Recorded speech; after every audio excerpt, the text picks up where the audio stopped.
Xin Zijin is widely acknowledged in the entertainment industry as an actress who has transcended her fame through her exquisite beauty, only to find herself cast off a cliff and transported into a world characterized by a stark imbalance of genders, where females are scarce amidst a plethora of males. The male-to-female ratio is alarmingly skewed, reaching a staggering 1,000 to 1, in such a lopsided environment. Fearing to be perceived merely as a reproductive instrument in this world, she silently embraces her identity as a being devoid of gender. The females in this realm appear to differ significantly from her preconceived notions, exhibiting traits of indulgence, arrogance, and unreasonable behavior, all while enjoying absolute protection and rights. Meanwhile, the males display unwavering devotion towards the females, yet this world seems to suggest that males are solely capable of fervent obsession for the opposite gender. Why, then, is it that she, as a genderless entity, is able to attract the attention of numerous males? Chapter 1. A Strange Star System. Is this tiny, filthy creature part of the latest shipment? Xin Zijin felt herself being forcefully dragged by a hand and then unceremoniously thrown onto the ground. Though a bit dirty, the texture is remarkably pleasing. I dare say it must be more delightful than that of other genderless beings. In her dazed state, she sensed a strange hand adjusting her face, and then she heard an astonished gasp in the air. Truly beautiful, more so than any beast man I have ever encountered. Before she could react, a heavy sensation enveloped her, and discomfort compelled Xin Zijin to open her eyes. To her astonishment, a towering male figure loomed above her, firmly pinning her down, his head nestled between her neck. She struggled desperately, yet his arms were as unyielding as iron shackles. "Release me! Let go!" Xin Zijin screamed with all her might, her voice laced with despair and agony. The gaze of those moist, pitiful eyes and the delicate, feminine timbre of her cries did little to deter the beast man. In fact, it seemed to invigorate him further. "You are so soft, and you smell delightful. Do not resist, but rather attempt to enjoy it. Follow me on planet N18. Even the beast men, who had previously encountered females, were taken aback. The small, pitiful creature on the ground possessed not only exquisitely delicate skin but also a voice and fragrance that stimulated every nerve within him, igniting his excitement and intensifying his desire for possession. He wrapped his powerful arms tightly around her slender waist, firmly restraining her legs. Xin Zijin immediately grasped his intentions, her complexion paling. Get away, get off." She pushed against his chest with all her strength, but her feeble efforts were utterly futile. Xin Zijin was bewildered. Upon regaining consciousness, she found herself subjected to the advances of a towering man. Her head throbbed, her heart raced, and tears streamed from her eyes. Suddenly, she heard footsteps approaching from outside the door. Moments later, a loud crash reverberated as the door was violently kicked open. A strikingly handsome man stood at the threshold, clad in stern military attire, exuding an aura that commanded respect and instilled fear, his cold gaze fixated on the beast man who was ravaging her.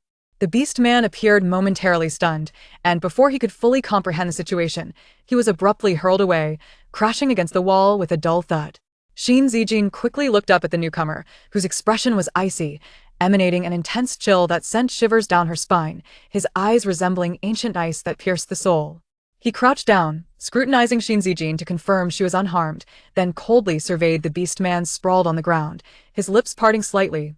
"Bind him." Upon his command, over a dozen robust young soldiers in military uniforms surged forward. "Yes," they replied, swiftly retrieving steel ropes from their gear to ensnare the beast man. "Ugh." Xin Zijin opened her mouth but found herself unable to utter a sound, her entire being rendered numb. The unfolding events left her in a daze. The towering male beast man, the sudden invasion, the unfamiliar dialogue, the strange surroundings, unfamiliar faces, and the cacophony of their discussions filled her ears. Perhaps it was this entirely foreign environment that rendered Xin Zijin momentarily frozen in place. One of the beast men approached her, politely crouching down. "It seems you are frightened. Do you need me to carry you?" "Carry?" Gazing at the beast man before her, he possessed a youthful and striking appearance, yet his cheeks were flushed with an excessive redness, even his ears tinged with a rosy hue. He had a tall and muscular build, strong arms, and was dressed impeccably in military attire. Without exception, the dozen or so beast men who entered shared this handsome visage. Even the one who had been subdued and bound in an attempt to violate her was undeniably attractive. Xin Zijin shook her head. "Can you take me away from here? Where is this place?" I wish to go home." Finally finding her voice, It emerged slightly hoarse, yet still melodious, her charming tone accentuated by her delicate, somewhat fractured beauty. The beast men present were momentarily entranced. After a brief pause, the beast man nodded in agreement. Xin Zijin quickly scrambled to her feet, grasping the sleeve of the beastman's uniform. "Thank you." She expressed her gratitude earnestly and urgently, hoping to elicit his assistance. The beast man seemed momentarily lost in thought before he responded, somewhat flustered. Miss, where's your home? How did you end up on planet N18? Upon hearing the name of this unfamiliar planet, Xin Zijin was momentarily stunned. Memories of her past rushed back. She was just a small, unnoticed figure in the entertainment industry. Not entirely accurate, for she had gained prominence through her beauty after starring in a period drama.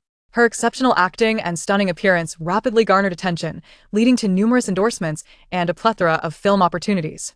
However, after receiving an offer she could not refuse to climb a mountain, she had set out for the appointment. Clearly, climbing mountains was not a trivial matter, whether with acquaintances or strangers. It was uncertain whom she had offended as a newcomer just beginning to gain recognition, but she had been pushed off a cliff, and upon waking, this was the predicament she found herself in.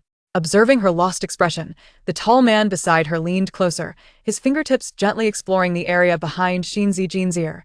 The warmth of his touch starkly contrasted with the cold demeanor of the beast man before her.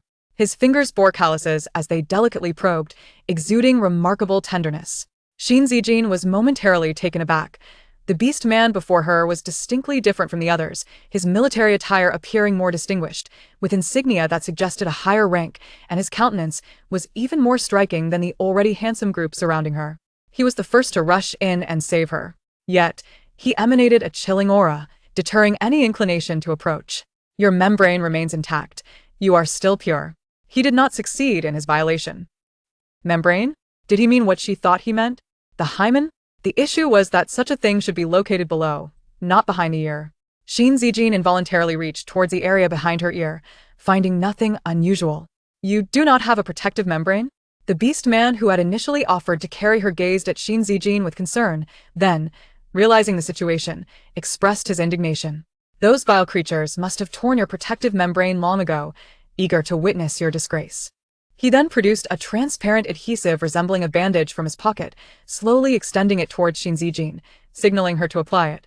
Only then did she notice that the beast man before her had a similar transparent adhesive affixed behind his right ear, nearly invisible unless observed closely. "Hasten to apply it, for the glands have been exposed to the air for too long. The scent of the opposite sex can easily provoke arousal." Although he was uncertain whether a genderless individual would experience desire from the scent of masculinity or femininity, he observed that Xin Zijin, adorned in feminine attire and exhibiting a distinctly female physique, likely leaned towards the feminine aspect of genderlessness. Thus, it was reasonable to surmise that she was attracted to males. In this environment, saturated with masculinity, she could not afford to expose her glands any further. Xin Zijin found herself utterly perplexed by these notions. As a human, her physiology was unlike theirs. How could she possibly experience desire at any moment? Yet, she sensed that she had entered a strange and remarkably advanced world, and she wondered if failing to adhere to local customs might render her an outcast. Chapter 2. Return to the Federation. Tearing off the adhesive sticker, she gently affixed it to the back of her ear, mirroring the placement of the others. Once applied, Xin Zijin felt an extraordinary softness. Unlike plastic, it resembled the texture of skin, as though her own flesh was enveloping it, cool and refreshing, without any peculiar sensation. In fact, rather invigorating. After placing the protective film, Nair briefly introduced himself. "Good day, miss. My name is Nair, a soldier under the command of Lord Asocius from the Federation's 1st Legion. This is our esteemed Lord Asocius. Might you share with us how you came to be sold to planet N18? This cold and unyielding orc, Asocius, perhaps bore the frigid demeanor forged by years of warfare, exhibiting little expression from the outset. "My name is Xin Zijin. I am uncertain how I ended up here on planet N18. My memories are quite hazy. These despicable individuals must have administered some kind of drug to induce your amnesia," Nair declared with indignation. "Nair, we are leaving." Upon hearing the command from his leader, Nair respectfully turned to Xin Zijin and said, "Miss, please follow us." Xin Zijin gazed quizzically at the unfamiliar Orcish group, still somewhat bewildered by the situation. "Could you provide me with more details? What will happen to the people of planet N18? Where am I to go? Do not worry, Miss Zijin. The Federation has zero tolerance for these slave traders, whether buyers or sellers. Once we return, the Federation will ensure swift justice, and you will be taken care of. Nair reassured her. Swift justice? It seems the Federation's governance is quite commendable. Slave traders, whether on Blue Star or this alien system, are utterly loathed.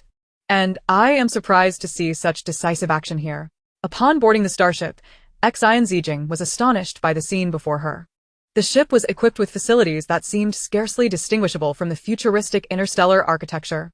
An array of instruments suggested that human technology in this interstellar age had reached staggering heights, truly frightening. This mission resulted in the complete annihilation of the insectoid invaders on planet Yalmer.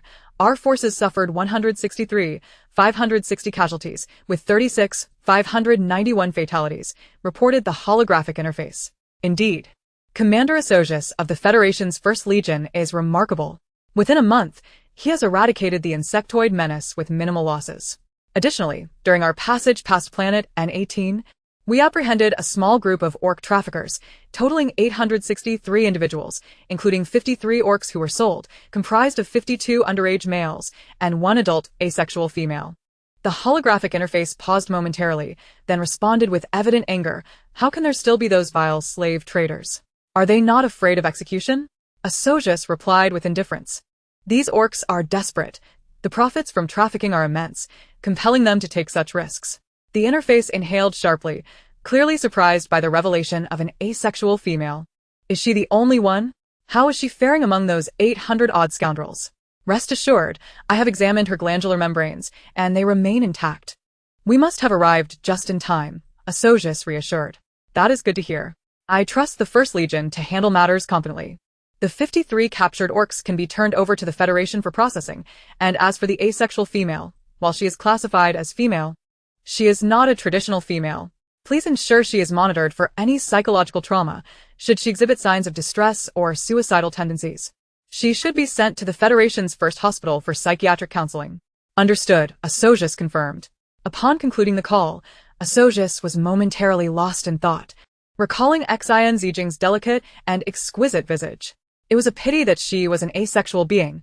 With her beauty, had she been female, she would surely attract the attention of numerous high-ranking nobles. In the Orcish world, asexual beings were not particularly esteemed. Their physical prowess fell short of that of their counterparts. And asexual females lacked any mental fortitude, rendering them subpar in contribution to society. As they did not belong to either the male or female category, they constituted a third gender. Moreover, due to their physique and capabilities, many asexuals were relegated to the lowest forms of labor, earning meager wages. Some asexual females, owing to their physique and appearance, were often forced to serve as concubines for powerful orcs. Consequently, asexual beings were viewed with disdain by the Federation, the Empire, and many other planets. Although the Federation prided itself on offering equitable education and legal rights, affording asexuals the best possible treatment, the orcs inherently revered strength and capability above all else. Could a fragile asexual being like her truly thrive within the Federation? Recalling the gentle touch of Xin Zijin's ear, her form and beauty were unlike any asexual being he had ever encountered. As the starship traversed through space, they remained aboard for only half a day before Xin Zijin was brought to a city. Stepping off the ship, a gust of cold wind enveloped her, and her thin attire sent a shiver down her spine. At that moment, a large coat was draped over her shoulders. Looking up, she met Asocius's strikingly handsome yet aloof countenance. His sharp features exuded a rugged charm. Thank you, Xin Zijin stammered momentarily before offering him a grateful smile and nod. Do not mention it. A soldier cannot casually remove his uniform. This is my personal attire, though it is somewhat lightweight. His implication was clear. It was a bit chilly. And although thin, it was all he had, and a soldier's clothing could not be casually lent out. Xin Zijin understood and smiled in acknowledgement. Xin Zijin. A voice called from behind. Turning, she saw Nair. The boy, who had shyly provided her the protective film, sparked a sense of fondness within her. What is it, Nair? She inquired. Nair awkwardly scratched his head. It is getting late. The Federation government does not resume work until tomorrow. Where are you planning to go? By the way, are you an orc of the Federation? Xin Zijin was taken aback for a moment. Indeed, she was in a strange place surrounded by unfamiliar faces. The only ones she felt slightly acquainted with were these orcs who had rescued her. I am not from the Federation. It is all right. Thank you for saving me. Having been rescued, she felt no need to impose further on their kindness. Come, stay with me for the night. Tomorrow, I will take you to the Federation's registration office, where you can log your information, and the government will arrange accommodation for you, Asoja stated, surprising both Xin Zijin and Nair. Xin Zijin, not one to be overly sentimental, replied, all right. Chapter 3. Not for revelry. Not for despair. Asoja led Xin Zijin to the Federation's First Legion office, where matters required his attention before he could return home. Nair, she called. Wah, what is it? Nair stammered, his face reddening upon hearing a feminine voice call his name, a sound he had never experienced directed at him. Turning awkwardly, Nair met the gaze of the enchanting girl before him. Though he had seen her before, her beauty was even more striking upon a second glance. Even clad in Asoja's oversized black coat, which did little to conceal her allure. How much did that protective film cost? Xin Zijin inquired. Her fingers brushing against the film behind her ear. It's fine. It was a gift for you, Nair stuttered, flustered. Though the film was rather expensive. He couldn't bear to ask her for payment. Moreover, Xin Zijin appeared to be rather impoverished. Well, I suppose I should inquire whether this protective membrane is obligatory for everyone?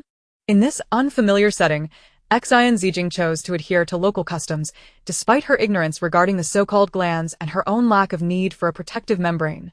She did not wish to stand out in this place. Not at all. Typically, females do not utilize it, nor do male beastmen who have already formed a bond. The protective membrane serves to safeguard the male beastmen's chastity, not only protecting them from becoming aroused but also affirming the existence of their remaining purity. Females do not require one, but am I not female? Xin Zijin questioned. Purple. Indeed, females do not undergo the transformation into a berserk beast form, so they generally have no need for it. Even if they were to feel attraction, they are often surrounded by numerous male beastmen, thus it does not affect them. Males who have formed bonds also forgo it, as the gland membrane has already been surrendered to their female partner, and the female provides emotional reassurance, preventing any violent outbursts. Now elaborate, Semin Xin Zijin. Fear not, Xin Zijin. Although you are identified as genderless, the laws of the Federation are considerably more equitable than those elsewhere. The government will not discriminate against you, so make sure to live well here in the Federation. Xin Zijin was certain she had not misheard. She had heard several times that she was genderless, yet she was convinced of her identity as a bona fide woman. Nail, how do you determine that I am genderless? Although you possess mammary organs akin to those of females, we have detected no traces of female psychic energy within you. Moreover, Nail cast a vague glance at Xin Zijin's lower abdomen. What you possess appears to be an underdeveloped male organ, thus categorizing you as genderless. Xin Zijin felt her worldview shatter. Were they categorizing her as a genderless being with an underdeveloped male organ? Nail. I must inquire. I have only heard you mention genderlessness and males along this journey, yet I have not encountered any females. Even those young beast men trafficked to planet N18 are male. Despite her misgivings, she voiced her concerns. Females in the galaxy are exceedingly rare, existing in a ratio of approximately 1,000 males to 1 female. Due to their extreme value, females are kept under protection. A chill ran through Xin Zijin's heart. It seemed her suspicions were indeed accurate. Having perused numerous dystopian narratives, she understood that in scenarios where the male-to-female ratio was significantly imbalanced, the so-called protective measures were, in reality, a means of confinement. In such circumstances, women would not possess much freedom, potentially becoming mere breeding tools in reproductive facilities. Given her uncertainty in this new world, she felt a profound fear. She did not wish to become a constrained entity, destined solely for reproduction. Since they regarded her as genderless, she resolved to embrace this identity for her own safety. Unbeknownst to her, the galaxy had evolved beyond her wildest imaginings. If females did not wish to bear children, under the soothing influence of their physical forms, it was sufficient for males to provide sperm for the direct cultivation of offspring in nurturing pods. Once Asocia had settled her into her temporary abode, he appeared quite busy and hastily departed. This was Asocia's temporary residence. The room was clean and tidy, suffused with a faint aroma distinctive to him, not the unpleasant odor associated with untidiness, but rather reminiscent of fresh willows, cold yet pleasant. All dwellings in this world seemed remarkably elevated. From the glass windows, One could gaze upon a panorama of high-tech architecture, flying vehicles in the sky, and a splendid expanse of stars. This place seemed devoid of the pollution typically associated with futuristic settings. On the contrary, both the celestial view and the environment were pristine, and she found herself surprisingly adaptable, contrary to her initial apprehensions. Xin Zijin peered out at the scenery below. Although she occupied a high vantage point, she could just make out a few pedestrians traversing the streets. This height reminded her of her past life, of the moment she was pushed from a cliff. Was it a rival who debuted alongside her, or perhaps the unscrupulous boss who had attempted to exploit her, only to be repelled by her? The thoughts swirled in her mind, leaving her unable to comprehend. Upon Aesocius's return, he beheld a striking scene, a slender girl draped in a black coat that seemed ill-fitting for her frame, her inky hair cascading down to her waist, and her beautiful eyes gazing downwards. Due to her height, she stood on her toes, and the skin at her delicate ankles appeared more refined than the finest silk. She was exceptionally fair, surpassing the majority of beast men in complexion. He narrowed his eyes, recalling the dialogue transmitted to him earlier in the day. Please observe if there are any psychological shadows, if there are signs of collapse or trauma with suicidal tendencies. Send them directly to the Federation's premier psychiatric hospital for psychological counseling.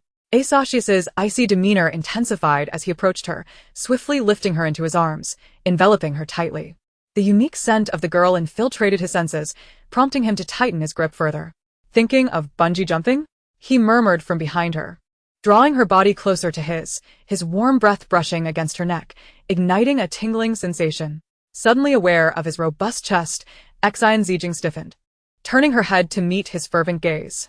Feeling his grip around her waist tighten, she awkwardly chuckled. What do you think of the Federation City? Sensing an increase in pressure around her waist, she quickly realized something. You misunderstand. I have no intentions of ending my life. Perhaps it was the sincerity gleaming in her eyes that led Aesocius to overlook her deceit. Or perhaps it was the delightful softness of her form that compelled him to reluctantly release her from his embrace. My apologies.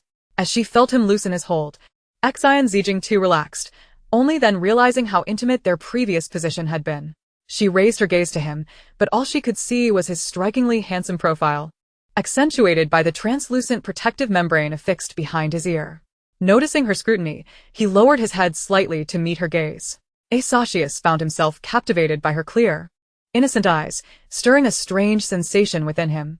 Xin Zijin, however, felt uncomfortable under his gaze. The clothes you provided are a bit large. I brought some clean garments for you.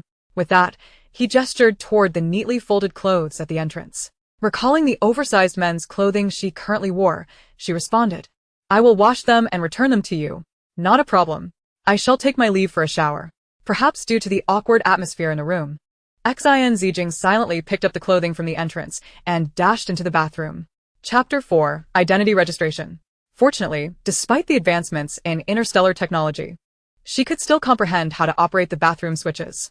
After freshening up, she donned the attire Aesocius had provided. Although it was men's clothing, it fit surprisingly well, save for some tightness around the chest area. Perhaps males did not fully comprehend the anatomical structure of females, as the upper undergarment was made from rather thin fabric. Her development was quite pronounced. Even without supportive undergarments, her bosom remained rounded and pert. Thankfully, the fabric was of excellent quality, not accentuating any features. Once she donned the shirt, nothing was discernible. After scrutinizing her reflection in the mirror and confirming that there were no abnormalities, Xin Zijin exited the bathroom. Aesocius had likely become preoccupied, for he was no longer in the room. Feeling a bit stifled from the humidity in the bathroom, she decided to step outside for some fresh air. However, she discovered that the window was tightly locked. No matter how she tried, it would not budge.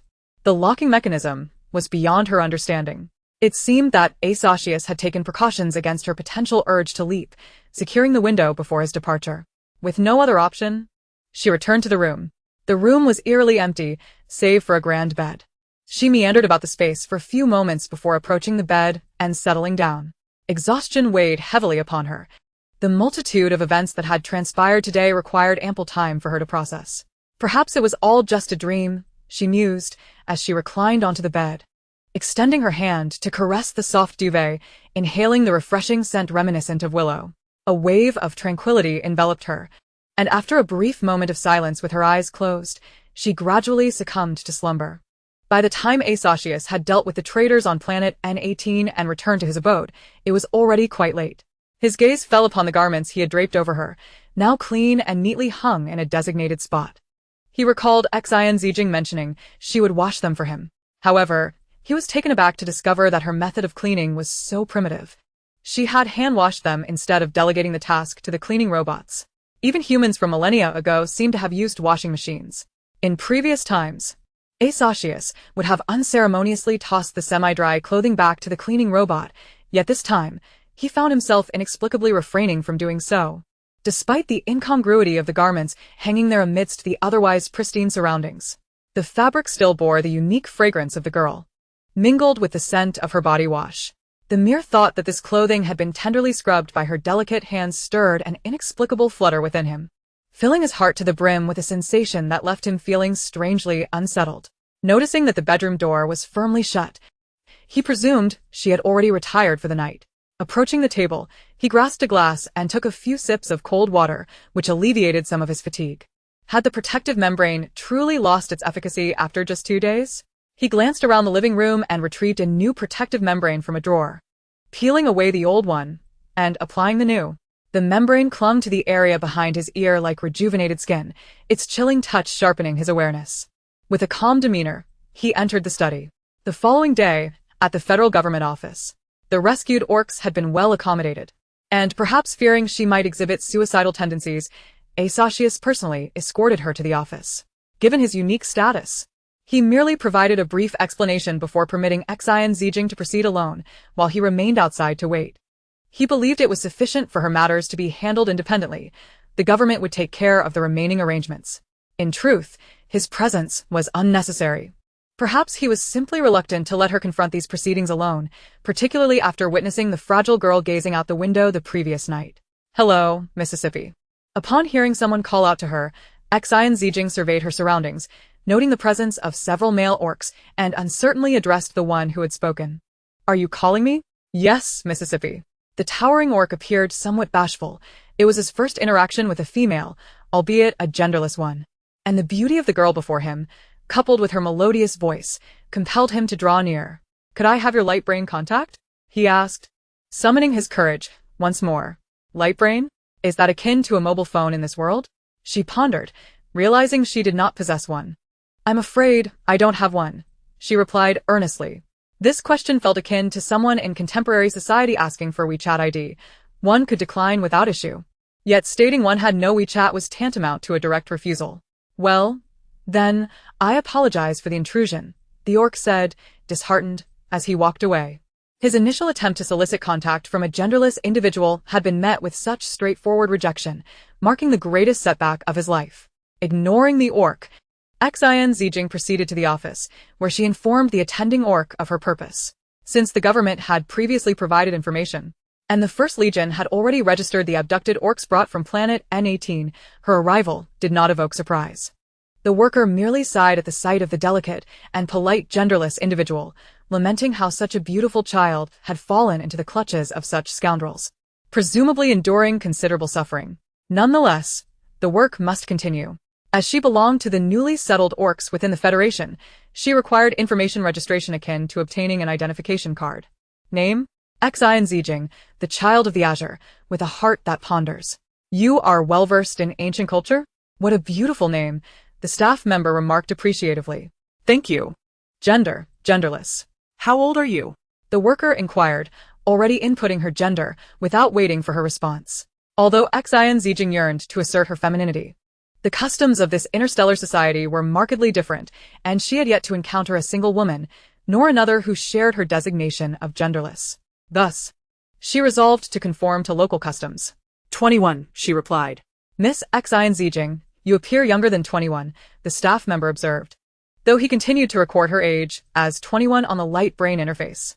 "Perhaps I simply look youthful," she speculated, though it was more accurate to say that in a world of towering orcs, her stature rendered her appearance almost juvenile by comparison. "Are you still studying?" "No." Xin Zijin answered truthfully. In Blue Star, individuals her age had typically graduated early, although she had ultimately entered the entertainment industry. Her academic achievements and capabilities were beyond reproach. She had once been a top scholar. Do you require assistance in enrolling in school, Miss Zijin? The staff member assumed that the genderless individual before him had likely faced discrimination or poverty, hindering their education. No, I don't think so. I've already been educated.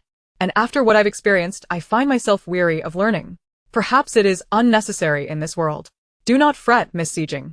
The Federation provides compulsory education, and you need not pay tuition. In fact, students who excel are rewarded with generous bonuses from both the school and the government each term. And what if I don't wish to study? Xin Zijin inquired.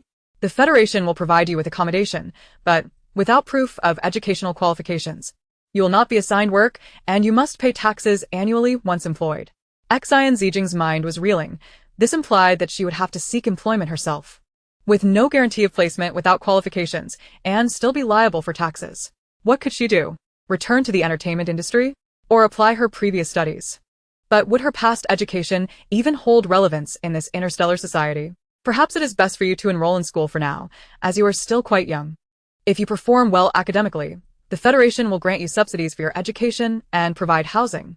Of course, those who do not perform well will not receive such benefits. Very well, then. Please proceed with the arrangements. Certainly, Mississippi. The staff member began to operate the light brain, preparing to select a university for her when a strikingly handsome figure strode into the room. Ah, Colonel Azoche. The staff member stammered, flustered at the unexpected appearance of someone he usually only saw on the star brain. Today, he appeared even more dashing and imposing in person. He considered himself fortunate to witness such a figure in reality. Xin Zijin, too, was astonished that Asacius had come in person and was soon taken aback by his startling declaration. 9th Military Academy. What? The staff member asked, uncertainty creeping into his voice. Enlist her in the 9th Military Academy, with me as the guarantor. The staff member was taken aback, realizing that this extraordinarily beautiful genderless individual was somehow connected to Asacius. The guardian of the Federation had never had a spouse. Could it be that he favored genderless individuals? Colonel Azoche. The tuition for the 9th Military Academy is not covered by government subsidies, the staff member remarked. Deduct it from my account. Without a moment to ponder, the staff member hurriedly filled in Asacius's name on Xin Zijin's documentation. Having such a powerful figure to protect this stunning genderless girl was undoubtedly advantageous. After all, while the Federation's laws were sound, there would always be those who sought to cause trouble. Having a person of such stature as a guardian would offer her considerable protection against potential harassment. And thus, they departed the office. A sense of bewilderment enveloped me as I pondered the rationale behind my enlistment in a military academy, given my constitution. The students from the 9th Military Academy, upon graduation, are guaranteed employment. I was taken aback to learn that this institution, revered as the finest in the Federation, was indeed the alma mater of Asacius. Admission to such an esteemed academy is typically reserved for either the most formidable orcs or those who possess wealth and influence to secure their entry. Naturally, I belong to the latter category. The Federation government had graciously provided me with a holographic communicator and accommodation, leading me to believe I should no longer trouble Asacius. And thus, I bid him farewell.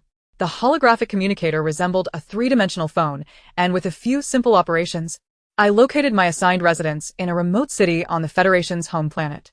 This world features aerial maglev trains akin to the subways of Blue Star, which, due to their affordability, serve as the most efficient means of transportation for the orc populace. My balance of star coins was modest, a government subsidy that permitted no indulgence, compelling me to opt for the maglev train. I was taken aback by the sheer number of orcs traversing the interstellar route. The train, far from spacious, was packed to capacity, predominantly with male orcs, yet to my astonishment, I also glimpsed some androgynous individuals. These androgynous beings, though not particularly tall, surpassed me in height, their appearances diverging from the rugged masculinity typical of male orcs. They appeared leaner, exhibiting some subtle feminine traits, yet neither overwhelmingly pronounced nor diluted by masculine genes. Their aesthetic not particularly striking, perhaps even less appealing than that of their male counterparts. I was surprised to find that even this seemingly humble mode of transportation was frequented by so many androgynous individuals, who, as the underclass of this interstellar realm, were largely devoid of high-paying employment opportunities and thus relied on the maglev train. Upon boarding, the orcs around me seemed less astonished by my androgynous appearance than by the striking beauty of one particular individual among them, whose delicate features and alluring aura drew their attention. As they inched closer, I found myself standing in the aisle, devoid of seating, squeezed between several males. Though clad in male attire, my graceful stature inadvertently elicited sharp intakes of breath from those beside me. Despite the absence of physical proximity, my vulnerable and enchanting demeanor rendered me a pitiable sight amidst the throng. As I scrutinized the unfamiliar orc inching closer, I noted his considerable height and meticulously styled hair, which suggested he was not among the impoverished. I wondered what circumstance led him to board this train frequented by the less fortunate. This orc, too, was examining me, his initial disdain for androgynous beings momentarily eclipsed by my captivating presence. I sensed his protective instincts stir as he observed my flustered demeanor amidst the cramped space. And I couldn't help but ponder how it would feel if the train were to make a sudden stop, sending me tumbling into his embrace. Feeling the weight of his predatory gaze, I turned cold, a shiver coursing through me as I attempted to sidestep. Alas, I inadvertently brushed against another male behind me. I'm sorry, I stammered. No, it's fine, he replied, seemingly enjoying the contact, though awkwardly fixated ahead, his body radiating warmth and agitation. Yet, as I evaded his touch, my arm collided with the orc in front of me, intensifying my embarrassment as we seemed to draw nearer. Suddenly, a robust arm extended, parting the crowd of orcs flanking me and creating a small passageway against the wall. The orc gestured for me to step aside, and I gratefully complied, feeling the crowd dissipate as I moved to lean against the train's wall. Just half a meter away stood the boy who had created this refuge for me. My heart swelled with gratitude as I glanced at the striking red-haired youth, and I sincerely thanked him. Not at all, he replied, his deep and magnetic voice momentarily taking me aback. He regarded me, this beautiful androgynous being, and I sensed why the others were drawn to me. Perceiving my unease, he averted his gaze, focusing elsewhere. As the train reached the station, he casually surveyed the surrounding orcs before departing. Once he disappeared from view, I exhaled deeply, glancing at the station sign that read number 17. To my astonishment, we had disembarked at the same stop. Without further contemplation, I followed suit. My abode was a distance from the maglev station, and the boy, Rachel, was aware that the fragile beauty he had protected had also exited. Yet, he pondered why she seemed to be trailing him. Curiosity piqued, I stumbled over my words. I'm also on this route. Rachel paid me no heed, continuing forward. As we traversed the street, I felt compelled to follow, acutely aware of my awkwardness. I wondered if he perceived me as a stalker, yet my intrigue remained. For the address displayed on my holographic communicator indicated our paths coincided. As we arrived at Building 103 on 86th Street, I found it fortuitous that he paused before door 306. What a coincidence, I remarked, feeling a flush of embarrassment. Rachel, realizing the exquisite girl before him was his new neighbor, introduced himself, Rachel, from Garbage Star. Moved to the Federation a year ago. Sensing the invitation in his greeting, I hastily responded, I'm Xin Zijin, just arrived in the Federation yesterday. It's a pleasure to be your neighbor. Yes, he acknowledged. And as his iris recognition unlocked the door, he stepped inside, closing it behind him with a fluid motion. What a seemingly aloof yet kind-hearted boy, I mused, contemplating how to access my own new home. Just then, the door chimed open with a soft ping. Upon entering my modest yet charming new abode, an uncomplicated one-bedroom layout of approximately 60 square meters, I found it well equipped with essential amenities, including a bathing area and kitchen. Although small, it felt fresh and inviting, a cozy haven I could call my own. Eager to familiarize myself with this new world, I activated my holographic communicator. A flickering notification in the lower corner piqued my curiosity, and upon clicking, a window popped up. The profile was blank, devoid of any annotations. Yet I opened the message. Have you returned home? 1408. If you need anything in the future, feel free to reach out. If you lack star coins, do let me know. 1535. Associus. 1612. Are you alright? Are you settling into your new home? 1630. Let me know how school goes. 1649. The last message had arrived merely 2 minutes prior. It was from Associus, and upon reviewing the earliest message, I realized it had been sent just 5 minutes after our farewell. My unfamiliarity with the holographic communicator had hindered my awareness, and I remained perplexed as to how Associus had acquired my contact information. However, upon her arrival in this world, Associus treated her quite well, and she still owed him tuition fees. To her surprise, the seemingly indifferent and taciturn Associus had sent her an abundance of messages, which she had yet to respond to. rendering her rather impolite. I just got home. 1652. I'm not well versed with the light brain and only just saw your messages. I apologize. 1652. Thank you for your concern. I am feeling quite well now and have adapted to my new home. I will inform you once I arrive at school. 1653. The reply from the other end came almost instantaneously. Good. 1653. At the other end, Asojus felt a wave of relief wash over him as he closed the light brain, his fingers brushing against the now dry outer garment, still imbued with the distinct fragrance that belonged to the young girl. He was baffled by his own behavior, having fixated on the light brain for several hours, eagerly awaiting her response. Upon reading Xin Zijin's apology for not noticing his messages, since she had just started using the light brain, he let out a sigh of relief. The words "it's alright" were already typed out on the interface, yet before he hit send, another message popped up, prompting him to quietly delete his response and replace it with a simple "good." He discreetly updated the notes section with her name, Zijin. Xin Zijin had familiarized herself with the light brain to a reasonable extent. Unsure of how Asojus had added her, she surmised it must have been through the identity office, and gave it little further thought. In the dialogue box, she noted down Asojus' name. Chapter 7. Every discipline must hold its own intrinsic value, including the study of male virtues. I apologize, Miss Xin Zijin, but currently, there are no available dormitories. Temporary classrooms have already been assigned, and due to your midterm enrollment and the high number of students this year, there are no extra dormitory arrangements. The 9th Military Academy is, in fact, fully enclosed, meaning that both meals and accommodations are provided on campus. The teacher can make the arrangements, replied the management teacher as they reviewed Zijin's records, which were largely blank. The young girl, while possessing a pleasing appearance, had no notable lineage or abilities that would qualify her for admission into the 9th Military Academy. However, she was a designated student by the principal. Please wait a few days. For now, you will have to stay at home. I will arrange a dormitory for you. Are you a vegetarian orc? You should head to the planting department. The management teacher was also taken aback. There was no indication of Zijin's orc type in her records. However, generally, androgynous beings tended to be herbivorous, and given Zijin's frame, it seemed most fitting for her to join the planting department. By this time, the academy had already been in session for a month. As a midterm transfer student, Zijin was placed in the planting department, which pleased her immensely, as there were 3 or 4 other androgynous beings in the class. Though few in number, it was a comforting presence, preventing her from feeling entirely out of place. At least this military academy wasn't comprised solely of male orcs. Naturally, Zijin's arrival stirred quite a commotion within the class. It was well known that the 9th Military Academy, being one of the highest-tier institutions in the Federation, attracted only the most capable orcs, and Zijin, as an androgynous orc, was notably striking. Hello, my name is Kara. I am a herbivorous orc, announced one of the androgynous students, approaching Zijin for an introduction. Kara had a head of curly white hair and a pair of small yet noticeable horns. She was petite, with round, curious eyes, dressed in a blue skirt that reached her knees.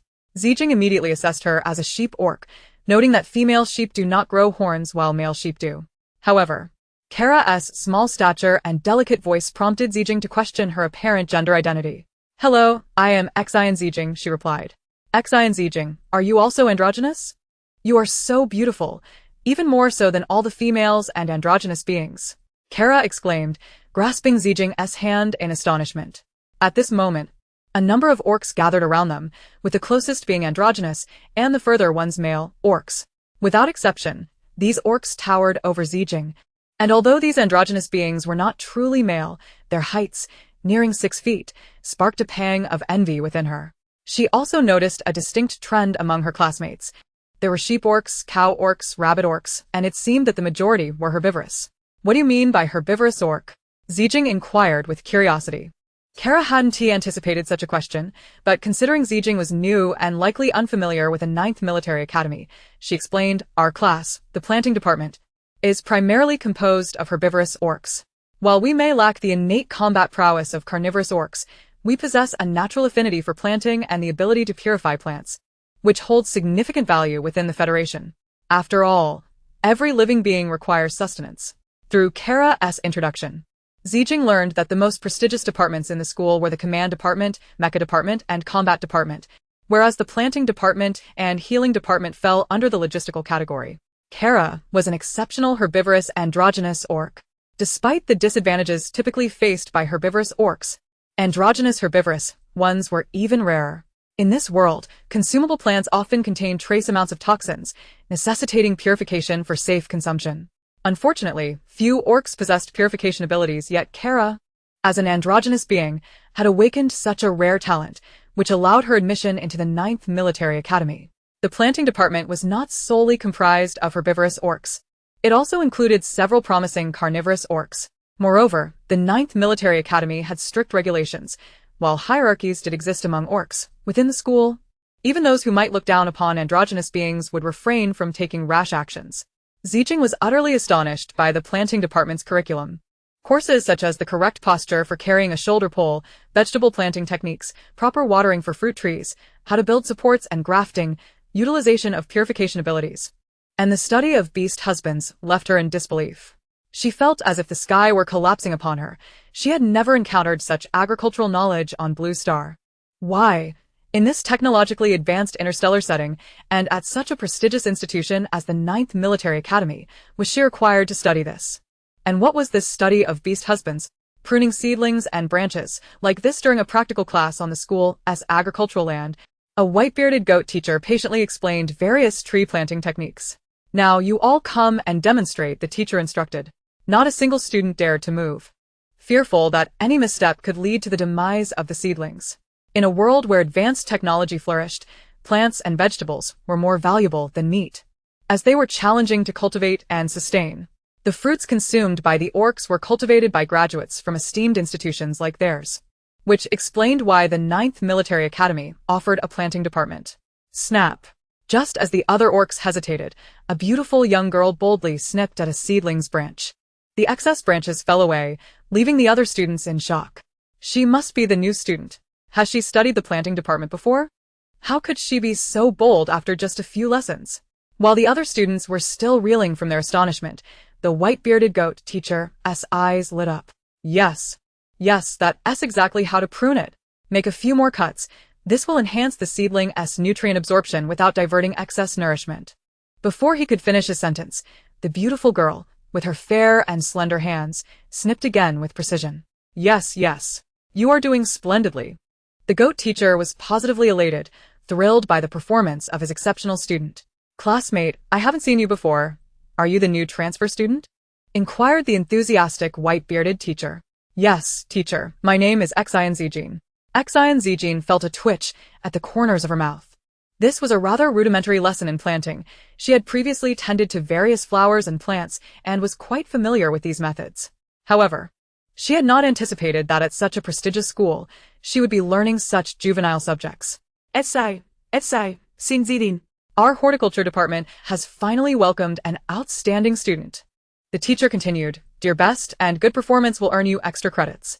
Upon witnessing the almost frenzied enthusiasm of her classmates, Xin Zijin was left with a singular thought. She must change her major. Chapter 8. Listening to the voice of the ocean. Dragging her weary body back to apartment 307, building 103 on 86th Street, she chose to forego further contact with unfamiliar males following her previous experience on the crowded hover train. Reluctantly, she took a taxi, which, while expediting her return, also proved to be quite costly. Her balance of star coins, already meager, had dwindled further. She was uncertain when her dormitory would be arranged. Taxi fares had been exorbitant in recent days, leaving her with little opportunity to travel by cab. As she lay in her cozy nook, massaging her sore arms, who could have imagined that on her first day of school, she would spend hours carrying water for the trees? It was not that high-tech watering devices were unavailable. Rather, the school opted for the most primitive method to help students learn to manage quantities effectively, even requiring them to fetch their own water, which meant she had to toil all day. In truth, Xin Zijin's physical stamina was not lacking. During her idle days, she had spent countless hours in the dance studio, enduring rigorous training. Thus her endurance and strength surpassed that of the average individual. However, her lack of funds was becoming increasingly untenable. She activated her holographic computer, contemplating potential ways to earn some money. She could sing and dance and possessed various other skills, though she was uncertain if such opportunities existed in this interstellar society. As she opened the device, a chat notification from Asocius appeared in the lower right corner. Xin Zijin. Clocking in, today is my first day of school. I'm heading to registration. 740 Associates. Received. 750 Associates. How does the school feel? Are you adjusting? 830 Associates. How are your classmates? Have they bullied you? 1056 Associates. What about the teachers? Can you understand the lessons? 1136 Associates. You can't use your holographic computer during class, so reply to me after. 1246 Associates. What time does class end? 1539 Associates. I have contacted that old man. The principal has instructed the teachers to ensure your department is set up promptly. 1640 Associates. Call me when you're free. 1830. The last message lingered until after 6 in the evening. Who would have thought that this seemingly cold individual would send so many messages? A man who appeared frosty, but turned out to be rather chatty. Xin Zijin mentally labeled Associates as such. She was surprised that he had even notified the principal. In retrospect, Associates was indeed a very responsible guardian, attentive to her needs. Gently tapping on the video option, she pressed the button, and a strikingly handsome orc appeared on her holographic screen. It was that unforgettable face, now devoid of its initial coldness. The background appeared to be his study, which mirrored Associates himself, clean, tidy, and rather stark. Associates, I haven't checked my holographic computer. I apologize. It's quite all right. Seeing the person she had been thinking about brought a sense of relief to Associates. Though it had only been a day since they last met, he found himself constantly pondering her presence. The young woman remained as lovely as ever, with fair skin, delicately arched brows, and a soft, rosy mouth recounting her day's events. You need not worry, Associates. I am quite safe at school. Associates could not comprehend why he found himself so captivated by the young girl before him, to the extent that she occupied his thoughts throughout his day, reminding him of her unforgettable fragrance and how delicate she felt in his arms. Perhaps it was his lingering gaze that caused him to notice the background behind the girl seemed dissimilar to that of the school dormitory. Are you not in the dormitory? He inquired. Because I joined the class midterm, the dorms are currently full. I should be assigned one in a couple of days.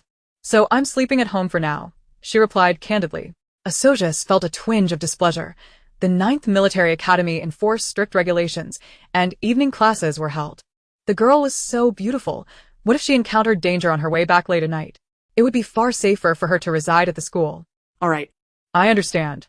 It seems that old man cannot even manage something so simple. Noticing Associates' brows furrowing further, Xin Zijin quickly added, the school is wonderful.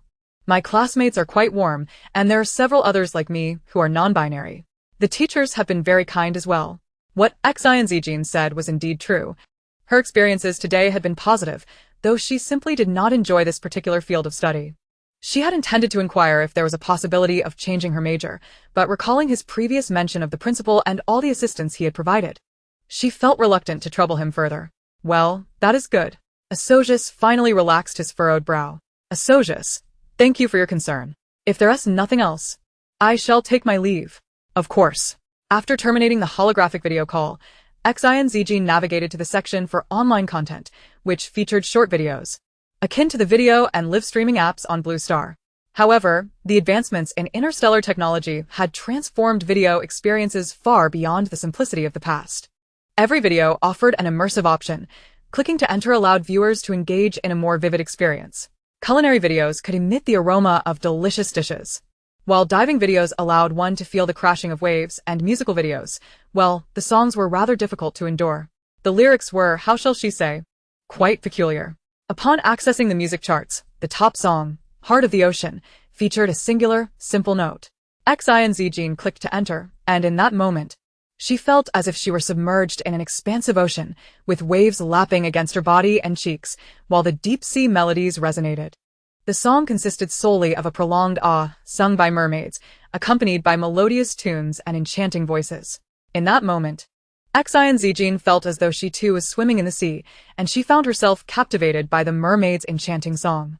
After the performance concluded, the mermaid's exquisite voice lingered in her mind, devoid of lyrics, only melodies and the enchanting tones of the mermaids. Xin Zijin snapped back to reality and glanced at the top 10 song list, noticing that they all seemed to be performed by an orc named Yu. Each piece contained no lyrics, only melodies, and undoubtedly, the mermaid's voice was exceptionally beautiful. The view and comment counts had reached an astonishing hundreds of billions. The orc population far exceeded that of humans on Blue Star, which surprised Xin Zijin. It appeared that music indeed occupied a significant place in the video landscape. As she pondered, she recalled her own compositions from Blue Star. In her early days as an idol, she had created numerous songs and was skilled in both singing and dancing. If she uploaded her songs and garnered views, could that translate into star coins? Determined to act, Xin Zijin recorded her first song from years prior, titled Summer. Considering her non-binary identity in this world, she wisely chose to conceal her identity online, adopting the name Jean and ensuring her address and other details were set to private. After meticulously confirming all was in order, she released her first work. Chapter 9. The Guardian of the Gods? Changing one's major was no simple endeavor. It required not only an adequate understanding of the subject, but also a degree of excellence. Approval from the subject teacher was essential, as well as consent from the department head and the principal, necessitating a layered approval process before a change could be made. Indeed, it was a rather cumbersome task. Once each semester, there is an opportunity for students to change their major, and this year's assessment is scheduled for a month from now. Mother, the class Xin Zijin. Have you decided which department you wish to transfer to? Or do you think any instructor would be inclined to accept you based on your abilities? No one would harbor ill feelings towards someone who is courteous and wears a smile, especially not towards someone as seemingly beautiful and innocuous as you. Even a management teacher, despite being occupied with numerous tasks, must still address such trivial inquiries that any student could easily answer. Thank you for your guidance, teacher. By the way, the dormitory arrangements have been finalized. Please register with me after you've recorded your iris code and settled in. Just yesterday, I mentioned to Asosis that it would take a few days, and yet here we are, the arrangements made so swiftly. The management teacher pondered for a moment before suggesting, "You might want to visit the college library to study some foundational theories first." Certainly, thank you, teacher. Much of the genuine knowledge cannot be found through mere cerebral searches, particularly regarding the courses offered at the academy. In such instances, the college library indeed serves as an expedient means to grasp the most fundamental aspects of this interstellar realm. Thus, Xin Zijin resolutely made her way toward the library. On the path, she encountered a chaotic scene. The ground seemed to be tainted with some mysterious liquid, and the air was thick with a pungent and suffocating odor. This caused the young girl to wrinkle her brow in discomfort as she covered her nose with her hand, attempting to shield herself from the noxious scent. A tingling sensation pricked her palm, and upon inspection, she discovered a small vine. She could not recall having touched any plants and was quite certain of it. The slimy texture was unpleasant, and she grasped the small vine with her other hand, struggling to throw it aside as it clung stubbornly to her palm. Suddenly, a loud bang echoed through the air, as if something had collided with an object, followed by a tremendous force rushing toward her. The dark mass seemed to sense her presence and thankfully veered slightly off course, sparing the girl from any significant harm.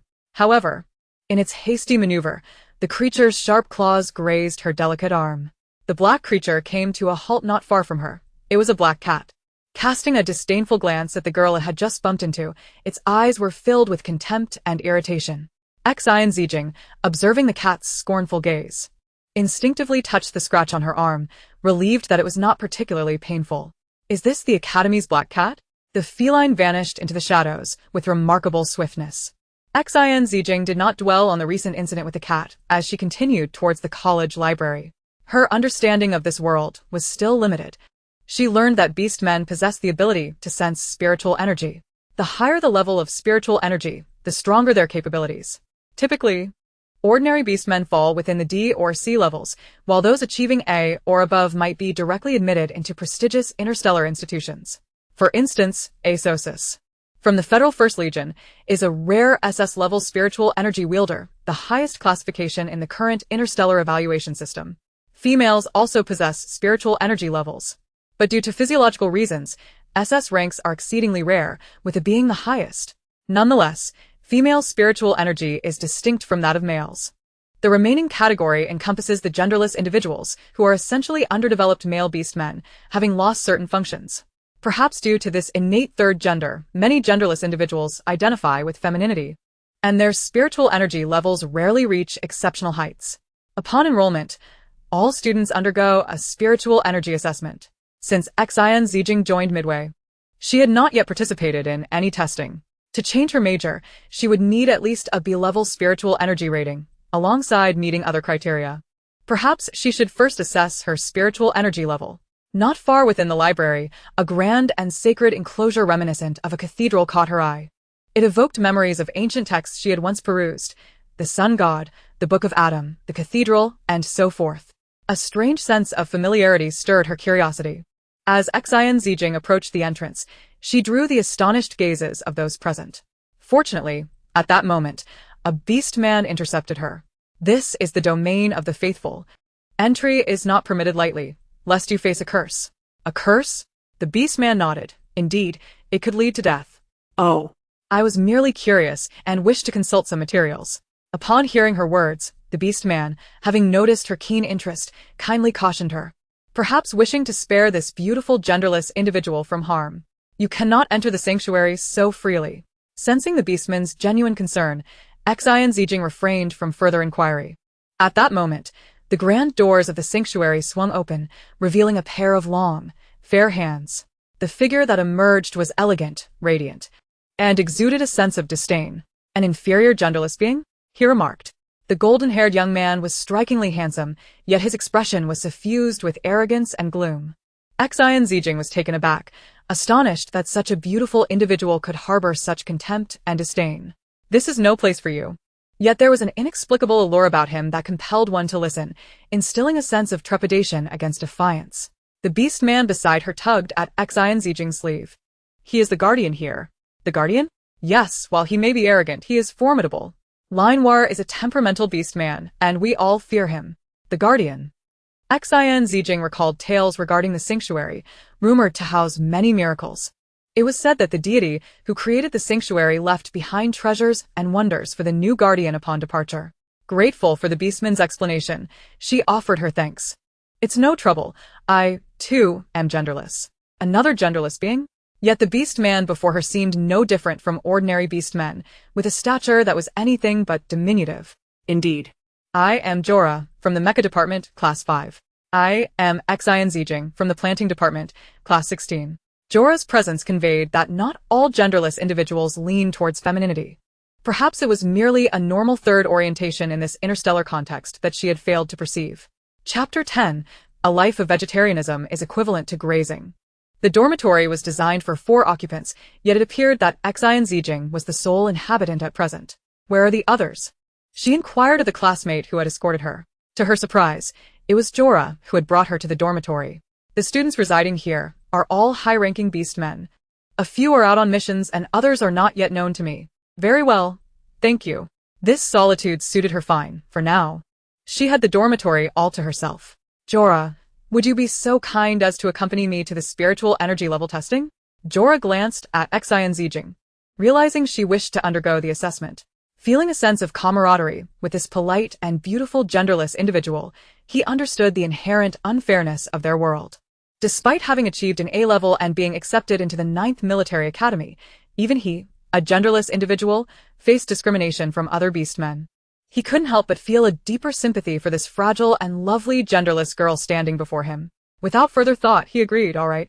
Together, they set off for the Spiritual Energy Level Testing Center. There, 2 instructors awaited them, one of whom was in charge of the assessments. Xin Zijin approached and explained her purpose. "Thank you, teachers." Of course. After registering on the holographic interface, they proceeded to another room equipped with 10 desks and several instruments. 2 individuals were operating the instruments. One of the instructors pointed towards a table and addressed her. Xin Zijin nodded and approached to take a seat. The 2 began to adjust the apparatus, subsequently transmitting data to her visual field. Beep. Xin Zijin opened her eyes, only to find the instrument merely flickering with light, lacking any level indicators. "How peculiar," the instructor remarked, perplexed. "What's the matter? It usually displays results directly. Why does this device seem to malfunction, flashing incessantly? Is the absence of a level indicator indicative of a lack of mental energy?" she inquired. "Not exactly. If there were no mental energy, the light wouldn't illuminate at all. It at least confirms the presence of some mental energy, though we cannot ascertain its specifics." After further contemplation, the instructor suggested, perhaps it has malfunctioned due to prolonged use. "Let us try another device." Beep. The new instrument exhibited the same reaction, with red light pulsating erratically. After testing all available instruments, they were met with the same response, leaving everyone in the testing room, including the beast men, utterly astonished. "Instructor, I'm at a loss regarding the situation," Xin Zijin confessed. "This has never occurred before. We will find a solution. Yet, the data on Xin Zijing's light brain had transitioned from blank to a question mark regarding her mental energy level, a phenomenon unprecedented in their experience. The instructor proposed an alternative. There are other methods. We could directly test the mechas. A B-level mental energy user can operate mechas of the same level or lower. This implies that a B-level individual can only control B-level or lower mechas, and cannot operate A-level mechas, lest they experience mental energy depletion. She advised Xin Zijing to commence testing with lower-tier mechas. However, Xin Zijing aimed to change her major based on her mental energy level, which was currently indeterminate, rendering her unable to switch majors or engage with mechas. She could only navigate one step at a time. Soon it was mealtime and the academy boasted several cafeterias. The one closest to the agricultural department offered the most diverse and delectable dishes. The first floor catered to vegetarian options, the second to meat dishes, and the third provided simple nutritional supplements, overseen by a single supervisor, focusing solely on energy provision. For several days, she had accompanied Kara, consuming salads. The flavor could hardly be deemed exquisite. One could only describe it as the primitive taste of raw vegetables. Observing Kara, who resembled a small rabbit relishing her meal, Xin Zijing couldn't suppress her yearning. Kara, I wish to eat meat. Kara appeared momentarily taken aback, her chewing halting abruptly. Zijing, aren't you a herbivorous beast man? Xin Zijing found it challenging to explain. I eat meat too. Kara's eyes widened in surprise. I thought you, like us, were vegetarian.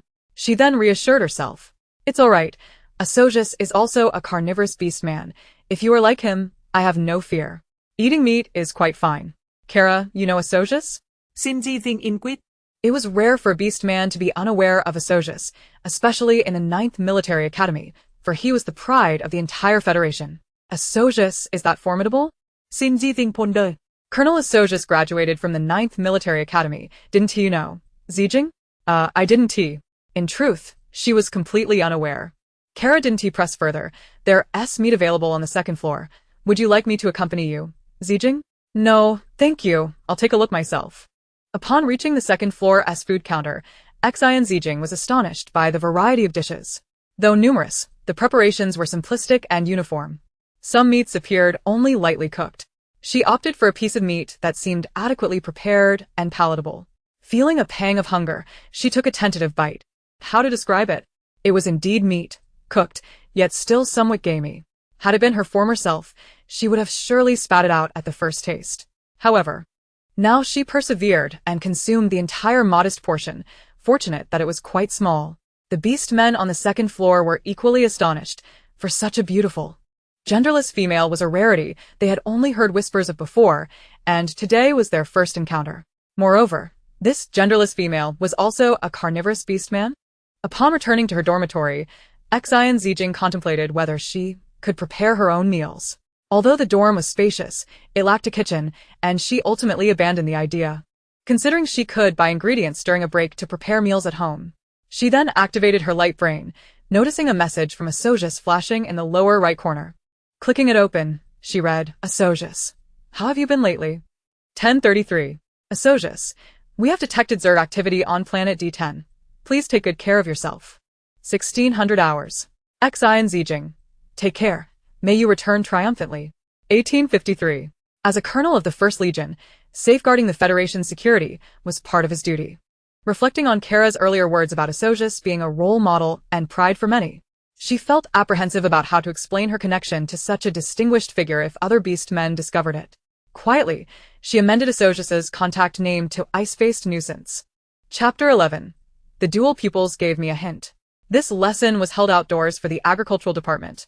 In her haste to arrive, she stumbled on the stairs. Turning back, she noticed a large, fresh green vine protruding from the ground. It was odd. On such a meticulously smooth staircase, why would a vine suddenly emerge? Perhaps, like this world, it held its own peculiarities. Hey, are you alright? A stranger's voice called from behind. She turned to find an unfamiliar beast man, his eyes filled with concern. She smiled and replied, I'm fine. Thank you for your concern. He appeared momentarily stunned, an expression of awe crossing his face. You are truly beautiful. Xin Zijing was at a loss for words and attempted to divert the conversation. Why is there a vine growing at the staircase? He glanced at the ground, puzzled. It wasn't here before. Why has it suddenly appeared? The girl was reluctant to engage further, as she was not well acquainted with him. As she prepared to leave, the beast man inquired, "Classmate, which department are you from?" "I'm from the agricultural department. I must attend class, or I'll be late. I must go now." With that, she hurried away, leaving him with a graceful silhouette. The boy, watching her retreating figure, murmured, "What a stunning genderless female. If only she were in our department." Upon reaching the agricultural field, she found that class had just commenced. Due to the pleasant weather, lessons had been conducted outdoors for the past few days. Locating her designated spot, she expertly turned the soil in her assigned small plot. Each agricultural student had a designated area. Today they were to plant tomato seeds. It was astonishing that such ancient species still existed in the resource-scarce interstellar environment. The agricultural department offered a wider variety of produce than what was available outside. If she were to cook for herself, she might as well purchase directly from the department. While contemplating this, she continued to work the soil diligently. Previously, she had enjoyed planting small things, relishing the sight of plants taking root and sprouting in her designated area, experiencing their growth process. Suddenly, she felt something stirring in the soil. Lowering her gaze for a closer inspection, she was surprised to see two delicate green vines emerging from the once barren earth. Where had they come from? Xin Zijin was momentarily stunned and lifted her gaze to survey her surroundings. She observed new vines continuously stretching out from the soil, gradually thickening and spreading in concentric circles across the entire area. "Ah, what is this?" a student exclaimed in fright. To their astonishment, the vines seemed to possess a life of their own, slowly ensnaring the student and tightening their grip. The tools they held slipped from their grasp. "It's a mutated plant." Run. "How can there still be mutated plants?" "Help!" A chorus of terrified screams erupted as students scattered in all directions. Trapped in the midst of chaos, Xin Zijin found herself ensnared by creeping vines on either side, contemplating her escape. Suddenly, an individual rushed towards her, inadvertently colliding with her, and a thick tendril ensnared him tightly, rendering him immobile. As he struggled to free himself, he soon realized the power of the mutated vines had grown increasingly formidable, culminating in a single vine piercing through his chest. His cries ceased. Blood, screams, panic, fear, and despair engulfed the entire area. Cold sweat beaded on Xin Zijing's forehead. Why? Why was this happening? It was the first time she truly felt the palpable terror that this world's flora could instill in her. As she attempted to flee, she discovered that her own ankle was also ensnared by a vine. She struggled fiercely to break free, attempting to pry the tendrils from her ankle, but found her strength woefully inadequate against the mutated plant life. A streak of silvery light flashed before her, snapping her back to reality, where she beheld a tall, slender figure clad in silver, effortlessly cleaving through the relentless vines with a sharp blade. The sound of the sword slicing through the vegetation was like a rending fabric. It seemed that with a mere flick of his wrist, the mass of vines collapsed around him. Power and strength flooded Xin Zijing's mind. Was this the essence of a true warrior? How utterly formidable he was. In that fleeting moment, the silver-clad figure turned his gaze toward her, revealing an exquisitely refined face, his deep-set eyes seemingly harboring the cosmos itself. Upon closer inspection, she discerned that his irises were of a dual hue. At that instant, their eyes met, and his obsidian-like pupils constricted slightly. Even with the appearance of reinforcements against the rampaging vines, Xin Zijing's struggle to free herself continued unabated. She too sought a means to extricate herself from her predicament. Perhaps there were still some sharp branches among the vines. As she pulled, the skin on her palm was cut, and blood dripped down, falling onto the tendrils encircling her ankle. The vines seemed to sense something, loosening their grip. Feeling a presence approaching, she looked up to see him standing before her, his expression tranquil, as if the brutal slaughter that had just transpired held no relevance to him. He seemed utterly oblivious to the green foliage stained upon his pristine robe. Was he there to rescue her? Could you help me cut the vines?" She thought to say, but before she could utter a word, a large, bony hand had already seized her delicate neck. At that moment, numerous vines crept toward her, gradually wrapping around her ankles, climbing up to her waist and chest. The girl's eyes widened in disbelief, as if the one choking her was seared by her astonished gaze. Cyril felt the heat of her delicate skin and the clarity of confusion reflected in her eyes, as if a conflagration had ignited within him, tearing at his heart. In a panic, he released his grip on her neck. By then, she was ensnared by several vines. Clutching his lightsaber tightly, Cyril appeared ready to sever the vines that bound her. She coughed violently, tears streaming down her cheeks as she looked at Cyril, her expression complex. Before she could contemplate further, the vines continued to constrict around her. As she reached for the tendrils entwining her form, a wave of paralyzing fear of death engulfed her. "No!" she screamed, and as her palm made contact with the vines, she felt a burning sensation. To her astonishment, she discovered that she had scorched them. The vines gradually retreated, and she finally broke free from her bonds. Xin Zijin was taken aback, her eyes filled with the relief of having escaped a dire fate. Cyril drew his lightsaber, methodically severing the receding vines before casting a glance at the girl, now half kneeling and gasping for breath. After a moment of silence, he turned to leave. "Wait," Xin Zijin called out. He paused for a heartbeat before continuing to walk away. Gathering her thoughts, she stood up and pressed on with her inquiry. "Did you just try to kill me?" The man halted but did not turn back, his lips parting to respond yes. Why? We've never interacted before, have we? From the moment our eyes met, your dual-hued irises conveyed to me a warning. I would be consumed by anger, jealousy, bloodshed, harm, resentment, as well as fleeting moments of joy and sweetness because of you. Therefore, you are perilous. Without another glance, he departed. Xin Zijin remained frozen in place, momentarily stunned. Chapter 12. Have you been wronged, young lady? The rampant mutated flora had resulted in numerous student casualties, creating quite a stir within the 9th Military Academy. And the incident had already been reported. This marked the first invasion of mutated plants at the 9th Military Academy in over a century. Thankfully, the command department students were nearby, managing to save several students. Has the planting department cleared the area? The principal inquired. The enforcers have already been dispatched to eliminate the mutated plants, personally overseen by Lord Yalira. Here is the list of casualties among the students. Please review it, came the response. After examining the list thrice, the principal felt a sense of relief upon not finding the name of the androgynous student who had been repeatedly cautioned. The planting department had been forced to cancel all outdoor classes recently, dispatching numerous specialists and enforcers for investigation. The department had adjusted its schedule, with only a few indoor theoretical courses being conducted, making this period one of the lightest for them. Filled with a sense of gratitude for surviving, Xin Zijin sighed once more. "Is Kara still in the planting area?" she asked uncertainly. "Yes, the seedlings nurtured there are the fruits of our labor.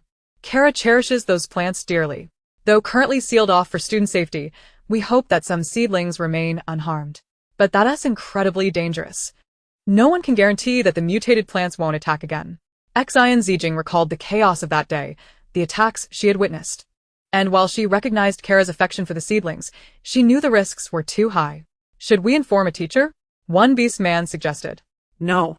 "If the teachers find out, Kara will be penalized for breaching the academy's strict prohibition." Another beast man, who was usually close to Kara, interjected. "If she acts recklessly alone, the entire planting department will face the consequences." Another beast man exclaimed. "But if we tell the teachers and Kara gets punished, she might face expulsion. Especially since her academic performance isn't stellar." An androgynous student pointed out, knowing how difficult it was for someone like them to gain admission to the 9th Military Academy.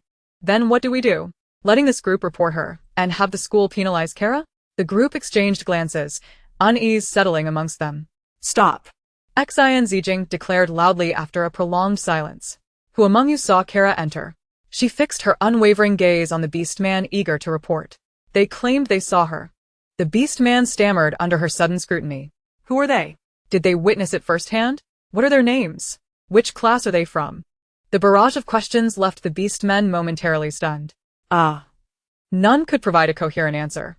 Uncertainty brewed among them as they whispered about reporting. But if they truly intended to do so, they should act now. If it turned out to be untrue, they could be accused of defamation and face repercussions from the academy. Several beastmen who had been previously enthusiastic exchanged hesitant glances, realizing that if someone had indeed seen her, it was likely because they were in the area themselves. Furthermore, if an investigation revealed that Kara was not in the planting area, the whistleblowers would also be unable to evade punishment. The group gradually lost their earlier fervor. Upon witnessing the efficacy of her intimidation tactics, Xin Zijin exited the classroom. How could Carla be so impulsive? This mutated plant remained enigmatic, and yet she ventured inside alone, oblivious to how long her earlier words might unnerve those present. Despite her undeniable lack of strength, She had observed in recent days that the planting area had been largely cordoned off, with most of the hazardous remnants cleared away, suggesting that there should be little cause for concern. She contemplated checking the vicinity of the plantation to see if she could spot Carla and beckon her back. The area had been designated for development, and many of the orcs still harbored a dread of the mutated flora, preventing them from approaching that location. Moreover, considerable time had passed, and numerous orcs had been dispatched to eliminate the remaining mutated plants, rendering the area far less perilous than before. She worried about Carla falling into peril, especially under the Academy's potential punitive measures.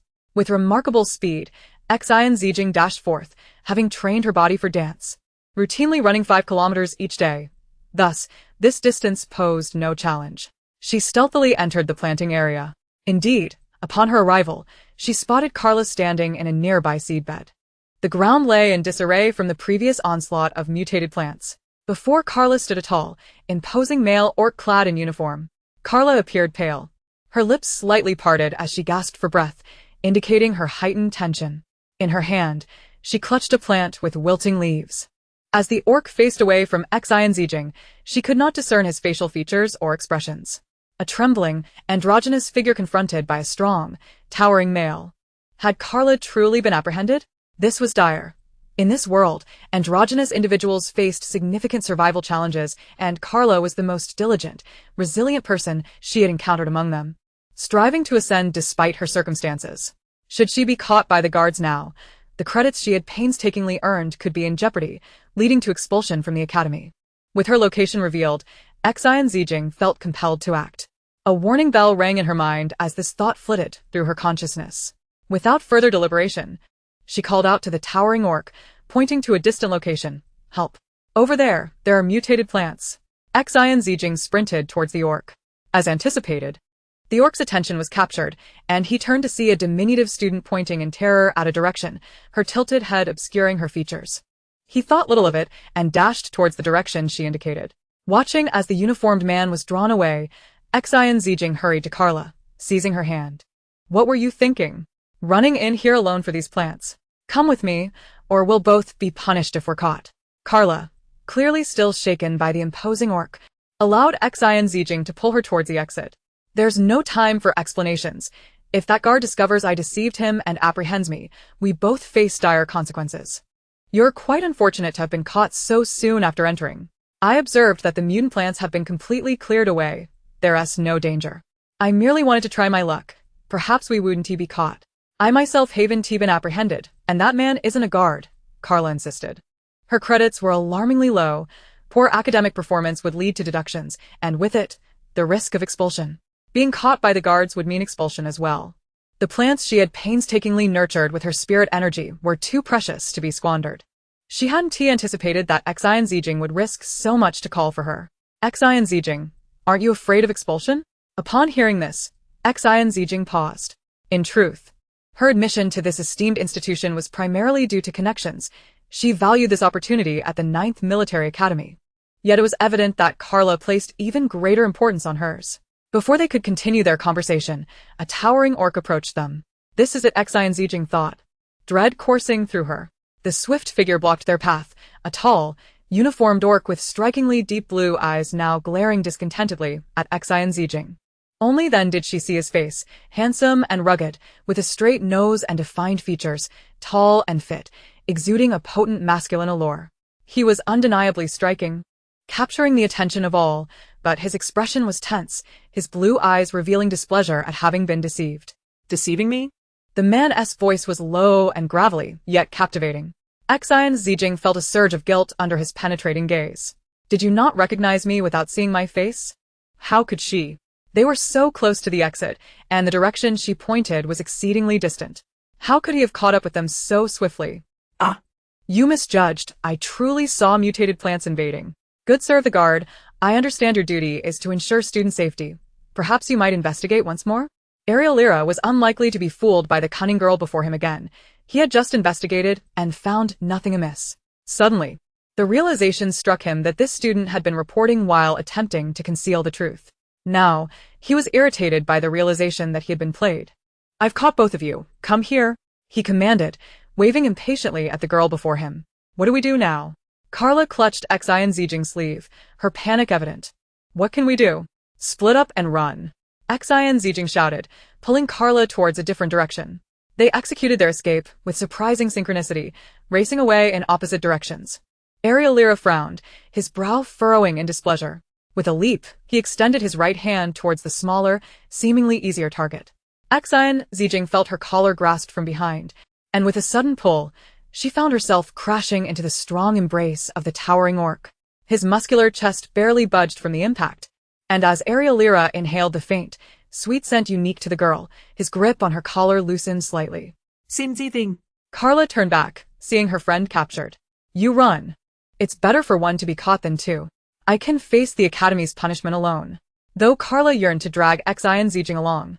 The one who had apprehended her was Irresistible, a figure of immense strength. Escape seemed impossible. Run now. Don't just stand there. Xin Zijin uket. Left with no choice. Carla gritted her teeth and fled, her mind racing with worry that as an enforcer, Irresistible could not impose Academy rules upon her, and thus, she hoped he would spare Xin Zijing any severe consequences. Irresistible released his grip on the girl's collar, and Xin Zijing, still shaken, turned around slowly to face the imposing orc. He towered over her, easily over 6 feet tall. Good serve the guard, I must have taken a wrong turn. I truly did not mean to deceive you. Might you let me go? The guard? His voice was deep and hoarse yet melodious, laced with a hint of mockery. You do not recognize the uniform I wear? It was at that moment that Xin Zijing comprehended that his attire did not resemble that of the Academy's guard uniform. Indeed, she had never seen anyone else in such a style within the Academy. The man stood tall and slender, clad in a uniform reminiscent of military attire, yet devoid of the solemnity typically associated with such garb. Who are you? The girl asked, her voice trembling with trepidation. I am Irresistible, the enforcer, he replied. Enforcer? What does that mean? Despite her initial apprehension, a sense of relief washed over her at the realization that he was not affiliated with the Academy, and thus, she would not face punishment. You are Xin Zijing, are you not? A subtle smirk danced across the man's lips, tinged with a hint of mockery. His voice deep and gravelly. What is it? Under federal law, Article 367, you are guilty of willfully obstructing the duties of an enforcer and intentionally deceiving me. Come with me. Xin Zijing gasped in shock, regretting her earlier failure to ascertain the situation. She had assumed he was a member of the Academy's guard and believed she could escape with Carla. In truth, Irresistible had no genuine intent to apprehend her. He was merely intrigued by the expressive countenance of this charming and cunning genderless individual before him, and he felt an urge to tease her.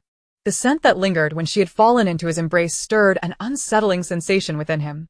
What is it? Do you have an objection? He inquired, towering over her. Accustomed to the company of individuals of similar height, he found himself scrutinizing this diminutive figure, reminiscent of a timid mouse.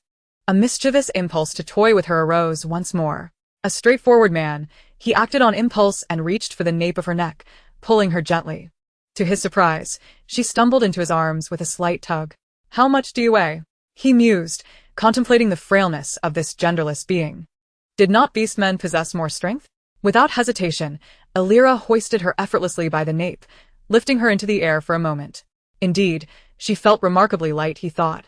The sudden sensation of being suspended, coupled with the constriction around her neck, caused Xin Zijing to lose her composure. Panic gripped her.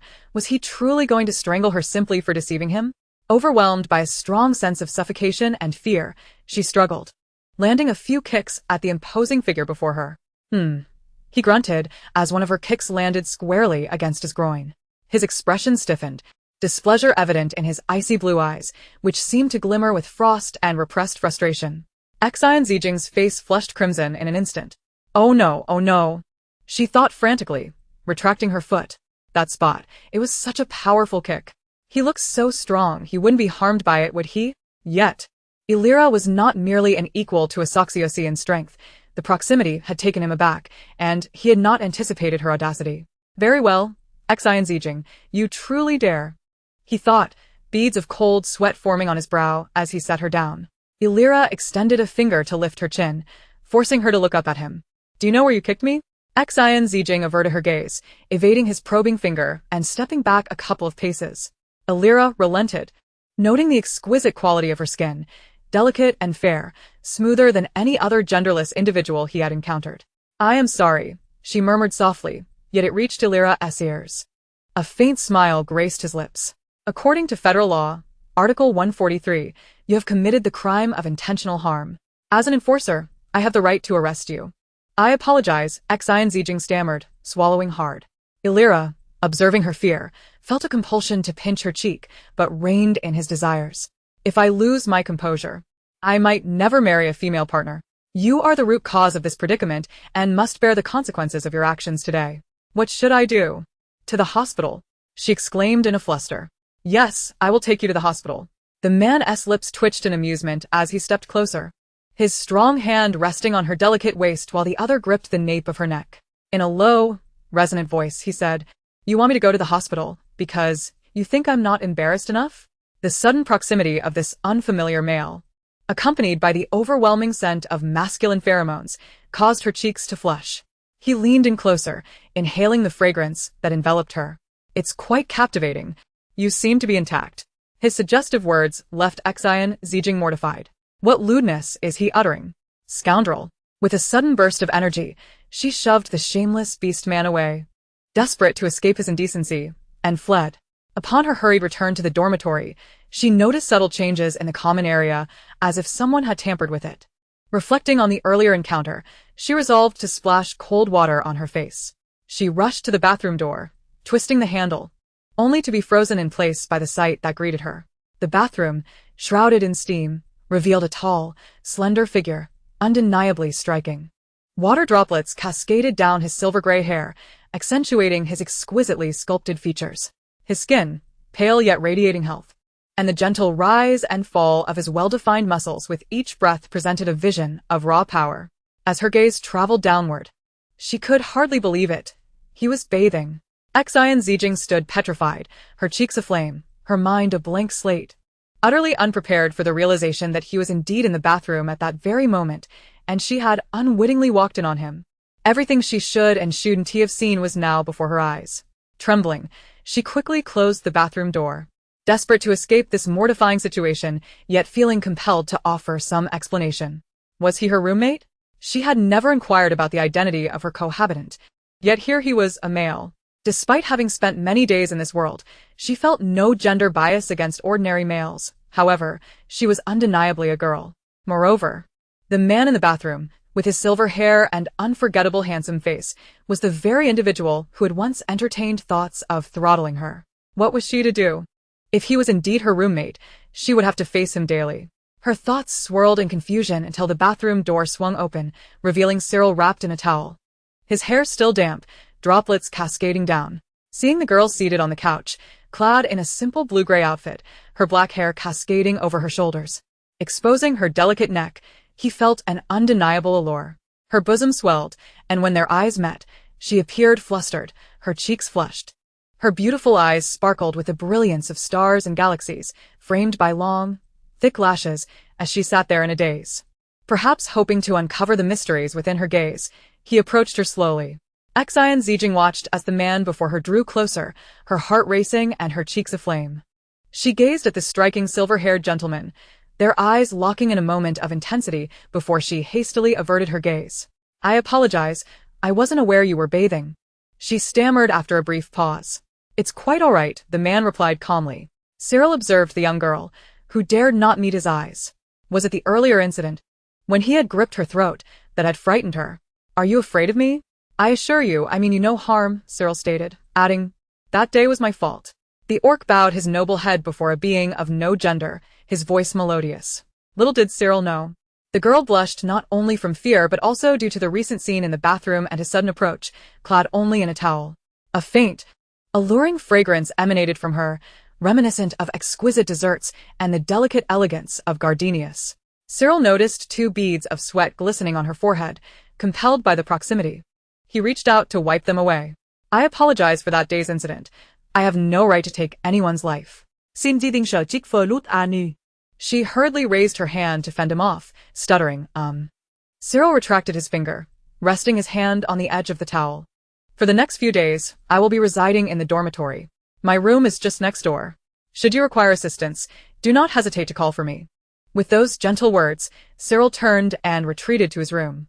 Xin Zijin exhaled a sigh of relief, her face still ablaze. She rushed to the bathroom, intent on splashing cold water on her face to cool her ardor. She turned on the shower, letting the icy water cascade over her visage. The frigid droplets jolted her awake, and she shook her head, striving to suppress her embarrassment. Chapter 14. The Reaction.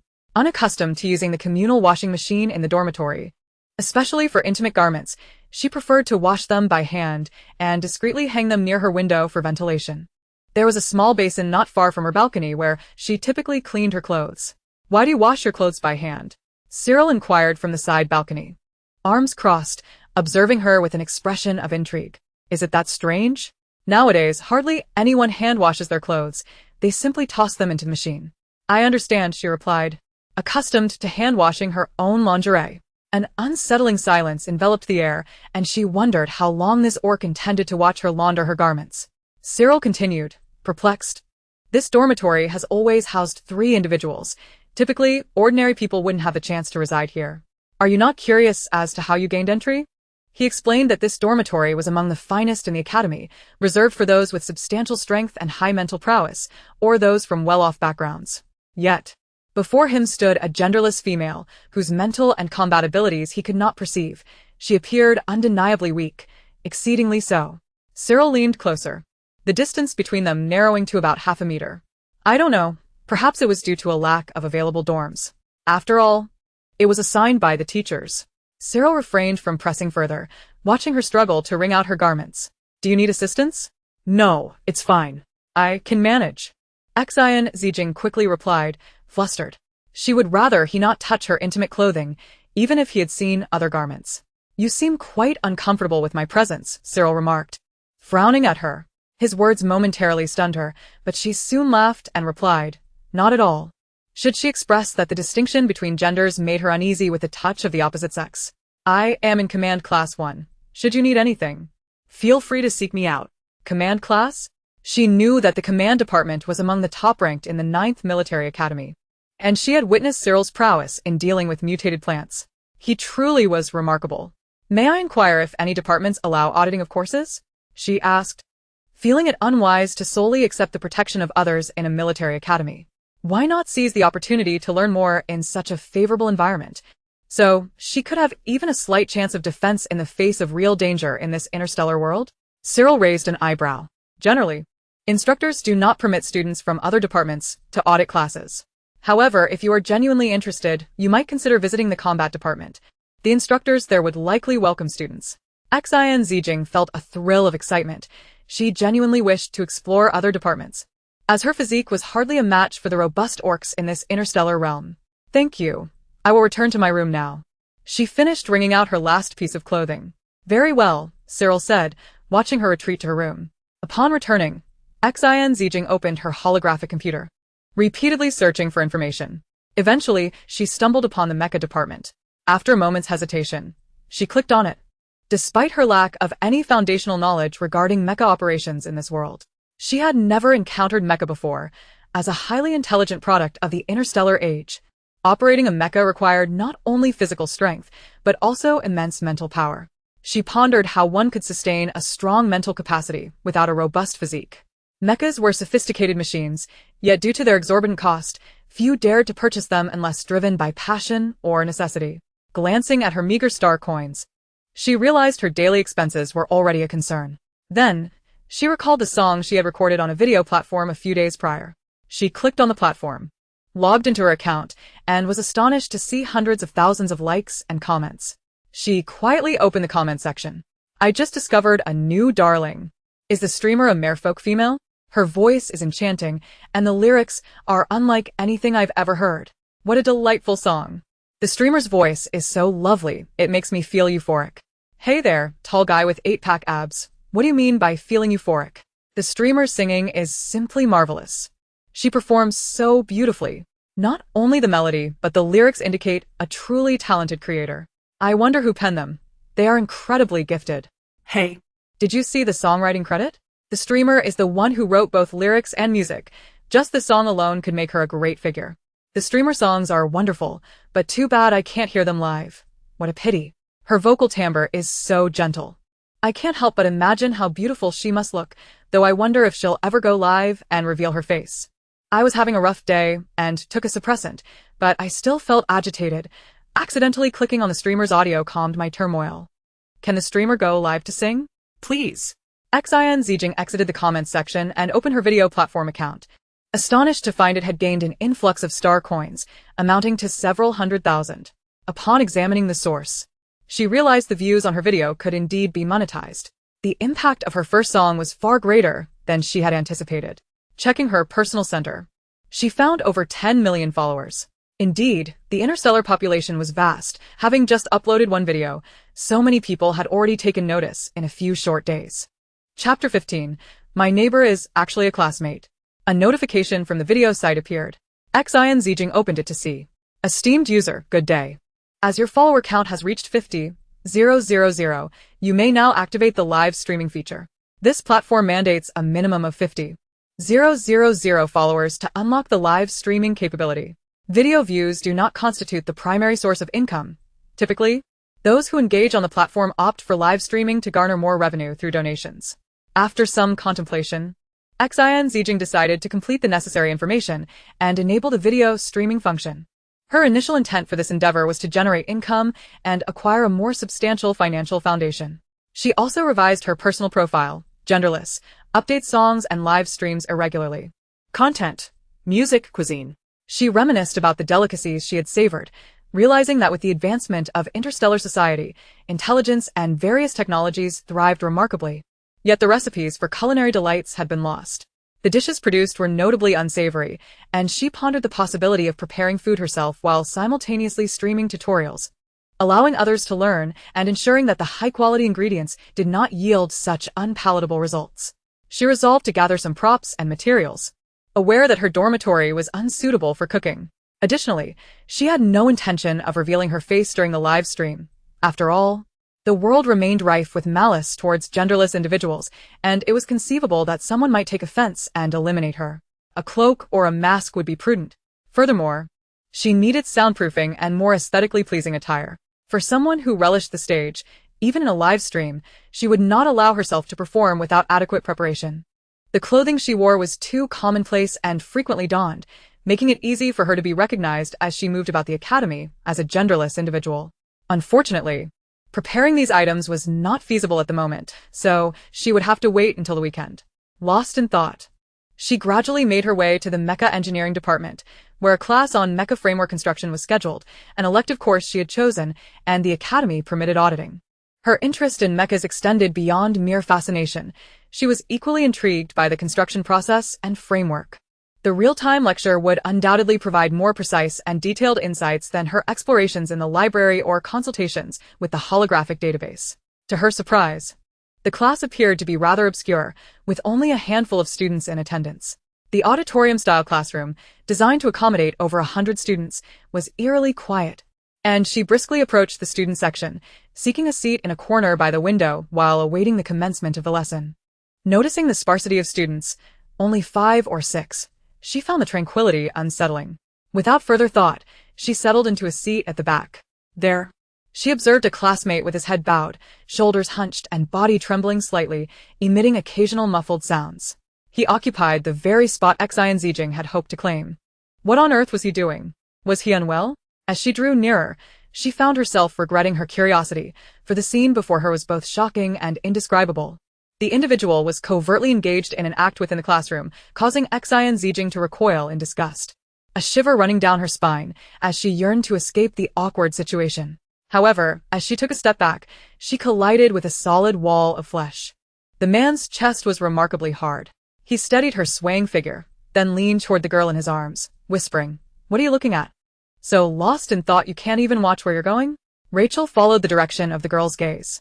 Xin Zijin's face flushed crimson as she looked up to find a familiar figure, a handsome man with a tall frame clad in a crisp white shirt, all buttons neatly fastened. Standing with an upright posture, the striking masculine brows were furrowed, unwaveringly focused on the orc in front of him, seemingly assessing the situation before displaying a hint of disdain. Xin Zijin turned her head, her eyes widening in disbelief. Rachel? That distinctive shock of red hair could only belong to her neighbor. At that moment, the orc, who had been secretly engaged in his act, seemed to sense the two intense gazes upon him and turned to face them with a disgruntled expression. He was in a state of arousal, having finally found a relatively comfortable corner free of other orcs to work in, only to be discovered. Moreover, what was with their expressions? In the academy, it was either genderless individuals or males. Did they not have their own affairs? Why were they watching him? The unmistakable red hair could only belong to Rachel, and the slightly shorter, yet strikingly beautiful genderless girl. Who was she? She was breathtaking, far surpassing the images he had previously conjured in his mind. He felt as though he had finally given a face to the object of his future fantasies. Rachel wrapped his arms protectively around the petite girl, shielding her from view, with one gentle hand covering her eyes. Upon seeing the unsightly individual before them, Rachel frowned slightly and extended a leg, sending the culprit orc tumbling to the ground. Get lost. The orc, now sprawled on the floor, hastily pulled up his trousers and scurried away in a flurry. Hearing Rachel's words, Xin Zijin quickly extricated herself from his embrace, her cheeks ablaze. Why you? What are you doing here? Her tone was somewhat frantic, and her gaze darted away, still shaken by the earlier incident and reluctant to meet Rachel's eyes. Surely he did not think she was a pervert. Rachel raised an eyebrow. I'm here for class. Is there a problem? And no. Xin Zijin hastily waved her hands, feeling too intimidated to engage in further conversation with Rachel. She feared that any misstep in her words might lead to misunderstandings. If there's nothing, why are you still standing here? She quickly found a seat further back, away from the recently departed orc, and let out a sigh of relief. Finally able to collect her thoughts, the instructor, an elderly man with graying hair and thick reading glasses, appeared particularly stern. Upon entering, he seemed unfazed by the sparse attendance. Likely accustomed to it, given that these rambunctious boys preferred to pilot ready-made mechas, opting to repair them when damaged or purchase new ones. Who would enjoy such an obscure and tedious course? Moreover, the cost of creating a mecha and its components was not something any orc could easily afford. An S-class mecha, even just one arm, would require materials costing millions of star coins. Thus, it was entirely normal for such classes to lack students. Yet, upon noticing the arrival of a beautiful genderless girl sitting attentively nearby, he mused that perhaps this genderless individual was merely curious and would never return after attending a single class. Throughout the lesson, Xin Zijin listened intently. The details presented were far superior to what she could glean from books or holographic searches. After all, this was a professor from the 9th Military Academy, and his theoretical knowledge and explanations were undoubtedly of masterful caliber. She couldn't help but glance at the red-haired boy seated a short distance away, her neighbor whom she had interacted with on the train. Rachel, what a coincidence. I didn't expect you to be a student at the 9th Military Academy as well. Are you interested in the mecha construction course? Rachel turned to see the girl smiling at him. He had noticed her beauty the moment she stepped into the classroom. Not entirely, he replied thoughtfully. My mechas are frequently damaged, and only by understanding their issues can I effectively repair them myself. Thus, I usually choose to handle it on my own. Chapter 16. So, it was Mimi. Huh? What do you mean? Are you saying that every time the mecha parts get damaged, you repair them yourself? Rachel, you're amazing for being able to do that. The girl offered her genuine praise. Was it to save costs? The thought of Rachel being like him, hailing from the garbage star and not particularly affluent, crossed his mind. The expenses related to mecha repairs must be exorbitant, which likely explained his eagerness to learn how to fix it himself. After all, wasn't he a student? What did he often do? Engage in fights? Was it truly that easy for mechas to break? How could they sustain such frequent damage? Are we going back together after the break? Rachel inquired. Xin Zijin suddenly recalled that she, like Rachel, resided on 86th Street, which was quite convenient. Moreover, with him around, wouldn't her journey be considerably safer? Without much thought, she replied, all right. After exchanging contact numbers, their relationship seemed to have grown closer. After class, as Rachel exited the classroom, she spotted someone from earlier engaged in self-indulgence. The orc appeared utterly astonished, gazing at Rachel, who approached with a fierce demeanor. Rachel, what do you want? Rachel, uninterested in providing an explanation, forcefully dragged him to the restroom. Bang! Ouch! The sounds of a few loud thuds accompanied the orc's pitiful cries. After administering the punishment, Rachel disdainfully washed her hands and left with a harsh remark. You are never to appear before me again. The "you" was, of course, directed at Xin Zijin, and the orc understood this all too well. Feeling quite wronged, He was the one being stared at and he was the one being beaten. Why was he so unfortunate? Yet, with Rachel as the assailant, he dared not complain and could only accept his misfortune, knowing well that he wouldn't dare provoke her. He resolved to be more cautious and avoid them in the future. Upon returning to her department's classroom, Xin Zijin sensed an unusual atmosphere. The once noisy classroom was now excessively quiet, with several orcs huddled together. "What's wrong, Carla?" Xin Zijin approached Carla and inquired. Carla glanced around before whispering, "Zijin, Did you know? our class is getting a transfer student today, and he is supposed to stay for a month." Carla spoke with a hint of wariness. "It's just a new classmate. Why are you all so frightened?" "Zijin, you don't understand. That transfer student is a carnivorous orc who was originally in a more advanced class. He lost control, bit someone, and has been confined, yet he often escapes. I heard he even eats other orcs." Carla's words grew increasingly fantastical, leaving Xin Zijin feeling perplexed. While it was true that herbivorous orcs had an inherent fear of carnivorous ones, it was hard to believe that such a situation would lead to someone actually eating other orcs within the academy. "Carla, don't be so alarmed. This is an academy. There are teachers and guardians. If someone were eating people, they would have been captured long ago." Yes, I'm not scared. There are guardians. What is there to fear about the new carnivorous orc? Besides, Zijin eats meat too. Maybe he is as gentle as you. However, I'm still very frightened. I heard he is extremely ferocious and might seek a fight. He has already been restrained with shackles. Carla spoke vehemently, and Xin Zijin found it quite baffling. "Alright, stop overthinking. With shackles on, he can't harm anyone. Just avoid any interactions with him." As class began, the crowd dispersed and everyone returned to their seats. "This is our new student in the horticulture department. His name is Gaok. He was previously a student in a high-level class, but has transferred to our class for a month due to special circumstances. Let us support each other," the director announced from the front. Xin Zijin looked up to see a handsome boy clad in black standing at the front, his skin remarkably fair for an orc. He sported a sleek wolf-tail hairstyle, with neatly trimmed bangs framing his forehead. His black eyebrow piercings and ear studs exuded a wild, untamed youthful spirit. A pair of black cat ears adorned his head, and his orange slit pupils stood out strikingly. He appeared relatively young, wearing a black iron collar around his neck, as well as on his wrists and ankles. During this month, Gaok was restricted from consuming any meat, like everyone else, and could only have vegetables or nutrient solutions. He was also prohibited from engaging in fights or any misconduct. As a high-level orc, he was expected to actively contribute to the class. Should he misbehave again, the class could report him. A murmur of discussion erupted in the classroom. He is a student from a high-level class. That means his strength is at least A-level. Wait. Look at the restriction collar around his neck. That SS level. What did he do to deserve such a collar? Would he suddenly bite me now? The boy overheard the ruckus and appeared displeased, exhaling towards the orc at the front. What is the discussion about? If you're not satisfied, challenge me directly. Even if I'm restrained, I'm still here for a duel. As Gaok spoke, his prominent canines were visible. Orcs were known for their combative nature, and personal duels were permitted, distinguishing them from mere brawls. The orc fell silent, fear evident as he tightly closed his mouth, clearly intimidated.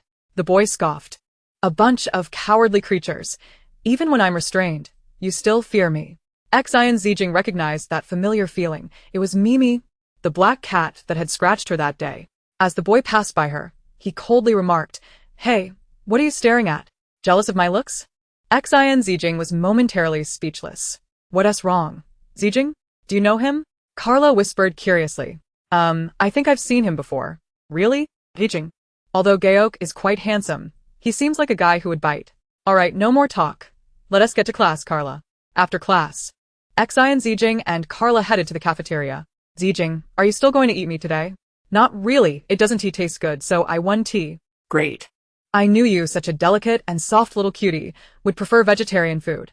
The cafeteria just introduced a new salad dish. The last time I had it, it was so delicious. You really have to try it, Carla exclaimed enthusiastically. Okay. Arriving at the food counter, they noticed that the first floor was less crowded than usual, with fewer people in line. Xin Zijin and Carla stood in line as they always did. Suddenly, a disgruntled voice came from the counter. "Can you hurry up with the card? You're so slow. Even herbivores can't get their food hot." Isn't this salad cold anyway? Xin Zijin thought. recognizing the voice as familiar. I can serve faster than you can pick up your food. You herbivores not only lack combat skills but also take forever in the cafeteria. Hurry it up. Clang. Clang. The sound of a spatula hitting a large basin echoed. Those at the back, keep up with the line. No cutting in, or I'll come out and give you a beating. The cafeteria was remarkably orderly and quiet for the first time. What are you doing here? The black-haired boy with a wolf-tail hairstyle, wearing an apron typically donned by cafeteria staff, had his ears poking out from beneath a hat and a mask covering his face. He held a spoon in one hand and wore an impatient expression. Wasn't he this the new transfer student, Geok? How did this little black cat, demoted to a horticulture student, end up working as a cafeteria staff member? Seeing Xin Zijin holding a food tray, Geok looked surprised. What's with that stare? Geok frowned, putting on an air of superiority. What's wrong? My living expenses were all deducted. Is it a problem to take on a part-time job? Oh, so it's voluntary. Chapter 17. Like a date. Xin Zijin and Carla settled into their usual seats, and this time, the vegetable salad was indeed much tastier than before. Xin Zijin took a couple more bites, as she had noticed a general decline in her appetite since arriving in this world. She felt she had lost quite a bit of weight, and realizing she couldn't be picky, she forced herself to eat a couple more bites. After school, it seemed she must seize the moment to procure some ingredients and prepare a meal for herself. Clang. Suddenly, a large iron basin appeared on the table before her, laden with several medium-rare meat chops. The owner of this substantial basin was Geok, who had just served them their meals. Kara, who was munching on her salad, was evidently startled by the sight of the meat, inching closer to Xin Zijin in her seat. Xin Zijin observed Geok, still clad in a large apron, and inquired, "Have you finished serving?"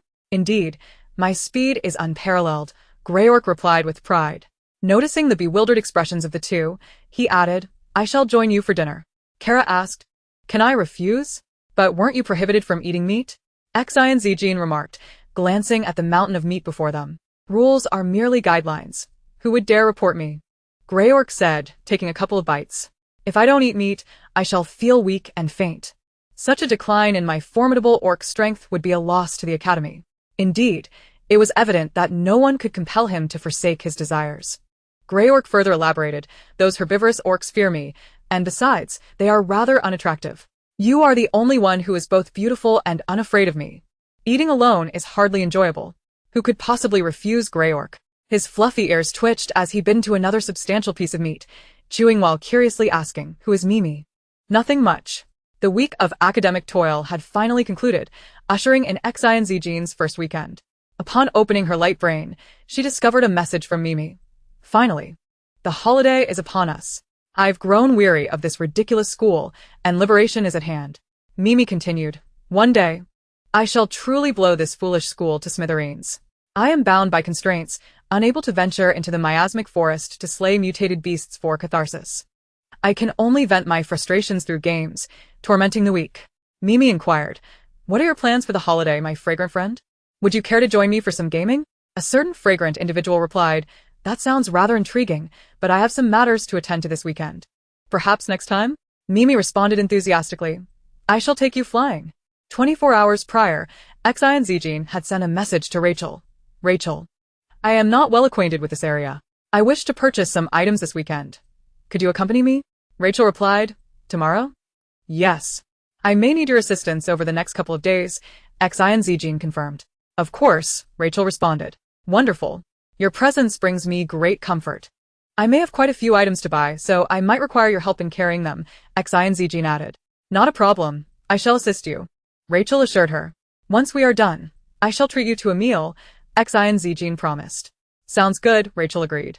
A call came through on Rachel's light brain. It was a tall, muscular male with a scarred face, who appeared quite excited upon seeing Rachel connect. This time, Rachel's earnings were substantial. If he won 10 consecutive matches, he would earn 60 million star coins. With your skills, that should be a breeze. "This is a rare opportunity. Remember your brother when you win, alright, Rachel? I won't be attending the arena this week. Please cancel for me." "What's the matter? Didn't you need the star coins? Why cancel this week?" The scarred orc was taken aback. It was well known that orcs from the garbage planet were notorious for risking everything to earn star coins through matches. "I have something important to attend to this weekend." Seeing Rachel's serious demeanor, the scarred orc's jaw dropped in astonishment. What could possibly be more important than earning star coins? Something far more significant. At that moment, Rachel received a message from Xin Zijin. I am ready, standing at your door now. Shall we head out? However, before the scarred orc could finish speaking, Rachel proactively disconnected the call. She rushed to the bathroom mirror to tidy her slightly disheveled red hair, quickly changing into a looser, more stylish outfit. Upon exiting her room, she spotted Xin Zijin standing a short distance down the corridor. Facing her, the sunlight poured over her shoulders and face, illuminating her fair, delicate profile with breathtaking beauty that was hard to look away from. Rachel couldn't help but quicken his pace. Shall we? Xin Zijin. Absolutely, he replied. Where exactly is the procurement location? Xin Zijin asked, uncertain of the specifics. This was precisely why she had asked Rachel to accompany her. At least he could be considered a native of this star system. I've called for a vehicle, Rachel informed her. Xin Zijin recalled their first meeting on the hover train, where she had found herself in an awkward situation that Rachel had resolved for her, as she had only taken the hover train due to her financial constraints. Rachel also lived on 86th Street and had taken the hover train as well. Was he struggling financially too? Apologies, Rachel, but I shall cover all expenses for today. Not necessary, Rachel replied, unsure of how to respond. Did this beautiful girl truly believe he was impoverished? In the star system, anyone who could afford mechs was not destitute. Riding the hover train was merely a habit from his youth, as he hailed from the garbage planet, where the hover train was the most common mode of transportation. Living on 86th Street was simply a result of nostalgia, having resided there for so long. And he was too lazy to move since he had always lived in the academy's dormitory. Rachel pursed his lips, saying, I am not as poor as you think. Xin Zijin immediately fell silent, realizing she might have unintentionally hurt his pride. How foolish of her to speak so bluntly. However, considering that he had taken the time to assist her, she felt she would have to make it up to him later. Chapter 18. Procurement. Upon arrival, the Interstellar shopping mall was vast, adorned in a dazzling array of European architectural styles, bustling with activity. Rachel assured her that she could find virtually everything she wished to purchase here. Let us first gather the items needed for my live broadcast, some decent recording equipment and headsets, along with a camera that can be adjusted to hover using my personal light brain and soundproofing materials. I certainly don't want my singing echoing throughout the entire building. Rachel proved to be an exceptionally competent shopping companion, knowledgeable about nearly everything and remaining quietly supportive. After acquiring these items, she spent over 80,000 star coins. Although the expense stung a little, the thought of how these acquisitions would enhance her streaming experience and, consequently, her income motivated her to persevere and make the purchases. When she saw Rachel stow the items away in his spatial pouch, Xin Zijin felt foolish. She had previously seen that a 10 square meter spatial pouch cost over 1 million star coins. She had assumed Rachel was as financially constrained as she was and incapable of affording such luxuries. Little did she know she was the only one truly struggling. For orcs who played with mechs, a spatial pouch was essential. Otherwise, where would they store their mechs? She mused that the interstellar realm was quite remarkable, boasting such advanced technology. She needed to earn star coins diligently, repay the tuition that Asosis had covered for her, and eventually acquire a spatial pouch for her own convenience. Thinking about clothing and gear, she said, what is wrong? Do you wish to browse for anything else? I would like to buy a few outfits, Xin Zijin replied. Rachel observed the stunningly radiant girl before him. Since their acquaintance, he had noticed she consistently wore very simple, masculine attire, long pants and long sleeves. Undoubtedly, she was a strikingly beautiful gender-neutral female. Unlike other females who donned skirts, she had never worn one. He imagined how much more beautiful she would appear in a lovely dress. Alright, I will take you there. In the realm of video streaming, the allure of clothing and accessories can significantly enhance the ambience. She holds the stage in high regard, striving for excellence even in the realm of live broadcasts. Rachel escorted her to a boutique, where a robotic shop assistant greeted them with enthusiasm. Hello, how may I assist you today? Xin Zijin gazed at the garments displayed in the window, noting their ordinary nature, simple dresses suitable for daily wear, too mundane to achieve the captivating visual effect she desired for her video. Are there any other styles available? She inquired. The robotic attendant's mechanicalized word, indeed, please follow me. Feeling somewhat awkward about allowing Rachel to accompany her into the fitting area, the assistant suggested that Rachel wait in the reception area. Inside, the selection of clothing was indeed more ornate, with numerous European-style garments displayed in the glass cases, exuding an air of elegance. She chose two of the smallest sizes, though her frame, being proportionate, was overshadowed by the general larger stature characteristic of her kind. Consequently, The standard sizes transformed into oversized fits on her. Once Xin Zijin entered the dressing room, Rachel began perusing the women's clothing, marking this as his inaugural visit to a store catering to female attire. An indescribable sensation washed over him. Despite some embarrassment, there was an undeniable joy. The array of female garments displayed outside was strikingly diverse, yet predominantly featured skirts. He envisioned Xin Zijin's delicate features, her fair and tender skin, and her enviable figure. She would undoubtedly look exquisite in these dresses. "Excuse me," another intelligent robotic attendant approached Rachel. "How may I assist you?" Rachel pointed to several outfits he had taken a liking to, all of which were notably smaller in size. Nevertheless, he had an impeccable aesthetic sense. The colors and styles were exquisitely coordinated. "Please wrap these up for me," he requested.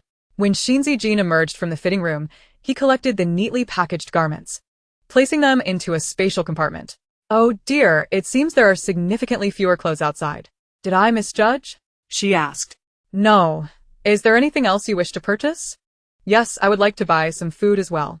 The two attractive individuals standing together drew the attention of numerous passers-by, perhaps due to the weekend crowd. As they approached the shopping district's heart, the throng grew denser, revealing a stark predominance of male orcs. Xin Zijin couldn't help but marvel at the pronounced disparity in gender ratios, far more pronounced than she had anticipated.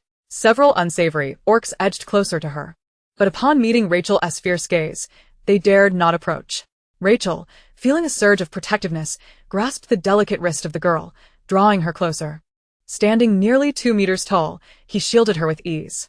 Among the orc population, her stature was diminutive, and a careless bump from a passerby could easily overwhelm her. Xin Zijin understood his intentions and remained silent, though the slight flush of her ears betrayed her inner thoughts. As she stood in close proximity, Rachel's eyes fell upon her, drawn to the alluring curves concealed beneath her attire. He quickly averted his gaze, feeling his heart race, and took a deep breath to regain his composure. "What's wrong?" Xin Zijin noted his grip tightening around her wrist, a hint of concern evident in her voice. At that moment, an ill-intentioned orc appeared to sense her sweetness in the crowd, deliberately bumping forward in an attempt to get closer to her. Rachel's brow furrowed in silence. Loosening his grip, he instead draped his long arm around her shoulders, effectively pulling her half into his sturdy embrace, skillfully averting the unwanted attention. In this manner, they indeed resembled a young couple. "There are more people now," he remarked, his voice slightly husky, a facade of calm masking the turmoil within, meant to reassure the girl in his arms. The proximity was overwhelming. Xin Zijin felt a rise in his body temperature, lifting her gaze to his chiseled jaw and refined features. Rachel, upon hearing his name, Rachel stiffened momentarily, glancing down at her, her clear eyes gazing up at him. Cheeks flushed. Her eyes sparkled with moisture, lips parting ever so slightly, exuding an irresistible allure that made his heart skip a beat. He managed to respond, his throat dry. "Are you feeling hot?" she asked, a hint of concern lacing her voice. "A bit," he admitted, loosening the buttons at his chest, revealing his strong, enticing collarbone, a gesture both captivating and masculine. Flushing, she swallowed hard, her cheeks deepening in hue. Unable to resist, she stole glances at his jawline, captivated by Rachel's striking handsomeness, particularly when he had tilted his chin slightly. "Shall we hurry and leave?" Being in such close proximity to her, he noted her porcelain complexion, the soft pink of her lips slightly parting, her lashes fluttering, making him swallow again. An overwhelming impulse surged within him, a desire to kiss her, to devour her entirely, but he deemed it too forward. Instead, he instinctively tightened his hold around her slender waist. Chapter 19. The Frenzied Orcs. Finally, they managed to push through the crowd, relishing the fresh air outside. Rachel reluctantly released his hold on Xin Zijin. "Did you apply some perfume? You smell delightful," he remarked. Having encountered many fragrances before, he noted that most were often overwhelming, yet her scent was refreshingly pleasant. Having just regained her composure from the bustling crowd, she replied, "No, I don't wear perfume." A gentle breeze tousled her hair, revealing her fair, delicate skin. Without any makeup, a rosy hue graced her cheeks, reminiscent of tender petals in early summer. Rachel's heart skipped a beat, lips parched as he said, "Xin Zijin, you should refrain from gazing at other orcs." "What?" Xin Zijin scratched her ear, ensuring she had heard correctly. The imposing orc before her spoke earnestly. He isn't appealing. If you wish to see, You can gaze at me. I can show you. Xin Zijin's eyes widened in disbelief, unable to fathom how such crude words could escape the lips of this dignified figure. He must have misunderstood. Is it possible that I seem so lewd? Who would have such a preference for that? Rachel seized her hand, placing it against his chest. You can explore elsewhere. I'm quite robust. Xin Zijin's face burned crimson. No, that's unnecessary. And I have no interest in watching others in such a manner. She wished fervently to escape this conversation. Oh. I see, Rachel said, disappointment etched on his face as he stroked his chin. So, my physique is truly lacking? No, that's not what I meant, Xin Zijin stammered, feeling increasingly flustered. I'm thirsty. Please, can you fetch me an iced drink? Rachel glanced at the throng of shoppers in the mall and said, All right. You wait for me here. With that, she ventured deeper into the store. Once he saw her finally depart, Xin Zijin exhaled a sigh of relief. She found a shaded corner to sit down, striving to calm the tumult of emotions that had recently stirred within her. The sensation of having just touched Rachel's muscular chest still lingered on her fingertips. Shaking her head, she silently chastised herself for her peculiar behavior today. At that moment, a commotion erupted from the crowd nearby as several orcs appeared to sense something amiss, all turning their gazes toward a specific direction. One orc, clutching his abdomen, was being assisted out by others. The cacophony of police sirens, ambulance wails, and various other sounds melded together, depicting a scene of chaos. This is bad. An orc has gone berserk. Run. Xin Zijin frowned, puzzled by the unfolding events. Suddenly, a series of footsteps approached from the side, the figures clad in uniform, law enforcers. She looked up to see a man in the lead, his azure eyes briefly meeting hers before swiftly averting his gaze. He directed his subordinates to push past her into the tumultuous crowd. Xin Zijin was taken aback. It was him. That rogue, Yaelira. Establish a perimeter and distance the crowd, commanded the enforcers as they surged into the masses, swiftly creating a barrier to isolate the spectators. It was then that Xin Zijin noticed at the center of the crowd a massive black bear, nearly 5 meters in height, groaning in agony. It was indiscriminately attacking the nearby orcs, its own body marred by numerous scratches, as if it had inflicted them upon itself. My heavens, it's a berserk B-class orc, gasped someone in the crowd. No, once an orc loses control and transforms, its rank increases. It must be at least A-class now. Another voice exclaimed, an A-class berserk orc. They lack any rationality, and will assault any living creature within reach. We must flee. Why are we still standing here? Don't worry, the enforcers are here. And with Commander Yaelira present, a dual S orc is more than capable of handling an A-class berserk orc, someone reassured. I've never witnessed an SS-class orc in battle. This is my lucky day. No matter the danger posed by the berserk orc, I cannot miss this. Xin Zijin listened to the surrounding chatter, a hint of confusion creeping into her thoughts. Perhaps due to her diminutive stature, she found herself at the front of the crowd, affording her an excellent view of the unfolding spectacle. At that moment, the imposing figure of Yaelira stood before the enraged black bear, his expression grave, exuding an aura of formidable authority. His piercing blue eyes were fixed on the orc before him.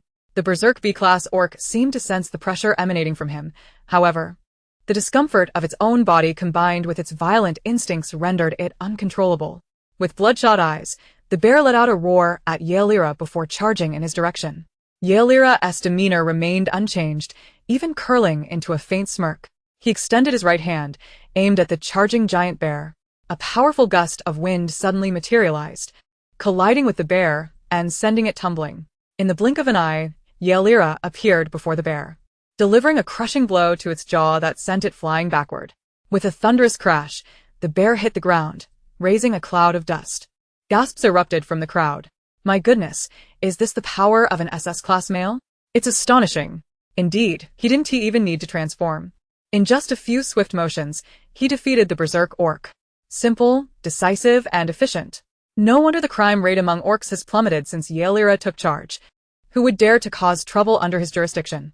Yaelira shook his slightly numbed arm, used restraining chains to secure it, and take it back to prison. Although the transformed black bear was massive, the enforcers acted swiftly and efficiently, employing steel chains designed to suppress mental energy to firmly bind the downed bear. At that moment, One enforcer approached Yelira, reporting, "Commander Yelira, this black bear orc is confirmed to have a mate." A fresh wave of gasps rippled through the crowd. No way. How could a mated orc go berserk? Didn't his mate provide him with mental soothing? My heavens, surely there are sedatives available if there was no mental soothing? How could he end up berserk? Chapter 20. The Female Mate. The orcs couldn't help but feel sympathy for the fallen black bear orc.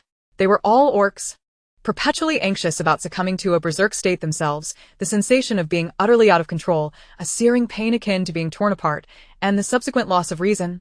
Descending into a primal state. Yelira frowned upon hearing this. Typically, berserk orcs were those who had never matched with a female. Once captured by the enforcers, as long as no substantial harm had been inflicted on the orc, after administering a high concentration of sedatives and undergoing labor reform, they could potentially be released after paying hefty fines.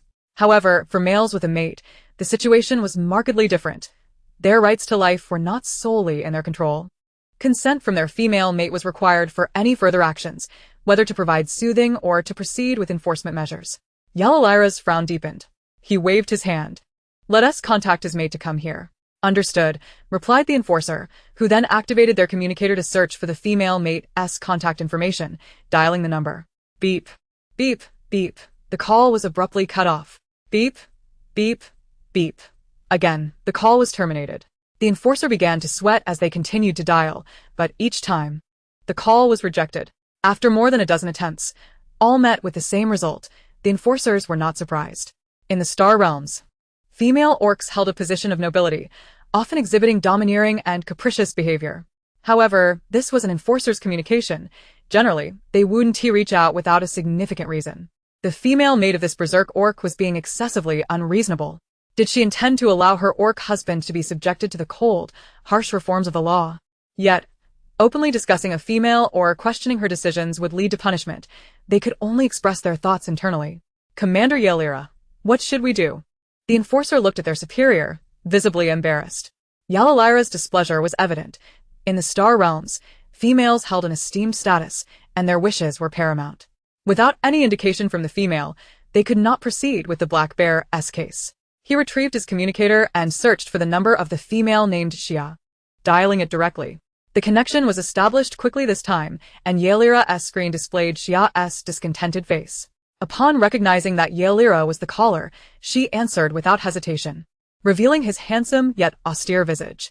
"Is this Commander Yelira? What can I do for you?" After explaining the situation, Yelira stated that the enforcers would await her arrival, hoping she would come in person, before swiftly disconnecting the call, feeling nauseated by her insistent gaze, as if she were undressing him with her eyes. In the Star Realms, females did not shy away from expressing their desires. The predatory glint in their eyes was unmistakable. Moreover, it appeared that behind Xia, several male companions lingered. Minimally clothed and sporting unsatisfied, grotesque expressions, as if they intended to set their sights on him. Yelira shivered at the thought. The gaze drifted toward a certain girl within the crowd.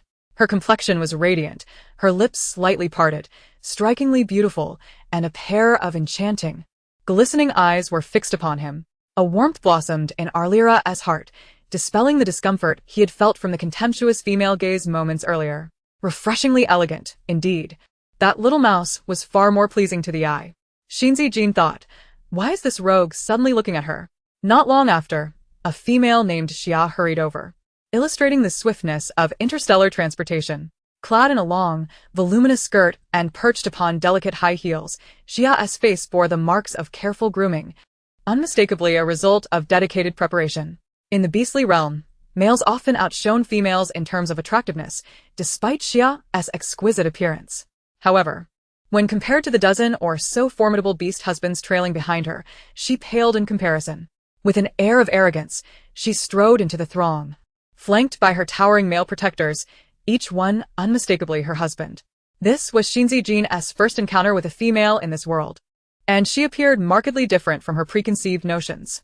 The respectful demeanor of the beast men indicated that it was not merely a matter of status. This female possessed more pronounced feminine traits, standing shorter than the androgynous counterparts, showcasing a stark contrast.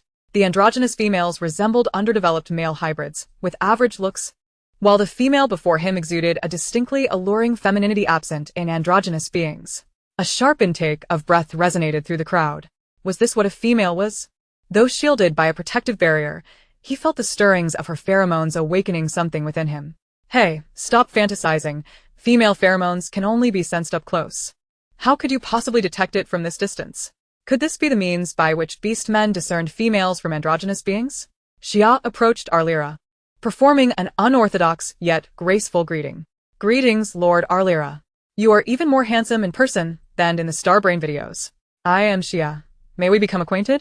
Arlyra regarded her with indifference, a flicker of disdain surfacing within him as he replied coolly, Is this brutish bear male truly your husband?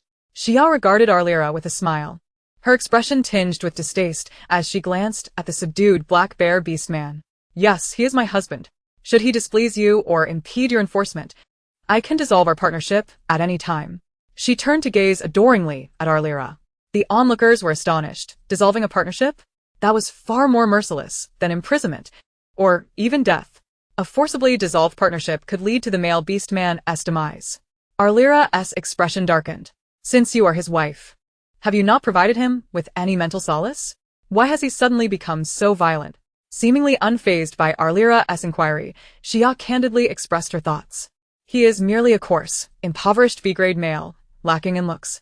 I do not care for him and have not provided him with mental solace for an entire year.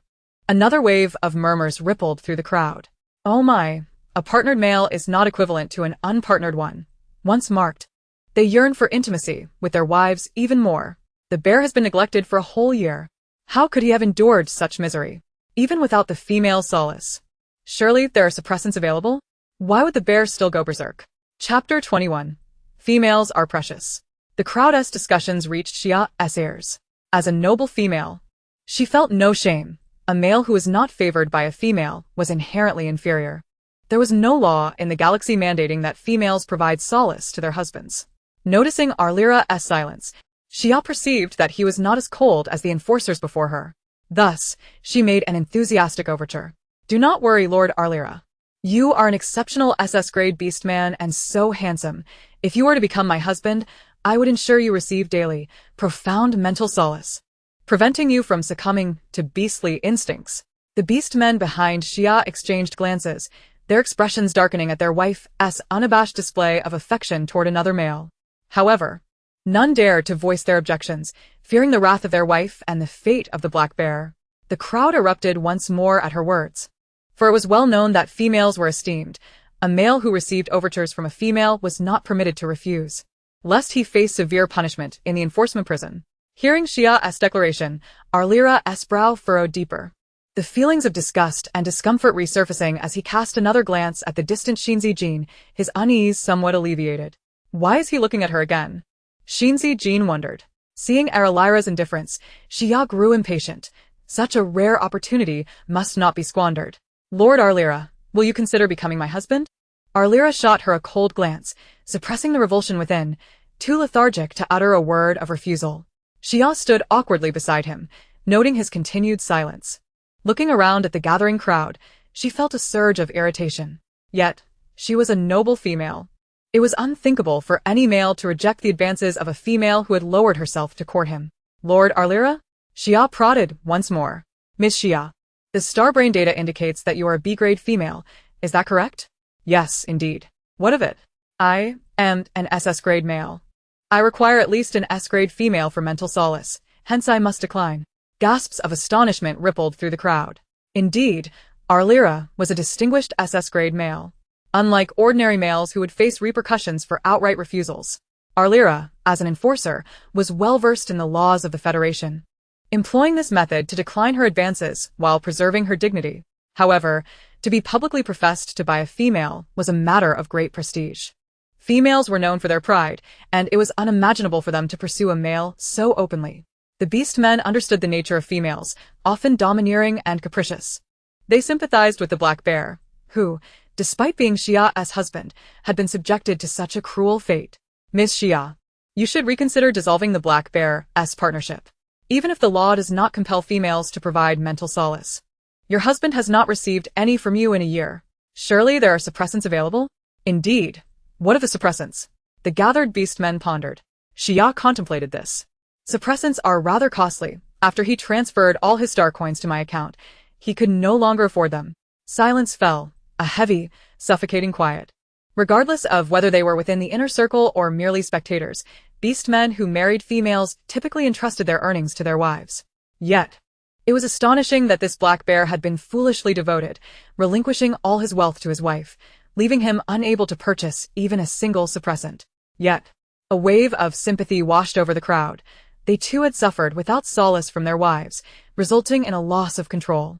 Ms. Xia, Will you take the black bear with you, or shall we hand him over to the enforcement agency? Arlira nearly ground his teeth as he spoke. Hand him over to you entirely. A rather indifferent and casual remark was made regarding the future plans of the bear beastmen. Xia's demeanor incited considerable ire among many of the beastmen, yet they found themselves helpless, for she was, after all, a noble female.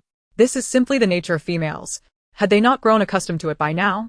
Yaelira once again cast her gaze towards Xin Zijin, who stood not far away, but at that moment, the striking azure of her eyes revealed a hint of melancholy. Xin Zijin. Xia had been observing Yaelira intently. There was no denying that this law enforcement officer was truly radiant. In both strength and beauty, none of her 30-plus mates could compare to her. Even though Yaelira had rejected her advances, Xia bore no resentment. Yet, why did Yaelira's gaze remain fixed on a spot in the crowd? Xia held little regard for the ordinary beastmen surrounding her. They were merely commoners. However, as she followed Yaelira's line of sight, she noticed a stunning and androgynous being standing before a group of tall male beastmen.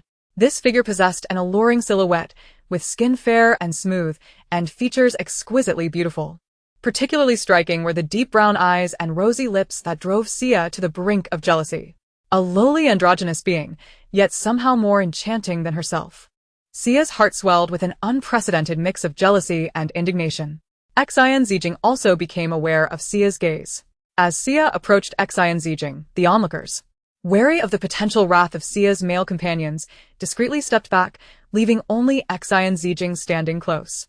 Upon reaching Xin Zijin, Xia noticed that the androgynous being was a half-head shorter than her, prompting a derisive snort from Xia.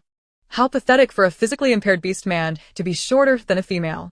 With an unfriendly tone, she interrogated, "Hey, androgynous being, are you here to seduce the males?" Xin Zijin. I see my bear beast man mate has been driven into a frenzy by your allure. Before that, he never even transformed. Let me see if your protective membrane is still intact, Xia declared, extending her hand towards Xin Zijin's ear, where the protective membrane was located. Sensing the malicious intent in Xia's gaze, Xin Zijin instinctively turned away. Unaccustomed to unwelcome touches from strangers, her evasive action incited Xia's anger. You inferior, incomplete androgynous being. How dare you evade? Chapter 22. Handcuffed.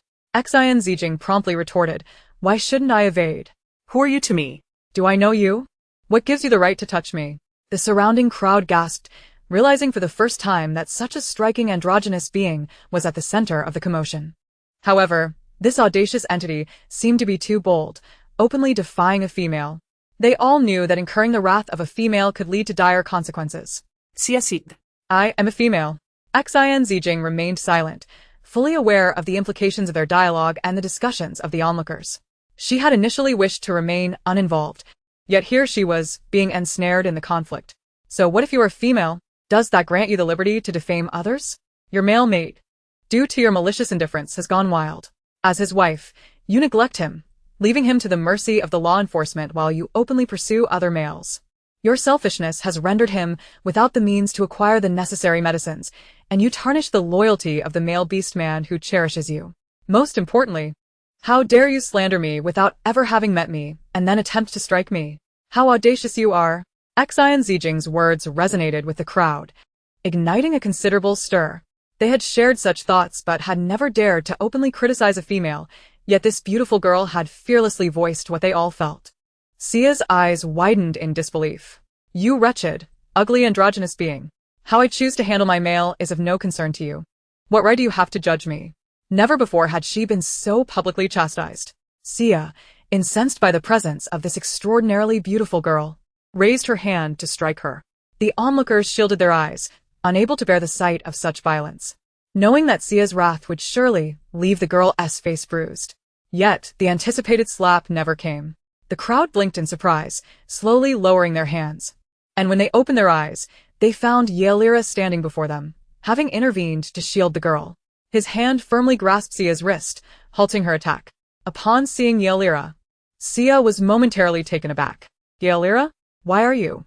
As if wanting to inquire why he would protect such a detestable androgynous being, she was interrupted by Yaelira's words. The androgynous being has openly insulted a noble female.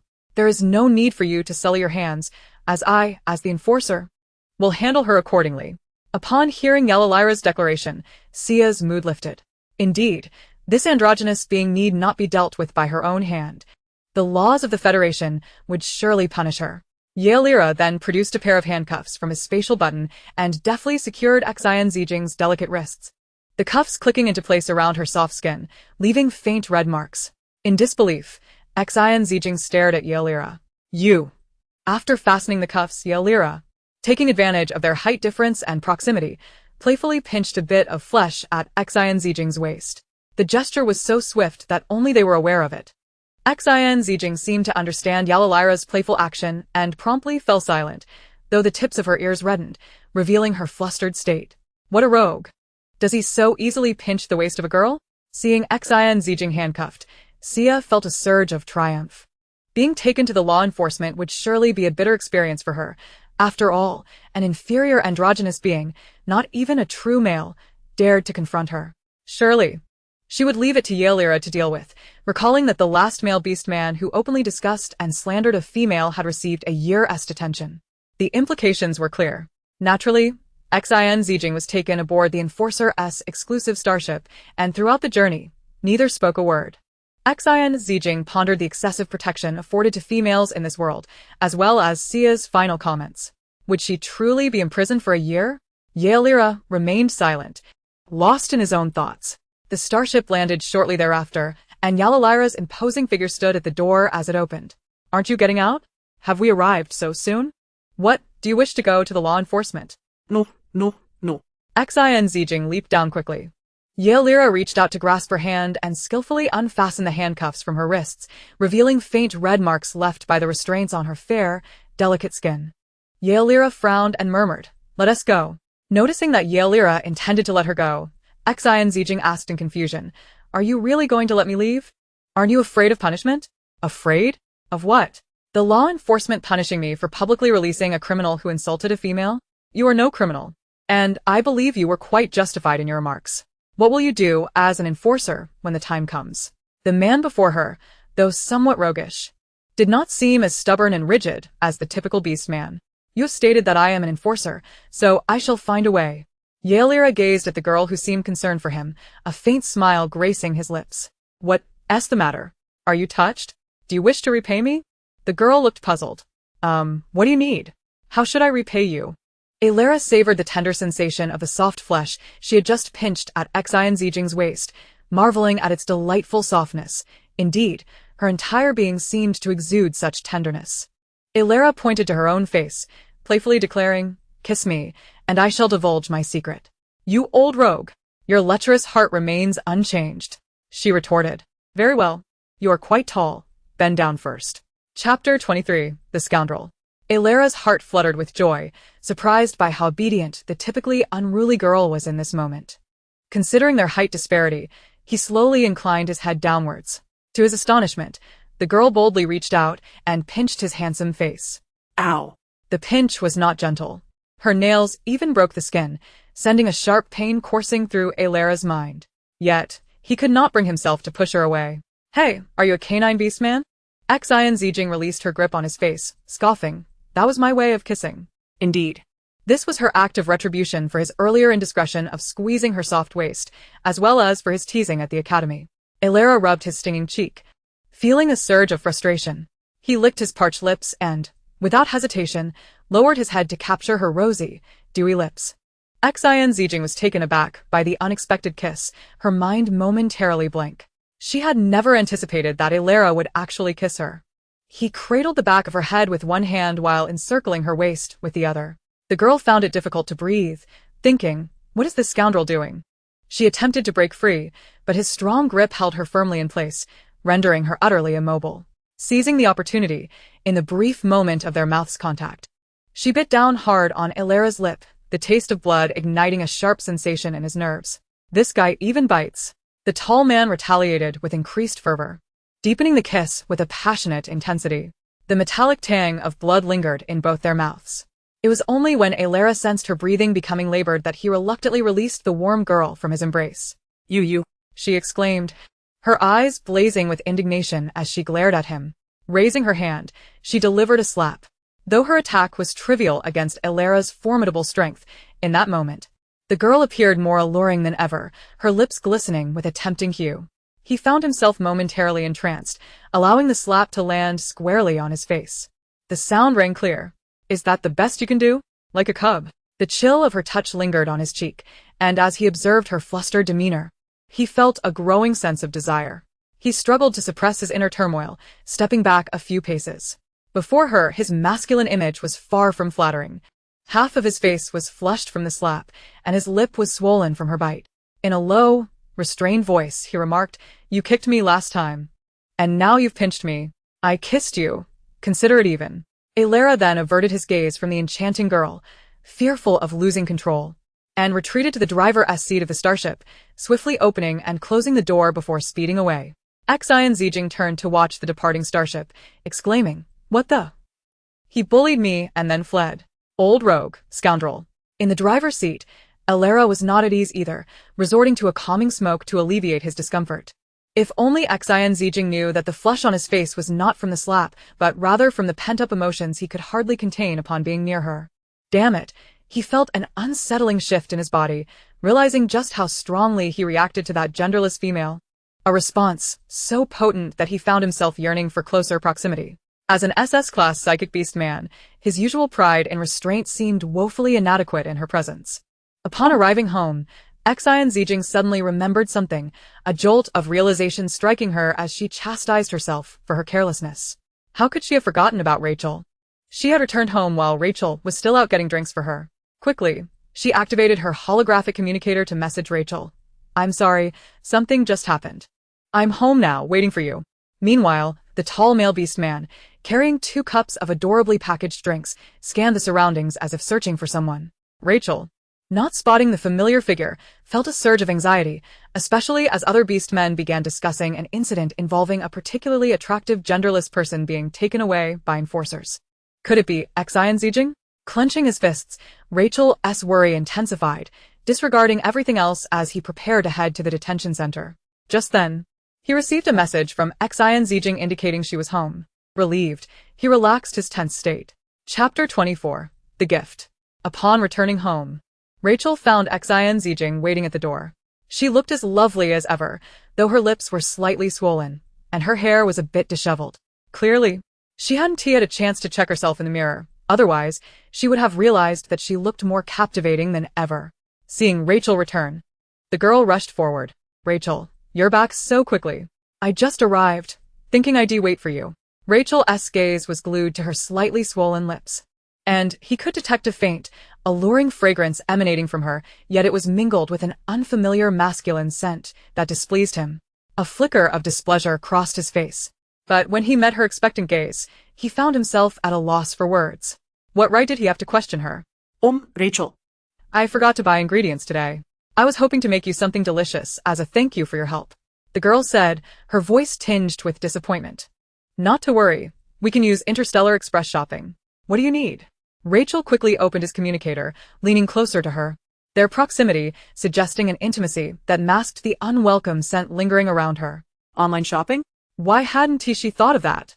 Especially with interstellar technology being so advanced. "Rachel, let us use my communicator. You can teach me how to do it." For the first time, she took the initiative to press her delicate hand against his, lifting her communicator interface. The soft touch of her skin sent a momentary jolt through Rachel, and as he recovered, he noticed she had already opened her device. Their hands were close, his palm resting atop hers, making their closeness palpable, almost as if he could hear the rhythm of her heartbeat. Due to their height difference, his arm brushed against her well-developed figure. Rachel forced himself to focus, gently navigating her communicator to the food shopping section. "Let us see what you need." "Okay, thank you." Rachel. The sight of her sweet smile and crystalline eyes illuminated his heart, a flash of warmth igniting within him, only to dissipate as he quickly averted his gaze. He then retrieved all the items Xin Zijin had purchased, astonished by the volume of goods upon returning home, having thought she had bought very little. She swiftly placed an order for her meals through the star brain, only to discover that its selection was rather extensive. She chose several varieties of fruits and vegetables, along with a plethora of meats, ultimately adding numerous edible fish and various necessary seasonings. After much deliberation, it took her an entire hour to finalize her order, only to be astounded by the exorbitant cost of these modest ingredients, which totaled over 10,000 star coins. However, one must not skimp on one's palate, regardless of financial constraints. Having completed her purchases, she began to organize the clothing she had bought today, along with other items needed for her live stream. One by one, she unwrapped and arranged them. However, amidst her unpacking, she came across a large gift box. She couldn't recall having purchased such a sizable item. Thus, she activated her light brain and reached out to Rachel. "Rachel, did I accidentally receive your package?" I don't remember buying this. She snapped a photo of the large gift box. The response from the light brain was swift. "That is indeed yours." "Really? Perhaps my memory is failing me," she replied. Without further thought, she proceeded to open the large gift box, revealing neatly packaged clothing, each piece pristine and adorned with tags. The garments were exquisite and perfectly aligned with her tastes, and to her astonishment, the sizes seemed tailor-made for her. She was certain she had not purchased these. Did Rachel buy them instead? "Rachel, there are so many beautiful dresses in this gift box. Did you buy them for me?" "Yes," Rachel replied. "They are a gift for you. You suit them. They are lovely." "Oh my." Xin Zijing's face flushed crimson. It was her first time receiving a gift so directly from a boy. Though they were merely dresses, the gesture profoundly touched her heart. She had seen them while shopping and noted their prices, yet refrained from purchasing them in an effort to save money.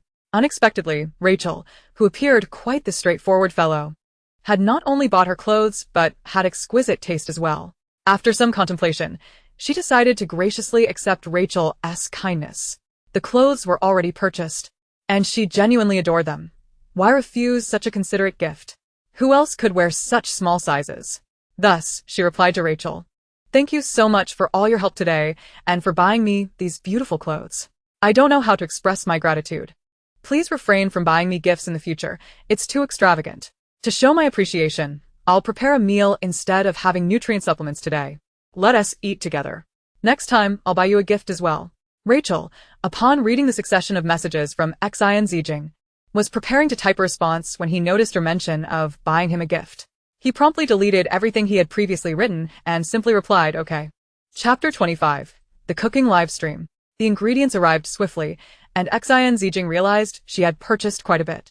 She installed a flexible camera on her light brain and adjusted it to a suitable angle, ensuring it could only capture her arms and the ingredients. Xin Zijin began to prepare her ingredients.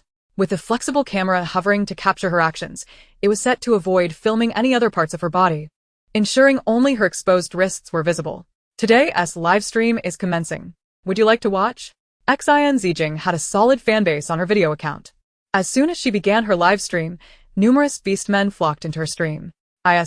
Today the day for singing? I'm sure I followed the right account. Why is she suddenly in the kitchen?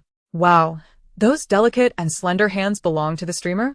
They're simply stunning. I fell in love at first sight. What is the streamer planning to do? Is she about to cook?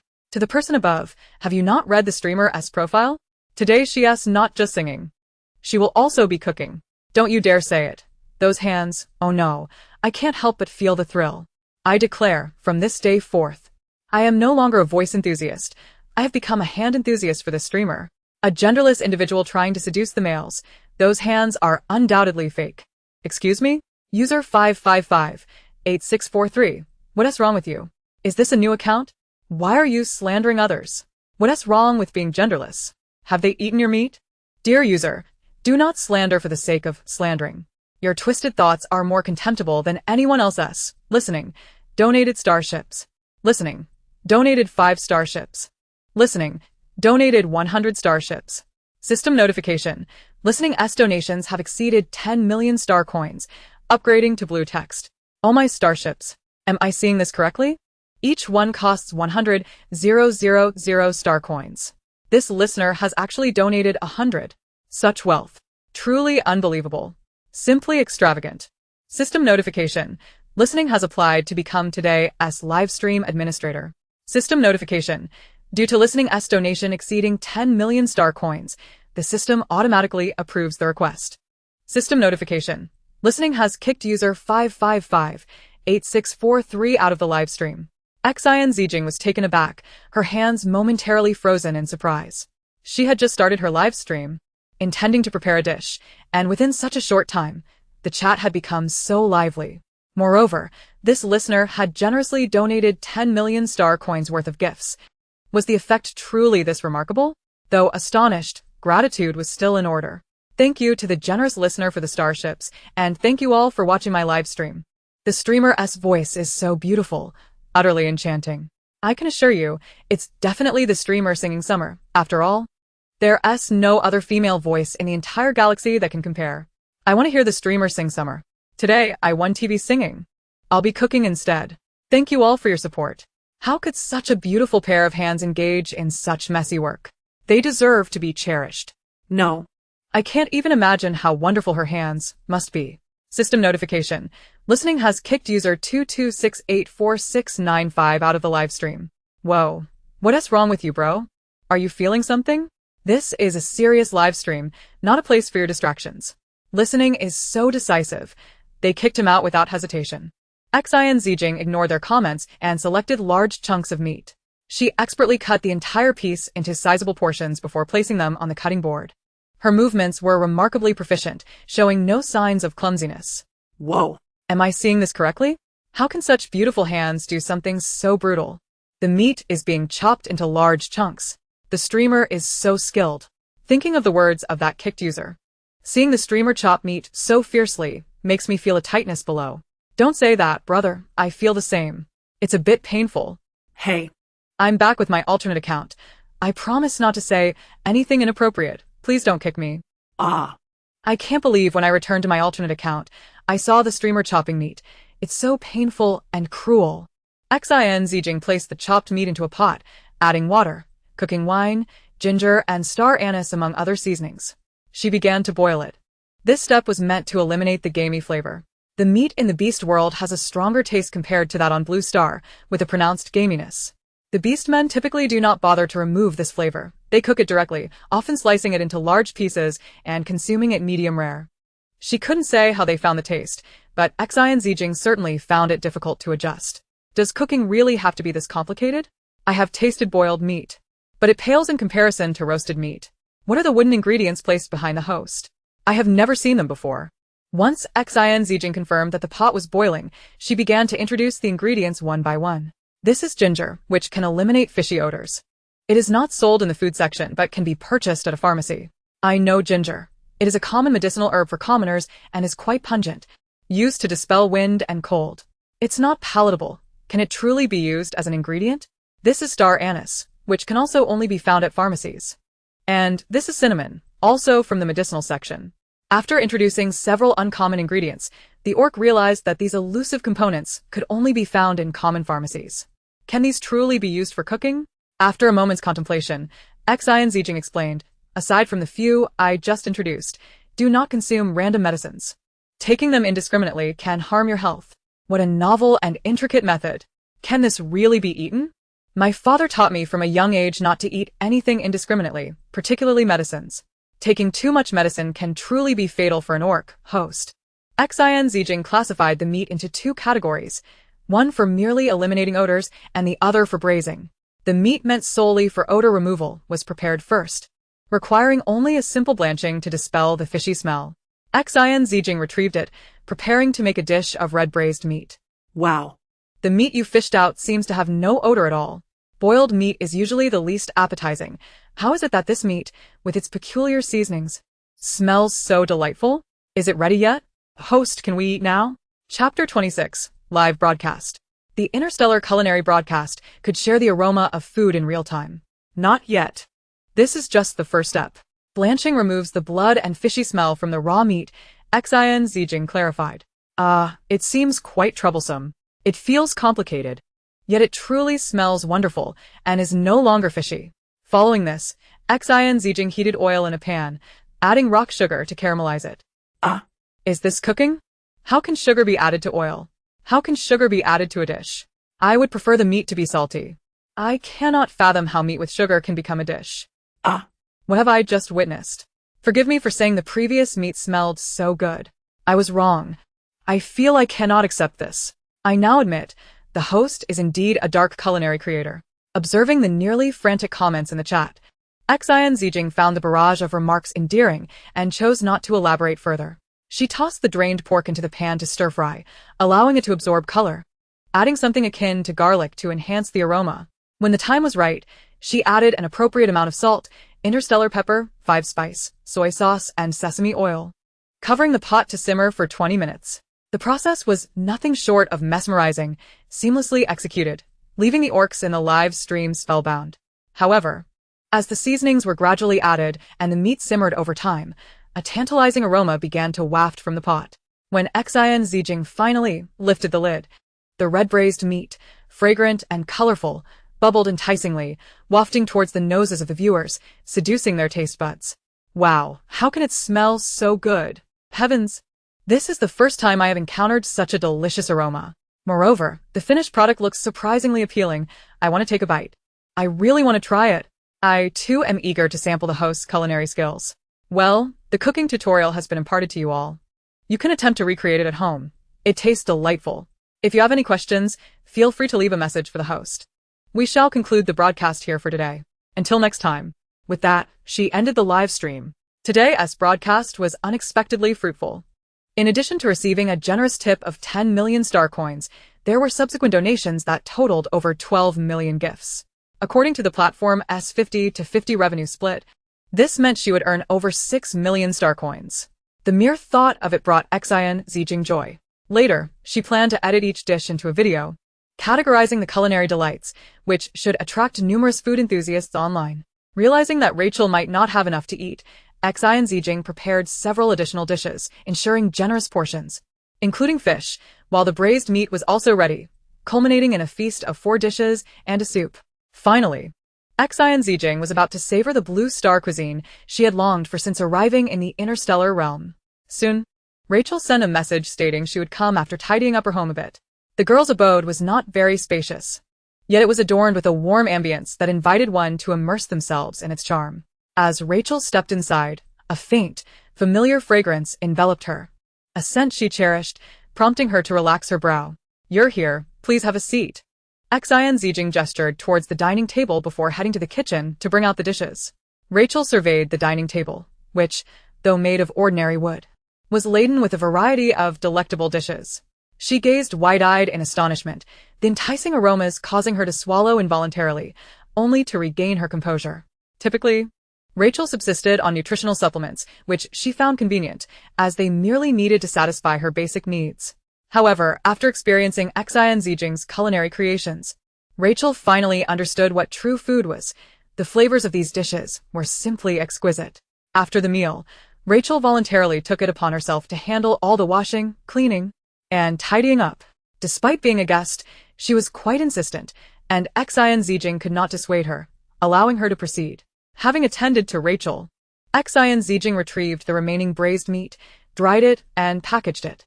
She felt there might still not be enough.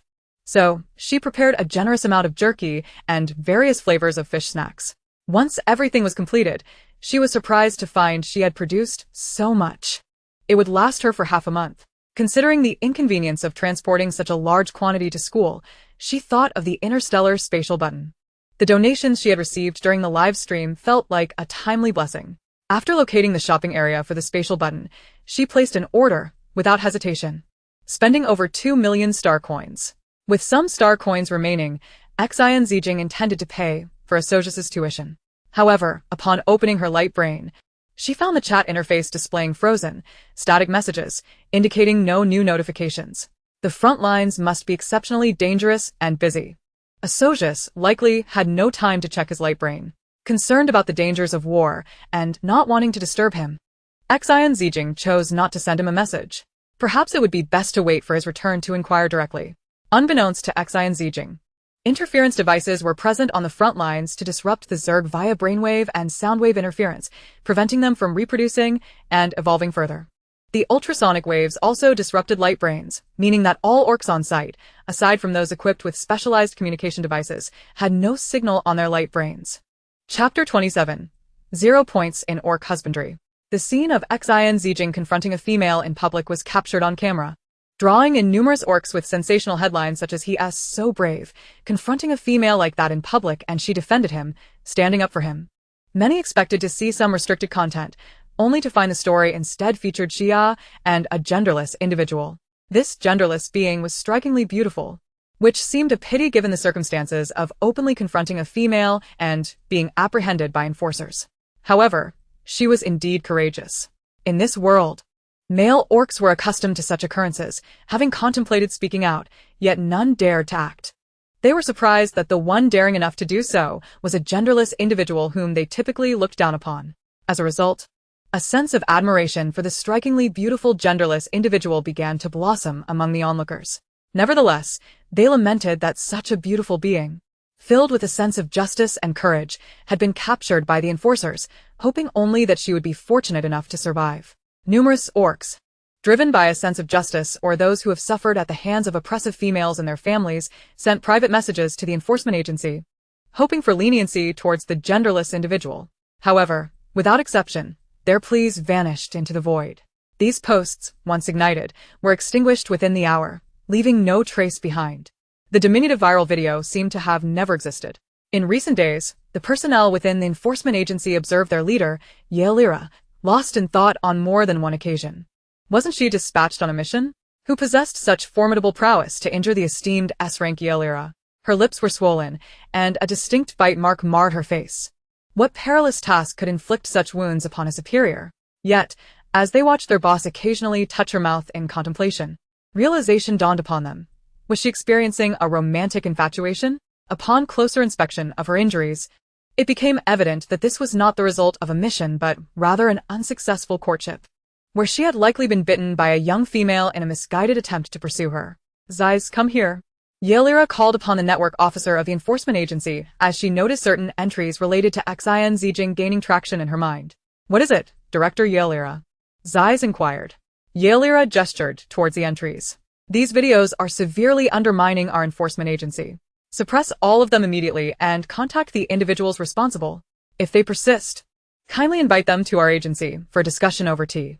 Initially taken aback by the wound on Yaelira's face, Zeiss quickly comprehended the gravity of the situation. "Understood." Just then, Yaelira's holographic communicator buzzed, and without hesitation, she answered. It was the former director. "Yaelira, Ms. Xia specifically inquired about your availability for a meal and asked about the sentence of the genderless individual who publicly insulted her. We need to keep a close watch on her. I checked, and there have been no recent entries for genderless individuals. What's going on?" Yaelira's expression darkened. Dealing with Xia was certainly a challenge. "I released her," Yaelira replied candidly. "You released her?" "Yaelira, you are aware of the law. Publicly insulting a female should not be treated so lightly. And what's this about your face? Did a dog bite you?" The old director scolded, exasperated. "Indeed, it was a dog bite. I am willing to accept punishment from the enforcement agency. 100 lashes, Yaelira stated resolutely. Voluntarily accepting 100 lashes just to release a genderless individual? Yaelira, have you lost your mind? This is what happens when you remain single for too long, childish. Without a competent female to guide you, your actions have become increasingly immature. You had an opportunity with Xia, and look what you've done." Yaelira's face contorted in disdain. "I would rather take another 100 lashes. The old director faltered, momentarily speechless, but upon reflecting on Xia, conceded, "I'll help you refuse her. However, you must change your ways." "Very well." Yaelira, eager to escape the conversation, abruptly terminated the call and returned to the enforcement office. The pressure to marry was indeed bothersome. Chapter 28. Devilish training during her vacation, Xin Zijin, anxious that her supplies might fall short, indulged in an online shopping spree. Upon returning to the academy, she prepared to attend additional mechanical maintenance classes. Unexpectedly, she received a notification in her class that the seasonal examination was approaching. This time, the assessment would not be confined to the academy. The head of the plant department, unfortunate as ever, had drawn the short straw for a test in the mysterious forest. Why was this significant? The plant department ranked lowest in combat prowess, even inferior to the logistics and medical departments. Historically, while assessments were conducted via lottery, luck had often favored them, as external exams were typically claimed by departments with formidable combat capabilities. Entering the forest was an excellent opportunity for those departments, but for certain students in the plant department, it was akin to a death sentence. Oh dear, what terrible luck. The department was soon engulfed in a chorus of lamentations. Am I going to die as soon as I step in? Sighing, they collectively bemoaned their misfortune. Why must we be so weak? I heard that passing this assessment could earn us 30 academy points. Not to mention, if we encounter danger and opt to abandon the assessment, we could lose 50 points. If our points drop below a certain threshold, we risk expulsion from the academy. At that moment, a striking black-haired youth with cat ears stood atop a desk, hands on hips, laughing boisterously. Finally, a chance to shed these burdensome shackles. Ha ha ha. It was Gaiok. The classroom fell silent. Attention, everyone. The department head is here. Gaiok's exuberance was swiftly quelled. A week remained until the seasonal examination. Considering the physical capabilities and assessment content of each student, the department had arranged for the formidable combat instructor, Helen, to conduct training. Helen? The notorious combat instructor? The students' expressions soured instantly. Everyone, please refrain from looking so nauseated. We invested 2,000 pounds of purified fruits and vegetables to secure her services.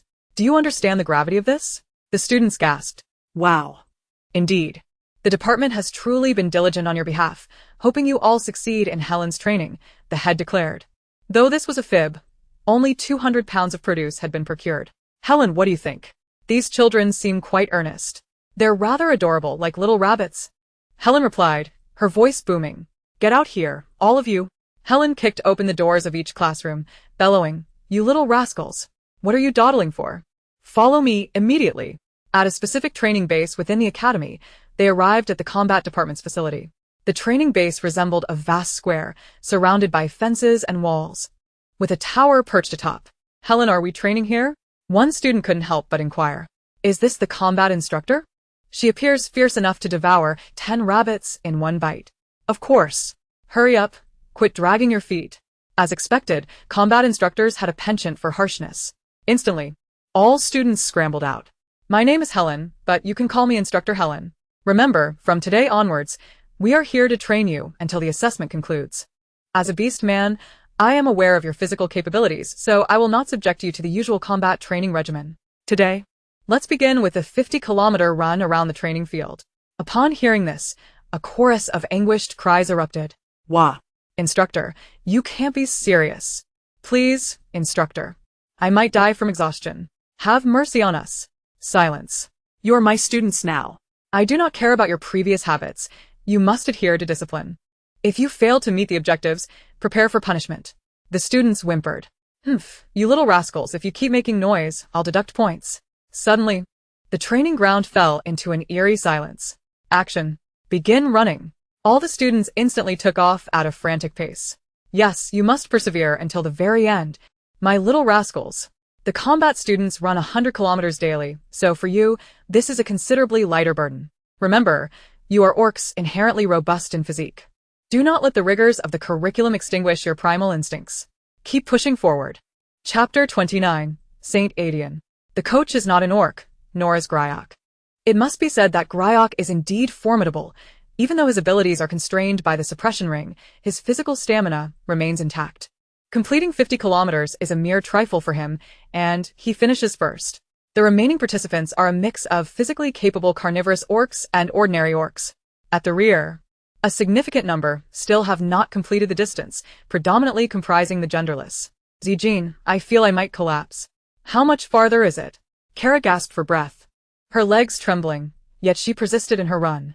In contrast, although Xin Zijin was not fast, the distance was not as arduous for her as it was for Kara and the other genderless individuals. Kara urged herself to hold on. There was still half the distance left to cover. In truth, Xin Zijin was also feeling the strain. After all, human stamina is inherently inferior to that of orcs. Fortunately, in her previous life, as an idol, she danced daily, maintaining a baseline level of fitness, so her body was relatively capable, with some modest muscle. However, compared to the orc's bulk, her arms appeared exceedingly slender. Kara could endure no longer and collapsed onto the ground. The orcs reacted swiftly. lifting her onto a stretcher and transporting her to the infirmary. Increasingly, genderless individuals succumbed to exhaustion. Among the crowd, several orcs snickered. Indeed, the genderless were deemed to be the weaker ones. Look, that attractive genderless is still running. Xin Zijin, too, felt her strength waning. Fortunately, she usually kept a low profile and had opted for a pair of faded long pants and long sleeves instead of a skirt at the academy, which proved advantageous during such an unexpected run. She must run like a male. At that moment, Gryok's encouraging shouts reached her ears. She genuinely felt that she could not continue. However, nearly all the genderless around her had collapsed. Xin Zijin, you must remember that you are male. You are not a disabled beast. I am not male, she shouted in exhaustion. The genderless female is also considered an incomplete male. Do not think that merely resembling a female makes you a true female. Keep running. She felt an overwhelming urge to strike him.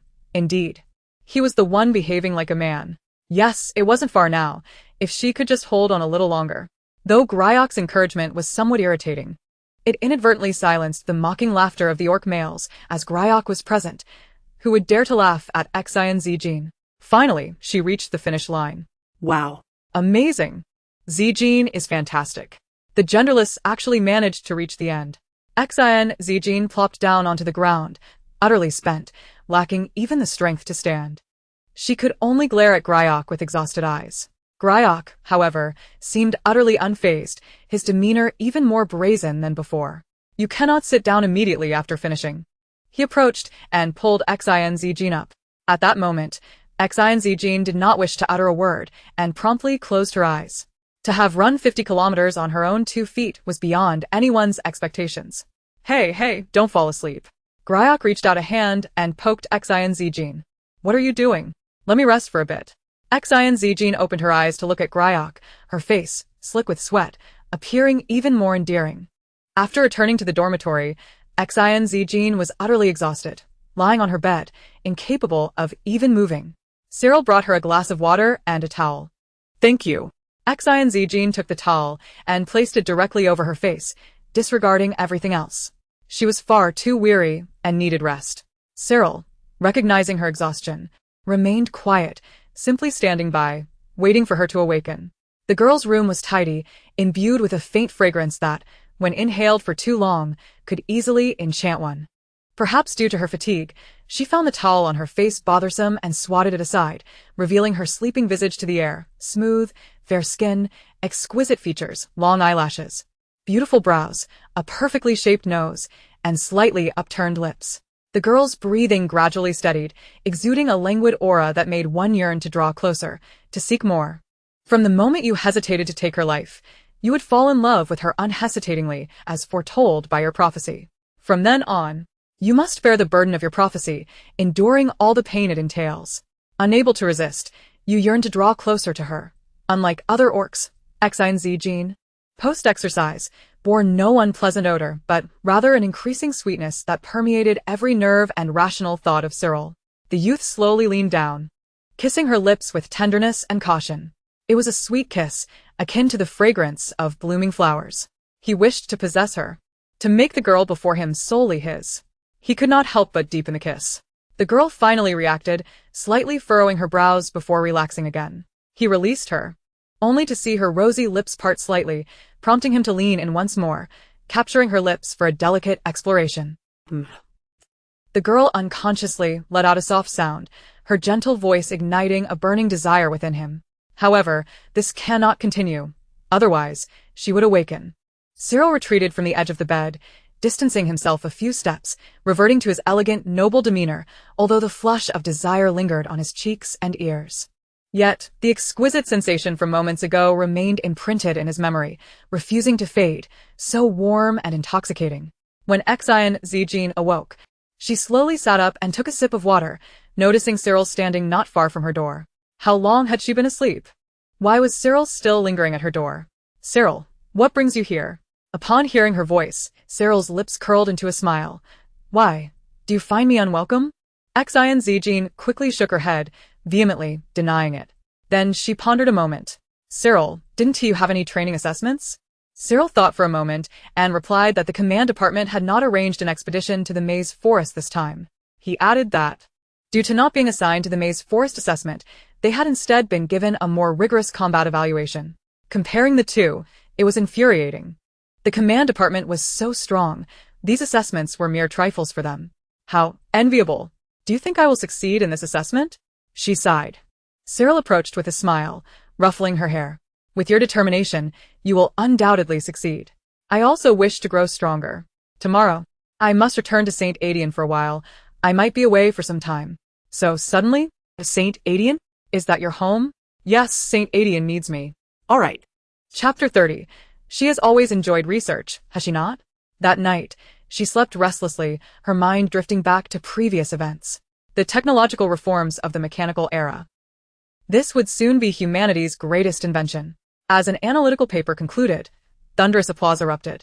I assure you, this is the best analytical paper I have ever heard. Senior Lu Shu is remarkable, truly deserving of being Professor Carl's prized pupil. Next, from the Science and Technology Class 1, Xin Zijin presents on technology and humanity. Why does her paper title resemble Senior Lu Shu's? She is so beautiful. Why is she standing there on stage not speaking? In this crowd of academic discourse.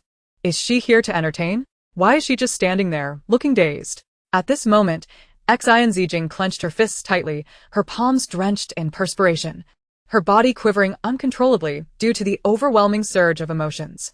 She could hardly believe that Lu Shu's thesis, presentation content, and title mirrored her own to the letter.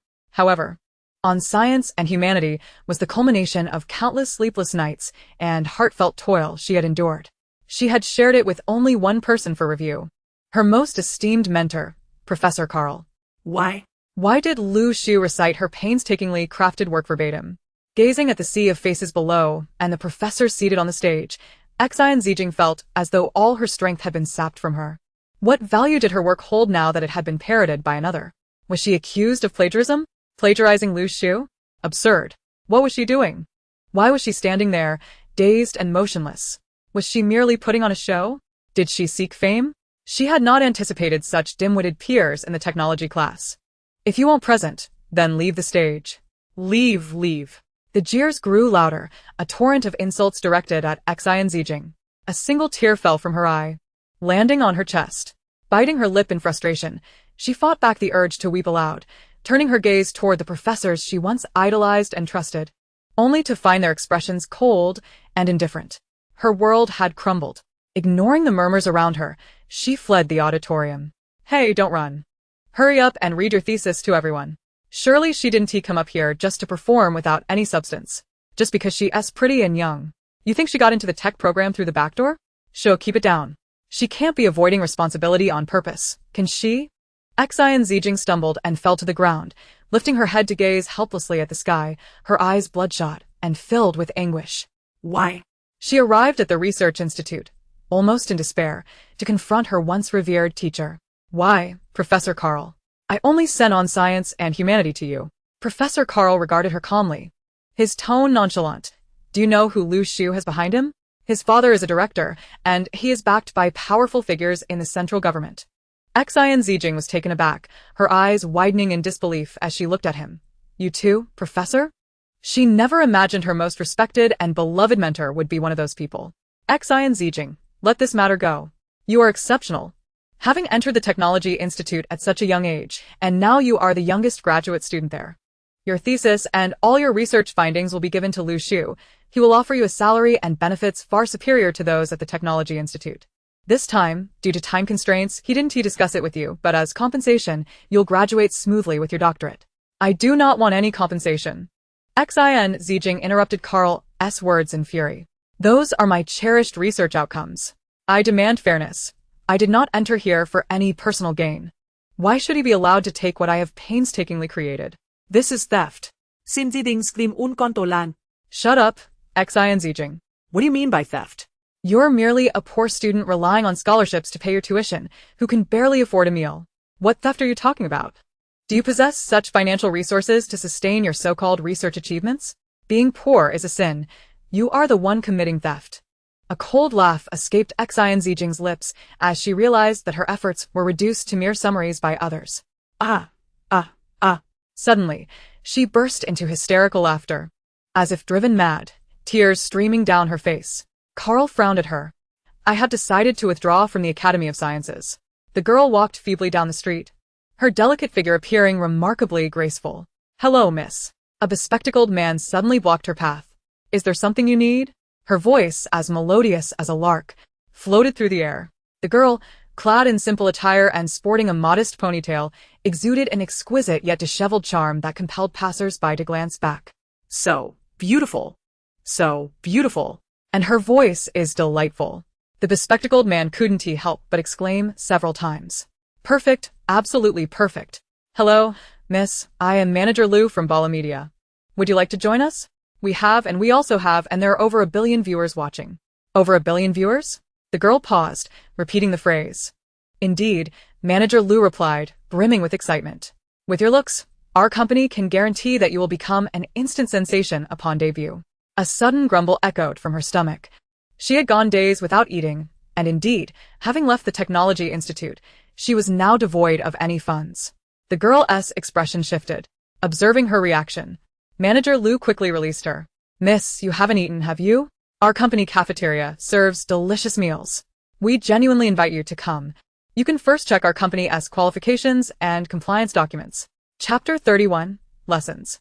Thoughts returned. What do you think makes a person go from despising you and wishing to crush you to suddenly being kind? I guess he is probably unwell, Gregor remarked. Is that so? Cyril seems quite normal most of the time. But he returned to Saint Yashin. Gregor, do you know about Saint Yashin? Of course, Gregor exclaimed, pulling a small fish treat from his pocket and waving it in front of a certain cat's nose. Gregor's eyes sparkled with excitement. What is that? It smells so good. So, tell me, what is Saint Yashin like? Gregor pondered for a moment before responding. Saint Yashin is a planet that does not belong to either the Federation or the Empire. It is quite independent. They have their sovereignty, military, or church. Moreover, it is said that this planet was once inhabited by the divine race. In short, it is quite peculiar, yet impressive. It does sound powerful. Where is Saint Yashin located? In the northern star sector? I'm not entirely sure of the exact location, but there is someone you can ask. Cyril Yayan, he is from Saint Yashin. Seizing the moment while Xin Zijin was momentarily distracted, Gregor playfully nibbled at her fingers, savoring the taste of the fish treat, while mumbling incoherently. Xin Zijin felt a bit dazed, yet she still used her other hand to gently push Gregor's cheek, running her fingers through his soft, slightly curled hair to withdraw her fingers from his mouth. Mimi is so cute. Gregor looked up at Xin Zijin, his eyes shining brightly. It's delicious. Is there more? Do you know Cyril? Xin Zijin inquired. Gregor's ears perked up, adjusting to a half-cat state. We played together when we were young. He then smacked his lips. A cleanliness freak, that guy. Mimi is truly adorable. The girl reached out to pat Gregor's head, enjoying the plush texture. Gregor huffed toward the lovely girl, his sharp little teeth becoming more pronounced. Seemingly irritated, he protested, "Don't touch my head." Then, with a playful swat, he batted her hand away. After a moment of contemplation, as if not satisfied, he grabbed her slender, pale hand and nibbled at it. This taste was different from the fish treat. But the pressure was light, his sharp teeth not breaking the skin, as he nibbled while puffing out warm breaths. "If you keep petting me like a dog, I'll bite your hand off." His demeanor was fierce, but his actions were anything but, resembling more of a feisty kitten. Okay, I understand, Mimi. Gregor reluctantly released Xin Zijing's hand, warning her once more, "And don't call me Mimi again." Got it, Mimi." The surrounding beastmen stared in astonishment. Was this truly the same Gregor who would fight at the slightest provocation? Could it be? Gregor is a masochist. He enjoys this. Numerous orcs, who had previously been on the receiving end of Gruiok's wrath, were now stirring restlessly. Armed with iron chains and small whips, they approached with an intimidating demeanor, seeking retribution against Gruiok. Brothers, let us not forget that Gruiok is currently restrained by a level limitation ring. He is merely an ordinary beast now. Together, we shall surely overpower him. Let us retaliate. Indeed, while that scoundrel may be infuriating, he possesses quite an appealing appearance. The other orcs responded in unison. Just as Gruiok was preparing to retire for the night after a refreshing bath, a cacophony of footsteps echoed from outside his door. Suddenly, with a resounding crash, the lock to his room was forcefully broken. Those scoundrels. Gruyok exclaimed, his temper flaring upon witnessing the horde of orcs burst into his chamber. Get out. The orcs exchanged glances before surging forward in an attempt to subdue Gruyok and pin him to the bed. However, to their astonishment, Gruyok retaliated with swift punches, knocking each orc out cold, leaving him panting on the floor. Goodness, have I truly been inactive for too long? My body feels nearly rigid. Yet. This bunch of fools is exceedingly weak. Who are you miserable wretches? Gruyok stood up, straightening his attire, and cast a cold glare at them, observing the implements they wielded. He chuckled, lifting one resembling a small whip. So, you wish for me to play with these toys? Minutes later, the sounds of anguished wails echoed from Gruyok's abode as the orcs lay scattered across the floor. After indulging in his torment, Gruyok let out a disdainful snort. All of you are utterly useless. He then approached one of the orcs, delivering a swift kick. Hey, get lost already. The orcs struggled to rise, limping away while muttering curses under their breath. Gruyok is terrifying. Who claimed he is a masochist? He is clearly a madman. Chapter 32. Preparations before the exam. I do not wish to study. What do you not wish to study? The subject of Beastman studies, Gruyok lamented. As the exam approached, students at the academy frantically engaged in intensive study sessions. Unlike fixed subjects, students chose their own areas of focus, targeting the subjects they struggled with. Gruyok excelled in all subjects except for one that vexed him immensely. Why on earth is this ridiculous subject even a core requirement? I do not comprehend. Gruyok exclaimed in frustration. I do not understand either, Xin Zijin added. Does Beastman studies cause you such distress? What scores do you typically achieve? Xin Zijin inquired. 0. Gruyok replied. That cannot be right. And what about the other orcs? Xin Zijin continued to probe. The combat-oriented individuals perform slightly better than I, but not by much. A passing score is 60, and hardly anyone manages to achieve it. Xin Zijin raised an eyebrow. They are all so deficient, and yet you are the worst? Gruyok immediately retorted, you cannot say it that way. The students in combat studies are generally skilled fighters, who would have an affinity for such theoretical nonsense. It is entirely normal to specialize. Gruyok felt a sense of pride. As a male, he excelled in strength, endurance, and intelligence. Yet this Beastman studies was a direct affront to his identity as an orc. Most of his chosen combat peers shared a disdain for the subject, leading to significant academic setbacks due to his lack of focus. However, there was one exception among the combat students. He consistently achieved perfect scores in Beastman studies. What a disgrace to our combat division. Who? Xin Zijin asked, a hint of curiosity in her voice, although she suspected she might not know the individual Gruyok referred to. Gruyok looked at her and declared, Rachel, the traitor of the combat division. The shame of all males. Oh, Rachel. Rachel. To her surprise, she did recognize the name. How is he a traitor of your combat division? He scores full marks in Beastman studies every time. Such a sycophant to females is nothing short of a traitor to our male-dominated combat division. Xin Zijin, are you still attending the mecha construction classes today? Gara approached. Not for now. Exams are imminent. I should focus on subjects that boost my credits. Kara pondered. That makes sense. Would you like to join me for the plant purification course? In the planting division, this subject can add substantial credits. Plant purification? I doubt I possess that ability. Is it even possible? Xin Zijin asked. Xin Zijin, have you never attempted it? You have never tested your abilities. How can you know unless you try? Very well. I shall give it a go. The plant purification course was simple. The task involved purifying mature fruits and vegetables of impurities and toxins. In this era, the plants and meats produced often carry toxins, rendering them inedible. Excessive consumption could hasten an orc's madness, thus the profession of purifier emerged. However, few orcs awakened the ability to purify, which contributed to the high prices of food. Kara, being a genderless individual, successfully awakened her purification abilities, explaining her weak physique yet ability to attend the prestigious 9th Military Academy. The capabilities of a purifier were closely tied to their mental strength. The higher the mental rank, the more food they could purify. Kara, would you like something to eat? Xin Zijin retrieved a stash of vegetarian snacks she had prepared.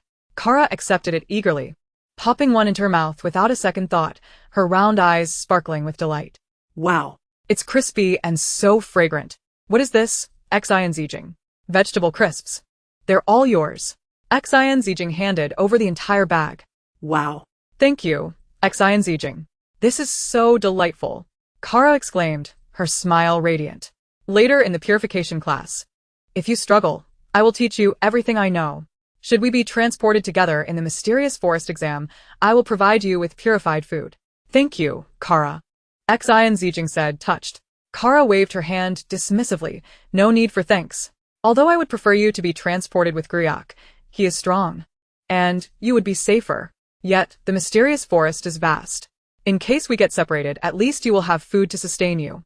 Xin Zijin longed to mention that she had plenty of food in her space, but seeing Kara's expectant expression, she chose to remain silent. Chapter 33. The Flames. The purification course appeared deceptively simple. Several unrefined foods were provided, each laden with impurities and toxins, making them unfit for direct consumption. As they could easily accelerate an orc's madness. Each student was assigned unpurified basic food items, enveloped in swirling black mist that obscured their original vibrant colors, rendering them dark and unappealing. Xin Zijin was taken aback to encounter these black mists once more, during her time in the lab on Blue Star. They had been the focus of her research. She had not anticipated their presence in the cosmos. Before Kara lay an array of fruits and vegetables. She concentrated her mental energy, gradually extracting the black mist from the food. The previously dull-colored vegetables transformed into vivid hues, the faint black gradually dissipating between the leaves. Impressive. Gotta. The fruits and vegetables you purified look even more vibrant than before. After finishing her purification, Kara appeared fatigued, returning to her seat with a weary smile. My mental strength can only purify so much. I must conserve energy for Commander Helen's training this afternoon. Then, she abruptly remembered, by the way, Xin Zijin. What did you mean when you said my purified food looked better? Indeed, the unpurified food had a dull appearance and some black mist, but after your purification, all of that vanished. Did you not notice? How could that be? Kara exclaimed in disbelief. Both purifiers and ordinary orcs can only sense the degree of food contamination. It is visually imperceptible. Xin Zijin found herself at a loss for words, yet she was certain of what she had witnessed. Not only the food items, but an array of plants also emanated a faint, shadowy aura. Initially, she believed this was simply the inherent nature of the interstellar flora, as they appeared to be in a static state. Kara nodded slightly, her gaze sweeping over the food on Xin Zijin's table and those of the surrounding students. Her eyes narrowing slightly. Xinzi, would you like to test your purification ability? But I don't know how to do it. I can teach you. All right. First, focus your senses, and then place your palms close to the unpurified food. Try to harness the mental energy within you. Following Kara's instructions, Xin Zijin slowly extended her hands towards the food. Do you feel it? The impurities within the food are recoiling from your mental energy. Yes, she replied, noticing that the faint blackness began to disperse as she drew nearer. Channel the power of purification and activate your mental energy to cleanse them. Okay, I will try. Listening intently to Kara's guidance, she gradually summoned her mental energy and felt the dark impurities in the food retreating slowly, as if afraid of her touch. It seemed to be working. She continued to push her mental energy to achieve further purification. However, just as she thought she had succeeded, a sudden explosion of darkness erupted from the food. With a loud bang, the food ignited. Fire. The realization struck her. Is the food burning? Xin Zijin's pupils dilated in shock, and someone beside her quickly doused the flames with water. Be careful. Step back. A large basin of water was poured over the flaming food, and just when those present thought the flames would be extinguished, they remained stubbornly ablaze. What is happening? The surrounding students turned to observe. This a food purification class? Why is there a cooking demonstration? Xin Zijin was equally astonished.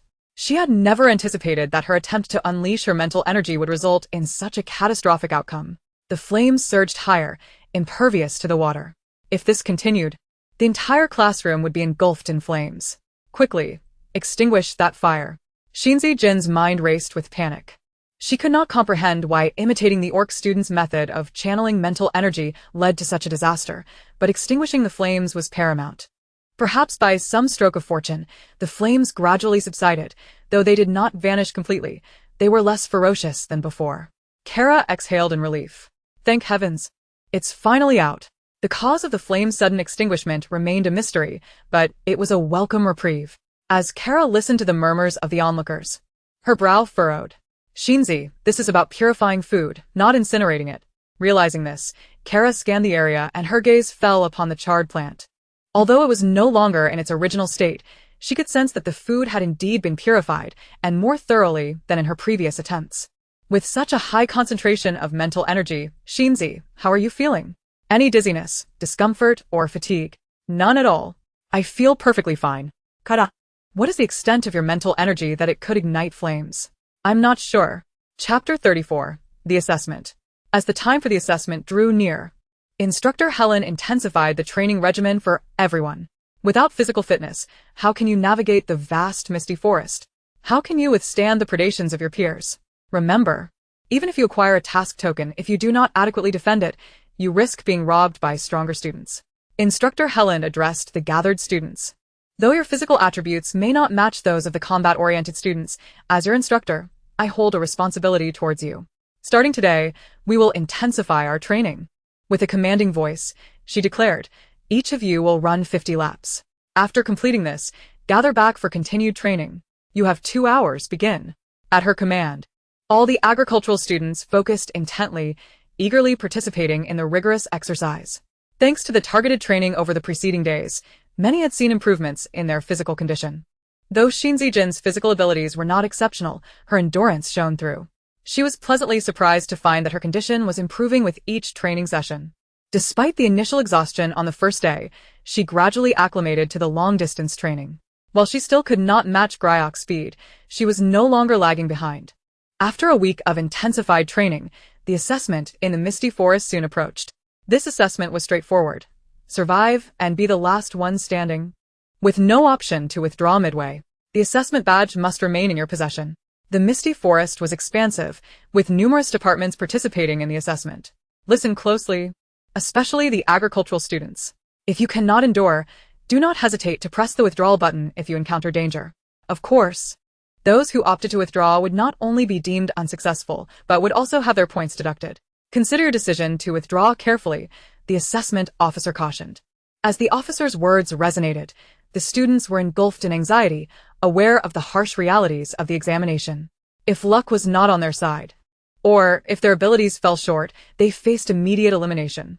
The stakes were high, affecting their credits and even the risk of expulsion from the academy. Thus, every student was in a heightened state of tension. The examiners observed the students' every move, then spoke. Commence your actions, and may fortune favor you. As soon as the words left their lips, everyone arrived at the entrance of the misty forest teleportation portal. Gryok approached Xin Zijin, his hair tousled as if he had been running his hands through it. What's wrong, Gryok? Are you nervous? Gryok reacted as if he had stepped on a caddis tail. Nervous? Not at all. Even if the academy didn't require this assessment, I frequently venture into the toxic forest to hunt mutated beasts. I'm not worried about you. After a moment, he leaned closer to Xin Zijin and whispered, Hey, Xin, once we enter, I'll come find you. Find me? Xin Zijin chuckled inwardly. Not only was the misty forest vast, but it also severed all communications, with each student teleporting to different locations. How could he possibly locate her? I'm serious.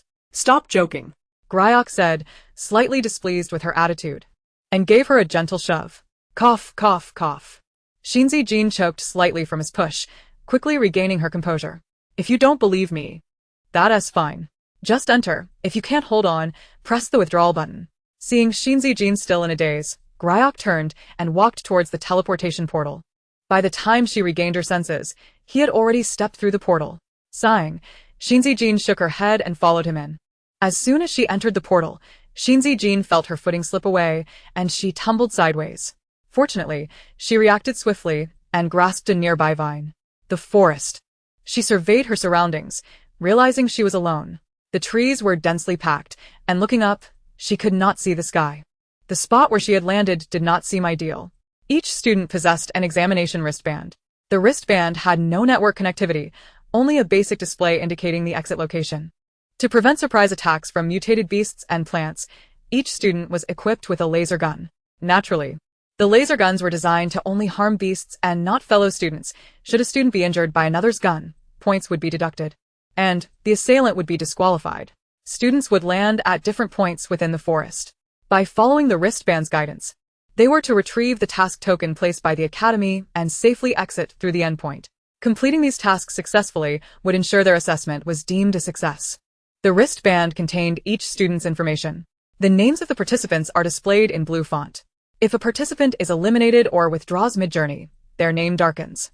If they successfully complete the task, their name turns orange. Most importantly, the number of task cards is limited. Once all are taken and submitted, the remaining participants will be eliminated. Chapter 35. Bullying. Xin Zijin followed the instructions of her wristband, selecting the task card placement nearest to her. Throughout her journey, she had been relatively fortunate, encountering no significant dangers. The maze forest was notably intricate, harboring not only numerous mutated beasts but also many aggressive, toxic plants. At that moment, she spotted other participants nearby. The plant-based students were unfamiliar to her. Judging by their physique and the standardized uniforms they wore, they were from other disciplines, specifically orcs. To her surprise, there were 3 of them, and they appeared to know one another, having not yet been teleported apart. The orcs clearly noticed Xin Zijin as well. Their initial disdain quickly morphed into astonishment at the sight of a genderless waste from the plant department. Xin Zijin was acutely aware of the high-level orcs' discrimination against genderless individuals. She had encountered it before at the academy, though never as overtly as in the eyes of these orcs. Within the maze forest, the orc wristbands also imposed restrictions, preventing them from endangering others' lives. Desiring to avoid conflict, Xin Zijin promptly changed her direction, intending to bypass them. Stop. One of the orcs stepped forward, blocking her path. Why are you running? Afraid of us? Xin Zijin halted, inquiring, what do you want? The orc scrutinized her, and despite finding the genderless individual before him quite beautiful, the prevailing sentiment of cruelty and innate disdain for genderless beings overshadowed any attraction. Let me see if you have a task card. Xin Zijin hurried and line. I haven't received a task card. There is nothing for you to take. Do you think just saying you haven't will suffice? One of them shoved her forcefully. Xin Zijin stumbled and fell onto the ground, the earth littered with sharp stones that grazed her knees and palms, inflicting stinging pain. Grimacing in discomfort, she gazed at the towering strangers before her and slowly rose to her feet. She understood that during the assessment, participants were permitted to rob one another as long as it did not threaten life. The wristbands enforced these limitations, yet the orcs' disdain for genderless individuals was palpable. This genderless being, seemingly much weaker than they had anticipated, only fueled their contempt. The girl-less innocent, untainted gaze fixed upon them. The orc in front, unnerved by the sheer beauty of this girl, averted his eyes, stammering, "What are you doing participating when you're so weak? Are you just asking to be bullied? You might as well withdraw." Bullying was their habitual pastime, especially against such a feeble genderless individual. They believed genderless beings should recognize their status, viewing them as inferior. No matter their enrollment in the 9th Military Academy, the academy was rife with bullying. The strong preyed upon the weak, and as orcs of middling strength among their kind, they had often been victimized by those more powerful. They felt justified in their actions, attributing their plight to their own inadequacies. Their deep-seated disdain for genderless beings, coupled with the typical arrogance of the strong looking down upon the weak, drove them to torment, destroy, and amplify their inner cruelty, deriving a twisted pleasure from it. Not far off, they spotted her, the diminutive genderless being, seemingly an easy target, her frail form incomparable to their towering physiques.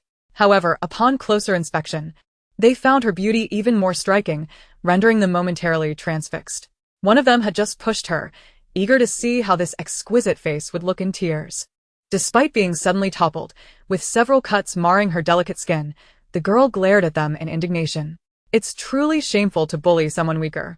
Rising, she calmly brushed off the dirt from her clothes.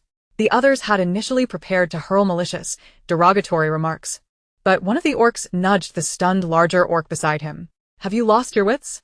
She's just a weakling. Genderless beings are inherently inferior." Another orc, feigning ferocity, chimed in, "We've long heard that your plant department is the most pathetic in the entire Federation. Suddenly, a beauty like this appears? I bet she's here because of her looks." Xin Zijin coldly appraised them.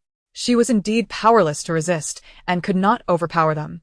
Their intent was clear, to force her to withdraw, diminishing their competition. Even a genderless being, though harmless, was a threat to them. What did it matter if she was beautiful? They believed that her tearful demeanor would compel her to capitulate. Just as she regained her footing, she was shoved again, this time falling even harder. Her injuries multiplied, and her clothes were further smeared with mud. She sensed the gazes of the surrounding orcs fixed upon her, pressuring her to withdraw voluntarily. They appeared to relish the spectacle. Her expression, filled with anger and defiance, was interpreted by the orcs as an innocuous plea. "Stop looking so pitiful at us. Your face is pale. Why not beg us to let you go? Otherwise, just cancel your participation." Seeing Xin Zijing's ashen complexion, they noted her gaze had turned away from them. The girl's exquisitely beautiful face bore a stubborn furrow in her brow as she directed her attention to the distance. There stood a man with striking golden hair and an exceptionally handsome visage. Clearly, this stunning figure had also witnessed the bullying. Yet, his expression remained unchanged, as if the scene bore no relevance to him. Lenoel, Xin Zijing recalled his name. Chapter 36, Anomalies and Mutated Beasts. Lenoel had been observing from a distance, taking in the scene since the moment she was bullied. He watched as the group encircled her, maintaining a detached demeanor as though he were a mere bystander, indifferent to the unfolding events. From the moment she was shoved, his countenance remained tranquil, as if witnessing an everyday occurrence. What are you looking at? The orcs, perceiving the defiant girl before them, noticed that her beautiful eyes no longer regarded them but were instead fixed on the figure behind them. Following her gaze, they saw a tall, handsome orc with short golden hair and a strikingly attractive face, clad in luxurious robes of red and gold. Adorned with intricate totemic embroidery in silver thread, it was Lenoel. As a rare genius within the 9th Military Academy, few were unfamiliar with him. However, he was known for his solitary nature, which likely explained his cold indifference to such occurrences. After surveying the situation, Lenoel seemed to find it exceedingly dull and turned to leave. One of the orcs, turning back to Xin Zijing, remarked, "What a pity. Lenoel never intervenes. Your beautiful eyes pleading for help are futile." Help. She had harbored a flicker of hope that the godlike man might extend a hand, even if only to chastise them. Yet, he regarded her with the same cold indifference as when he first encountered her, exuding an air of aloof superiority as if nothing concerned him. "Are you not going to complete your tasks?" Xin Zijing out the orcs were momentarily taken aback. Lenoel possesses formidable strength, does he not? You waste your time here bullying me while neglecting to retrieve the task card. When the assessment period concludes, should you fail to acquire the task card, you will find yourselves in a predicament. Xin Zijing gently reminded them. Upon hearing her words, the leading orc's expression shifted immediately, and he hastily departed, eager to secure the task card before Lenoel. The other orcs followed suit, leaving Xin Zijing alone in her seat. Bullied? She felt oddly honored to encounter such treatment. Discrimination against asexual individuals still permeates this world, and it is far more severe than she had anticipated. Previously, within the confines of the academy, there were guardians, ensuring that no one could act brazenly. However, now that she was outside, devoid of surveillance and oversight, they were free to act with impunity. After a lengthy pause, Xin Zijing slowly rose to her feet and began to walk in the opposite direction. She wished to avoid further encounters with them, as their strength was beyond her capacity to withstand. Among the thousands of candidates participating in this academy assessment, it was likely that the more crowded areas had already descended into chaos. Given the remoteness of her teleportation point, it was somewhat fortunate that she had only encountered a few orcs. The name tag of Carla on her wristband had already dimmed, indicating that Carla had been eliminated. She glanced at the location marked for the particle task card on her wristband. She needed to devise a way to complete her task. She made her way toward that direction, venturing deeper into the forest. There, she halted to catch her breath, surveying her surroundings. At that moment, the sky began to drizzle softly, and the leaves were adorned with glistening droplets. The trees here soared majestically, their trunks intertwined in a complex embrace, and the raindrops seemed particularly heavy as they struck the stout branches with a resounding patter. Suddenly, her ears perked up, acutely aware of an approaching presence. She turned cautiously, her heart sinking as she discerned the source. It was a mutated beast, a large one, its size towering over her by 2 or 3 times. Cloaked in an inky blackness with scales shimmering ominously, its teeth sharp and glistening. At that moment, it licked its lips, gazing at her with a predatory intent, poised to attack. A mutated beast. It startled her. This type of mutated beast she had seen in her studies on the star brain. It was the lowest tier in terms of attack power. Yet, even the weakest of mutated beasts posed a significant threat. What to do? Trembling, she retrieved her laser gun from her spatial button. She understood that she was no match for this creature. A single leap could spell her demise. Without a moment's hesitation, Seizing the distance between them, Xin Zijin glanced at the towering trees entwined with vines and began to climb. The mutated beast, with its keen sense of smell, watched helplessly as its prey ascended. It roared in fury, charging toward the tree, dislodging several branches in its wake. It let out a frustrated howl. Xin Zijin held her breath, her heart racing wildly. Observing the massive creature below, she gripped her laser gun tightly. Taking a deep breath, she aimed for the beast's eye and squeezed the trigger. A thunderous crack echoed as a fireball erupted within the creature's pupil. Blood sprang forth as it wailed and plummeted to the ground. It writhed in agony, clutching its bloodied wound, convulsing. It howled in torment, the sound growing increasingly mournful. Seeing that the beast was not yet lifeless, she fired several more shots. After a prolonged struggle, it finally succumbed to exhaustion and collapsed. Xin Zijin slumped against the branch, relieved that the laser gun possessed such formidable power. Otherwise, she would have been at a loss for escape. Panting from the fright, she gazed at the fallen giant below. Rainwater cascaded down her cheeks, cold and uncomfortable, prompting her to curl up against the tree trunk for a moment of rest. After a while, the discomfort began to fade, and the sounds of the trees rustled as leaves danced downwards. She wiped the moisture from her forehead, surveyed her surroundings, and, once assured of her safety, cautiously descended from the tree. Yet, an abnormal sensation lingered in her body. Her temperature felt elevated, particularly in her abdomen, where a sharp pain throbbed. Chapter 37. Discomfort. The rain had diminished significantly, and the urgency to complete her task allowed her to regain some composure. She wrung out her damp sleeves and, noticing the task card was not far from her, resolved to accomplish her task as swiftly as possible for a sense of relief. Although Xin Zijin possessed an extraordinary endurance, her constitution paled in comparison to that of the orcs. Perhaps the rain and the fright from the mutated beast had taken a toll on her, leaving her feeling feverish and weak, with a pervasive discomfort. Following the guidance of her wristband, she proceeded toward the designated location. The journey was not lengthy, and just as she approached her destination, she was fortunate to find it unoccupied. The task card floated in the air. In the mysterious forest, all task cards were randomly scattered. Once she secured the task card and safely departed, her assessment would conclude. The task card hovered at a distance, and lacking any ability to fly or leap, she pondered how to reach it. Suddenly, a figure appeared before her. Lenoel? It was him again. What did he want? She noticed the task card already inserted into his wristband. Lenoel, do you not already possess a task card? Did he intend to contest her for the one she had only just discovered?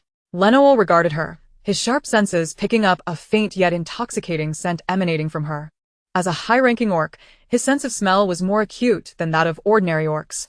Observing the damp, androgynous figure before him, her hair and cheeks glistening with moisture, her clothes clinging to her form, accentuating her delicate curves, he found her physique more alluring than that of other androgynous individuals or even females.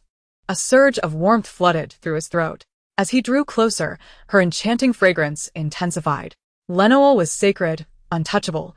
The deity he revered had never urged him to spread his influence, but allowed him to act according to his whims. He had never experienced impulse, self-indulgence, or desire.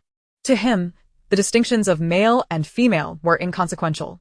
He held himself in high regard, looking down upon all creatures, for the nobility of interstellar females held no sway over him. Yet, as he approached this asexual individual, he felt an unfamiliar sensation, discomfort. Yes, discomfort.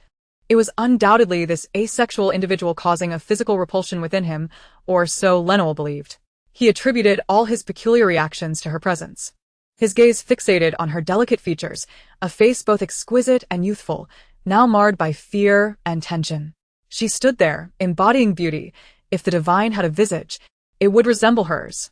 Lenoel scoffed lightly, glancing at the task card hovering above Xin Zijin's head, a hint of indifference and aloof arrogance curling his lips. I find it beneath me to forcibly seize the task card and compel you to withdraw from the assessment. Then what do you intend to do? Lenoel assigned all his discomfort to the androgynous figure before him. No wonder the male orcs harbored such disdain for asexual individuals. Was this the reason? He recalled the scent that clung to the orcs, primarily due to their glands exposed to the air. Have you not applied a protective layer? Xin Zijin instinctively touched the area behind her ear. It felt bare, devoid of any trace of the protective layer. It seems that the recent rain, coupled with her tree-climbing escapade and her elevated body temperature, caused the protective membrane to peel away automatically. Although she had no need for such an item, it was necessary to wear it to avoid suspicion. Indeed, it had fallen off. Lenore wore an expression that conveyed a sense of certainty. As an orc, openly exposing one's glands was a risk that could easily lead to being devoured by a mutated beast. What did he mean by cursing her to be eaten by wild animals just because the membrane was absent? He was truly a vile and despicable individual. Xin Zijin retrieved a spare protective membrane from her spatial compartment and, right before Lenore's eyes, adhered it to herself. The cool sensation brought relief to her previously heated body. "I've applied it. Did you not say you wouldn't take the mission card?" The unique scent of the girl lingered in the air. A mere matter of time before it dissipated. Lenore observed her as she managed to affix the membrane, though her feeble and disheveled appearance still required her to guard the mission card. He let out a soft scoff before turning away, leaving Xin Zijin in a state of disbelief, her eyes wide as she stared at his receding figure. Lenore had been stealthily watching her, fixating on her card. If her memory served her correctly, she had taken a deliberate detour to walk in the opposite direction. And it was clear that Lenore had come this way specifically to look for her mission card. How could he just leave like that? She had thought he was the ultimate boss, one she certainly could not defeat. She felt a fever coming on, her body temperature rising, and the mild discomfort in her lower abdomen was intensifying. Nevertheless, the mission card was within reach. Enduring her discomfort, Xin Zijin found a longer vine and used a small knife from her spatial compartment to sever it. Unable to reach the mission card herself, she resorted to using an external tool. She cut the vine into sections and then forcefully threw it toward the vicinity of the mission card. Next, she used the knife to carve out a few sturdier segments, binding them together at both ends. With great effort, she secured the vine to a tree branch and began to climb along it. At last, she reached her destination, panting as she retrieved the mission card. Gazing at the card in her hand, she inserted it into the slot of her wristband. However, her discomfort was worsening, her head spinning, and beads of cold sweat began to form on her body. At that moment, she suddenly heard footsteps. She looked up sharply to see a golden figure reflected in her eyes. Lenore. Why had he returned? Lenore's cold gaze fell upon Xin Zijin's face, where beads of sweat dotted her forehead, trembling slightly. Upon seeing him, she smiled as if she had encountered some sort of monster, her pale lips moving. Lenore. Suddenly, with a thud, the girl slipped from the more than 1 meter high tree and fell directly into the earth, losing consciousness. Lenore looked down at the girl on the ground, frowning as he took a few steps closer. He towered over Xin Zijin, whose long eyelashes resembled butterfly wings, now still and unmoving. She lay with her eyes closed, peacefully asleep. Hey! Noticing her lack of response, he crouched down and touched her skin, scorching hot. Fool! How could you let yourself get into this state? Lenore observed Xin Zijin, who was not only covered in mud but also had a flushed face, akin to an enticing apple coated in rouge. He placed his palm on her forehead, frowning. It appeared she had a fever, and it wasn't normal. The closer he got, the more intense her fragrant scent became. He reached behind her ear. Her protective membrane had not fallen off, yet the source of that rich aroma remained a mystery. Lenore felt his own body temperature rising, especially upon touching her skin. The contact stirred an unsettling heat within him. Nevertheless, his gaze involuntarily fell upon her rosy lips and full bosom. Fool. Lenore suppressed the rising heat within him. His eyes drifted downward. The girl's once pristine trousers were stained with a vivid crimson, the rain-soaked fabric blurring the bloodstains. Chapter 38. Profanation. She was injured? Blood continued to seep from the girl's overly flat abdomen, causing Lenore to frown. He lifted her effortlessly, and with one hand, he tore at her trousers. Her smooth, fair legs were exposed to the air. For some inexplicable reason, those legs were perfectly proportioned. Though slender to the point where he felt he could snap them with a single hand, they were long and straight, their skin luminous and translucent, as if carved from crystal. Lenore stared at her legs, entranced. He had never imagined that the body of a genderless orc could possess such beauty. His throat constricted, and his gaze fell upon those snow-white, elongated thighs, their pink skin glistening with a dewy sheen. Just below her flat abdomen, blood continued to flow, yet the wound remained unseen. This is... Lenore's golden eyes widened in disbelief. This appearance resembled the divine figure described in the scriptures. And he could not be mistaken. She was the deity. But why was she bleeding so profusely? What had harmed her? Would she perish? He had yet to comprehend the peculiar fragrance emanating from her. Lenore's handsome features contorted in concern. The girl's legs were straight and long, so strikingly white that they were almost blinding. Lenore furrowed his brow in displeasure and removed his outer robe, draping it over Xin Zijin's exposed thighs. He cradled her in his arms, unable to suppress a frown. She was so light, so soft. Had she not eaten enough? How could she be so light? Adjusting his hold on her, he softened his grip, disregarding the blood and mud that smeared his pristine outer garment, and made his way toward the exit. Xin Zijin, Feeling unwell and distressed, dreamt that someone was wiping her face and gently prying her mouth open to feed her an unknown bitter liquid. Startled awake, she noticed her discomfort had lessened significantly. Looking down, she realized she was in an unfamiliar place, her body already clad in clean garments. Lifting the quilt, she was met with a shocking sight, a vivid red below her waist. Xin Zijin suddenly understood. Why had her period come so early? She was usually quite punctual, and this was not her due date. Moreover, having never experienced menstrual cramps before, she had mistaken the discomfort for a cold. Before losing consciousness, the last image in her mind was Lenore. Had he discovered her secret? Realized she was female, not some genderless being? Would he report her? What would become of her? An unsatisfactory female who could not pacify the male gender would be assigned to a breeding camp, just like any ordinary female? At that moment, the door swung open, and Lenore entered, his expression not quite right, a peculiar flush adorning his cheeks. An indescribable sensation emanated from him, and there were bloodstains on his clothing, particularly on his arms. Xin Zijing's face flushed crimson. Could the blood on him be hers? Master, you're awake? The man's gaze toward her shifted, imbued with a newfound intensity. Lenore? What happened to you? Master, you're bleeding. I searched for a long time, but couldn't he find the wound? Furthermore, the structure of the masteress body was quite unusual. It seemed she did not. Was this person illiterate? Goodness, what kind of education existed in this star system? And she had been seen in her entirety. Yet he still claimed she had no. Lenore, do you not understand what a female is? I do. Master is female, but normal females do not bleed. The divine forbade him from gazing upon forbidden things, lest it taint his noble eyes. Yet he could not help but feel an urgent desire to know the source of her wound. No, she was his deity. The sacred texts recorded that the deity was just like her, a female who would bleed. Master. In this world, are the females not different from her? Do they not experience menstruation? Why does Lemuel continuously refer to her as Master? The deity of the church he venerates bears no relation to her whatsoever. Lemuel, can you truly forget? Forget that you have seen my body. Whatever the Master commands, Lemuel complies. To have gazed upon the Master's form is an act of desecration, an affront. He must be raised upon the altar, subjected to flames, and consumed by fire as penance. Once the Master has recovered, Lemuel will return to the sanctuary to face his punishment. Punishment? What sort of punishment? The searing flames can incinerate all sins. Is he unwell, wishing for his own demise? You need not burn yourself. Simply forget the memory of having seen my body. Lemuel seems to grasp something, his eyes suddenly alight with understanding. Thank the Master for forgiveness. He then lightly touches his brow, extracting a thread of consciousness from his forehead, an exquisite memory ignited by his fervent desire, the beauty of the Master's form, which he wishes to etch in his heart forever. Yet he must not, for he cannot sully the Master with his impure gaze. Xin Zijing stares in astonishment as Lemuel draws out a golden thread. Is it truly that remarkable that he can erase his own memory? Master, I no longer recall any part of your body. My mind is a blank slate. It seems he has only removed the recollection of having seen her form. Yet his body still feels vacant, still bloodied. Is this fellow allowing her to bleed uncontrollably?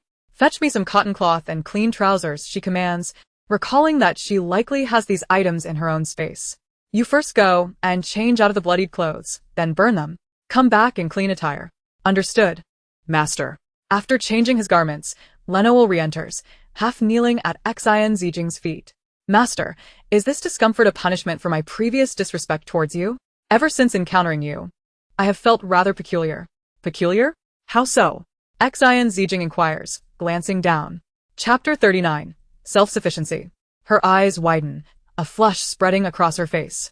Is Lemuel doing this on purpose? Did you not erase the memory of what you saw? Why are you still experiencing this? I did erase it. Certain memories are blank.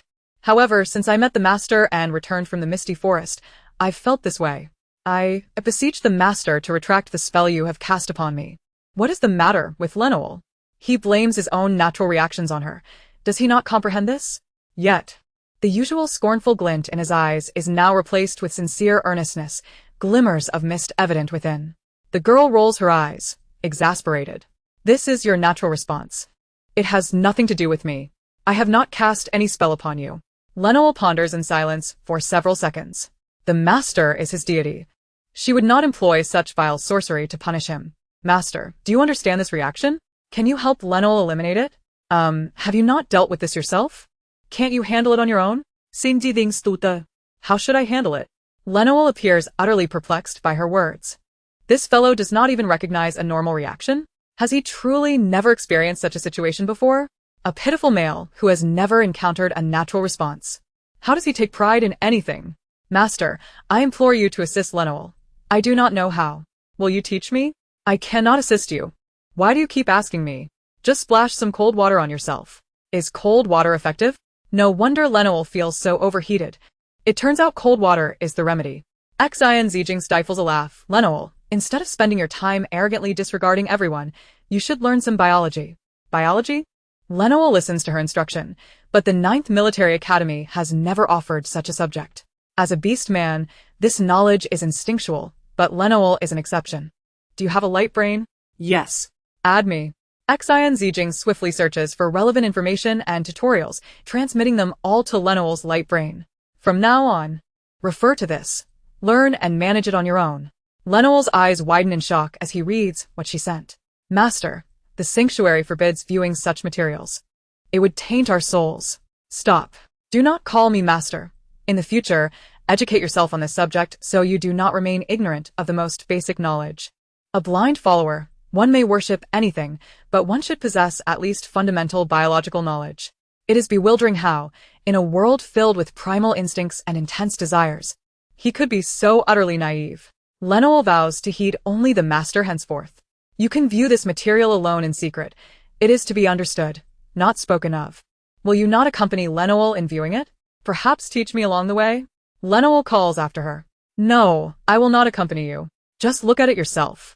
Were it not for the crystal-clear gaze of the golden-haired man before her, she might have thought him a rogue, wondering how he could speak so earnestly. Lemuel's expression dims instantly. Very well. What is he disappointed about? He could remain by her side always, master. And besides, you smell delightful. Leave, she retorts. Go take a cold shower. Understood, master. Go far away to the bathroom. Lemuel's eyes dim for a moment. All right. Xin Zijin chooses not to engage further, casting Lemuel a disdainful glance. After what felt like an eternity, perhaps several hours later, Lemuel returns, kneeling before Xin Zijin with a pallid complexion, his lips devoid of color, golden hair damp and disheveled. Noticing Xin Zijin lost in thought at the edge of the bed, he approaches her. Master, the discomfort has indeed lessened considerably. Xin Zijin snaps back to reality. You've finished your wash. After spending so long in cold water, you must be chilled to the bone. Don't even mention reactions. Lemuel bows his head, though he has not entirely suppressed it. However, with urgent matters at hand, he relays, Master, forgive Lemuel for needing to leave you for a while. There is something requiring my attention at the holy site. Xin Zijin assesses Lemuel. You may go handle your affairs. Understood, master. As Lemuel gazes at Xin Zijin, clad in delicate attire and appearing fragile due to her blood loss, he hopes that upon each return, he will find her waiting. Master. You have just recovered from a fever. Do not catch a chill. Please cover yourself with the blanket. Gently, Lemuel tucks the covers around her. Then I shall take my leave. Xin Zijin nods. Hurry back. No longer watching Lemuel, she leans against the headboard, closing her eyes. Once she confirms Lemuel has departed, she cautiously navigates out of the room. This appears to be Lemuel's residence, grand and opulent, adorned with decor reminiscent of ancient European cathedrals. The intricately carved murals and oil-painted patterns on the walls evoke a sense of mystery and awe. Though she has seen European churches before, none have matched the exquisite grandeur of this place. It seems Lemuel has brought her to the sanctuary. Chapter 40. The stirring provoked by fragrance. The sacred space within the academy, where entry is strictly forbidden. It is said that trespassers are met with Lemuel's wrath, facing incineration. And yet, he has brought her inside. Xin Zijin harbored no desire to associate with Laner, quickening her pace as she hurried towards her dormitory. The orcs she encountered along the way bore unusual expressions, prompting her to draw her garments closer around her. Suddenly, a towering orc lunged at her, murmuring, "So fragrant! So fragrant!" Reacting instinctively, Xin Zijin recoiled, yet before she could evade, an unidentified orc behind her had transformed into beast form, intent on pouncing upon her. Panic washed over Xin Zijin, leaving her pale as she turned and fled, only to find that the man who had just passed her was now blocking her path. Reaching out to grasp her, exclaiming, "You smell so good, don't run." Xin Zijin was momentarily paralyzed with fear. What was happening? Why had these orcs suddenly lost control? With her face drained of color, she struggled to break free from his grasp and darted in the opposite direction. However, the group of orcs pursued her relentlessly, some of the imposing male orcs already shifting into their beast forms. Xin Zijin sprinted desperately towards the dormitory. What on earth was going on? Why had this group descended into chaos, as if they had caught a whiff of something intoxicating? She found herself on an unfamiliar floor, frantically bursting into a seemingly sturdy room. As she slammed the door shut, she realized the orcs were still stationed outside, pounding on the door. Terror enveloped her. She was utterly frightened. What had come over these creatures? At that moment, Xin Zijin suddenly felt a surge of warmth enveloping her, her body ensnared in a tight embrace. "Let go of me." She struggled, but the grip was unyielding, and the familiar scent wafted around her. Her mind spun. "What are you doing? Let go of me." Turning her head, she recognized the familiar wolf-tailed figure with dark hair. It was Gaiok. "Gaiok? What are you doing here?" Gaiok's eyes lit up with surprise upon seeing her. "Xin Zijin, you smell so good. How did you end up in my dreams?" "Let me go, Gaiok," she exclaimed, attempting to push him away. Gaiok's expression shifted to one of clarity, but then his eyes widened in shock. "How did you end up in my dormitory?" It dawned on Xin Zijin that in her frantic escape, she had inadvertently stumbled into Gaiok's room. Most importantly, the door to Gaiok's dormitory was the sturdiest of all. After a prior incident where his door had been kicked in, Gaiok had replaced it with the most robust one available. "Gaiok, enough with the questions. Why are those orcs in such a frenzy? Why are they chasing me?" Gaiok leaned in closer, remarking, "Strange. Your scent is even more intoxicating today. More alluring than dried fish." He moved in so close that his nose almost brushed against her delicate neck, inhaling her scent. His deep orange cat-like eyes narrowing into slits as his breath ghosted over her earlobe, sending shivers down her spine. "Stop it." She retreated a few steps, attempting to create distance between them. Gaiok, his sharp nails glinting as he touched them thoughtfully, fixed her with an increasingly intense gaze, one that hinted at something primal. "I can also detect a hint of blood on you. It's intoxicating. Are you injured?" His eyes sharpened further, revealing his predatory instincts, and his canines appeared more pronounced. In an abrupt motion, he pulled Xin Zijin into his embrace. "Hey!" she gasped, her body colliding with his solid chest. Warmth flooding her cheeks as she felt her heart race, struggling helplessly against him.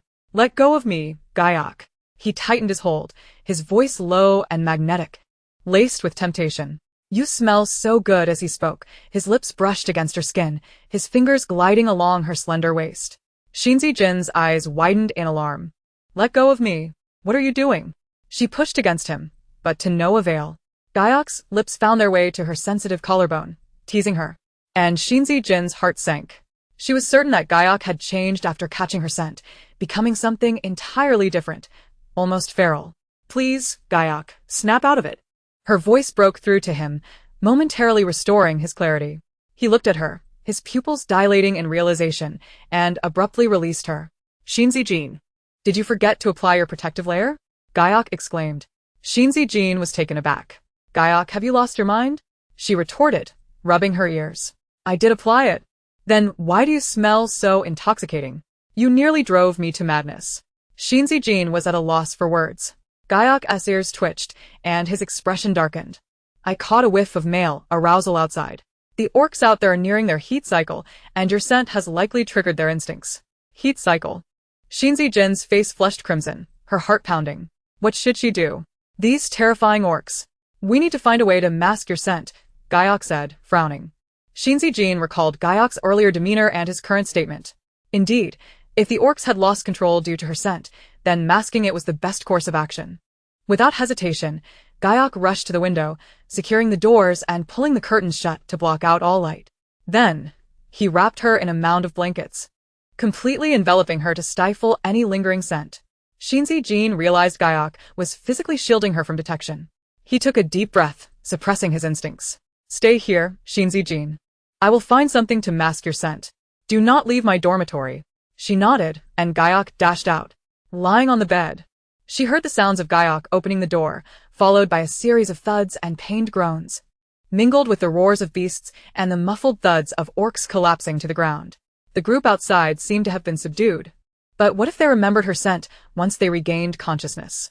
Xin Zijin felt a cold sweat break out on her back, realizing that her unique scent, distinct from the orc pheromones, could lead to them capturing her for experimentation. No, she had to make them forget. With urgency, she activated her holographic device. Locating Leinu's contact. "Xin Zijin, Leinu, can you help erase the memories of those orcs?" "Leinu, master, I'm on my way now." "Xin Zijin, are you finished with your tasks?" "Leinu, your requests take precedence." Xin Zijin, location. Time passed, and the lights in the room flickered on as the door swung open. Gaiok entered, carrying something in his hands, hastily tearing open the medicine box and carelessly discarding the packaging onto a nearby table. "Xin Zijin, I'm back." Gaiok was marked by numerous injuries, with bruises adorning his face, a cut on his forehead bleeding, and blood seeping from his lips. He panted heavily, looking utterly exhausted. "What happened to you?" Xin Zijin sprang up. "Did you get hurt fighting those orcs outside?" Gaiok scoffed. "Those weaklings couldn't possibly injure me. Even with my powers sealed, I could take them down in under 10 seconds. Xin Zijin recalled the commotion she had heard outside, but noticed it had quickly ceased. Chapter 41. Brother. You smell so good. The injuries on Gaiok appear quite severe. Did he sustain them while fetching medicine for her? Where did he procure the medicine? Given Gaiok's formidable strength, how could he be injured so gravely? Gaiok loosened the black collar-like restraint around his neck, remarking that had it not been for this contraption suppressing his abilities, he would not have been harmed. Xin Zijin observed the binding ring on Gaiok's body, noting the evident red marks where it constricted his skin, marks he had never exhibited before. Was he attempting to forcibly utilize his powers, resulting in such constriction? "Hurry up. Your scent is becoming increasingly unbearable," he urged. Gaiok handed over a peeled medicine capsule, indicating for Xin Zijin to consume it. "Take it, it won't harm your body, and will help mask your scent." Xin Zijin swiftly accepted the capsule, disregarding the absence of water, and swallowed it whole. As the capsule descended her throat, it transformed into a chilling sensation that spread from her stomach to her limbs. She felt considerably more at ease, her previously startled emotions gradually settling. The heaviness and sharp pain in her abdomen also eased significantly. How do you feel now? "Is there any discomfort after taking this?" Gaiok inquired. "No, I feel much lighter after taking it." "That's good. This medicine is highly valued by those individuals, otherwise, it wouldn't be so hard to obtain." "How long does the masking effect last?" "A month." She was intrigued by the origin of this medicine, especially since he had injured himself to procure it. Would he need to injure himself every time she required it? "Gaiok, where did you acquire this medicine? Is it for sale?" "Such things cannot be purchased. Only a few elite researchers can create it. Typically, ordinary beastmen cannot. This is a beauty-enhancing drug developed by the military academy for high-ranking females. Its primary function is to conceal the pheromones emitted by female glands. The cost of production is exorbitant, and the materials are exceedingly rare, accessible only within the military, and generally only usable by females ranked A or above."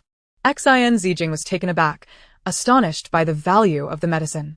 Considering the degree of reverence this world held for females, it would undoubtedly be tightly regulated by the Academy's guard. She was astonished that Gaiok had gone to such lengths for her. Xin Zijin, Gaiok leaned closer to her face, studying her intently for a moment. "Today, I've come to understand why there is a distinction between male and female among the genderless." "You?" Xin Zijin was startled by the sudden proximity of the boy and instinctively raised her hand to slap his cheek. However, upon noticing the injuries on his face, she remembered he had been hurt while fetching medicine for her and lowered her hand. Gaiok's gaze burned with intensity as he fixed his eyes on Xin Zijin. He was strikingly handsome, exuding a wild, youthful charm contrary to his usual demeanor. and his remarkable looks were the type that would likely captivate any girl in her adolescent years. Xin Zijin, I can no longer face you directly. Oh, Xin Zijin inwardly scoffed, wondering why he continued to stare at her. I always thought genderless beings were akin to brothers. Gayok reflected on his unusual impulse today and how he had been able to act so intimately with someone he had always perceived as a brother. Especially since she smelled so delightful, a faint blush creeping up his fair ears. The atmosphere grew awkward. Xin Zijin, noticing Gayok's injured face, expressed concern. Gayok, should we tend to your wounds? No need. I am male. Such minor injuries are inconsequential. It was common for him to endure broken limbs or severe injuries.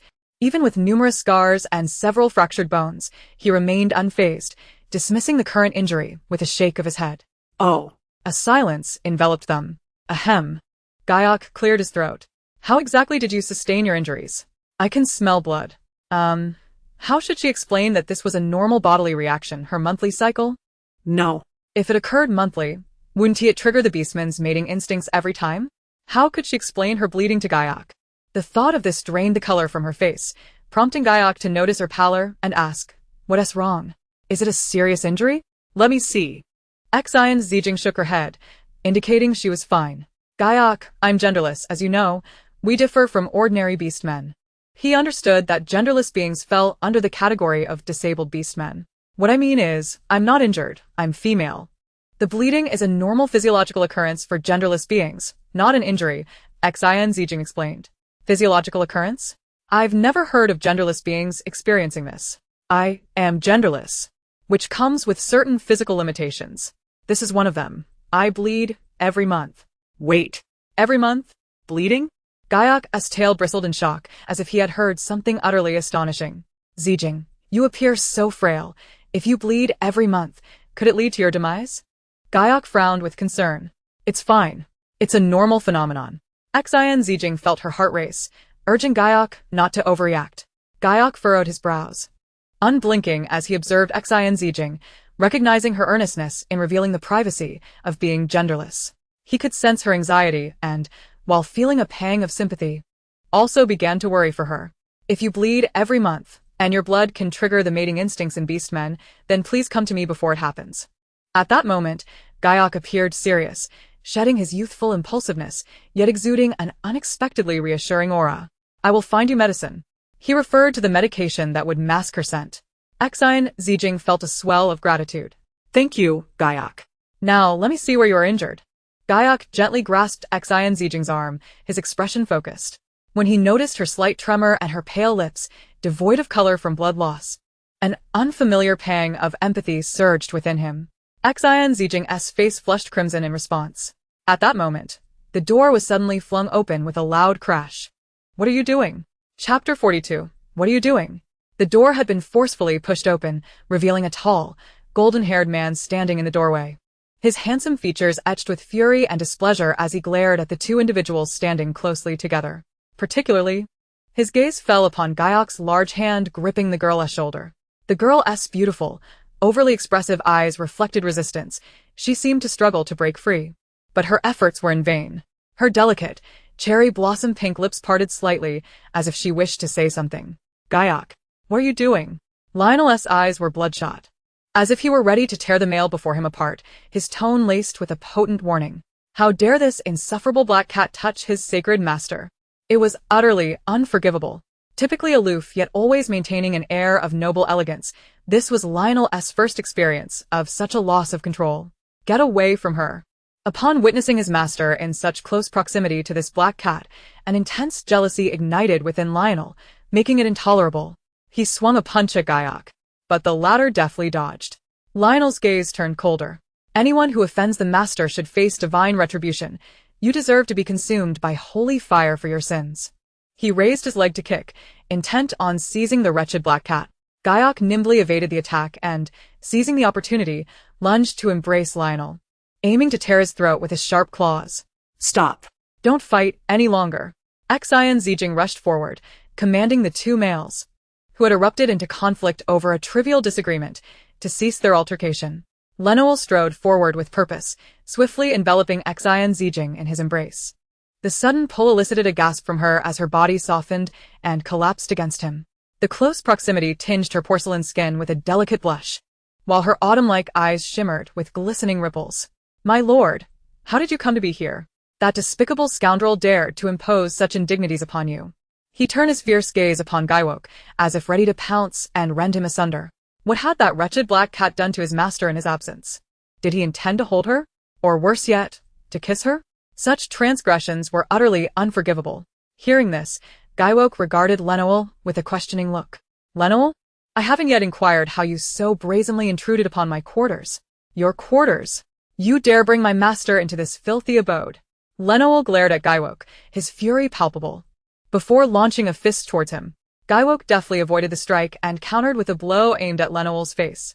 "Lemuel, cease this at once," I urgently interjected upon witnessing the two combatants. "My lord, you must keep your distance from this loathsome and despicable black cat." At my admonition, Lemuel immediately halted his attack, retreating to his original position. "Why does he refer to you as my lord?" Gaiwoke questioned Lemuel with a hint of confusion. Xin Zijin extricated herself from Lemuel's hold. "Lemuel, did you extract the memories of those orcs outside?" "My lord, I have erased an entire day's worth of memories from them." Upon receiving my initial request, Lemuel hastily abandoned his prior engagement to rush to my side. Upon his first glance, he beheld not me, but rather the orcs lying unconscious in disarray, and without hesitation, he had extracted their memories. Just as he finished, he heard my voice alongside a masculine tone, and jealousy clouded his mind. Relieved, I marveled at Lemuel's efficiency in his task.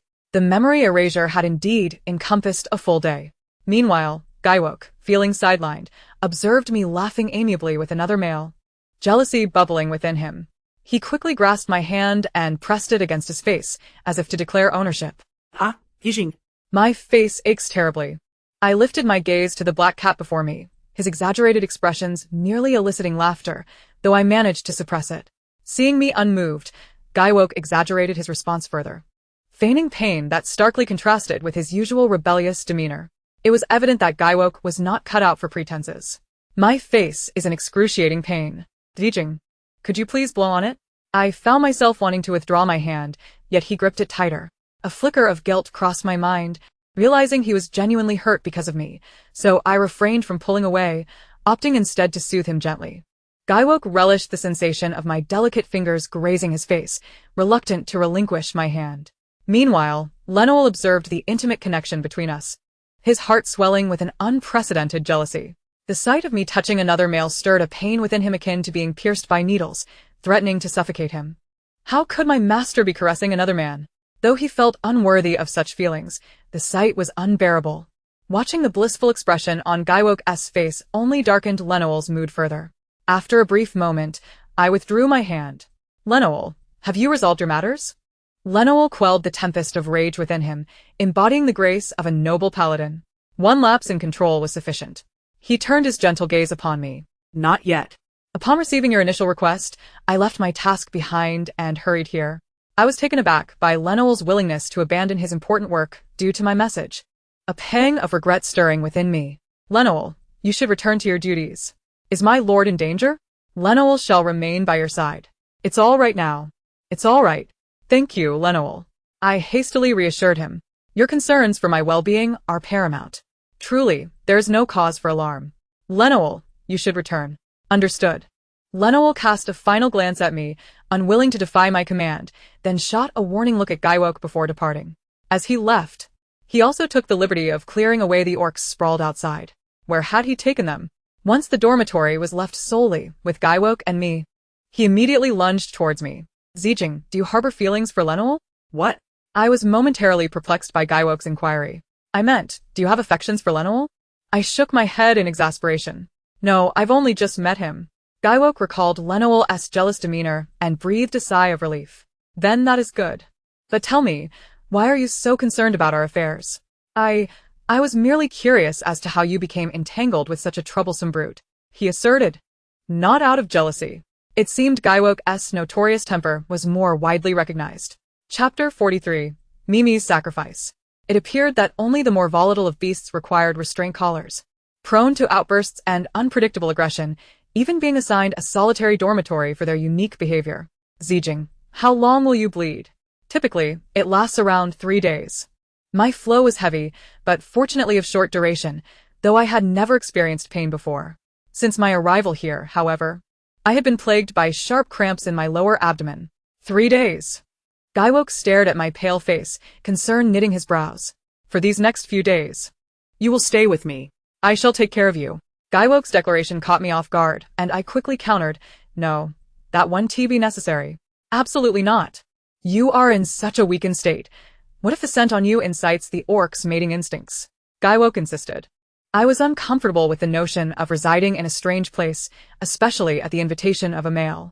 Yet Gaiwoke's demeanor suggested he would not relent. Thank you, Gaiwoke, but I'm a bit sensitive to unfamiliar surroundings. If something arises, I will seek you out. I declined. Humph. If you continue to weaken yourself, I shall flatten you. Gaiwoke threatened fiercely. All right. I understand, be calm. I soothed him, and he instantly quieted down. Upon returning to my own dormitory, I was relieved that Cyril had returned to St. Yatian, and my other 2 roommates had never been present since my arrival, leaving me alone. I had ample cotton cloth reserved for emergencies. Inside, I had placed a unique moisture-absorbing chip, a hygiene product distinct to this star system, remarkably effective when fashioned into sanitary napkins. The medication Lenoel had administered was likely for a cold, while Gaiwoke provided something to suppress odors. Were there truly no remedies here to alleviate menstrual pain? I felt a relentless pounding in my lower abdomen, akin to a heavy hammer striking my womb, the pain radiating through my limbs. For the first time, I truly understood the agony my sisters had spoken of, the kind that could render one unconscious. A life-threatening sort of pain. Previously, I had experienced discomfort, but it never reached the severity. Now, the burden was becoming increasingly unbearable. I hurried to the common room to boil some water. The Interstellar kettle boiled water with remarkable swiftness. Within mere seconds, it reached a rolling boil. After pouring it out, she allowed it to cool. Xin Zijin felt a throbbing ache in her head, beads of sweat gradually seeping through her clothing. Her pale lips rested against the bed, and in a haze of pain, she succumbed to unconsciousness. At that moment, through the open window, a black cat stealthily leaped into her bedroom, landing directly on her expansive bed. Xin Zijin, already half in slumber, had her eyes tightly shut, her delicate brows furrowed slightly in discomfort. Her complexion ghostly pale from enduring the pain. Clearly, the young girl remained oblivious to the sudden presence of the feline in her room. The black cat tread softly upon the plush bed, approaching her side to sniff, then gently nudged her neck with its nose before licking her earlobe. Subsequently, the black cat leaped down from the bed, transforming into a tall, striking man with dark hair. Goth-yuk cradled the unconscious girl in his arms, tenderly placing Xin Zijin back on the bed, his movements imbued with a gentleness as if he were handling a precious treasure. Xin Zijin. I knew all along that you would never take proper care of yourself. The girl had been clutching her abdomen due to the pain, and when Go-yuk reached out to touch her, he found her skin unnaturally cold, sending a shock through him. With a furrowed brow, he pondered the severity of her condition. Is it that serious? Does it hurt? He tucked the blanket around her more securely, glancing around the room at the warm water she had prepared and left to cool. Xin Zijin merely felt as if she had drifted into sleep, vaguely aware of something small entering the room, licking her face, and then gently lifting her into bed, tucking her in and offering her warm water with delicate, tender movements, leaving her entirely disinclined to awaken. Her hand moved aimlessly, seemingly brushing against something soft and plush, which felt delightfully entertaining to touch. The creature initially resisted, attempting to push her hand away, but it was so fluffy, providing a sense of security that she clung to it tighter. Time passed, and she felt a light weight resting on her abdomen. As she shifted uncomfortably, the small creature remained sprawled atop her belly. The plush, warm sensation gradually infused her chilly abdomen with comfort, leading her to think, this feels quite pleasant. Morning sunlight streamed into the room, casting a warm glow. Perhaps due to a night's rest, her discomfort had diminished, and the sharp pains in her abdomen subsided. Aware of the weight on her belly, she lifted the blanket to find the black cat lazily lounging, disturbed by the sudden brightness. It stretched, its pink paw pads extending, and began to knead her abdomen gently, applying just the right amount of pressure. Perhaps too comfortable to move, Xin Zijin remained still, prompting the black cat to awaken and cease its actions. Noticing that the girl had awakened, the black cat observed her now rosy complexion and relaxed brows, indicating her return to a healthy state. The cat leapt down from her abdomen and transformed into its beast-man form. Before her stood a remarkably handsome, yet somewhat youthful face, fixed intently upon her. Their proximity, allowing them to feel each other's breath. In an instant, Xin Zijin felt her cheeks flush with embarrassment, hastily averting her gaze before sitting up and rubbing her eyes. "Good morning." Go Hyuk appeared to be in high spirits. Xin Zijin blinked in surprise before responding slowly. "Good morning." Then she inquired, "Did you sleep here all night?" "Indeed," he replied, earnestly nodding. The cat that had been sleeping atop her was Go Hyuk. Despite his feline form, he was a beast man, a fully grown male beast man, no less. "What's the matter? You are the one who insisted on keeping me here." "I had no intention of sleeping here with you." Go Hyuk feigned a look of disdain, pretending to be reluctant. But in truth, he relished holding her. Xin Zijing's fragrant softness was a scent he adored. He recalled how she had fallen asleep, clutching his ear and repeatedly calling out Mimi until even in his beast form, he could not escape, having been pawed and squeezed by her, pleading for hugs and kisses. Xin Zijing's face turned crimson at those memories. How could this be? She had fallen asleep and vaguely remembered touching something fluffy, instinctively believing it to be a pet cat, and had been fond of petting its ears, belly, and tail. Go Hyuk found her flustered demeanor quite endearing and continued. "I broke free several times, yet you stubbornly refused to let go, insisting on holding me while you slept. Don't you remember?" Chapter 44, Scalding. Go Hyuk's hair was disheveled, and at that moment, his cat ears tinged with a hint of red. In his human form, he possessed both human ears and beast ears, which appeared entirely natural, particularly given the striking looks of beast men. Xin Zijing offered an awkward chuckle. "Haha, is that so? I don't remember. I'm so tired. Haha, you must be mistaken." Upon hearing this, Go Hyuk's expression darkened, his orange cat eyes fixating on the blushing girl before him. He felt the heat he had managed to suppress the previous night begin to rise again as he leaned closer to Xin Zijing, his voice husky and teasing from sleep. "Xin Zijing, do you perhaps harbor feelings for me?" The girl's eyes widened as she gazed at his increasingly close handsome face, her cheeks burning hotter. How could that be? Go Hyuk clearly did not believe her, recalling how she had touched him all over, leaving no part untouched by her hands. Who would believe that? The girl stammered, and no, absolutely not. Her stutter was entirely due to the proximity of the male and his suggestive words. Go Hyuk watched her flustered reaction with a sense of inexplicable satisfaction, a smirk curving his lips, revealing a pointed little canine. "I knew it. I'm handsome, strong. And I care for you so much that it's only natural for you to feel something for me. I want to hold it against you." "How shameless." Xin Zijing retorted. "You should go back. I can take care of myself," she mumbled. Upon hearing this, Go Hyuk's expression darkened slightly. "Who was it that fainted from pain last night, half sprawled on the floor? If I hadn't come, you might have spent the night on the ground." His words rang true. Without him, she likely would have been left asleep on the floor all night. Xin Zijing then retrieved some beef jerky and dried fish she had prepared earlier from her space.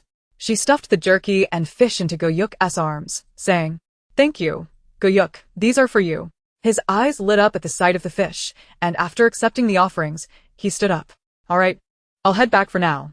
Xin Zijing watched as Go Hyuk exited through the window with the food. Once he had completely vanished from sight, she exhaled a sigh of relief. The assessment in the misty forest had concluded. Xin Zijing hurried to the inquiry center to check her results. Fortunately, she had passed. As the only asexual individual in the plant cultivation department to succeed, she felt a surge of joy. The 9th Military Academy had strict credit requirements. Students who failed to meet the standards or ranked at the bottom would be expelled. Having just transferred, her credits were limited, and she had been languishing at the bottom, lacking the purification abilities like Karana to earn credits. She would have to rely on other methods. An asexual individual appearing in the misty forest? A voice devoid of friendliness interrupted her thoughts.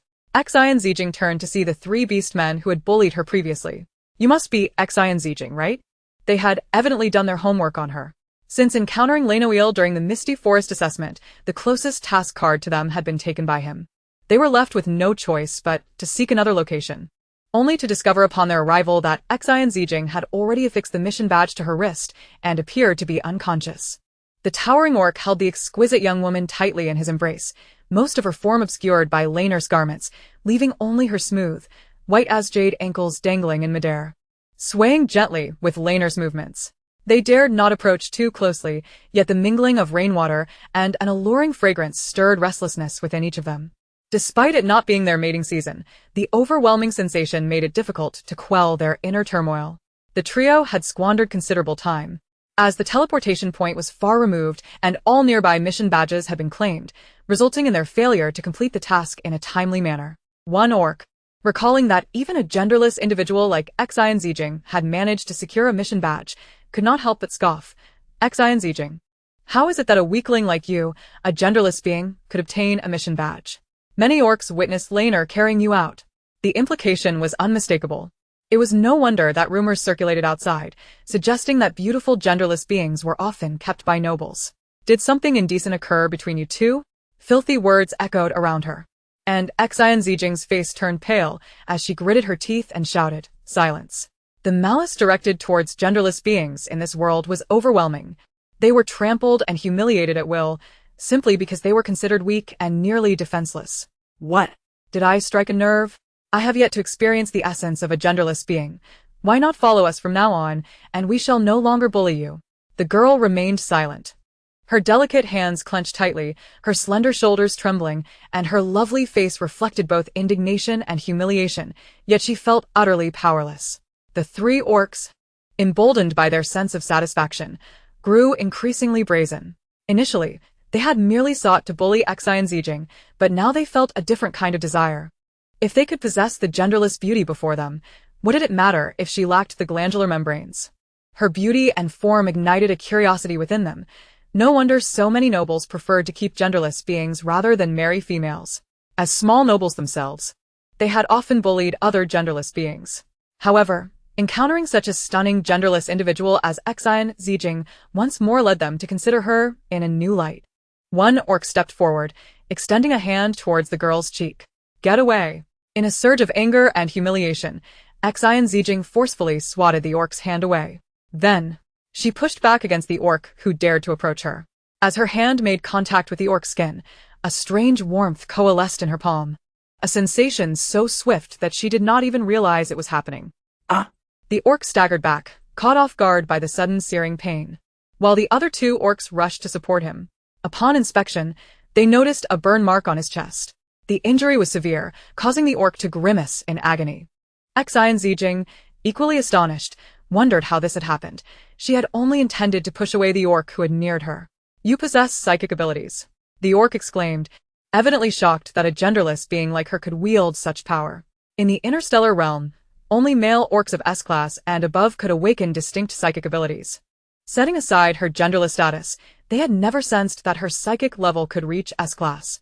Chapter 45, Encountering the Old Scoundrel Again. Everything unfolded too rapidly for Xin Zijin to fully comprehend. Instinctively, she had resisted the orc's touch. Psychic ability? This was not the first time. She had experienced something similar during food purification. Yet, she had no means to ascertain what it truly was. Believing at the time that the mysterious dark energy combined with her insufficient purification skills had triggered a chemical reaction resulting in the combustion. Now, Xin Zijin stared in disbelief at her hands. The burn mark on the orc's chest was dark and charred, and he groaned in pain. The look in his eyes as they met hers was no longer one of mockery. Instead, they were filled with trepidation. Despite the fact that this genderless being emitted no discernible psychic energy and appeared so fragile that any orc could easily overpower her, witnessing her manifest an ability that only S-class orcs could unleash rendered them incredulous. The orcs hesitated to advance again. Their injured companions still groaned in torment, and the nature of the flames' burn seemed unlike ordinary fire. Orcs were known for their robust physicality and rapid recovery. Typically, a burn would not cause them such distress. Yet, their companion's face was pale, drenched in sweat, as if he were enduring unbearable agony. "Quick, take him to the medical room," another orc urged, and the two helped the injured orc away. Xin Zijin lowered her gaze to her palm, attempting to summon the psychic ability once more, but found she could not. Nor did she possess any knowledge of how to wield it. Fire power? She had heard whispers that the holy god possessed innate flame abilities. Her thoughts drifted. The Holy Church was the brightest and most magnificent existence. Fire could cleanse the world of all impurities. "I vow to worship the god until eternity." She recalled the legend of the deity worshipped in the temple, one who wielded the power to manipulate flames. Laner came to mind. That individual who spoke of incinerating all evils might know something. Xin Zijin instinctively felt drawn to seek out Laner. He had once told her that after settling all affairs, he would come to find her. In the interstellar realm, S-class orcs were exceedingly rare. Only those of S-class and above could awaken psychic abilities. The entire Federation boasted merely a few hundred S-class orcs, and the 9th Military Academy served as a breeding ground for powerful orcs. This year, the number of S-class orcs in the Academy was notably higher than usual, yet still fewer than 10. What was happening to her? Did she possess psychic abilities? And why had they manifested? In her previous life, she had conducted research indicating that humans could awaken latent potentials under specific circumstances, or in particular environments. Just like the accounts in post-apocalyptic novels, certain conditions could trigger humans to unleash their potential, even surpassing their physical limits. She had conducted experiments, all proving that humans had the capacity to reach such states.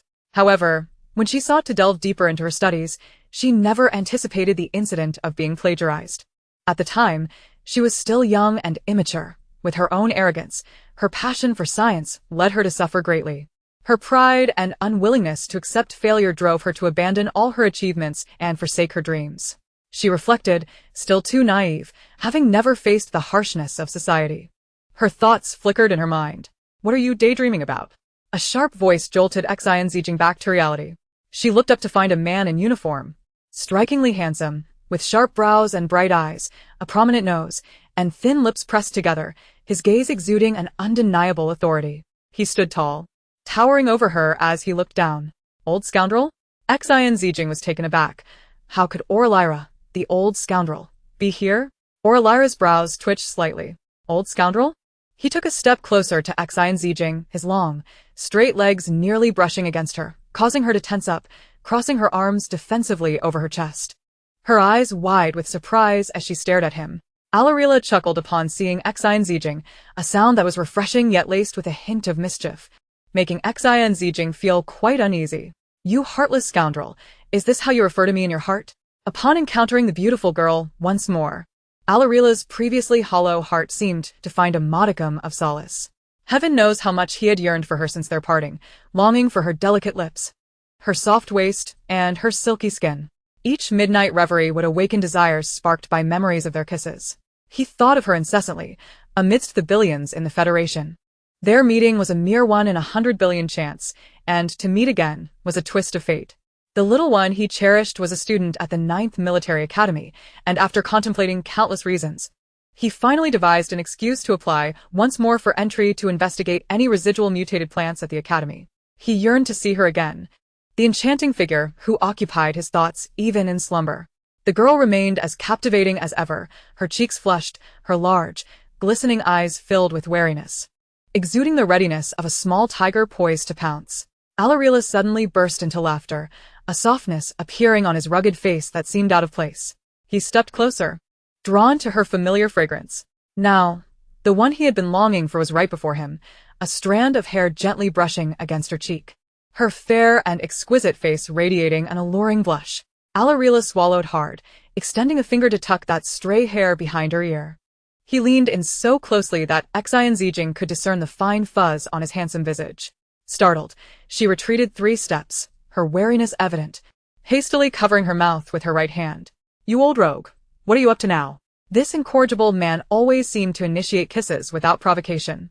Seeing her evasive demeanor, Alarila felt a twinge of disappointment, his hand suspended in midair before he lowered it. Little one, have you missed me during our time apart? Though his tone was teasing, he was eager to uncover the true thoughts of the girl before him, wondering if she thought of him as he thought of her. What could she possibly ponder? They had only met twice, and the man had brazenly taken liberties with her, a flagrant display of shamelessness. The memory of their first kiss with an opposite sex made her cheeks burn with embarrassment. Rogue. How could such a scoundrel be an enforcer? The two roles were utterly incongruous. Observing the girl lost in her thoughts, Alarila noted her once fair and smooth face flush with shyness. His earlier disappointment swiftly replaced by her reaction. His blue eyes darkened as he inquired softly, What are you thinking? Was she contemplating him as well? Chapter 46, Sacred Flame. The man intentionally elongated his final syllable, rendering it particularly seductive. Huh? Nothing. Nothing at all. Xin Zijin hurriedly shook her head, fearing that if this old rogue learned of her thoughts, he would only become more audacious. Alarila raised an eyebrow. Is that so? As she avoided a direct response. She swiftly changed the subject. Enforcer, what brings you to the 9th Military Academy all of a sudden? What else could it be but to see you? Alarila cast a fleeting glance at her. Is the business of enforcers something you need to concern yourself with? Fine, I won T-Pry, Xin Zijin retorted, rolling her eyes at him, unwilling to engage with the old rogue any further. She attempted to stride past him. However, Alarila swiftly encircled her slender shoulders, drawing her into his embrace. He leaned closer, inhaling her distinctive scent, his voice a low, husky murmur. Just let me hold you for a moment. Alarila held her tightly, and Xin Zijin found herself unable to break free, surrendering to the warmth of his presence, her cheeks inexplicably heating up as his deep, resonant voice enveloped her. Let me go. This is a school. If you keep this up, I'll call for help, she exclaimed through gritted teeth. Alarila chuckled softly, releasing her and delighting in her flustered expression. All right, I'll let you go. He watched as she hurriedly made her escape, an enigmatic smile gracing his lips. The urgency in her retreat evident. As Xin Zijin dashed toward the grand and ornate sanctuary, she recalled the golden-haired man, Lenoel, who had addressed her as master. Perhaps he held some knowledge? Perhaps the tomes within would unveil answers for her. She was eager to delve into the mystery of why an ordinary person like herself could unleash extraordinary powers. She searched fervently among the shelves for the books that might provide the answers she sought. Unbeknownst to her, Lenoel had approached from behind. You might want to ask me directly, he said, observing her furrowed brow. The texts in the sanctuary may not be as comprehensive as what resides in my mind. Gazing at Lenoel's pious demeanor, she hesitated, unsure if she could confide this secret to him. Yet, recalling the overwhelming power of the beastmen, she was struck by the thought that the extraordinary abilities he exhibited were perceived as ordinary among his kind. She disclosed to Lenoel her ability to unleash powers when faced with danger. Surprisingly, the golden-haired man reacted with remarkable enthusiasm, his golden eyes glimmering with delight. The scriptures of the sanctuary record that you are a child of the divine, born of the earth and all living things, and through your impending rebirth, you possess the elemental power of fire. With a swift motion, Lenoel waved his hand, and a heavy tome from the furthest corner of the pedestal was enveloped in a golden light, landing in the girl's hands. She eagerly flipped through its pages, discovering it contained detailed instructions on harnessing her powers, with clear methods for controlling them. As she studied intently, she learned that the beastman's abilities relied on the adept manipulation of mental energy. However, she was not a beastman and lacked such mental prowess. Even the flame she had just conjured left her questioning if it had merely been an illusion. Master, fire is the purest and most fervent energy in existence. You now possess it. You can wield any fire-based abilities through control of this force, but be cautious, for your body is too fragile to endure powers that exceed your physical limits. Was Lenoel imparting this knowledge to her? In this world where strength reigned supreme, many coveted extraordinary abilities, she ought to embrace this. After listening to Lenoel, Xin Zijin attempted to channel the power within her hands, eager to see if she could manifest her abilities as described in the book. After several attempts, the sensation of heat never materialized, and she felt a wave of disappointment wash over her. Lenoel, I can't feel any mental energy within me. I can't seem to unleash it. That is because you are still unfamiliar with manipulating such power, Lenoel replied. Hearing his words, Xin Zijin lowered her head in dejection. Lenoel then extended his right hand, and under her watchful gaze, he conjured a sphere of golden light that slowly moved, as if it possessed a life of its own, gracefully enveloping his arm. Master, look at me. Try to envision attacking me. The handsome, golden-haired man was wholly devoted, offering himself unreservedly to the beautiful girl before him. Xin Zijin was aware of the sacred flame. She had observed it clearly during the purification lesson, noting its distinct color compared to ordinary flames and its resistance to extinguishment by water. The pain inflicted upon the wounded beast man was undeniable, and she sensed that the agony of the sacred flame was far greater than that of ordinary fire, making recovery all the more arduous. She harbored no desire to inflict harm upon Lenoel, nor did she wish for him to endure the anguish that the orc had suffered. I fear I might inadvertently hurt you, Xin Zijin remarked. Fear not, for I have already summoned a shield in advance, Lenoel replied. The extraordinary shield he conjured could indeed withstand the majority of harm, thereby facilitating a more rapid comprehension of the operations of the sacred flame by his master. His handsome visage radiated sincerity and loyalty. With Lemuel's reassuring confirmation, Xin Zijin nodded in agreement. She attempted to envision him as an adversary, channeling her mental energy. Time passed. Yet she found herself incapable. She could not bring herself to genuinely harm the man before her. "You can do it." The golden-haired man leaned closer to the girl, his hand resting upon her slender shoulder. Lemuel furrowed his brow, noting her frail form. So delicate, she evoked a desire for protection, a yearning for closeness. It was imperative for her to activate the power of the sacred flame. Her beauty and fragility compelled him to safeguard her, yet he yearned for her to grow strong. Their proximity was intimate, his gaze fervent as their bodies drew nearer, the warmth of his breath almost brushing against her neck. "Look at me. Concentrate your mental energy. And ponder the reason behind your ability to wield the sacred flame today." Orcs, several of them, had sought to bully and humiliate her. Although she had ignored them, they persisted in their attempts to harass her, reaching out to touch her. She had resisted, retaliating and injuring one of the orcs. What had she felt before unleashing the sacred flame? Anxiety, fear, rage, revulsion. They had treated her as if she were one of them. With her eyes momentarily closed, she focused her spirit on manipulating the sacred flame. After a brief moment, a modest flicker of fire materialized in her palm, her breath quickening as beads of sweat formed on her brow. Lemuel stood silently, awaiting her next move. Slowly opening her eyes, Xin Zijin hurled the flame towards Lemuel's shielded right hand. Instantly, the small flame surged forth, enveloping the entire shield before vanishing completely. Indeed, she had succeeded. Observing the flames extinguish, Lemuel quietly retracted his right hand, concealing it behind him as he gazed upon Xin Zijin's pale cheeks. "You must be exhausted, my master. Please, take a moment to rest. It is already quite impressive that you successfully summoned the sacred flame for the first time. With regular practice, you will master it." "Thank you, Lemuel," Xin Zijin replied with a smile. Though a mere act, it had drained an immense amount of her mental energy. Spiritual strength differs from physical stamina. She felt weak all over, as if she might collapse. "Allow me to escort you back," Lemuel offered. "We shall continue our practice another time."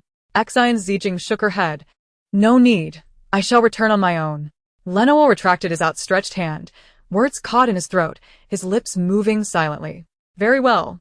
Once Xin Zijin had departed, Lemuel turned, extending his right hand, which was clearly reddened, subtle traces of burns from the flames visible in certain areas. The sacred flame was inherently different from ordinary fire. His golden shield could withstand the majority of attacks, yet it could not fully repel the sacred flame. Chapter 47. The Unfamiliar Starry River. It had been quite some time since she had last recorded a live video. Upon opening her video streaming software, countless private messages flooded in, each marked with red notifications. Xin Zijin perused a few, discovering they were predominantly inquiries urging her to resume her live broadcasts and update her videos. Many netizens had attempted to replicate the red braised pork from her culinary video, which had sparked considerable excitement in the food video section. After tasting the dish, the orcs expressed their astonishment at the delightful flavors of this novel culinary method. Though their attempts at crafting the dish fell short in taste, color, and aroma compared to Xin Zijin's, the food they produced provided them with unparalleled relaxation and enjoyment. In the orcs' perception, food was merely a means to replenish energy, with the majority preferring convenient nutritional liquids to sustain their daily vigor. However, after experiencing the exquisite red braised pork, they began to comprehend that the delectable dishes chronicled in ancient texts were indeed a form of indulgence. During that period, the spice shop experienced a surge in sales. Xin Zijin was somewhat astounded to find her red braised pork video ranking first in clicks on the culinary charts. She had not anticipated such fervent enthusiasm for gourmet food in the orc world. Among the private messages, she noticed one from a mutual follower. Upon opening it, she recognized the sender as Listening, the generous patron who had rewarded her during her first live broadcast. "Listening, when will you stream again?" "Listening, for the next live. Could you sing? I would love to hear it again." Glancing at the timestamps, she realized the messages were from several days prior. Due to the recent academy assessments, she had been exceedingly busy and had indeed not streamed in quite a while. Contemplating the situation, she felt it was rather inconsiderate to leave her top supporter hanging. Thus, she replied using her account, "I will be streaming tonight, and this time I will sing." Reflecting on her content, She recognized that music and culinary arts belonged to two distinct realms. She decided to maintain a separation between the food and music categories in her broadcasts for a more organized experience. With the soundproofing equipment and attire she had previously purchased now at her disposal, she selected a beautiful outfit adorned with intricate patterns, its design fitting her form exquisitely. Wearing a half-mask, Xin Zijin donned her attire, scrutinizing her reflection in the mirror with satisfaction. The garment achieved the effect she desired.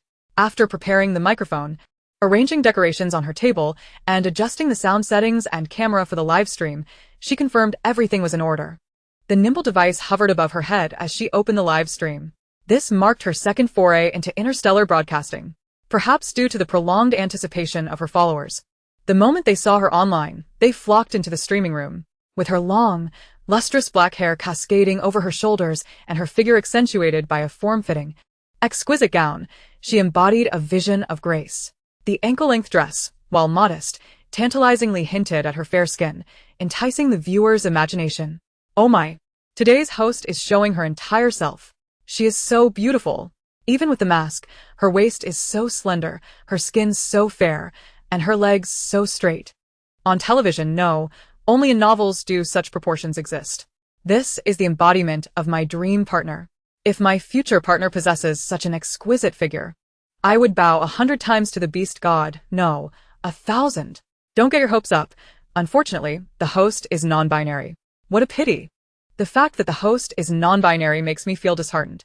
Alas, non-binaries aren't truly female. We males can only resonate with females, how unfortunate. Upstairs, 10086. Hey. Why are you lamenting? Even if the host were female, she still wouldn't be for you. We appreciate the host's talent, not merely her appearance. We mustn't reduce her to just her looks. Indeed, let us not be drawn solely by the host's exterior. Although she is undeniably captivating, remember that today's theme is singing. Indeed, I have never witnessed a streamer perform live singing before. The song Summer that was sung earlier has already claimed the top spot on the music charts. Only the streamer can surpass the streamer. The messages flooded in listening. Tips for Interstellar Spaceship, listening. Tips for Interstellar Spaceship 5, listening. Tips for Interstellar Spaceship 100. Listening. Tips for Interstellar Spaceship 500. Suddenly, the screen was awash with dazzling effects, obscuring the comments from the audience. The spectators were left in awe, their eyes glimmering with the shine of wealth. Xin Zijin never anticipated that the listener would be so fervent.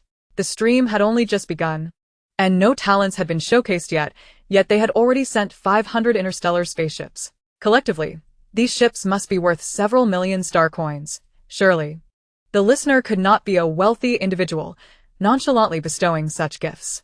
Thank you for your generous gifts, dear listener. Xin Zijin Z. Gautadons.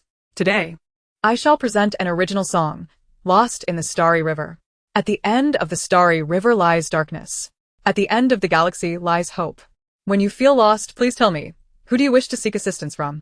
At the universe's end lies a new realm. In unfamiliar paths, you may pause. Cease to breathe, halt your heartbeat, and stop all actions. You will then fall into eternal slumber. Xin Zijin's clear voice resonated through the star network, reaching the ears of every viewer. Her voice possessed an enchanting quality, immersing listeners in a visceral experience, evoking feelings of oppression, pain, sorrow, loneliness, and helplessness. Just as the audience in the live broadcast felt suffocated by her soft yet heavy song, the climactic portion emerged, akin to a pair of great hands rescuing a helpless soul adrift in the sea. The galaxy knows no bounds. Light and hope herald a new century, a new civilization, a new order. A new era is upon us, a new journey lies ahead. You will encounter new friends in a pristine star realm. Xin Zijin's voice carried a captivating allure. After the song concluded, the audience fell into silence. The barrage of comments transformed into a serene landscape painting, as if everyone's thoughts, stirred by the melody, beheld the celestial stars and galaxies, resonating with the loneliness and immersion of the lyrics. Xin Zijin's voice, already sweet, took on a different flavor with the intricate lyrics never before heard in the cosmos, rendering this song irreplaceable in its charm. Chapter 48. Who is knocking at my window? Heavens, I feel as though I have glimpsed an unknown galaxy through the streamer's voice. The preceding verses left me feeling so lonely. I feel as if I am spiraling into depression, lost in the boundless galaxy, unable to touch the edges, with nowhere to call home. Is that the starry river? A solitary duck has plunged into the sea, nearly gasping for breath. For the second time, I feel the allure of the song's lyrics. What wisdom and cultural depth does this convey? I can actually perceive the meaning of each word in the song. Such poetic vocabulary could only be crafted by the most erudite scholars of ancient culture. Did the streamer compose both the lyrics and the melody? I cannot fathom how such a perfect song could have been created by a mere mortal. Listening. Tips for Galactic Mech Worship 100. Another wave of dazzling effects filled the screen, sending the audience into a frenzy, nearly forgetting their actions. Goodness, what extravagance. Unbelievable. I have never witnessed such a multitude of galactic mech warships in any live stream throughout my life. One must understand that only super-rich individuals, having met the platform's financial criteria, can bestow such gifts. A single galactic mech warship costs a staggering 1 million star coins. My word. This is money I could only dream of. Xin Zijin was visibly taken aback by the barrage of comments. This benefactor was showering her with gifts beyond imagination. The fervor of this Interstellar fanbase was astonishing. Could she even calculate the total amount in Arabic numerals? However, she was genuinely embarrassed. I am delighted that you enjoy my song. Your satisfaction with my work is the greatest encouragement for me. You need not bestow such extravagant gifts. Listening, you deserve it. The wealthy benefactor speaks. Xin Zijin clicked into her private messages and found the listener. Thank you for your support and admiration. You need not send so many gifts. She was not in dire need of money. She felt she had enough. Her current live streams were fueled by passion and love for performance. Listening. No worries. Listening, your voice deserves more than anyone's. Xin, I am at a loss for how to express my gratitude. Listening, then let us connect our star networks, shall we? Xin, certainly. Just then, Xin Zijin noticed a shadow flitting outside the tightly shut window, as if someone lurked beyond. Her heart skipped a beat, and she quickly composed herself. It was rather unsettling to have someone sneaking around outside her dormitory. The academy was renowned for its high safety standards, often patrolled by security teams. How could there be someone so suspicious?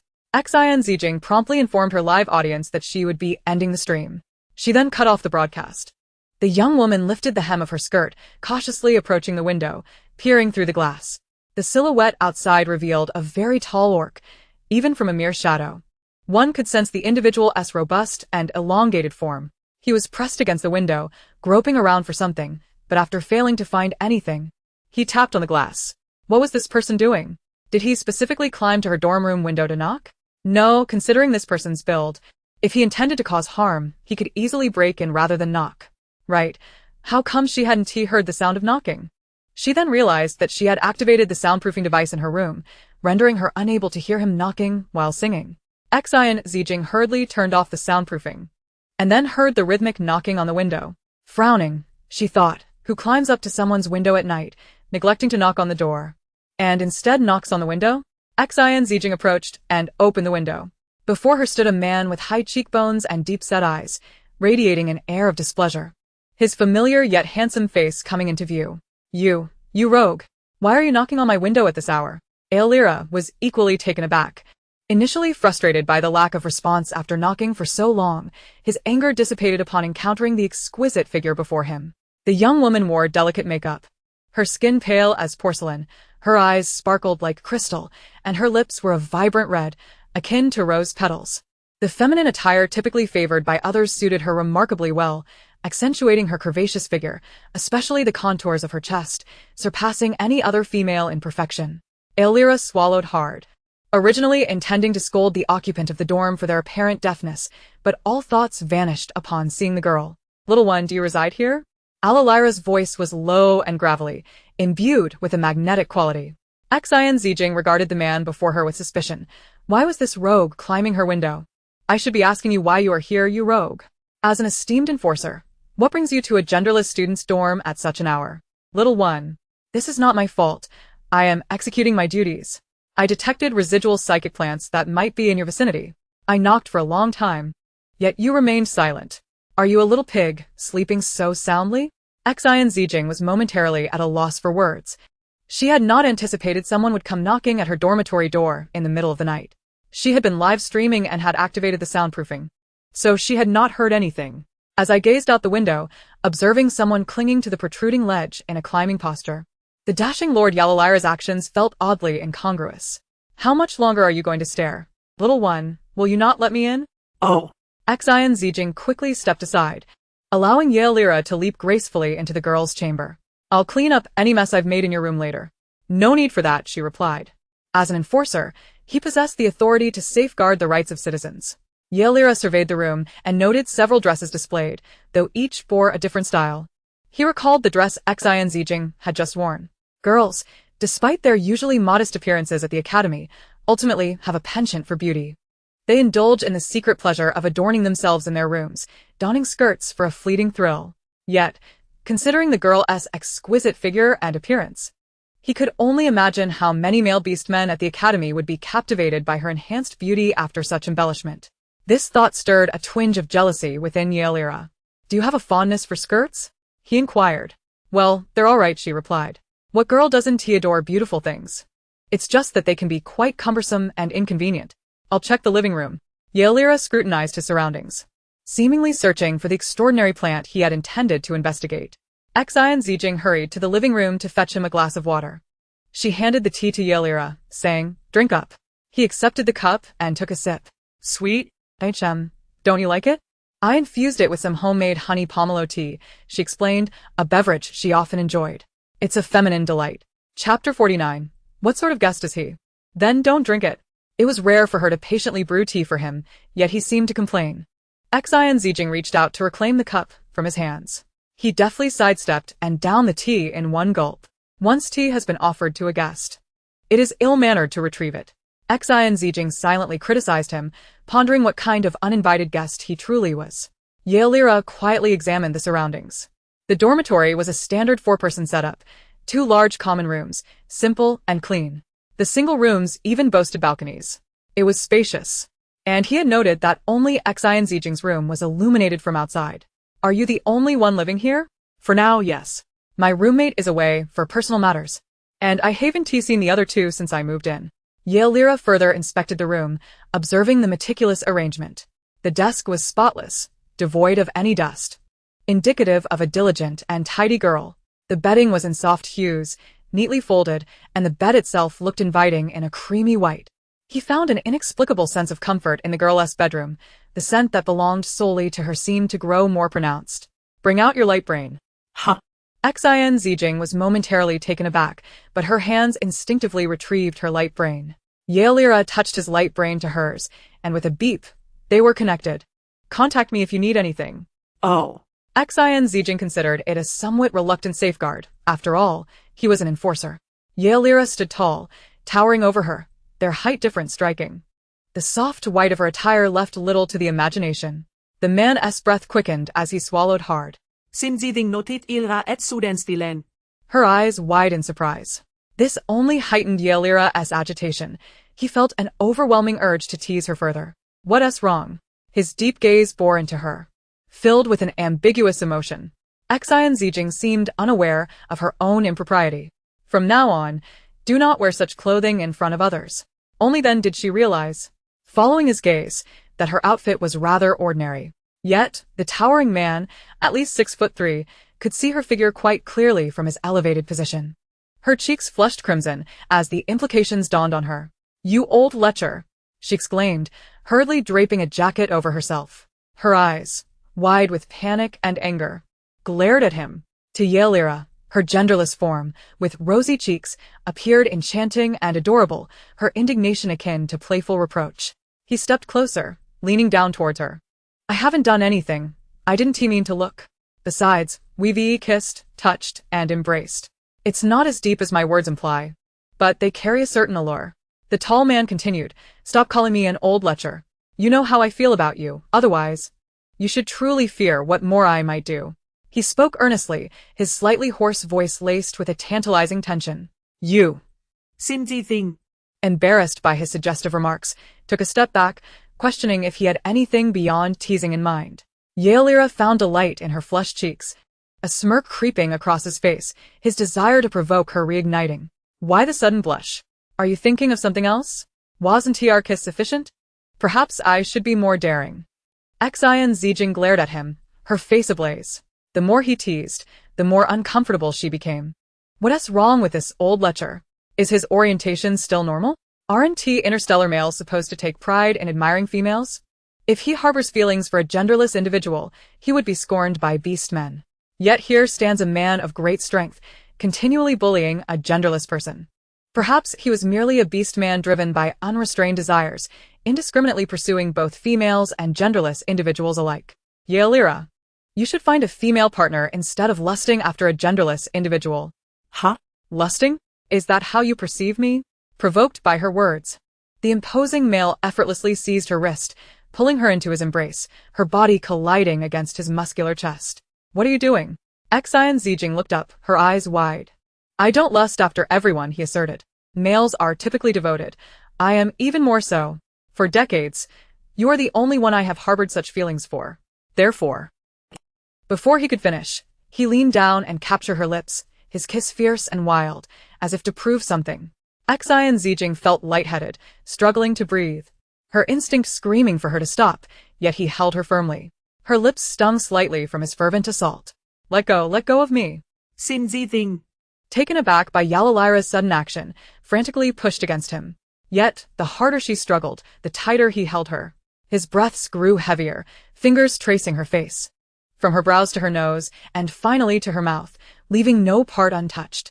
In this interstellar realm, if a male beast did not experience a heat cycle or tear through protective barriers, and yet felt an attraction towards another gender within a short span, it typically indicated profound affection. He sought to demonstrate this to her. Startled by the abrupt shift in his demeanor, Xin Zijin extended her hands to push against Yalalira's sturdy chest. Yalalira, what are you doing? Get off me. Don't be reckless. Although she had never experienced such a situation, she understood the danger it posed. Yalalira remained silent, lowering his head to kiss the delicate skin of her neck. The young girl trembled all over, her legs flailing in a chaotic manner. The man effortlessly restrained her, one hand gripping the back of her head while the other pressed down on her arms, deepening the kiss. Let go of me. Don't touch me, she cried, tears streaming down Xin Zijin's face. Illyra halted his actions, lifting his gaze to the girl beneath him. His eyes were profound and captivating. She gasped for breath. Overwhelmed by his kiss, desperate to push him away, yet discovering she lacked the strength to resist, she found herself cornered, with no escape. His kiss was domineering and intense, as if he wished to merge her very essence into himself. The girl's feeble attempts at defiance seemed insignificant in the presence of this towering man. Sensing her tension and rigidity, he murmured softly, "Relax a little." His voice held a slight rasp. Xin Zijin sợ chiếc Flut Crimson. Her breath quickening as she struggled to keep her eyes wide open, only to find his azure gaze, now particularly deep and unfathomable, reminiscent of an immeasurable ocean. Clinging tightly to his solid form, she was somewhat intimidated by the intensity of his stare as he pressed her down, his large hand encircling her slender waist, caressing her slowly. Startled by his actions, her complexion paled, and she grasped his shoulders, attempting to reject him. She could feel the urgency of her protests. No. The girl was evidently frightened, her large, glistening eyes betraying her panic. You do not wish for this? His voice was gentle, yet laden with an indescribable undertone. Xin Zijin shook her head. No, Illyra, put me down. Fear was palpable in her eyes, now brimming with moisture. To the man's view, the delicate beauty before him had her lips slightly parted, a tempting pink hue gracing them. It was no wonder he found it impossible to restrain his fervor upon encountering her, each meeting sending him spiraling out of control. With reluctance, Illyra leaned down once more to place a tender kiss on her forehead, before finally releasing her, allowing her slightly swollen cherry lips to part. Where is the restroom? In the living room. Chapter 50, Changing Majors. Illyra was not easily swayed. Even during his frenzied moments of desire, he managed to navigate through them with relative ease. However, upon encountering Xin Zijin, his self-proclaimed self-control frequently faltered, as he found himself easily moved by her. He turned on the cold water, splashing it across his face, attempting to cool his fervor through physical means. Half an hour passed, then an hour, yet the icy water did little to quell the intensity of his body's reactions. He furrowed his brow, retrieving a suppressant from his space pocket and injecting it directly into his arm. Xin Zijin, you truly are a temptress, he muttered through gritted teeth. then took out an inhalable smoke substance, igniting it and taking a deep drag. Gradually, the discomfort began to ease. He exhaled a cloud of smoke, his gaze drifting to the dimming night outside, yet a sense of inexplicable frustration bubbled within him. He had not anticipated encountering her today. Yet fate seemed to conspire against him, bringing them together time and again. It appeared he shared an inexplicable bond with the little one. His gaze shifted once more, landing on a delicate, triangular lace-trimmed item, and in an instant, he comprehended its nature. Damn. Truly a seductress. He felt as though he would inevitably be ensnared by this woman. The man had spent half the night in her dormitory, dousing himself with cold water. Fearing another uncontrollable encounter, he hoped that by cooling off, he could suppress his urges, at least preventing any further advances towards her. Upon awakening, he discovered that the room, which had been in slight disarray due to her clothing-fitting live stream the previous day, had been meticulously tidied. Even the windows and the few stains on the floor had been cleaned. It seemed the old rogue had taken it upon himself to tidy up after her. Leaving quietly upon realizing she was asleep, Xin Zijin entered the restroom, preparing to brush her teeth and wash her face. Her eyes landing on a potted cactus at the sink. Is Illyra unwell? She wondered. Had he spent so long in her bathroom just to remove all the spines from her cactus, only to reinsert them? She wished to sever all ties with Illyra. That old rogue, despite his age, was undeterred by his lack of a female companion and had fixated on her in a rather unsettling manner. It was evident he had some issues. A notification pinged from her neural interface, a special alert with no additional notes. Awake? Xin Zijin responded. Old rogue? Illyra replied, Have you become addicted to calling me that? Did you tamper with my neural interface? You even set a special alert for yourself? I merely established a special reminder. Without altering the notes, waiting for you to do so yourself. Do not label me as the old rogue, Illyra insisted. Fuming, Xin Zijin promptly noted him as old rogue. Are you mentally unstable? You've removed all the spines from my cactus. I've already purchased you a new plant. It will arrive shortly. They're the most beautiful flowers on the market, quite suitable for a little mouse with claws. Xin Zijin abruptly closed the interface, wishing to disregard the perverted Illyra. She still had classes to attend. Upon returning to the academic building, she was informed by fellow students that the principal wished to see her personally. Surprised, she realized that as a newcomer who had only entered through back channels and with her limited abilities, the principal of the 9th Military Academy wanted to meet her. She approached the door of the principal's private office and knocked. Come in, a robust voice called from within. Pushing the door open, she found a middle-aged man in a suit, standing with his back to her, perusing a thick book on the shelf. Are you Principal Brian? She inquired. At her question, Brian turned, his gaze lingering on her momentarily before he set the book down, smiling warmly and gesturing to the chair opposite him. Please take a seat. Principal Brian appeared to be in his 50s, clad in a meticulously tailored black tailcoat, his tie perfectly knotted, exuding an air of vitality that was strikingly serious. Thank you, Principal, she replied. Brian smiled at her. No doubt. You are the student that Asosis requested I pay special attention to. Xin Zijin was taken aback. She had not anticipated that Asosis would ask the principal of the 9th Military Academy to look after her. What is it that you need from me, Principal Brian? She asked, puzzled. Brian chuckled lightly. Asosis is one of the most outstanding officers to emerge from the 9th Military Academy. You have been placed under my protection at his request. I had intended for you to remain an ordinary genderless individual. If you continued in such a state, you could stay until graduation. However, Brian smiled again, his face radiating a sense of pride as he continued, I did not expect that as a genderless individual, you would activate your abilities. The excitement in his voice was undeniable. You know? She asked, astonished that news of her activating her abilities after injuring an orc had reached the principal so swiftly. The Federation places immense importance on the cultivation and education of high-ranking orcs. Each year, the Military Academy contributes a considerable number of high-level orcs to the Federation. It is noteworthy that only those orcs who attain S level can awaken their extraordinary abilities.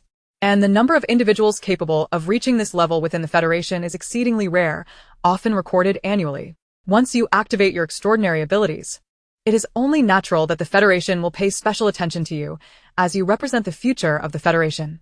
Consequently, you can no longer remain within the agricultural division. Arrangements will be made for you to study in a higher division that is more suited to your development. Although she yearned for a change of division, Xin Zijin did not believe her strength could support the future of the Federation, especially considering she had merely inadvertently awakened her abilities, and even utilizing them was exceedingly challenging. Compared to those high-ranking orcs, she might not even be able to contend with ordinary orcs. Principal Brian, I have unintentionally awakened extraordinary abilities, yet with my constitution as a genderless being, I may not live up to your expectations. Moreover, I seem to have not tested my mental strength level. She was acutely aware that every orc who reached S level or above would garner significant attention across the galaxy, as orc levels were intrinsically linked to physical constitution. However, her body hardly appeared to possess high-level mental strength. You must be the first genderless being in the entire galaxy to have awakened extraordinary abilities, Brian remarked. Indeed. This in itself is a miracle, is it not? Even the highest-ranking orcs require specialized education and training. His words stirred something within Xin Zijin, prompting her to lift her gaze to meet the unwavering eyes of the principal, her own eyes shimmering with complex emotions. Principal Brian, Xin Dijin hesita. Fearing she might not be able to bear such expectations. If a genderless being were to publicly transition into the realm of high-ranking orc studies, yet her extraordinary abilities could not be adeptly wielded, what would that signify? Chapter 51. Gyak is punished. Principal Brian seemed to see through her hesitation. He gently patted her shoulder and spoke earnestly. Child, being a genderless being must have brought you considerable hardship. Did the principal know? It could be said that all orcs were aware. Being genderless inherently marked one as weaker in this world that venerates strength, where the strong often oppress the weak. Do you wish to witness more genderless beings being suppressed, ostracized, or worse, bullied? No, I do not wish for that. Each individual's fate is unique, and your emergence of extraordinary abilities has already proven this. Even a genderless being should not underestimate their potential. Taking a deep breath, Xin Zijin replied, I understand, Principal Brian. I had considered changing divisions before, but I realized that my strength is vastly inferior to that of other orcs. Therefore, I agree to the transition. But please do not hold overly high expectations for me. After all, she herself did not know when she would be able to freely harness the power of the sacred flame. And if each activation of this ability left her in such a weakened state, could her frail body truly withstand such immense power? Principal Brian beamed with satisfaction. He rose from his seat, walked to his desk, and handed her a document. This outlines your new division's arrangements and upcoming study plan. I will assign experienced mentors to guide your new courses, assisting you in adapting swiftly to your new environment and learning pace. Xin Zijin took the document and scrutinized it carefully. You are quite close to Gyak Gai, are you not? The principal inquired. We are friends, Xin Zijin replied. Are you aware that he stormed into the laboratory and injured several research professors and guards? Xin Zijin was taken aback for a moment before nodding. Gyak had done so to suppress the scent that could trigger orc estrus during her menstruation, returning with injuries after retrieving the medication from the laboratory. Seeing Xin Zijin's indifference, Brian pressed further. That medication, was it for you? Although he was unaware of the specific effects of the medication Xin Zijin needed, he could infer from Gyak's urgency that he was indeed retrieving it for her. Yes, I had a slight issue with my body. He went to fetch it for me. She vaguely understood the rarity of the medication, which the Academy and the Federation had invested substantial resources to develop. Even precious females could only qualify for its use if they reached A level or above. She even suspected that her sudden ability to wield extraordinary powers was due to that precious medication. Will Gyak face punishment for his reckless intrusion? Xin Zijin asked. If the Academy decides to penalize him severely, even to the point of expulsion, then let the punishment fall upon me. Principal Brian chuckled. The Guy family will not allow him to be expelled so easily. After all, he is the most outstanding of their generation. After a brief pause, Brian continued, however. This situation is indeed serious. Each time the military academy supplies the Federation with medication, it is meticulously numbered and accounted for. By taking one without authorization and injuring several orcs, the Academy will certainly impose a heavier penalty. What kind of punishment will the Academy impose? Xin Zijin asked with concern. For Gyak had acted on her behalf.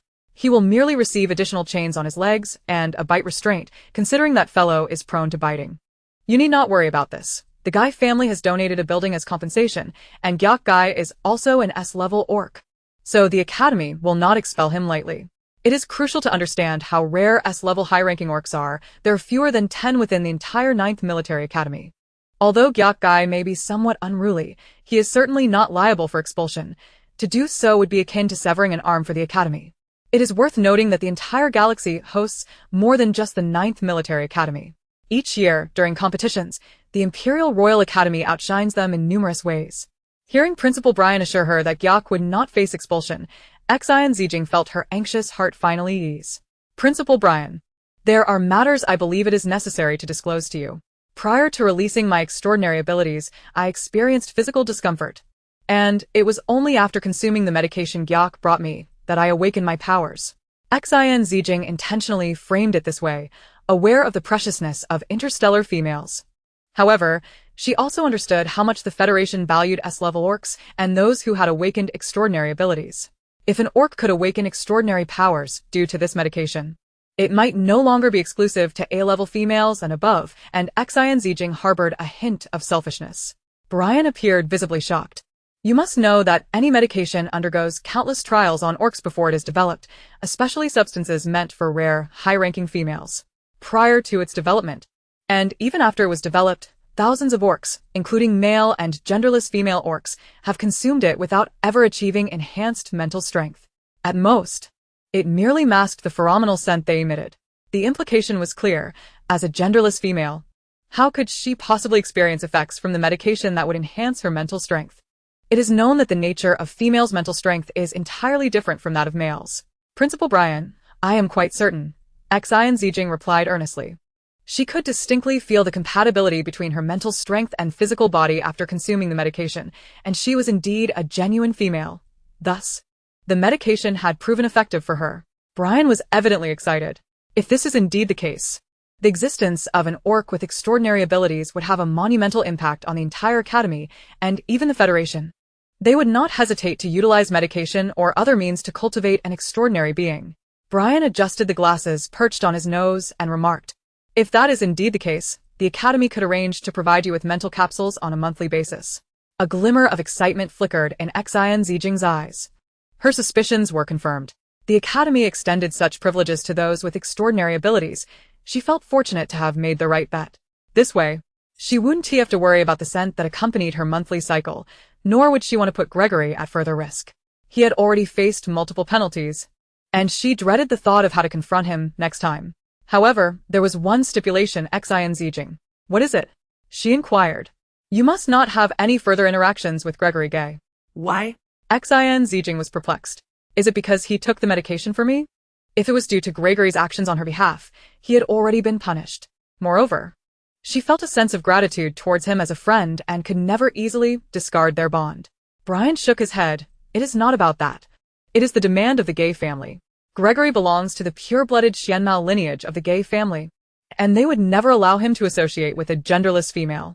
Furthermore, the Gay family has already arranged for his engagement to a future female partner, and they are to marry after graduation. Chapter 52, Mecha Class. As Xin Zijin exited the principal's office, the sun had risen high, casting a warm and bright light upon her. She gazed into the distance. A message pinged on her holographic device. Mimi, I'm in such dire straits. Not only has all my pocket money been deducted, but my private vault is also locked. Mimi, I can't even eat meat now. I can only drink nutrient liquid. Cat, with a pitiful expression. Mimi, what are you doing? Where are you going? Off to the mecha production class again? Mimi, Zijin, do you think I should sell my eyebrow and ear piercings? Would that affect my handsome face? Xin Zijin replied, Gregory, let us cut off all contact. Please don't reach out to me again. It was a decisive and ruthless statement, but without such decisiveness, could they truly sever their ties? She didn't even dare to face Gregory directly. She couldn't bear to look into his eyes while uttering such cruel words. Shaking her heavy head, Xin Zijin resolutely powered off her holographic device and set it to Do Not Disturb mode. With time, things would get better. She would gradually forget. This would be beneficial for both herself and Gregory. Following the documents provided by the principal, she made her way to the Academy's mecha class. The current lesson was a practical combat course. She was deeply intrigued by mechas, not only in terms of their construction and operation but also because the advanced technology of the interstellar age was a realm she had never encountered in her previous research. She yearned to experience the various components, parts, and operational capabilities of mechas firsthand. Mechas in the interstellar world were exceedingly expensive. Ordinary beastmen could scarcely afford their own. According to the prevailing sentiment among beastmen, Owning a mecha was a luxury reserved for the affluent. The 9th Military Academy's mecha department provided students with mechas for class use. While these were general-purpose mechas, they still offered beast men an opportunity to operate one. Practical mecha courses were entirely different from production classes. The latter had only a handful of students and allowed for auditing, while practical courses were exclusive to students of the mecha department or those holding advanced beastman permits. Moreover, operating a mecha was likely a dream shared by every male in this world. As Xin Zijin approached the classroom, she was intercepted at the door by a tall beastman. "Classmate, which department are you from? This is not a place for a weak genderless being like you. Hurry up and get out." A male beastman clad in blue mecha attire shoved Xin Zijin aside. "If you linger here, I'll call the teacher to throw you out." Was this attractive genderless individual blind? Mecha classes were something she could also attend, but Professor Byrne of the mecha department was notorious for disallowing other beastmen from attending his classes. Xin Zijin, unfazed by the male's intimidation, politely replied, "Classmate, I'm here to attend class." When the male saw that Xin Zijin remained undeterred, he shoved her more forcefully. "Hey, are you deaf? I told you to leave. If you keep stalling, don't blame me for being rude." Ouch. Xin Zijin stumbled to the ground from the push, grimacing in pain, yet she stubbornly stood back up, brushing off the dust from her shoulders. At that moment, several beastmen, hearing the commotion at the door, came over to observe silently. Hey. "What is the deal with this genderless person? I told you to leave, and you dare to stay?" One of them remarked, "You've got to be kidding. Are the ones crashing classes now resorting to new tricks? Previously, there were some competent beastmen, and now it's just a pretty genderless one? What is this? A beauty strategy? Please, this is a school with an exceptionally rigorous mecha course. You can't just waltz in with charm alone." The beastmen exchanged amused and admiring glances at Xin Zijin's defiance. "What is going on here?" A middle-aged male, appearing to be in his 40s or 50s, approached, holding teaching materials. His expression reflected annoyance at being disturbed. Professor Byrne the beastmen immediately straightened up and saluted respectfully. Xin Zijin observed the middle-aged male's attire and deduced he must be a teacher in the mecha department. Professor Byrne scrutinized Xin Zijin with a slightly displeased expression. "A genderless individual? You should leave. My class does not permit other students to audit. This is not a place for you." Seeing Professor Byrne treating the genderless individual with the same disdain as other beastmen, one of them quickly chimed in, "Professor Byrne, should we throw this beastman out like before?" It was evident that prior attempts to crash Byrne's class had ended with the intruders being unceremoniously expelled. Beastmen were typically tough-skinned. Being thrown out posed little harm to them. Unlike Xin Zijin, who seemed fragile. Professor Byrne furrowed his brow, contemplating that such a weak genderless individual might suffer severe injury if thrown out. As a rigid and traditional teacher, Professor Byrne addressed Xin Zijin. "Did you hear me? You should leave on your own." However, the girl remained unfazed, merely extending the documents the principal had given her to Professor Byrne, which included a letter of recommendation and her academic file. "Professor Byrne, I truly am here to study in the mecha department. Here are my documents and recommendation letter for your review." Professor Byrne accepted the file and perused it multiple times. Astonished as he spoke, a genderless individual has actually activated their extraordinary abilities. The students in the mecha room were taken aback by this revelation, murmuring amongst themselves. How is this possible? A genderless individual activating extraordinary abilities? That is absolutely impossible. It can't be true. Only S-rank or higher male beastmen possess extraordinary abilities. Moreover, this genderless individual is clearly so weak, they fell just from a push. How could they possibly be S-rank? At that moment, one beastman could no longer contain himself and shouted at Xin Zijin, "You genderless individual, did you forge this information to sneak into the mecha class?" Ignoring the beastman's speculation, Xin Zijin stood her ground. Observing her unwavering demeanor, Professor Byrne felt a sense of appreciation. Despite her apparent frailty, her mental resilience exceeded his expectations. Silence. Byrne could no longer tolerate the incessant chatter of the students. "This is a letter of recommendation personally written by Principal Brian. How could it possibly be fake?" He returned the document in his hand to Xin Zijin and said, "Please come in with me." Chapter 53. Is it possible to operate a mech for the very first time? The mech experimental course is perhaps the most lavish practical class in the entire military academy. It occupies an expansive area, reportedly housing nearly hundreds of mechs. Xin Zijin followed Byrne to the farthest edge of the experimental platform, where Byrne handed her a set of theoretical materials on mech operation. gesturing for her to review it on her own. Upon opening it, Xin Zijin discovered a detailed account of specific mech operation tutorials and various considerations, far more comprehensive than the operational data she had previously found on her star brain. Please take a look at the materials in the rest area first to familiarize yourself with the basics. However, when the practical class begins, someone will escort you to the mech room, and I will assign you a task, Byrne concluded before turning to leave. Xin Zijin meticulously studied the theoretical materials. Her excellent memory allowed her to read swiftly, comprehending and retaining every word, which was why she had been able to skip grades and ultimately gain admission to the academy at such a young age back on Blue Star. Before long, Xin Zijin heard someone calling for her. Let us go to the mech room. I'll help you get acquainted. She placed the theoretical materials into her spatial button and followed the beast man out of the mech room, traversing the corridor. This is the one. Xin Zijin looked up to see a vast chamber filled with various mechs, some of which were far more intricate than any machinery she had encountered before. Here we have a new type of mech, known as the flight mech, Byrne explained. It is a new addition to the mech series, with functionalities similar to standard mechs. Yet it boasts greater speed and ease of operation. It can soar and descend in the air, dive to attack foes, and glide across the ground. It possesses a unique technique that utilizes gravitational pull to attach heavy objects to its mechanical arm, allowing the arm to rotate and accelerate in midair, thereby gaining ample elasticity. Furthermore, it absorbs elemental energy from its surroundings, converting it into power for the mech, enhancing its speed and agility. After Byrne concluded his explanation, he pointed to the largest, particularly new and most complex mech in the classroom, saying this is a newly developed S-Class mech. If anyone possesses S-Class mental strength, feel free to give it a try. He was indicating a silver combat mech, which, thanks to advancements in technology, not only had capabilities for terrestrial combat, but also possessed the flight capabilities exclusive to S-Class mechs. Many students were astonished, as they rarely encountered mechs of S-Class caliber. They were surprised that the Academy would provide such high-level mechs for student training, though regrettably, none of them were S-Class beastmen. Though tempted to operate it, they recognized their lack of capability. Xin Zijin gazed longingly at the S-Class mech, yearning to try it herself. Would you like to give it a shot? Byrne appeared beside her, noting that any male beastman would feel a surge of eagerness at the sight of such a powerful mech. It seemed this genderless female felt the same. Yes. Xin Zijin answered outstandingly. How far did you get in the theoretical book? I've finished it all, she replied truthfully. Though her time in the rest area had been brief, the content of the mech operation book was not extensive, and with her rapid reading ability, she quickly memorized everything, even able to recite it back flawlessly. Byrne gazed at the young girl with astonishment. It would take him half a semester to teach the theories contained in the book. Yet she had completed it in less than 15 minutes. Even if she had finished it, could she truly comprehend it?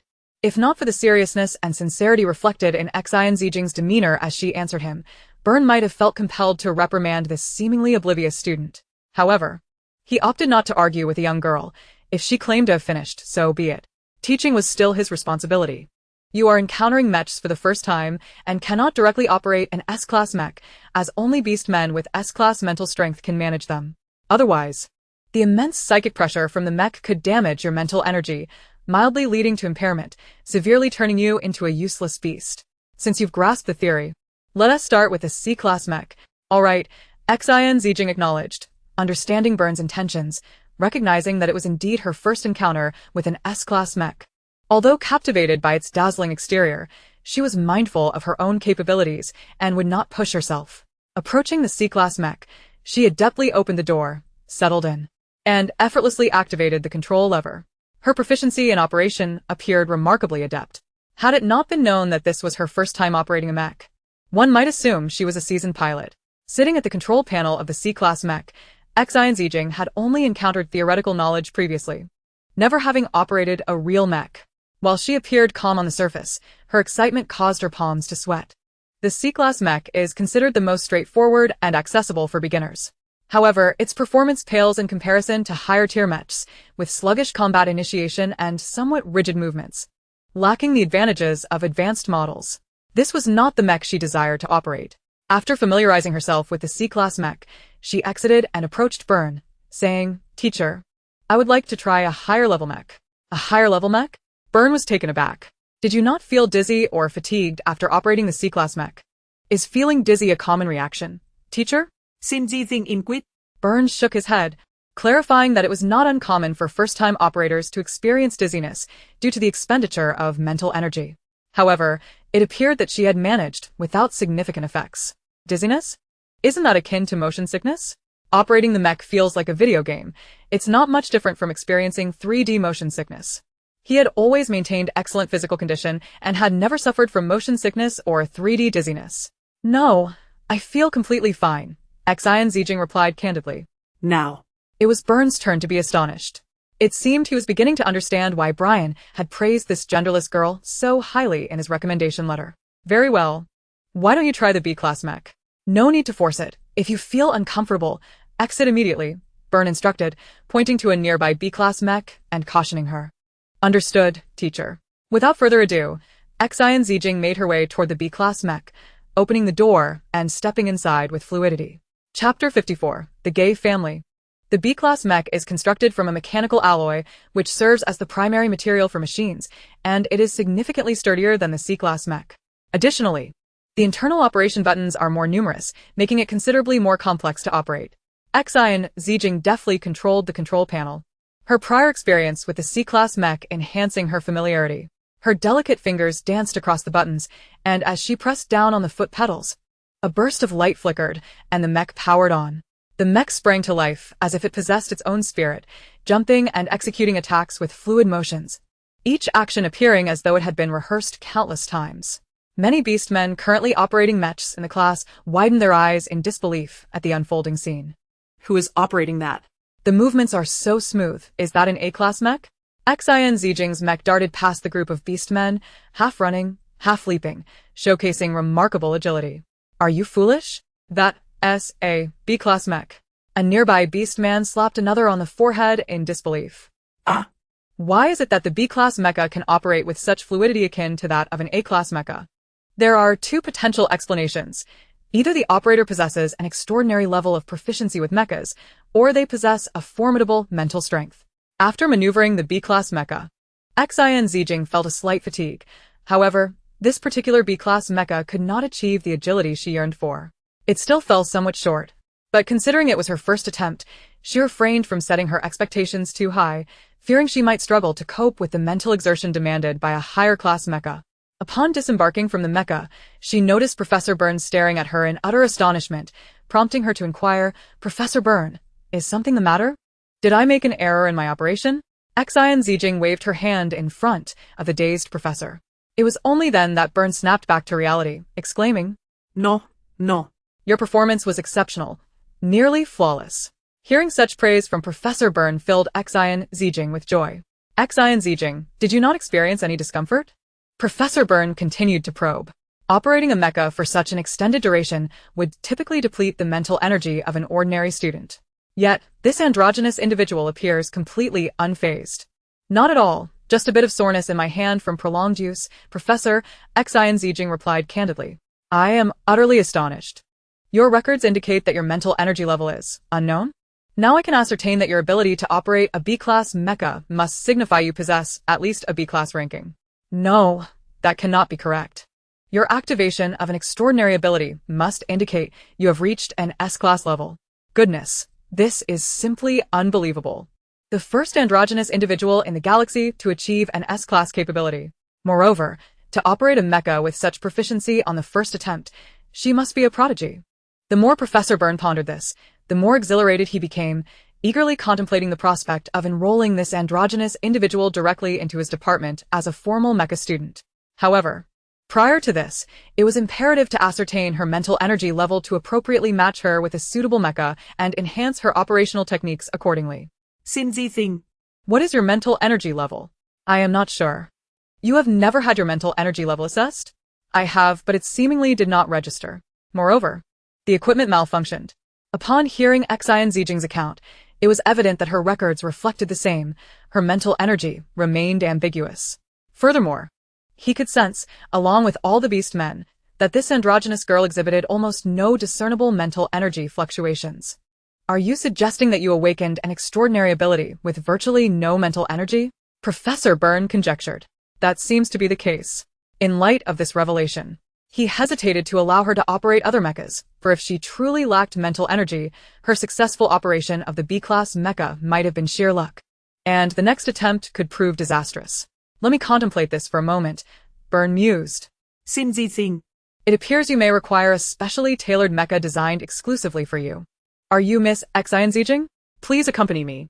A figure clad in an exquisitely tailored tailcoat, donned with white gloves, approached. His stern countenance exuded an air of unwavering authority, his demeanor humble and courteous, indicative of a loyal servant trained within noble circles. It seemed he had been awaiting her arrival for some time. And you are? I am the butler of the Guy family. Upon hearing the name of the Guy family, Xin Zijin instantly comprehended the implications, falling silent for a moment before responding. Very well. The butler said nothing further, merely gestured for her to follow before leading her to meet the family head. Once aboard the Interstellar vehicle, they soon arrived at an opulent European-style villa. Xin Zijin looked around, noting the elegant decor that exuded a noble aesthetic, with exquisite paintings adorning the walls, each likely worth a small fortune. The butler halted at the entrance of the grand hall, inviting Xin Zijin to proceed, then stated, "Please, Miss Xin, come with me." Observing the numerous servants within the estate, she followed the butler upstairs. Greeting, Miss Xin. The Count has requested that you enter directly. The butler indicated a door. And Xin Zijin nodded, pushing it open. Welcome, Miss Xin. A man, impeccably attired in lavish garments, rose from the sofa to extend his hand. A graceful smile gracing his features. His resemblance to Guyok was striking, leading her to conclude that he must be Guyok's father. Hello, Mr. Guy. Miss Xin. You are truly stunning. Mr. Guy did not hesitate to lavish her with compliments. For the young woman before him surpassed any androgynous or feminine individual he had ever encountered in beauty. Thank you, Xin Zijin replied with understated grace. She had not anticipated that the Guy family would personally summon her, presumably regarding the matter concerning Guyok. After taking her seat on the sofa, Mr.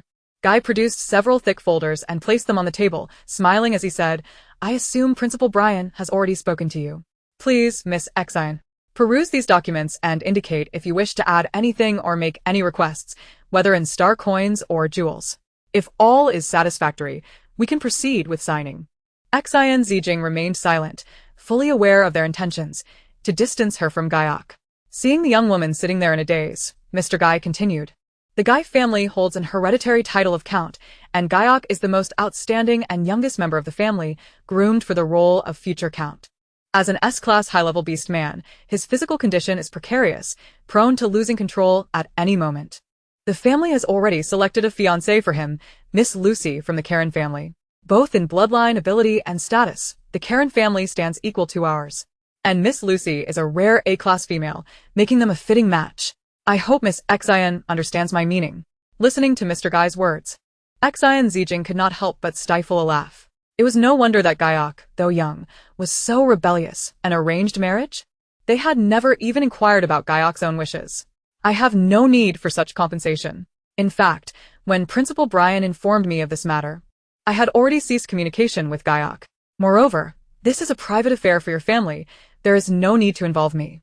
I will not interfere with Guyok's life any further, but I do hope you will refrain from intruding upon mine in the future. With that, Xin Zijin stood and walked toward the exit, showing no inclination to linger within the lavish confines of the estate. From the moment Principal Brian had confided in her, she had sensed the gravity of this matter for the Guy family. One an unstable S-class male, the other an androgynous female, she understood the implications well.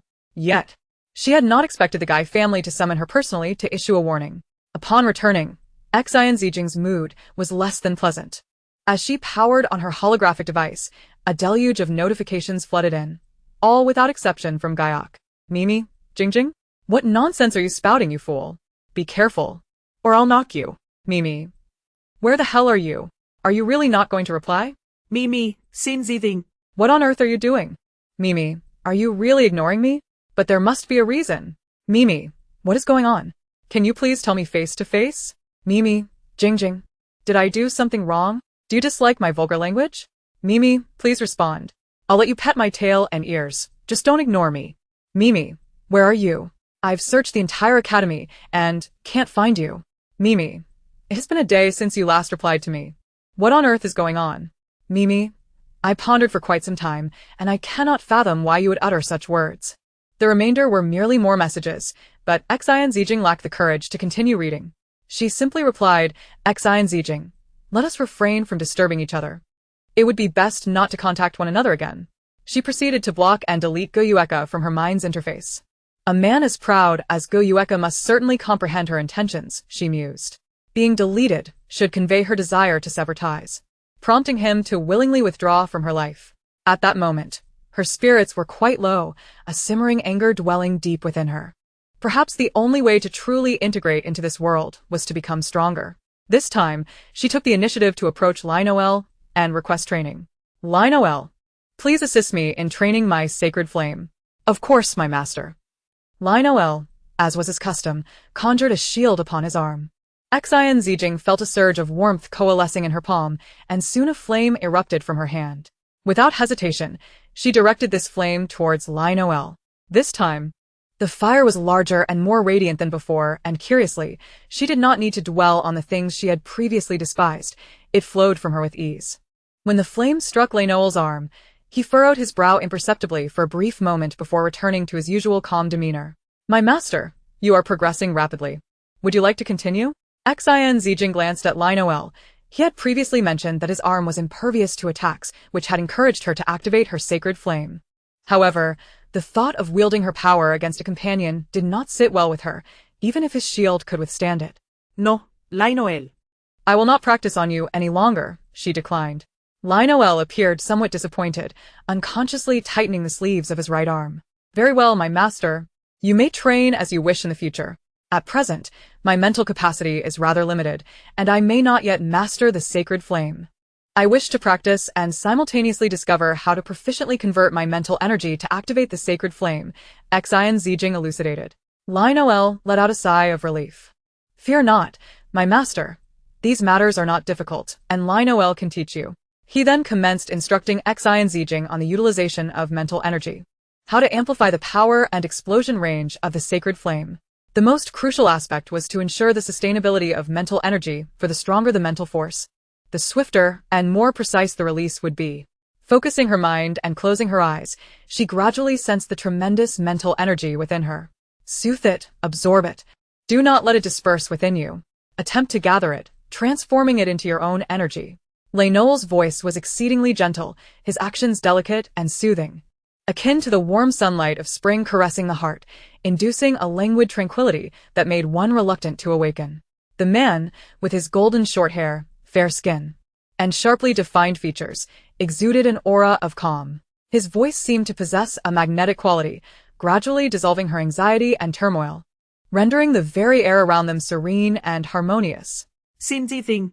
A voice, infused with rage and disbelief, abruptly pierced through her thoughts. She snapped her eyes open to find Go Yueka glaring at her, his expression dark and brooding. Yueka. Xin Zijin gasped, What are you doing here? How did he end up at the sanctuary? You ask how I arrived. Xin Zijin, what have you been doing? Why did you not respond to my messages? In that moment, the girl resembled a woman caught in infidelity, rendered speechless before her husband. She was at a loss on how to face Go Yueka. Unskilled in the art of parting, unsure of how to explain her desire to cease all communication. My master, do not fear. I am here. The golden-haired man firmly grasped her somewhat flustered hand, his gaze steady upon her. Her hand was so small, easily enveloped in his, and her delicate skin felt like fine jade beneath his touch.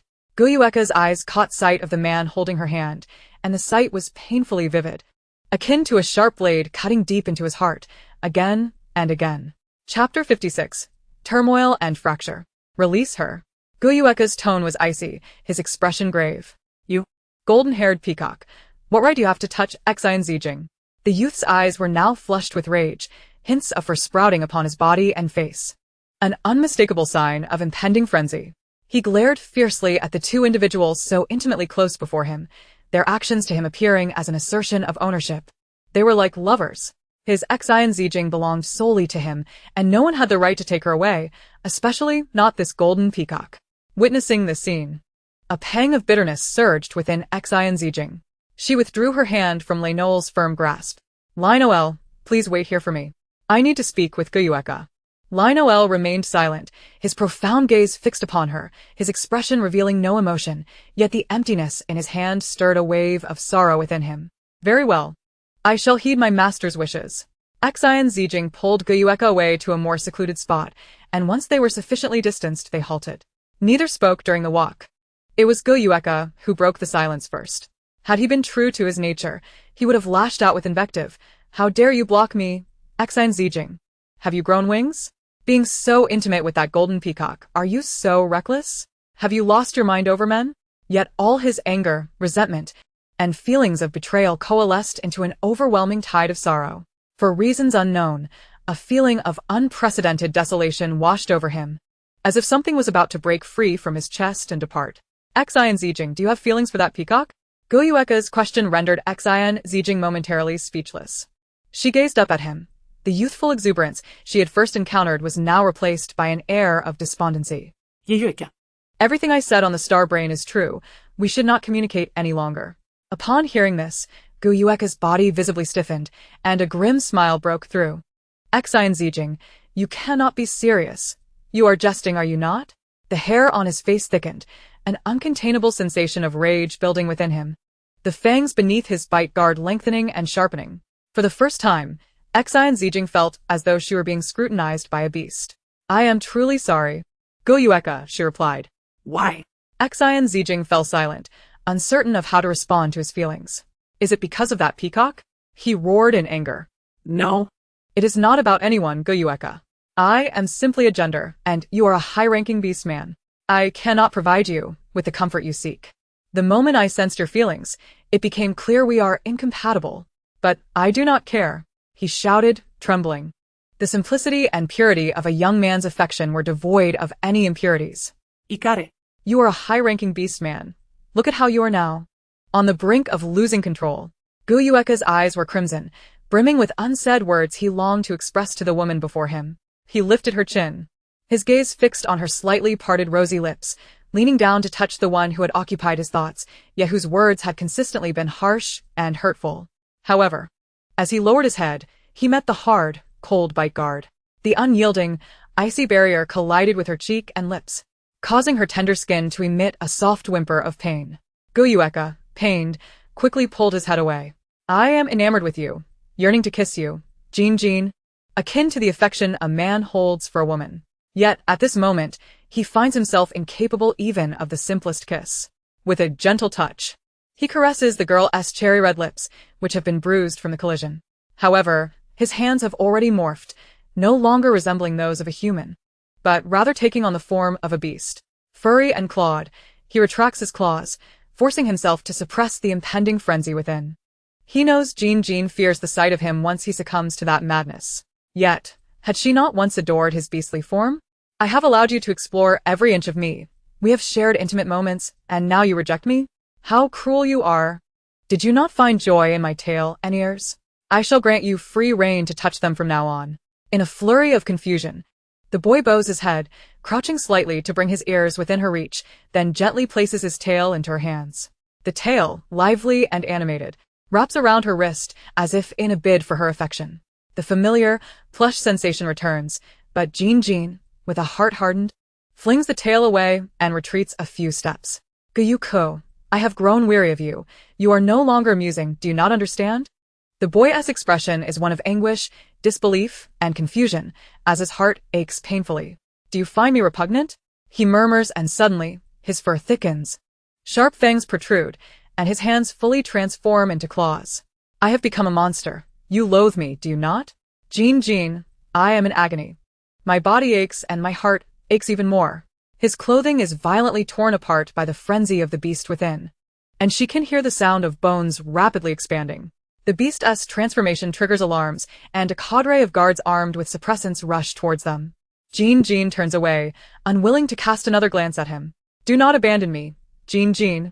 He fears he might lose control if left alone. But she turns her back, leaving him to cry out in despair. Perhaps the transition from boyhood to manhood is invariably cruel. As is customary in every melodramatic tale, parting is accompanied by the sound of raindrops pattering against leaves, a mournful weeping, and cries of despair. Xin walks step by step back to her dwelling. perhaps unsure of how to confront that obstinate boy, never once glancing back. At that moment, a golden halo forms above her head, shielding her from the relentless rain that lashes against her face. Xin Zijin turns to find a strikingly handsome man in a golden robe, with flowing hair standing amidst the downpour. "Reynold, what brings you here?" Go Yu-ko is exhibiting signs of frenzy. He has always been combative, and at times he has bitten others. "I was concerned for your safety." Indeed. Go Yu-ko must be suffering greatly. I have heard the process of frenzy is excruciating, and the suppression even more so. "He would never harm me," Xin Zijin asserts confidently, for she has seen how fiercely the boy restrains his inner turmoil. Even in his transformed state, Go Yu-ko is perhaps the least likely being to inflict harm upon her. "No, my lady, a frenzied beast possesses no rationality. He wears a bite inhibitor, yet he is inherently an uncontrollable creature." Enough. Her words cut through his concerns before they could fully escape his lips. "Reynold, if I were not a female, if I were not your revered lady, if I lacked the power of the holy flame, would you still treat me with such kindness?" Chapter 57. Fall and Redemption. The piercing question causes Reynold's hand, which had been conjuring a shielding golden shield, to tremble. He is a devotee of the divine, a proud peacock that has always looked down upon the weak, never showing pity nor lowering his noble head in goodwill. She, so ordinary and meek, submissive and pitiable, had always been beneath his disdain. Yet now, it is different. His lady, unbeknownst to him, has carved out an irreplaceable niche in his heart. This is not mere faithfulness to a deity, it is a different sensation altogether, akin to the possessiveness a male feels towards a female, a man towards a woman. "No, I am a faithful servant to my lady. You shall always be my lady," Reynold says, a hint of urgency in his voice. His golden eyes filled with tenderness and concern. Xin Zijin lowers her gaze, concealing her emotions. Suddenly she smiles. "What if I were not? Your pride and arrogance set you apart from Go Yu-ko. Unlike him, you stood by as I was bullied in the misty forest. Yet he would never harm me, even if he lost control. So please, refrain from calling him a beast."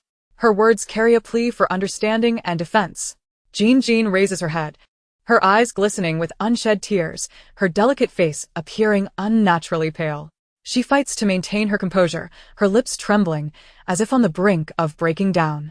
In that moment, Reynold's mind is flooded with thoughts. Clenching and then relaxing his fists, he yearns to embrace the girl before him, to comfort her softly. He recalls Go Yu-ko's words spoken to her. "I like you, Xin Zijin." He is uncertain whom he should feel jealousy towards. All he knows is that his chest feels heavy.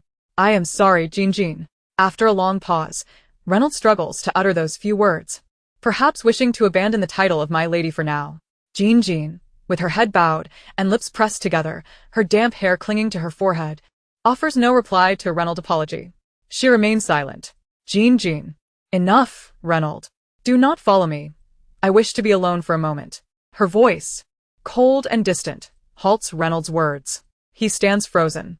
Xin Zijin takes a deep breath, closes her eyes, suppressing her inner turmoil, and walks towards her dwelling. Only after the slender figure has departed does Reynold lift his head, gazing towards the direction she vanished. For a long while, he buries his face in his knees, allowing the rain to wash over him.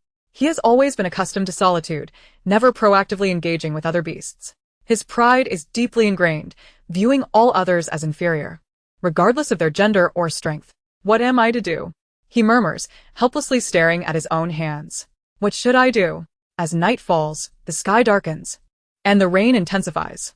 The water cascades down the collar of the golden-haired man's garments as he sits in the downpour, feeling as though he is the sole inhabitant of the world. The droplets cool against his skin, deepening his confusion. The rain blurs his vision, obscuring distant sights. Even the very drops before him. He reaches out, yearning to grasp something, resembling an abandoned pet, a forsaken dog. He hears footsteps approaching, a gust of wind brushing against his shoulder, stirring fallen leaves. Suddenly, a delicate, pale hand appears before his eyes. "Get up." In disbelief, he lifts his gaze. The girl stands beside him, holding a floating rain shield above her head. Reynold stares at the beautiful girl, captivated. Her skin is so fair it appears almost translucent, and her long, lustrous black hair cascades down her back. Her lips, pink and luscious, resemble blooming flowers. "Get up, how long do you intend to remain drenched?" Seeing the drenched peacock merely staring at her, The girl extends her hand, frozen midair, awaiting a response. Reynolds takes hold of her wrist, her skin cool to the touch. He leans in, pressing his cheek against her hand, the icy, delicate sensation soothing his troubled heart. "I am sorry," he murmurs, a mixture of repentance, longing, and attachment in his tone. Life must go on. Ever since she had her first experience with mechas, she had received numerous invitations from Professor Byrne, encouraging her to transfer to the mecha department, which she had evidently accepted. She found immense joy in mechas, relishing the exhilarating feeling of operating them, which instilled a profound sense of security, a comforting assurance that she could maintain control.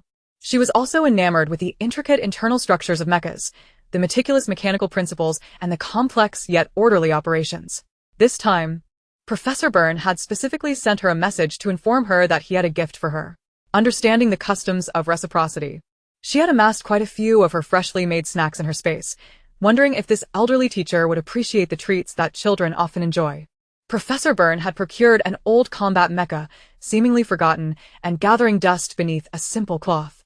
Upon lifting the covering, a magnificent silver mecha revealed itself, adorned with numerous scratches of varying depths, a testament to the fierce battles it had endured alongside its former master. Noticing that Xin Zijin was utterly captivated, Professor Byrne surmised that a student would undoubtedly cherish this gift and began to elucidate the mecha's capabilities.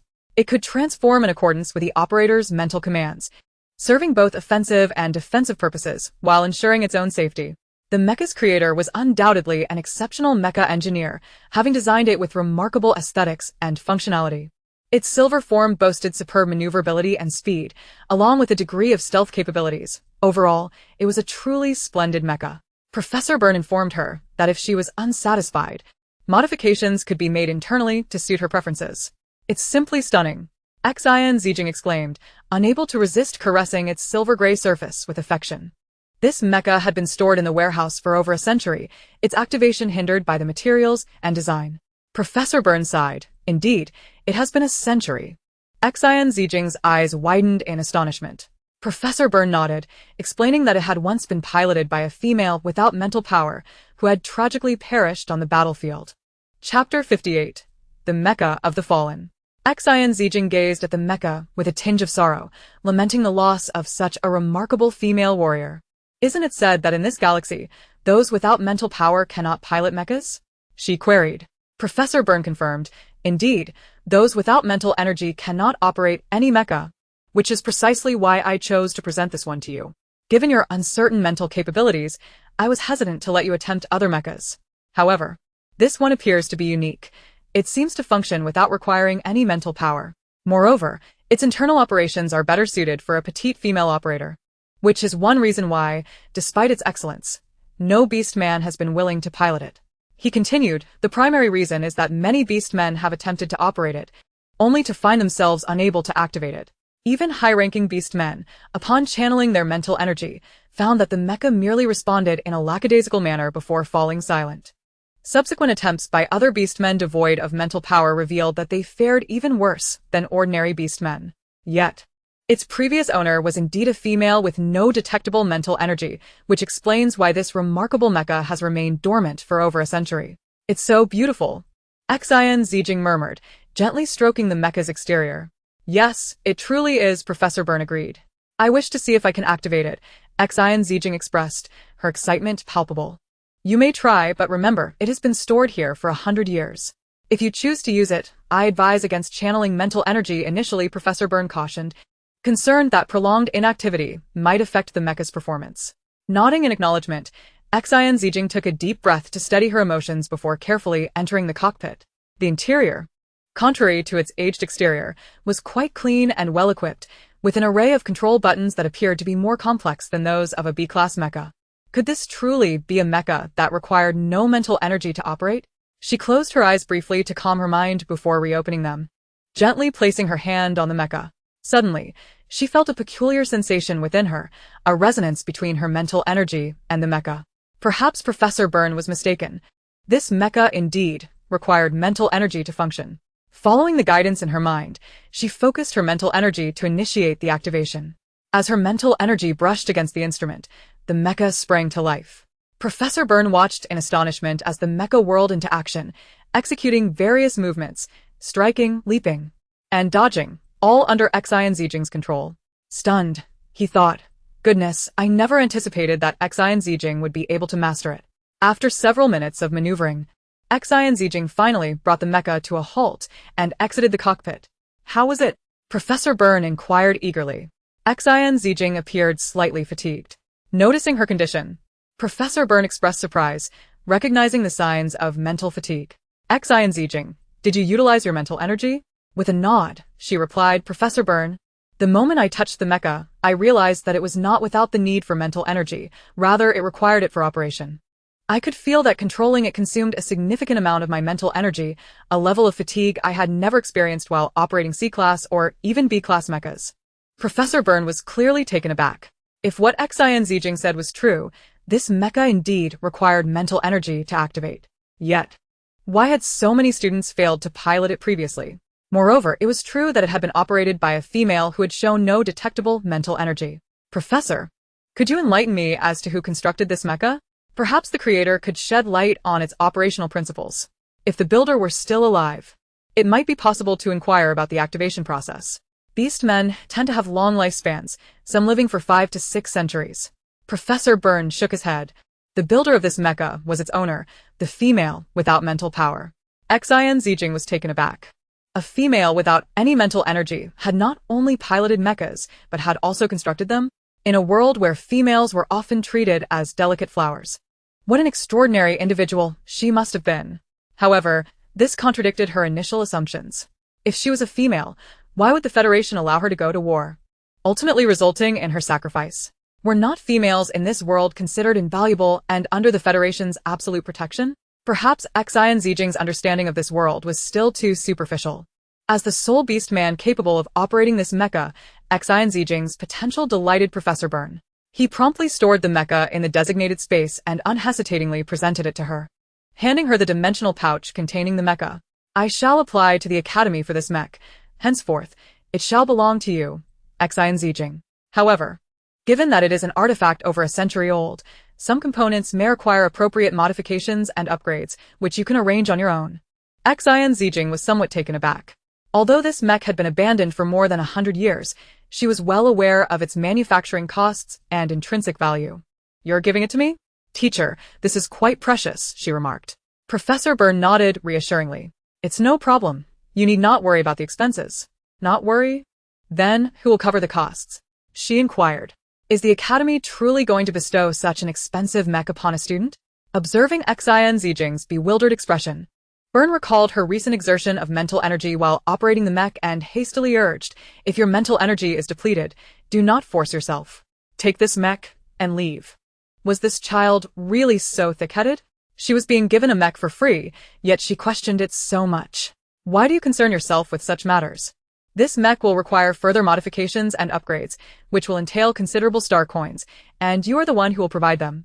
Dumbfounded, Xin Zijing accepted the mech, bid a polite farewell, and, from her spatial compartment, produced a large bag of snacks to hand to Byrne before dashing away without a backward glance. Once Xin Zijing had departed, Byrne stood there, momentarily stunned by the food in his hands. A rich aroma wafted from the snacks, and he inhaled deeply, recognizing the scent of his favorite treats. Little did anyone know that the stern and serious Professor Byrne was, in private, a connoisseur of snacks. Feeling a surge of joy, Byrne eagerly activated his star brain and navigated to the chat interface with the old coot. The image of Brian materialized on the other end. Old coot. I truly did not expect this genderless little girl to be capable of piloting that mech, Brian exclaimed, clearly astonished, before a smile of satisfaction spread across his face. Did you gift it to her? Brian asked. Indeed, I have already done so, Byrne replied. That is splendid. This mech does not come cheap. We shall deduct the cost from Asocius, and he will certainly feel the pinch, Brian remarked, glancing at the snacks in Byrne's hand. As a formidable instructor in the mech department, how can you be so unorthodox as to cling to snacks like a child? Byrne, somewhat boastfully, lifted the snacks. Well, you see, I did not wish to accept them, but that little girl insisted on giving them to me. With that, the connection abruptly ended. Chapter 59, Breaking the Cloud. Just as Professor Byrne had mentioned, this mech, aged over a century, indeed required modifications and upgrades. Perhaps it was the result of enduring the ravages of time. Or perhaps the original owner had long since passed away. The interior of the mech was in a state of disrepair, and during her initial operation, Xin Zijin had sensed that numerous components within needed reinforcement. Thus, she contacted Professor Byrne, who informed her that the mech had been inspected by a professional mech engineer when the Academy acquired it. Aside from some superficial damage, no internal defects had been detected. Did she still need to consult a mech engineer? Such a valuable mech had been left untouched for over 100 years. If any issues had been discovered, they would have been repaired long ago. How had they gone unnoticed for so long? Byrne explained that perhaps it was because no one had ever successfully operated the mech. Thus the engineer had been unable to ascertain the specific internal damages. Xin Zijin was the only one who had activated the mech, allowing her to perceive its internal issues. This mech was crafted with remarkable precision. Its internal assembly was entirely different from that of ordinary mechs, even more intricate. Consequently, unless the engineer completely disassembled the outer shell, no problems could be detected. However, due to the mech's exceptional precision, it was unlikely that any engineer would dare to tamper with it without caution. In this context, it became clear that a functioning mech typically accompanies its user. When the mech sustains damage, the user is the first to detect internal issues and subsequently seeks maintenance from a mech engineer. Now aware of some problems with the mech, Xin Zijin hesitated to operate it further. Perhaps she should delve into more research. Long time no see, came the voice of Rachel. Rachel seemed to have grown taller, standing more upright than when Xin Zijin first met him. Long time no see, Xin Zijin greeted with a slight wave. After they settled down, Rachel spoke first. I heard you joined the mech department? Xin Zijin, slightly puzzled, replied, yes, I didn't expect it to spread so far. Even the combat department students know about it. It isn't that far-fetched. I've kept an eye on you, he thought, but did not voice it. Rachel was not one for many words, so he shifted the topic. Are you interested in mech fabrication as well? He noticed the various types of books in her hands. He had seen her attentively attending mech fabrication classes. Xin Zijin smacked her forehead, realizing she had forgotten Rachel, who was capable of repairing mechs himself. Not only did he possess his own mech, but he was also able to perform repairs periodically. Collaborating with him on her recently acquired mech would surely yield fruitful results. Rachel, I have a mech that belonged to a fallen warrior. During my attempts to operate it, I discovered some internal components were damaged. Could you help me take a look? Xin Zijin gazed at Rachel with hopeful eyes. Rachel observed Xin Zijin. She seemed different, not as joyful as before, her eyes revealing a hint of fatigue. Yet she remained captivating, with delicately curled eyelashes, a straight nose, and fair skin. Her rosy lips made him momentarily lose his train of thought as he gazed into her deep brown eyes, which still held their beauty. Rachel lowered his gaze, concealing his complex emotions, and replied softly, sure. He led her to the Academy's dedicated mech training area, where Xin Zijin unveiled the mech. The large silver-white mech suddenly appeared before them, causing Rachel to pause in astonishment. Standing beside him, Xin Zijin watched as Rachel expertly inspected the internal structure of the mech, followed by an examination of its exterior. Eventually, he paused, a contemplative look on his face. Is there a problem? Xin Zijin asked nervously. Had Rachel, who had mentioned his own mech frequently suffered damage, detected issues within hers as well? Surely he would know how to repair it. There are a few spots that seem a bit peculiar, Rachel pointed out. I suspect these design points may be compromised, but if we forcibly dismantle them, it could lead to the entire mech collapsing. Listening to Rachel's explanation, Xin Zijin felt a surge of joy. Indeed, he was capable of identifying the problems. This. She hesitated, looking at Rachel. Rachel glanced at her before picking up a pen from the table, sketching and jotting down notes.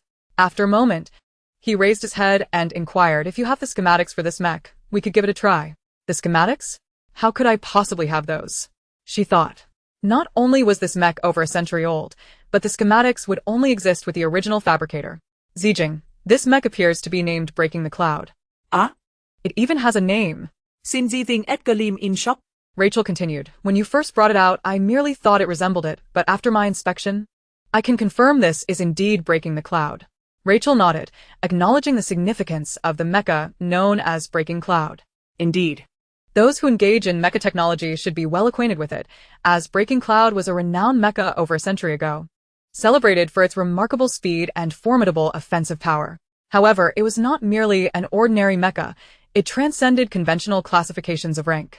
Despite its operator being a female devoid of psychic abilities, she could wield it with the prowess typically reserved for an SSS-grade mecha. Xin Zijin was taken aback. She never anticipated that Breaking Cloud could be so extraordinary. An SSS-grade mecha. An SS-grade mecha is already considered the pinnacle of mecha craftsmanship, and those who achieve such a level are exceedingly rare. The fact that Breaking Cloud's true potential could reach SSS grade was nothing short of astonishing. However, this was merely conjecture. As the mecha had a history spanning over 100 years, perhaps the later generations had never truly comprehended its intricacies, leading to their conclusions about it. With the absence of blueprints, was it then impossible to repair this mecha? Rachel shook her head. The repair techniques for Breaking Cloud were unparalleled. Even contemporary mecha engineers might hesitate to undertake its restoration. What shall we do then? Xin Zijin inquired, a sense of urgency in her voice. Given that it was established the mecha indeed had internal damage, she dared not operate it again recklessly. To force its activation while aware of its flaws would only exacerbate its condition. Rachel pondered for a moment. If the Federation had no solutions, there might be a place worth exploring. Where? Xin Zijin asked. The 60th chapter. Mechanica Star. Mechanica Star, a realm entirely composed of mechanical creations, was a place scorned by all other planets. But why? Xin Zijin Muset, Purpur. If Mechanica Star possessed such advanced mechanical technology, why would it be despised by all? The inhabitants of that planet were obsessed with mechanical body modifications, not only transforming mechas but also objects, starships, and even their own bodies. Many of the beast men on this planet had undergone such modifications, becoming what some might call monsters, genuine half-machine, half-beast hybrids. Xin Zijin was astonished. Modifying one's own body? How insane must one be to undertake such an act? Rachel glanced at Xin Zijin, noting her shock, and continued, the beast men of Mechanica Star are, in many respects, indeed mad. They subject all outsiders, regardless of wealth or nobility, to brutal modifications, transforming them to resemble their own half-machine, half-organic state. Such monstrous beings have earned Mechanica Star a notorious reputation across the cosmos. Xin Zijin stiffened at the revelation. Are those individuals truly so cruel? But I am merely a genderless being, she hesitated, considering Rachel's words. If what Rachel said was true, those people were a bunch of fanatics. How could a genderless being like her navigate a place where the rules had long since descended into chaos, let alone seek repairs for Breaking Cloud? Rachel seemed to grasp Xin Zijin's distress instantly and reassured her, as a genderless entity, you need not worry. In truth, the inhabitants of Mechanica Star, often with physical defects, missing limbs, for example, assemble their bodies in a manner that is not inherently wrong. However, the beast men from the Federation, the Empire, and other star systems view them as grotesque. Mechanica Star has long been regarded as a resource-poor garbage system. The noble beast men disdain these half-machine hybrids and look down upon them, naturally leading to mutual contempt. What do you mean? Xin Zijin Probet. If the entire star system cannot accommodate genderless beings, Mechanica Star might be a suitable haven, Rachel concluded.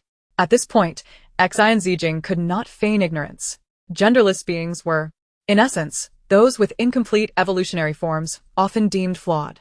They hailed from humble origins, subjected to disdain and abuse, much like the inhabitants of Mechanica Star, who modified their bodies with machinery. They too were reviled by the interstellar community, considered repulsive monsters. Yet, were they not driven to use machinery as a substitute due to their own physical shortcomings? Some highborn beast men, self-righteous in their superiority, disregarded the inhabitants of this garbage star system and the imperfect genderless beings. When these humble individuals gained a measure of strength to resist, they would naturally transform into the very image of those who scorned them. Thus, the perception of the madmen of Mechanica Star could also be seen as a form of retaliation. I understand now. Thank you, Rachel. Rachel placed a reassuring hand on Xin Zijin's arm. Do not fret. One day, when time permits, I will accompany you to Mechanica Star to seek repairs for Breaking Cloud. Xin Zijin was somewhat astonished. Rachel was a complete beast man. Would her presence not attract the attention of those fanatics? Might they not subject her to their own frenzied modifications? Rachel, evidently attuned to Xin Zijin's apprehensions, smiled reassuringly. I am well aware of the conditions on Mechanica Star, having visited it frequently. After all, true mechanical expertise still hinges on their knowledge. Xin Zijin so lao not dead. Her own power was far too limited. If someone as formidable as Rachel were to accompany her, the task of repairing Breaking Cloud would become significantly easier. Thank you, Rachel, she expressed gratefully. Oh my, we have a female in our academy. Suddenly, nearby beastmen erupted in joyful exclamations, astonished and elated. There are 10 female beastmen with psychic abilities above B grade. Is that even possible? I can't believe it. I've lived 20 years and have never seen high-ranking female beastmen before. You there? What do you think those female beastmen are doing at the academy? I have no idea. I heard they're here to select exemplary mates, perhaps to see if anyone catches their fancy. What an incredible opportunity to see so many B-grade females up close. I must go. I must go. I want to go too. What if one of them takes a liking to me? The previously tranquil academy was suddenly abuzz with excitement. Numerous male beastmen began flocking toward the reception area, eager to catch a glimpse of these legendary female beastmen. Naturally, this drew the attention of the Academy's security team.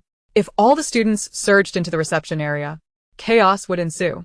The guards began to disperse the crowd, warning that any disobedience would result in loss of credits. Credits were of utmost importance to the students, but the chance to interact with females was even more enticing. Many beastmen found ways to slip through the cracks, quietly sneaking into the area. Though their hearts raced with excitement, they remained cautious, acutely aware of the value of females. They feared that their fervor might startle the precious female beings. Rachel, aren't you going to take a look? Xin Zijin inquired, her curiosity piqued. After all, Rachel was exceptionally strong, having achieved S grade at such a young age. Females were always cherished. If she could catch the eye of one, it would be a remarkable opportunity. Upon hearing Xin Zijin's words, Rachel's expression darkened. I'm not going, she declared resolutely. Why not? Because I said so. There's no need for further explanation, Rachel exclaimed in exasperation, as he suddenly realized that the girl before him could indeed be terrifyingly innocent at times. Xin Zijin blinked her large, watery eyes in a puzzled manner. I'm just curious. It's not every day one encounters such a splendid opportunity. Besides, Rachel, with your formidable strength, wouldn't it be a pity not to take a glance? As Rachel gazed into her beautiful brown eyes, his anger dissipated significantly. He grasped one of her hands and pressed a gentle kiss to it, saying, Please refrain from uttering such hurtful words that suggest I should be offered to other females. All right? Xin Zijin was taken aback, her face flushing a deep crimson. She quickly withdrew her hand from Rachel's grasp and changed the subject. Let us hurry and leave, otherwise we might not be able to get out later. As the two exited the classroom building, they encountered a line of tall females adorned in exquisite gowns, accompanied by their respective guards, as they were being ushered toward the reception room. Look over there. One of the females nudged her companion, gesturing towards where Xin Zijin stood. Miss Lysica, that genderless individual is truly stunning. Chapter 61, Lucy. Lucy followed the gaze towards Xin Zijin, a subtle smile gracing her lips before she composed herself and remarked to the lady beside her, Indeed, she is a remarkably beautiful, even dazzling, beast man. The lady next to her, encouraged by Lucy's noble commentary, chimed in, What a pity she is genderless. If such beauty belonged to a male, I would undoubtedly choose him without hesitation. The female's eyes flickered as she noticed a tall, red-haired youth standing beside the genderless individual. Oh. The beast man next to that exquisite genderless one is quite handsome too. He was just staring intently at her. I didn't get a good look at his face until now. Miss Lysica, I think I might be falling in love, she exclaimed. She was referring to Rachel, whose appearance was undeniably handsome, with a tall and muscular physique. Despite being a beast man from a lesser planet, his exceptional demeanor was captivating enough to draw one's gaze instantly. Lucy also took note of Rachel, her previously warm smile abruptly freezing into a slight frown. That genderless individual certainly has a way with people. The gay family's feline, and now this red-haired beast man. So many distinguished beast men are drawn to her. What a pity she is merely a lowly genderless being. Humph, she scoffed coldly. The lady beside her assumed Lucy's sudden change in demeanor indicated her indifference towards Rachel, heightening her own sense of joy. Lucy was someone whose mental prowess reached an A rank and whose family power was unmatched among them. If she didn't value that red-haired male, did that mean her chances of approaching him had increased? Many females began to scan their surroundings, hoping to find at least one or two exceptional male beast men among the group of students who were still developing. If their abilities weren't lacking, they would not mind acquiring several beast husbands. Oh my, females! They are actually looking this way. They are so beautiful, so regal. How lovely. Not only are they beautiful, but their figures are also so graceful. I can hardly imagine what it would be like if one of those females took an interest in me, insisting I become her beast husband. I wouldn't know how to respond. Stop dreaming. You're only a B rank, and this academy is filled with B rank beast men. How could such beautiful females possibly notice you? Xin Zijin sensed several gazes directed at her and turned to see where they were coming from. A group of exquisitely dressed beastman females, seemingly of a young age, adorned in luxurious garments and bedecked with various unknown jewels, unmistakably belonged to the aristocracy of beastmen. This was her second encounter with the beastman females of this world. Previously, she had thought that Xia was merely not very attractive, but now, seeing these 10 females, she realized that while they all wore the most exquisite makeup, their figures were tall yet stocky, lacking the curve she found appealing. The most attractive among them was, at best, merely average.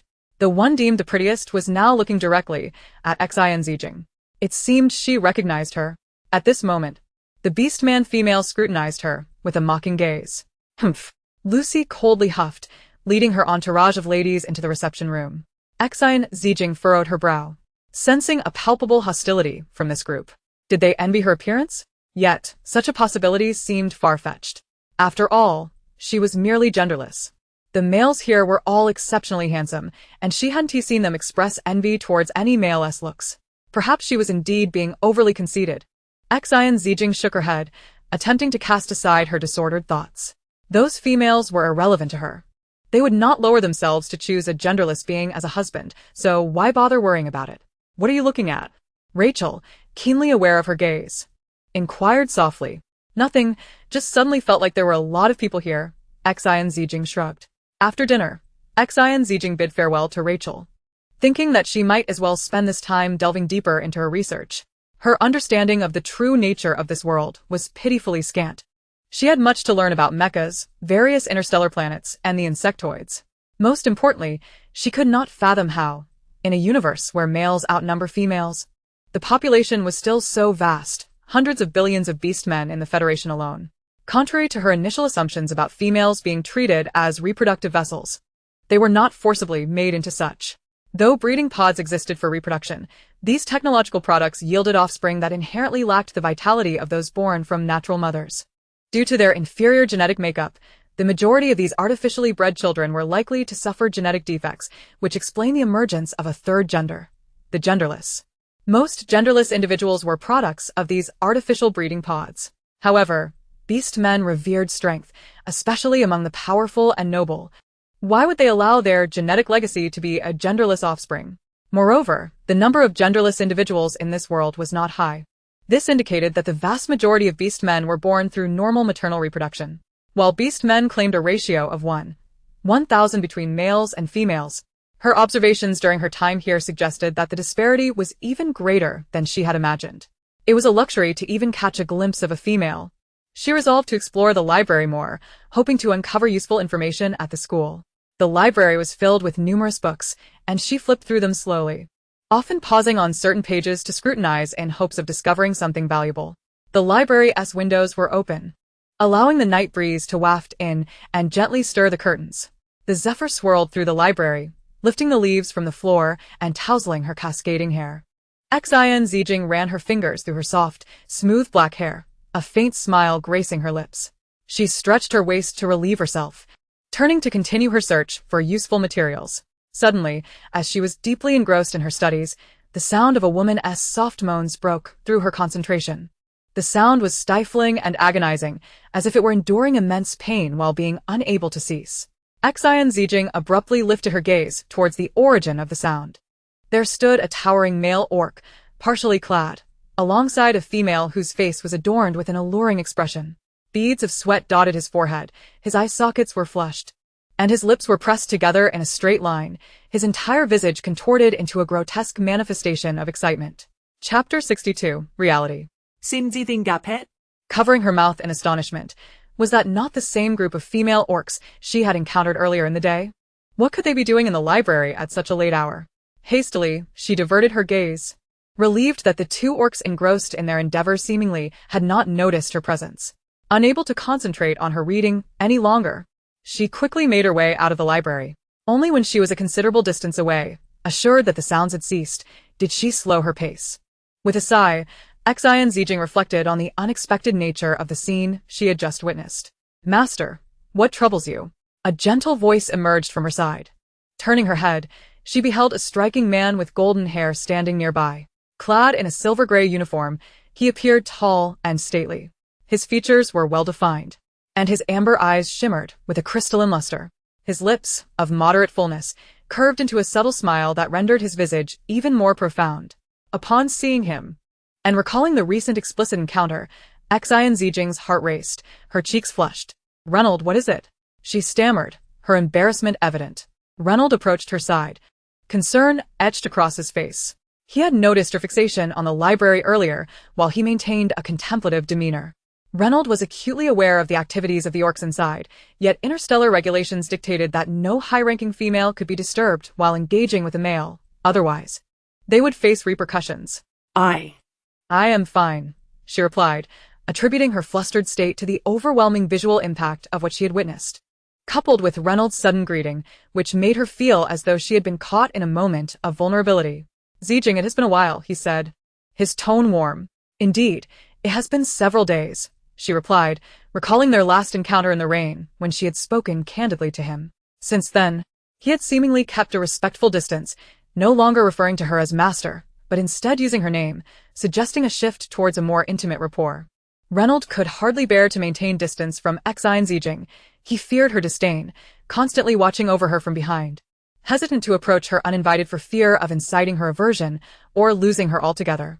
He endeavored to establish a more egalitarian relationship, relinquishing the title of master to call her by the name he had longed to utter. It seemed she did not object to this newfound familiarity. "That is fortunate," he thought, hoping she would dismiss the earlier incident. He was concerned that witnessing such a scene might evoke painful memories for her, despite having avoided her for several days. He stepped forward to offer gentle consolation. Reynold had indeed seen what transpired, yet his emphasis on it left her feeling quite embarrassed. "I understand," she replied, her curiosity piqued. She was not the type to gossip or make a spectacle of such matters. "Don't be upset," he continued. "It is merely that Lusika is a high-ranking female, and acquiring an orc husband is commonplace. Such private arrangements cannot compare to those established through familial alliances like that of Grey Orc." At that moment, Xin Zijing realized that the female engaging with a strange male orc in the library was indeed Grey Orc's fiancée. Grey Orc was prone to losing control. He could not rely solely on his mental enhancement drugs for stability. He needed the soothing presence of a high-ranking female. While she understood that female orcs could take multiple males as husbands, the thought of the woman passionately entwined with a male orc being Grey Orc's fiancé left her with a complex array of emotions. Shaking off her tumultuous thoughts, Xin Zijing forced a calm smile. "Since he is already engaged, I wish him well. Their affairs are no longer my concern. Indeed, Lusika comes from a prestigious family and possesses advanced mental abilities, which will serve her well in soothing Grey Orc, preventing him from succumbing to uncontrollable impulses." Reflecting on the significance of high-ranking females possessing the ability to provide mental solace, she pondered the implications of the previous owner of the Broken Cloud, an unremarkable female devoid of any mental power, thus lacking the capacity for such soothing abilities. If it were true that female orcs could not activate their mental powers, what would be the consequences for them? "Reynold, is a female's status determined by her level of mental power?" Xin Zijing inquired, uncertainty lacing her voice. "Indeed," he affirmed. "Throughout the Federation and the entire galaxy, the preciousness and rarity of females are often discussed, but only in relation to high-ranking ones who can activate powers that soothe male aggression. For males, the ability of a female to provide such mental comfort is far more valuable than the mere existence of females themselves." A tremor coursed through Xin Zijing at this revelation. What then of those females who cannot activate their mental powers? If they hold no value for males, would they still be cherished and protected? Reynolds sighed. "You must understand that the Federation encompasses billions of individuals. Not all can be birthed from mechanical wombs. Only children born from females can produce the purest lineage and the highest levels of mental power." Xin Zijing's heart sank as her suspicions were confirmed. Much like the vows of the rose, when the gender ratio is severely imbalanced, a woman's fate is often beyond her control. In this galaxy, for females lacking activated powers or strong protective backing, amidst a federation of billions, It is implausible that all orcs are born from reproductive facilities. Humanity often opts for the most economical sacrifices to reap the greatest rewards. Thus, those females without activated mental powers find themselves relegated to roles as surrogates and breeding tools. A chill ran down Xin Zijing's spine, her entire being growing cold at the thought of those displaced females. What horrors had they endured? What cruel fates had they faced? She dared not delve deeper, nor could she continue to imagine the grim realities. Grateful that she had never revealed her identity as a female, she realized that while asexual individuals might be weak, they possessed their own rights. But what of those females who had not activated their powers? They were stripped of even the most basic rights. Xin Zijing raised her eyes to Reynolds. I feel my mental energy is somewhat different. In this world, a female's beauty often correlates with her mental power. Those with lower or no mental power are closer to their primal forms, some even exhibiting ancestral traits. She lacked any pheromonal glands and could not soothe an out-of-control male. Her powers appeared inclined towards those typically activated in males. Indeed, Master, Reynolds replied, the absence of a soothing ability for males is why, despite your beauty, you are perceived as genderless. Chapter 63, A Noteworthy Invitation. Xin Zijing received a message on her communicator. The notification displayed the sender's name, Lucica. She was certain that she had no connections with this Miss Lucica. Why had she suddenly reached out to her? Ignoring the incessant barrage of messages from the communication center, Xin Zijing chose to focus on her own thoughts. This compelled her to pay attention, primarily because the message bore the official seal of the Academy. It seemed that Miss Lucy had truly grasped her temperament, forcing her to comply. At that moment, the holographic interface displayed several additional messages. You must visit the reception room. Otherwise, the consequences will be yours to bear. Disrespecting a precious high-ranking female's invitation in the Federation is a consequence you likely cannot withstand. Miss Lucy was indeed quite direct in her threats, which left her no choice but to rise and proceed to the reception hall. The reception room, though modest in size, was exquisitely adorned with intricate elegance.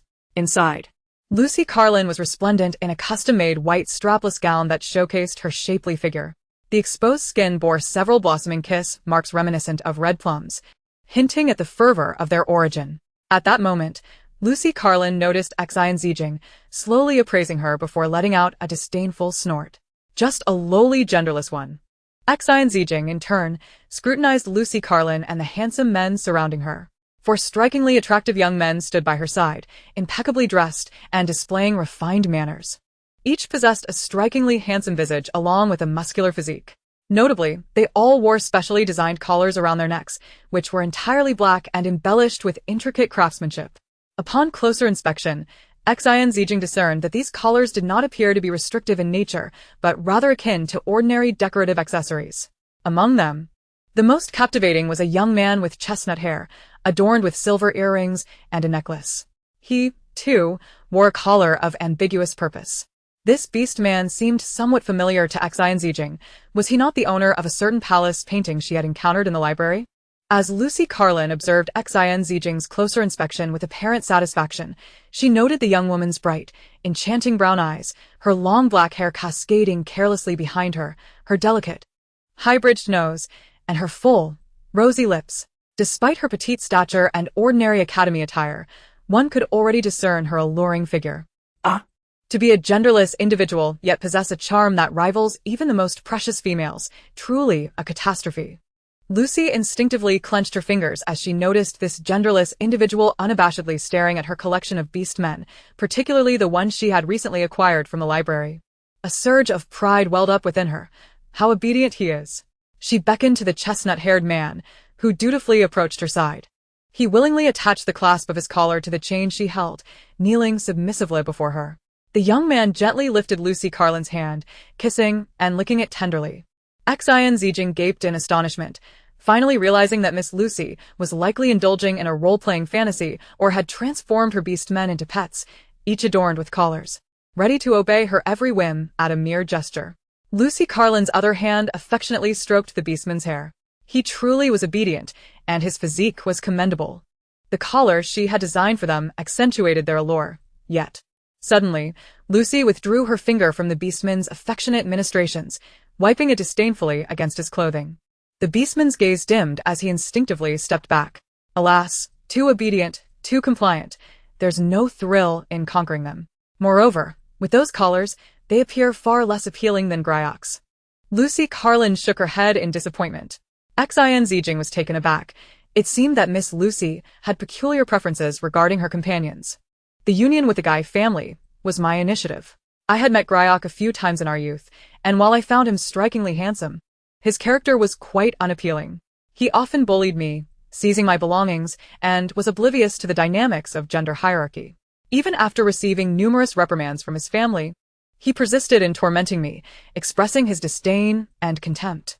I took no offense at the time, even going so far as to have my followers corner him and leave him bruised, eager to see him submissive beneath me, wishing to extinguish his arrogance. Yet, it seems his nature has remained unchanged all these years. Gryok is indeed a challenge to tame. Xin Zijin was astonished. Tame? If you dislike Gryok, why pursue a union with the Guy family? Lucy Carlin did not strike her as someone who would marry solely for the sake of family stability. With a haughty sniff, Lucy replied, that was in the past.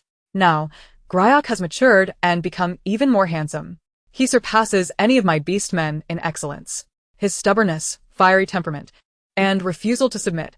What does it matter if he is handsome and powerful? Character determines everything. No female would likely wish to claim him as a beast man. Xin Zijin understood that Gryok had a somewhat volatile temperament at the academy, often impulsive. However, he would never willingly adopt a posture of subservience beneath a female. The notion of a male willingly crawling at a female's feet was utterly abhorrent to him, especially as he loathed anything that would impede his freedom. Yet, Lucy added, I find his appearance in a restrictive collar quite appealing. I have crafted collars for all my beast men, but none suit him as well as Gryok. Only he can wear it like a true beast. I even designed a special collar for him, intending to tame him, waiting for the day he truly becomes my beast man so that I may personally place it upon him. Gryok's temperament may be challenging, but it seems that his family possesses an innate ability to endear themselves to females. What ability? Xin Zijin queried, puzzled, aware of Gryok's explosive nature. By the standards of females who favored obedient and compliant beast men, his temperament might not yield favorable outcomes. His tongue is quite dexterous, Lucy remarked, and his strength is impressive. This could add unexpected delights to our future together. Is this your preference, Miss Lucy? Xin Zijin could not resist asking. Indeed. I not only desire Gryok but am also fond of many exceptional males. I relish the sight of them crawling at my feet. Gryok is a must-have. And his family is quite pleased with our union, Lucy asserted. Miss Xin Zijin, did you summon me merely to convey this? Xin Zijin inquired. Of course not. I merely wished to see what sort of genderless individual could manage to temper Gryok.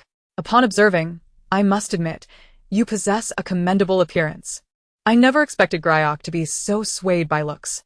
Xin Zijin felt a mix of disbelief and discomfort, sensing that Lucy Carlin's invitation was not simply a display of her relationship with her beast men or her connection to Gryok.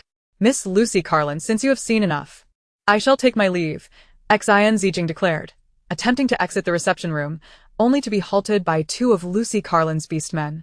Though there were only 4 beast men in her company, each was undoubtedly a high-ranking individual, and even the one she had recently acquired from the academy was of notable pedigree.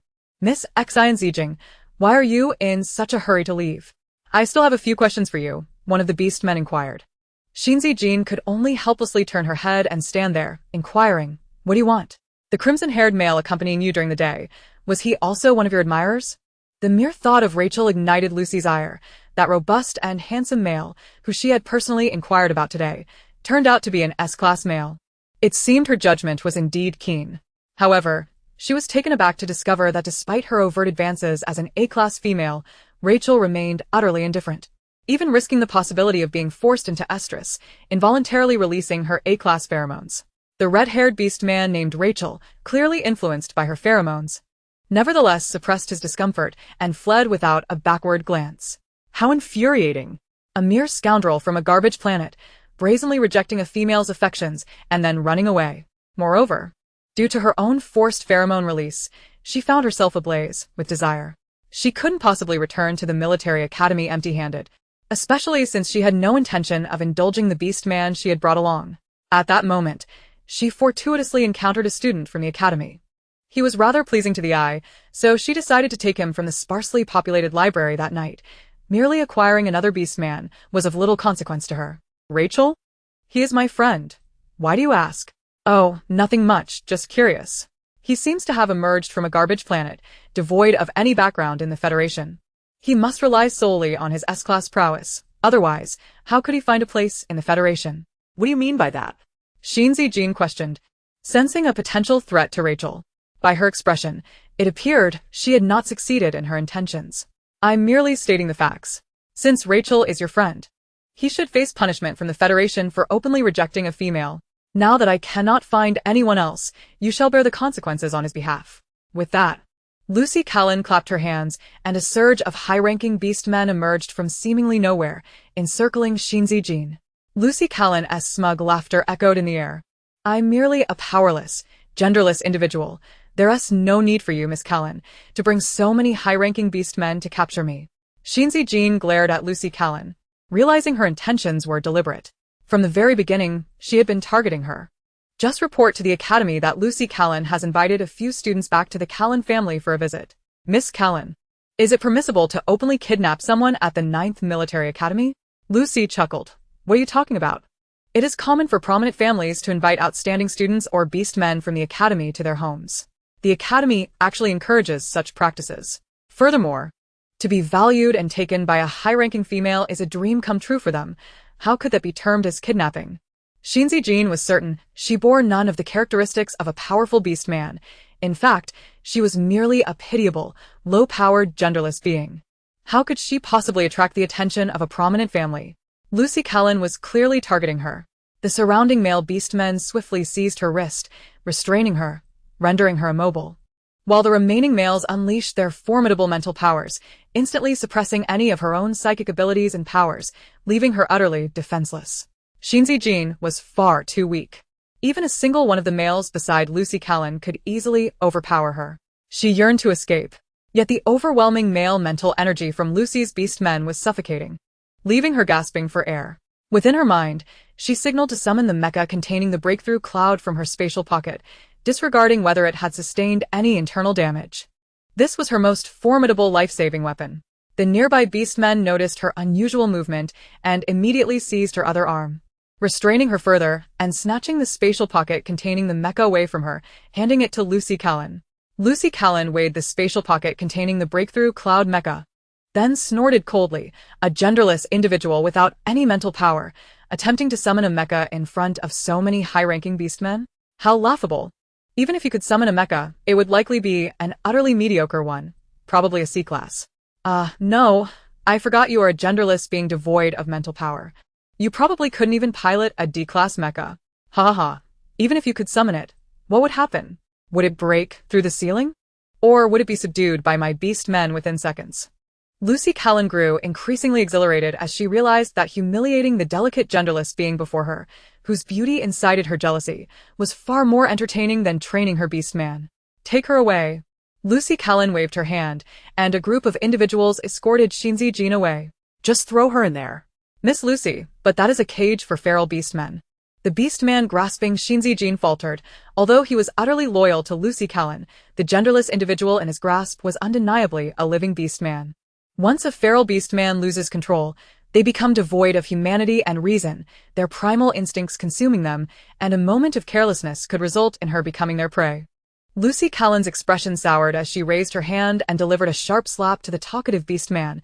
Just throw her in. Stop wasting words. The beastman gingerly touched his stinging cheek, refraining from retorting, and complied obediently. Put her inside. Chapter 65, The Wolf Beast. With a thunderous clang, as the heavy iron door slammed shut, Lucy Callan departed, satisfaction dancing on her lips in a malicious smile. Inside the cell, Xin Zijin was unceremoniously thrown into the cage, which was shrouded in darkness. The only source of light emanated from a feeble bulb overhead, its illumination too limited for Xin Zijin to discern her surroundings clearly. A wave of overwhelming fear and helplessness washed over her. She could distinctly hear the sounds of a beast's breathing within the cage. The feral creature seemed to sense the sudden presence of prey. What a delectable morsel, it thought. It was far more enticing than the previous food thrown in. The beast, previously languidly licking its sharp teeth, grew increasingly agitated at the scent of this unexpectedly delectable quarry, sharpening its teeth and producing a chilling crunching sound. Before her stood a massive wolf beast, its coat as white as snow, starkly contrasting with the disheveled cage. Though its limbs were restrained by finely wrought iron chains, its robust physique and deeply green eyes fixated intently on Xin Zijin, its prey. The sensation of being targeted by such a ferocious beast was utterly unsettling. A feral beast man devoid of humanity and reason, once lost to their primal instincts, could easily turn their prey into a meal with a single misstep. Xin Zijin, paralyzed by fear at the sight before her, confronted the towering, frenzied wolf beast, its gaze locked onto her with an unnerving intensity. Was she destined to be devoured by this beast today? Her heart raced, and her legs felt weak. Yet, the will to survive ignited a surge of psychic energy, coalescing in her hands into holy flames. Though she could not master this power with finesse, and the holy flames appeared minuscule before the colossal wolf beast, her last stand was the only form of defiance she possessed. The beast, intrigued by this unfamiliar yet enticing phenomenon invading its territory, sprang to its feet, its massive form thundering against the floor, eager to pounce upon the source of the alluring scent. Roar! The feral beast's roar rattled Xin Zijin's mind, leaving it in a dizzying haze. Confronted by the colossal beast charging towards her, Xin Zijin gathered the sacred flame in her hands. Though it was not particularly large, the deep green eyes of the wolf-like creature before her exuded a wild, primal intensity. The eyes of any beast are their most vulnerable point. If she were to strike there, could it offer her a glimmer of hope for escape? There was no time for further contemplation. With determination, Xin Zijin hurled the sacred flame toward the creature's eyes. Despite the proximity, the beast's reflexes were astonishingly agile. The small flame was deftly evaded as the wolf sidestepped, causing the sacred fire to land squarely upon the iron bars of the adjacent cage. With a hiss, the once unyielding iron was instantly scorched to a fiery red. Xin Zijin's eyes widened in terror. The speed of the wolf was astounding, its reaction time even more so. How could it have dodged the sacred flame from such a short distance? Undoubtedly, her attack had provoked the beast. It let out a low, furious growl and lunged toward her once more. The girl hurriedly retreated to evade, but the massive creature was already upon her. Its enormous claws came crashing down toward her midsection, sending her sprawling to the ground. In that fleeting moment, as she struggled to rise, the wolf was already upon her, its long fangs poised to sink into her neck. Ah! Faced with the imminent terror of death, Xin Zijin cried out in panic. Just as she braced herself for the anticipated pain of being torn apart by the ferocious wolf, an unexpected reprieve came. The beast did not attack. Instead, it leaned closer, sending shivers coursing through her body as she remained rigid, unable to move under the weight of its massive paw pressing down on her. At that moment, she was unaware that any attempt to resist might provoke this savage, bloodthirsty creature to snap her neck in an instant. The snow wolf exhaled hot breath through its nostrils, seemingly in contemplation, and began to enjoy the moment, its tail, previously poised for aggression, now wagging like that of a playful dog. Xin Zijin's cheeks flushed a deep crimson, as if water could drip from them. The wolf pressed one of its paws onto her shoulder, and she was left bewildered. How could such a ferocious beast exhibit such peculiar behavior? Did it require her to shed her excess clothing before indulging in a meal? As if it were concerned about the flavor? It licked her gently, and the snow wolf appeared to revel in the moment. Ah! The creature's weight was considerable. Despite having relaxed its mass, the immense paw and its colossal head pressing close to her were unyielding, causing her to let out a soft whimper. The sound only delighted the snow wolf further. It suddenly lost the desire to kill this fragrant, soft creature and instead wished to play with her. Realization dawned upon her concerning the wolf's intentions, and a wave of shame overwhelmed her reason. If it sought to eat, why not do so directly? Instead of this grotesque charade? You wretched beast! Accompanied by her furious, tear-laden exclamation, her fist struck the snow wolf's head with force. A howl escaped the wolf's lips. Its head remained unfazed by her blow, but its eyes glinted with anger as it lifted its gaze from the soft spot it had been enjoying, now fixating on the girl beneath it. Although her punch had not inflicted significant harm, it had undeniably provoked its wrath. This foolish toy dared to strike it. In the moment of the snow wolf's stunned fury, Xin Zijin seized the opportunity to escape from beneath its massive paw, swiftly retreating to a safe distance. Roaring, the wolf suddenly unleashed a cry that echoed with agony, its form expanding dramatically. In a fit of excruciating rage, it sought to destroy everything within reach, tearing apart any creature it could find. The beast was in immense distress, its once deep green eyes now bloodshot, casting a glance at the petite, fragrant creature nearby. Suppressing the tumultuous chaos erupting within its body, it turned and began to viciously gnaw and crash into the surrounding structures. Fortunately, the Karen family was affluent, and even the enclosure for the rampaging beasts was spacious enough for the wolf to wreak havoc. Chaos ensued in the wolf's wake, and it continued its rampage, seemingly finding relief only through destruction. Xin Zijin watched from her distance, clutching the remnants of her torn clothing, a sense of dread washing over her. The wolf's behavior was drastically different from its earlier demeanor. Where it had once appeared formidable, it was now a creature devoid of reason, wholly consumed by madness. Was it her punch that triggered this? She hesitated to fully believe so. Recognizing the wolf's size, her blow had merely grazed its head. Yet why had it suddenly spiraled into chaos? Xin Zijin recalled that such outbursts in beast men were unpredictable. They could not control themselves, succumbing to bloodlust, tearing apart anything in their path. The frenzied wolf had, moments ago, cast a glance her way but refrained from attacking, turning instead to wreak havoc elsewhere. Cowering in a corner, her eyes wide and glistening, she observed the rampaging beast. She could see the red mist emanating from it, growing denser with each collision. Red mist? Why could she see this aura surrounding the beast? Moreover, it felt as though this wolf was no ordinary creature. It appeared to possess a semblance of intelligence, a capacity for thought. Wait. Recalling the moment before she was thrown into this enclosure, Lucy's beastman had mentioned that this was a prison for rampaging beastmen. The creature before her was not merely a beast, but a beastman driven to madness by its affliction. Yet, why were rampaging beastmen imprisoned here instead of a proper facility? And Lucy Karen, wasn't she an errant psychic female? How could she allow a beastman to spiral into madness? An ominous premonition gripped Xin Zijin's heart. With another ferocious howl, this time tinged with sorrow, the wolf collapsed before her, its body marred by wounds sustained from its own violent rampage.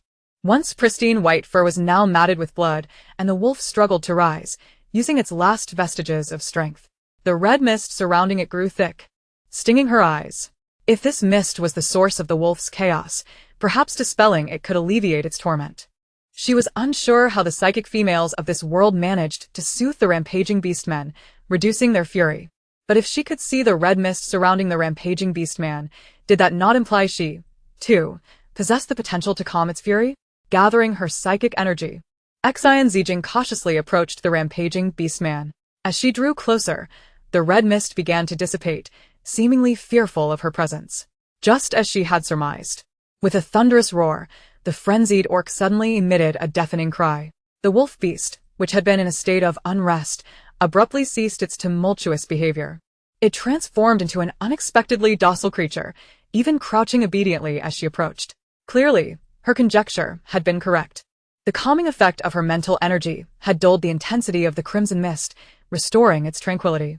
She endeavored to amplify her psychic influence, attempting to disperse the pervasive fog emanating from the orc, yet the sheer volume of it proved overwhelming. It became evident that the exertion required to eliminate the mist far exceeded her initial expectations. Only when fatigue began to weigh upon her did she cease her efforts to clear the fog. At that moment, the wolf beast was already prostrate before her, lowering its head, its mouth opening and closing in a series of soft whimpers. Observing the girl's lack of resistance, the wolf beast eagerly nudged closer, extending its tongue to gently lick her fingertips, followed by a delicate caress of her hand. It raised its head, its glistening eyes gazing into hers, imbued with a hint of pleading. It seemed to beseech her for a gentle touch. She regarded the creature at her feet.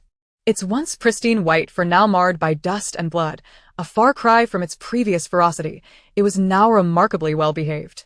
The girl hesitated, uncertain if she dared to stroke it.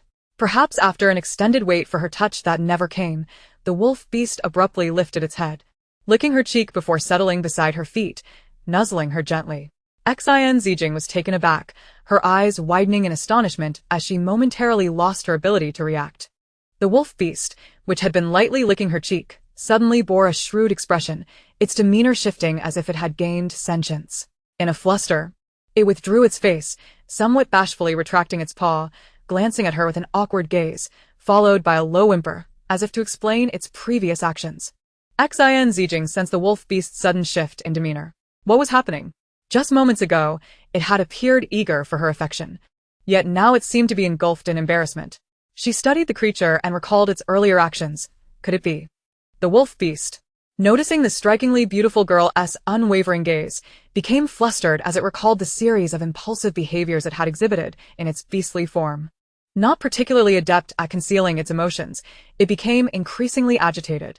With a sudden growl, it swiftly darted away, its massive form disappearing into the recesses of the cage, leaving Xin Zijin bewildered. After an indeterminate amount of time, a silver-haired man appeared, dressed in simple attire that belied an air of extraordinary nobility. His countenance was strikingly handsome, marred only by an austere expression that conveyed a sense of detachment. His piercing green eyes, however, were fixed upon the girl with unwavering intensity. She appeared frail yet exquisite, her lips slightly swollen, and her arms bore clusters of faint red marks. Her misty eyes seemed to silently accuse him of past transgressions. The silver-haired man paused momentarily, then approached the beautiful girl, his deep gaze hinting at unspoken words. He seemed to grapple with regret over his earlier loss of control, reflecting on his impulsive actions toward this unfamiliar girl. After a prolonged silence, he finally spoke, his voice low and gravelly. Imbued with an unexpected maturity, I apologize for what I did earlier. I will take responsibility. Chapter 67. The Young Master of the Karun Family. His tone exuded a gravitas that belied his youth. The girl gazed at him in a daze, lifting her head in uncertainty to inquire, "Are you the wolf beast?" The erratic and uncontrollable behaviors exhibited by an orc in a frenzied state were beyond their control, often incomprehensible. Moreover, she had been cast into this cage by Lucy, and the orc within held no connection to her. She owed him no obligation. "I do not require your responsibility," she asserted, shaking her head in refusal. The silver-haired man frowned at her rejection, a fleeting expression of disappointment crossing his otherwise stoic face. "I am Magalar Karun. Could you explain why you find yourself here?" Typically, orcs in a state of frenzy were sent to execution prisons, but the Karun family's influence allowed for certain privileges. This location was a containment facility for the family's out-of-control orcs, where only those who had completely succumbed to their rage were confined. Orcs in such a state were notoriously ferocious and difficult to manage, especially high-level ones, whose strength escalated upon becoming beasts. Generally, only servants would be permitted to deliver sustenance to them. Upon hearing the name of the silver-haired man, Xin Zijin visibly recoiled in shock, her disbelief evident as she queried, "Are you from the Karun family? What is your relation to Lucy Karun?" Based on his name, the aura he exuded, and his formidable psychic energy, it was clear he was no ordinary orc, likely a direct descendant of the Karun family. How could such a high-ranking orc end up here? In a place that seemed neglected and unkempt, as if forgotten by all? Magalar appeared momentarily taken aback by the mention of Lucy, a flicker of resolute intensity flashing in his eyes before he quickly regained his composure. He studied the girl before him, noting her tattered clothing, the dust smudging her face, and the various wounds adorning her body. A surge of protectiveness welled within him, his gaze darkening ominously. "It was Lucy who cast you into this place." Xin Zijin remained silent, nodding in tacit acknowledgement. The man clenched his fists, his demeanor cooling as his eyes became icy and profound, harboring an impending tempest that instilled a sense of dread. "Rest assured, I will not allow this matter, nor the events of the past, to go unresolved. I will escort you out." With that, Magalar proceeded deeper into the cell, inputting a series of cryptic codes. The heavy iron door that had been specifically designed to confine frenzied orcs slowly creaked open. In general, orcs in a state of complete frenzy were incapable of reverting to their human forms, yet there were exceptions where their frenzy levels could diminish, allowing for a return to normalcy. Thus, the direct descendants of the Karun family were privy to the codes for the cell, ensuring a glimmer of hope for escape in case of unforeseen circumstances. Magalar did not linger. He grasped the girl's wrist firmly, the delicate warmth of her skin contrasting sharply with his own. He frowned at the fragility of her wrist, troubled by her frailness. Had she not been nourished properly? She appeared so emaciated. His grip tightened slightly around her slender wrist, but reassured himself that he would eventually take her as his mate, allowing time to nurture her back to health. With a firm hold on her wrist, he guided her toward the exit, eager to escape the wretched confines of the stinking cage. Upon reaching Magalar's residence, he finally released her wrist. The family's butler, keen-eyed, immediately recognized the two striking figures that had suddenly appeared before him. Despite their tattered clothing, the nobility they exuded was unmistakable, particularly that of the silver-haired man, whose presence emanated a palpable aura of danger. His chiseled features and graceful posture were beyond imitation. "Is that young Master Magaller?" The butler blinked in disbelief, rubbing his eyes in astonishment. Gazing intently at the white-haired man before him, he confirmed once more before exclaiming in delight, "Goodness, it truly is young Master Magaller." The butler promptly instructed the surrounding servants, "Hurry and prepare clean garments for the young master, as well as ointments for any injuries." As the butler spoke, he looked at Magaller with palpable excitement. This esteemed individual was indeed the most exceptional orc of the Karen family, in comparison to Miss Lucy. Young Master Magaller represented the purest lineage of the Karen ancestry. Since the passing of the patriarch, young Master Magaller had inexplicably vanished and spiraled into chaos over the past year. Although Miss Lucy, as an A-class female, had been shouldering the family's significant affairs, it was Magaller who was the rightful heir to the Karen legacy. The butler could hardly contain his joy upon seeing the young master restored to health. "First, prepare clothing and provisions for this young lady beside me," Magaller said coolly, offering a polite yet distant nod to the butler. The butler immediately waved his hands, replying, "Yes. Yes, young master." Filled with elation at Magaller's safe return, the butler felt assured that the Karen family would no longer be squandered by Miss Lucy's whims. "Young master, what has caused your rage levels to fluctuate? How did you suddenly revert from such a state of chaos?" Magaller instructed, "Please check my rage levels." One of the nearby servants promptly retrieved a small device to measure rage levels and began the assessment. In less than a second, the results were displayed. "Young Master Magaller, your rage levels have decreased from 100 to 70, returning to a stable state akin to what it was 2 years ago." Such a sudden drop raises the question, were you under the calming influence of a high-ranking female? As an S-class orc, such a significant reduction in rage levels would require an A-class female engaged in deep mental soothing. Deep mental soothing, as the term implies, often involves intimate relations. However, Magaller's rage had escalated to his beast form, a state of considerable size, leaving one to ponder which female could possibly provide such comfort at that moment. The onlooker's gazes inevitably turned towards the young Xin Zijin. The girl possessed exquisite features, her skin pale and delicate, remarkably beautiful. Yet, it was essential to note that she appeared to be an asexual entity who could not provide the required mental soothing for a male. Magaller, sensing the thoughts of those around him, remarked, "The drop in my rage levels was indeed a consequence of Lucy Karen's actions." As soon as he spoke, gasps filled the air.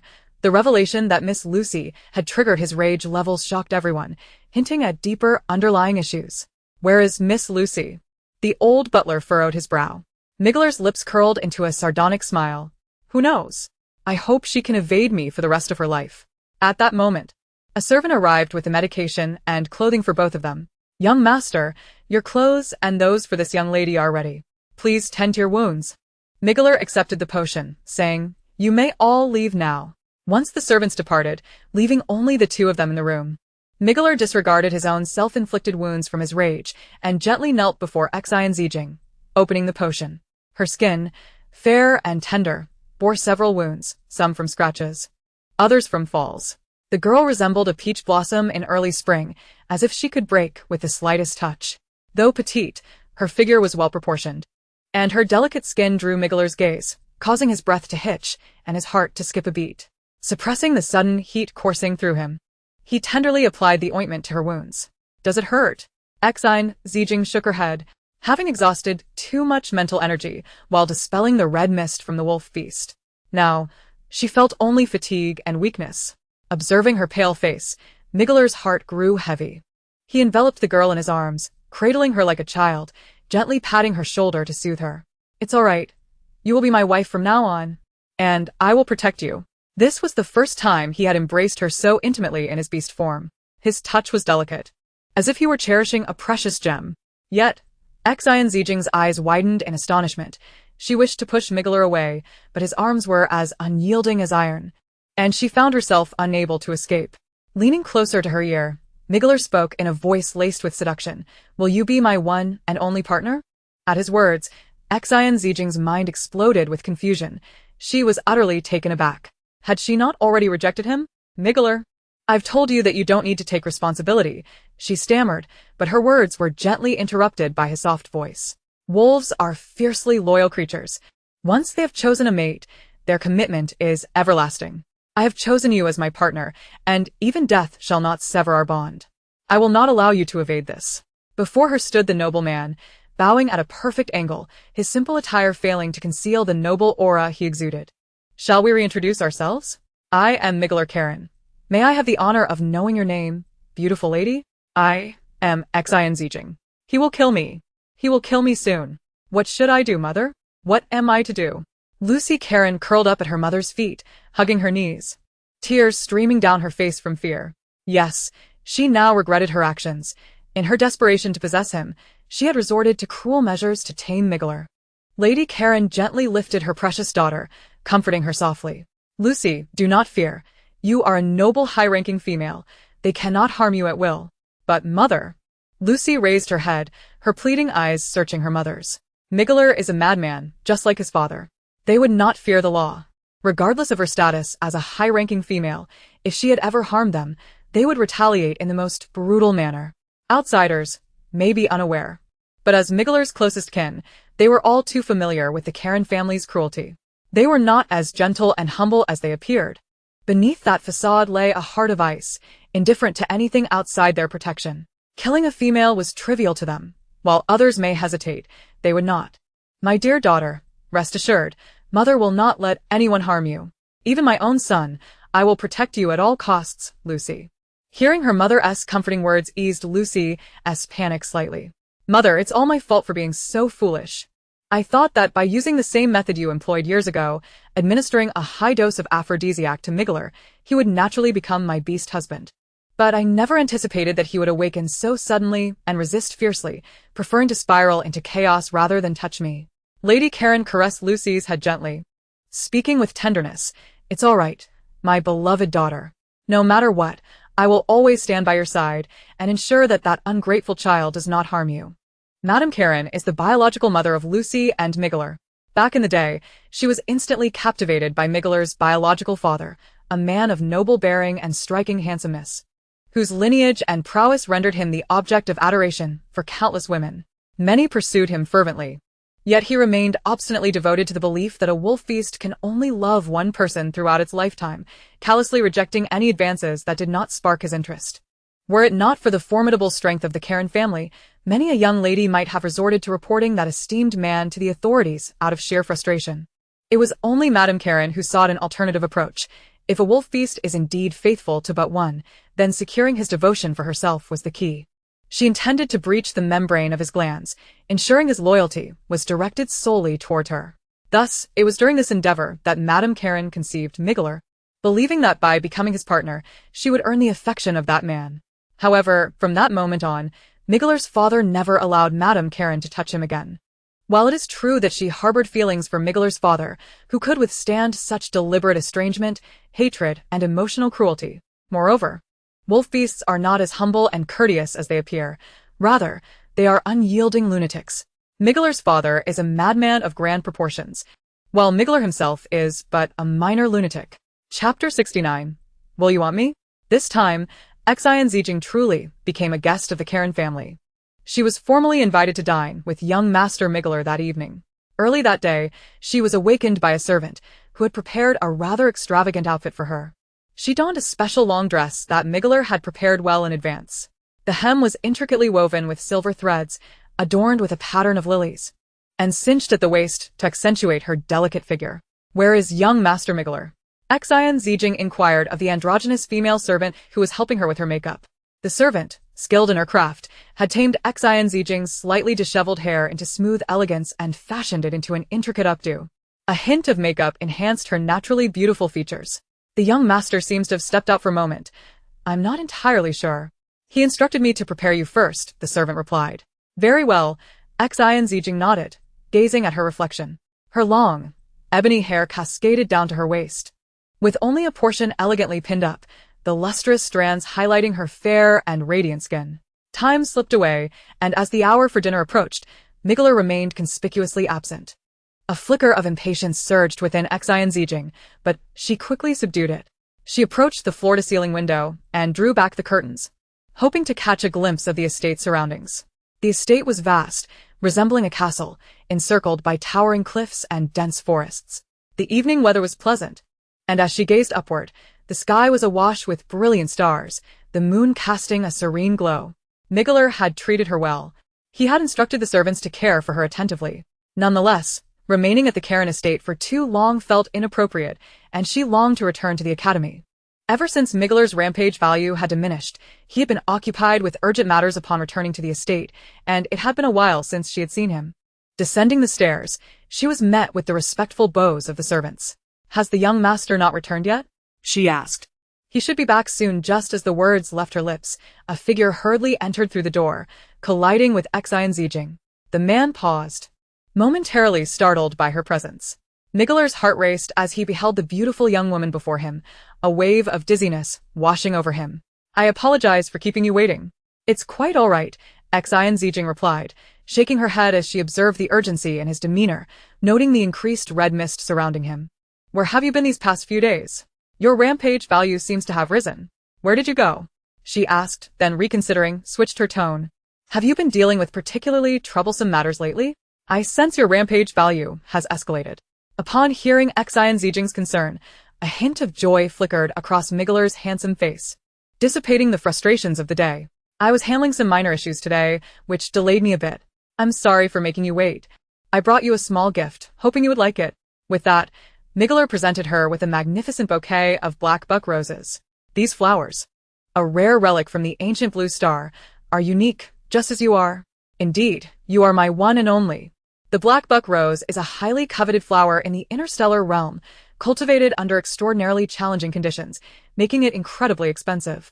A single black buck rose could be worth an entire house in the slums, and the bouquet Miggeler offered contained no less than 99 blossoms. "Black buck?" Xin Zijin accepted the flowers, a look of surprise gracing her features as she brought them to her nose, inhaling their delicate fragrance. "These flowers are stunning." Miggeler's smile broadened, the burdens of the day lifting from his shoulders. He then produced a space button containing a mech suit. "Your mech suit, Zijin." As she took the space button, realization dawned upon her. This mech was the breaking cloud. Had Miggeler sought out Lucy? She recalled Miggeler mentioning that his rampage was instigated by Lucy. Observing his current state, it appeared that he was not in the best condition. "Did you go see Lucy? Are you all right?" she asked with concern. Miggeler's condition was indeed precarious. He had confronted Lucy, and while he longed to tear apart the woman who had tormented him for so long, she always cowered under Madame Karen's protection. No matter his hatred, he could not act against Madame Karen at this moment. In his current state, attacking an A-level female would yield disastrous consequences. Thus, he resorted to venting his frustrations by eliminating a dozen of Lucy's beast husbands and reclaiming Xin Zijin's mech. However, the forced exertion of his mental energy, coupled with Lucy's provocations, left his condition unstable. After injecting 2 stabilizers, he managed to regain some semblance of control. Now, seeing the girl he had longed for, he yearned for her comfort, his eyes reflecting a blend of hope and melancholy as he confessed, "I'm fine, just a bit provoked by what Lucy said." "What did she say?" Xin Zijin inquired, her curiosity piqued, though regretting her question as soon as it escaped her lips. What could Lucy possibly say to provoke a beast man to the brink of rampage? Miggeler sensed her guilt, and a sweetness surged within him. Affecting a sorrowful demeanor, he sighed. "She said I'm like my father, a worthless, pitiful, and despicable male." "How could that be?" The young woman was clearly taken aback by his words. Clearing his throat, he lifted his gaze earnestly. "I know that from a young age, my father was not favored by my mother, and neither was I. It's only natural for them to say such things." As she gazed at the once handsome features of the man before her, shadows of melancholy danced across his face. Frantically, she reassured him, "That's not true. You're exceptional and so handsome. She was just trying to provoke you. They've manipulated you since childhood. Don't believe them." A glimmer of light flickered in Miggeler's emerald eyes. Throughout his life, both Lucy and his mother had spoken to him in such degrading terms. He had witnessed how his admirable father was belittled by them, and he too had been branded as unworthy and despicable. As he grew older, after his father's passing, those cruel jibes had shifted to him. Though he seldom reflected on these memories, they occasionally pierced his heart like a thorn, leaving a lasting impact. "Really? You think I'm handsome?" Xin Zijin nodded, affirming, "Indeed, you are truly remarkable. Do not heed the malicious words of some. Each individual is unique. So, will you want me?" She was taken aback momentarily, having focused solely on comforting the man before her, never anticipating that he would pose such a question. The man gazed at her with a look of eager anticipation, seemingly desperate to ascertain her response. Her words faltered, leaving her momentarily at a loss for explanation. Did she feel nothing? It was not the case. Chapter 70. His Little Companion.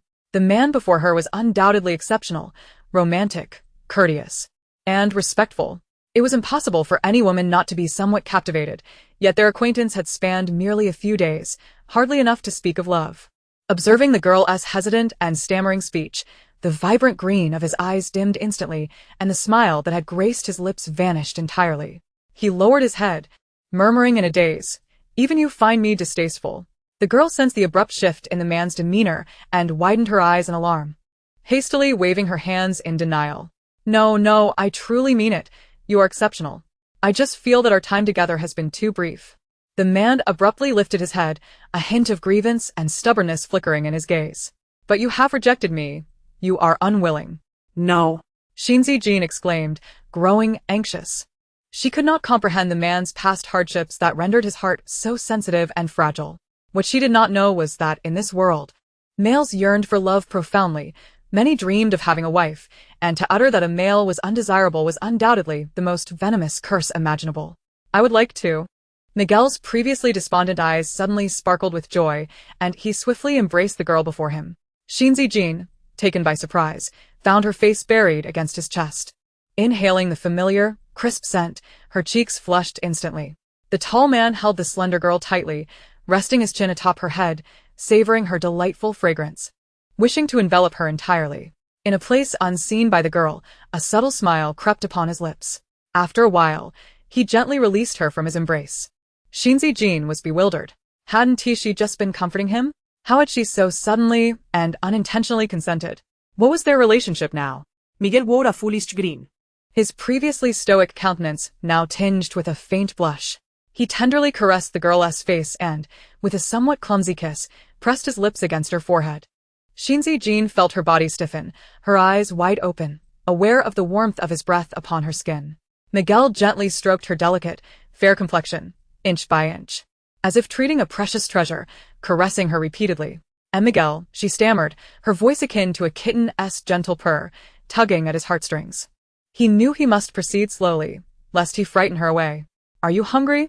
His slightly hoarse voice was laced with magnetism, sending her heart racing. Xin Zijin recalled that she had indeed been busy all day and felt a pang of hunger, nodding in response. "Let us go eat first." The man loosened his hold around her waist, taking her hand in his and leading her toward the dining table. Having dismissed the servants, the spacious Western-style dining room now held only the two of them. Xin Zijin sat somewhat awkwardly beside the man, stealing glances at him as he elegantly wielded his knife and fork to cut the steak. He expertly sliced a large portion of the perfectly cooked steak into smaller pieces, spearing one with his fork and offering it to her mouth. "No, it's all right. I can do it myself," she replied, a hint of shyness coloring her cheeks. However, the man showed no inclination to relent, holding the morsel steady and gently coaxing her. "Come now. Open your mouth." Xin Zijin complied, taking a bite and savoring it slowly. Once she had consumed the entire piece, she shyly declined further. At last, the man smiled contentedly, setting down his knife and fork to retrieve a napkin, wiping the corners of her lips before leisurely beginning his own meal. Xin Zijin discreetly observed the man before her. He possessed an impressive physique, sitting upright with perfect poise, his profile refined and his nose elegantly straight, prompting her to glance at him repeatedly. Miguel caught her in the act, a glimmer of amusement dancing in his eyes. "Would you care for a bit of red wine?" She nodded, then shook her head. She lacked tolerance for alcohol but was curious about the wine of this world. Miguel poured her half a glass, presenting it to her. "Do give it a taste." Xin Zijin took a sip, surprised by the delightful flavor. The wine was unexpectedly exquisite, with a sweet fruitiness intertwined with its rich body, perfectly suiting her palate. "Do you like it?" he inquired, unable to suppress his curiosity. Xin Zijin nodded affirmatively. Observing her pure and innocent gaze, Miguel raised his glass again, finishing the contents of his cup. This evening, Xin Zijin appeared particularly enchanting, adorned in a custom-fitted gown, her long, dark hair cascading over her shoulders, revealing her delicate collarbone. A slight blush graced her cheeks from the wine, rendering her irresistibly alluring, especially under the candlelight. Miguel found himself swallowing hard. "Beautiful lady, may I invite you to dance?" He stood, extending his long, fair fingers toward her, his handsome, deep-set features adorned with a smile. The girl hesitated briefly, then ultimately nodded, placing her right hand in his warm palm. He clasped her soft hand, leading her gently across the wooden floor as ethereal piano music began to play. His movements were graceful and measured, and Xin Zijin followed his lead. "Zijin, I did not expect your dancing to be so exquisite." The girl felt somewhat dazed. Her cheeks flushed from the wine. "I have practiced before. You dance quite well too." "You are exceptionally beautiful tonight," he murmured, his voice low and husky. Upon hearing the man's compliment, Xin Zijin stumbled slightly, her balance wavering. Fortunately, Miguel was quick to steady her. I feel a bit dizzy. "It might be from the wine. While it is delightful, its after-effects can be potent." "Is that so?" The dim lighting enhanced her breathtaking beauty, and Miguel felt his throat tighten as he gazed at the girl in his arms. He suppressed his racing heart and held her delicate waist firmly. "May I kiss you?" Zijin? Though it was a question, he could hardly await her reply. One hand cradled the back of her head as he leaned down, pressing his lips against her soft ones. Despite appearing gentle, his kiss was assertive, tender yet possessive. Xin Zijin struggled momentarily, but the man held her firmly in his embrace. Rendring est-ce pas possible? Her eyes widened as she beheld his striking features magnified before her, her heart racing uncontrollably. His breaths grew heavy, dominating her every gasp for air. After what felt like an eternity, sensing her breath quickening, he reluctantly pulled away, planting a gentle kiss on her forehead. Observing her face, flushed like a blooming rose, he felt a fervent desire swell within him, igniting his possessiveness. Just the sight of her stirred an overwhelming urge to claim her as his own. "Shall we do that again?" The girl blinked her beautiful eyes, gazing at the striking man before her, shaking her head in response. All right. At last, the man diverted his gaze from her tempting lips. Chapter 71. A Matter at Hand. Having lost control for too long, Miguel needed to address the affairs of the Karen family first. For over a year now, Lucy has been managing the affairs of the Karen family as its most distinguished female member, yet she has utterly mismanaged them. He must take this time to rectify the chaos. "Miguel, I wish to return to the academy," she expressed. Miguel understood her request. Xin Zijin had been forcibly taken from the academy by Lucy, using the authority of the Karen family. Miguel gently caressed the soft top of the girl's head, saying, "Very well, you may return first. Once I finish my tasks, I shall accompany you to the academy." Xin Zijin did not inquire further and nodded in agreement. During these days, being nurtured by Miguel's grace, she had donned every piece of clothing and jewelry arranged for her. However, she contemplated that her current attire would not be suitable for her return to the academy, and she intended to change into her slightly faded garments. A long, fair hand of the man intercepted the dress in her grasp. "Zijin, I will always be here for you. You may wear whatever you desire," he declared. He then summoned servants to present dozens of everyday dresses, each tailored to her form. Upon her return to the academy, Xin Zijin sought out Rachel. After experiencing Lucy's ordeal, she felt an incessant desire to grow stronger, and enhancing her skills should be prioritized. Rachel, having not seen Xin Zijin for some time, noted her transformation. She was no longer clad in outdated long sleeves and trousers, but rather in a light, flowing dress that accentuated her figure. At that moment, the girl's complexion glowed with vitality, and an unfamiliar allure graced her features, stirring a pang of envy within Rachel. She sensed that Xin Zijin had indeed changed. "You seem a bit different lately," Rachel remarked. Oh. "Is it because I'm wearing a dress today?" Xin Zijin queried, glancing at her attire, which she deemed modest and unremarkable. She recalled how Miguel had insisted she change into a particular outfit before leaving, his gaze filled with a possessive longing as he proclaimed, "Zijin, you are beautiful in whatever you wear." The mere thought left her blushing. Who can explain why a man in love can make even the simplest compliments so enchanting? Rachel observed the girl's flushed cheeks, reminiscent of a young maiden blossoming under affection. She lowered her head, feeling a sharp pang in her heart. "This dress does not appear to be one of the few I gifted you." Xin Zijin not that, vet ponding, polit, zajo. "I haven't had the chance to wear the ones you gave me. And what of this one?" Did a male gift it to you? Rachel's voice rose, tinged with jealousy. So, you didn't wear what I gifted you, yet you readily adorned yourself in his? Taken aback by Rachel's probing, Xin Zijin wondered about her friend's sudden assertiveness, a stark contrast to the amiable neighbor she once knew. She scrunched her nose in confusion and asked, Rachel, what's troubling you today? Is it merely that I chose not to wear your gifts? Is it that man? Rachel queried, her tone sharp. The one who accompanied you shopping that day, after which you returned with swollen lips. Upon hearing this, Xin Zijing's face flushed crimson. Her thoughts racing back to that incident with Yale, the shameless rogue. She felt a wave of embarrassment wash over her, realizing Rachel had keenly observed her private affairs. Realizing Rachel's misunderstanding, she hastily waved her hands. No, let me explain. Is there someone else? Rachel interjected. You certainly carry another male scent. And it's quite potent. Feeling awkward, Xin Zijing knew that after spending so much time with Miguel, it was natural for her to carry his scent. Yet, Rachel's behavior was unusually intense, akin to that of a husband confronting a wayward wife. As Xin Zijing contemplated revealing her budding relationship with Miguel, a sharp voice pierced the air from behind them. Rachel. Turning around, Xin Zijing saw a female in high heels approaching, clad in an extravagant gown. Her makeup impeccable. Following her were several males, presumably her companions. Upon spotting Xin Zijing beside Rachel, the woman's eyes flickered with initial admiration, quickly transforming into disdain. Rachel, where have you been these past few days? I thought I was mistaken. It truly is you, the woman said, approaching with an intent to link arms with Rachel, only to be deftly evaded. Undeterred, she withdrew her hand and continued, Have you given any thought to my previous proposal of making you my primary mate? With an icy demeanor, Rachel firmly responded, You are mistaken. I have already declined your offer.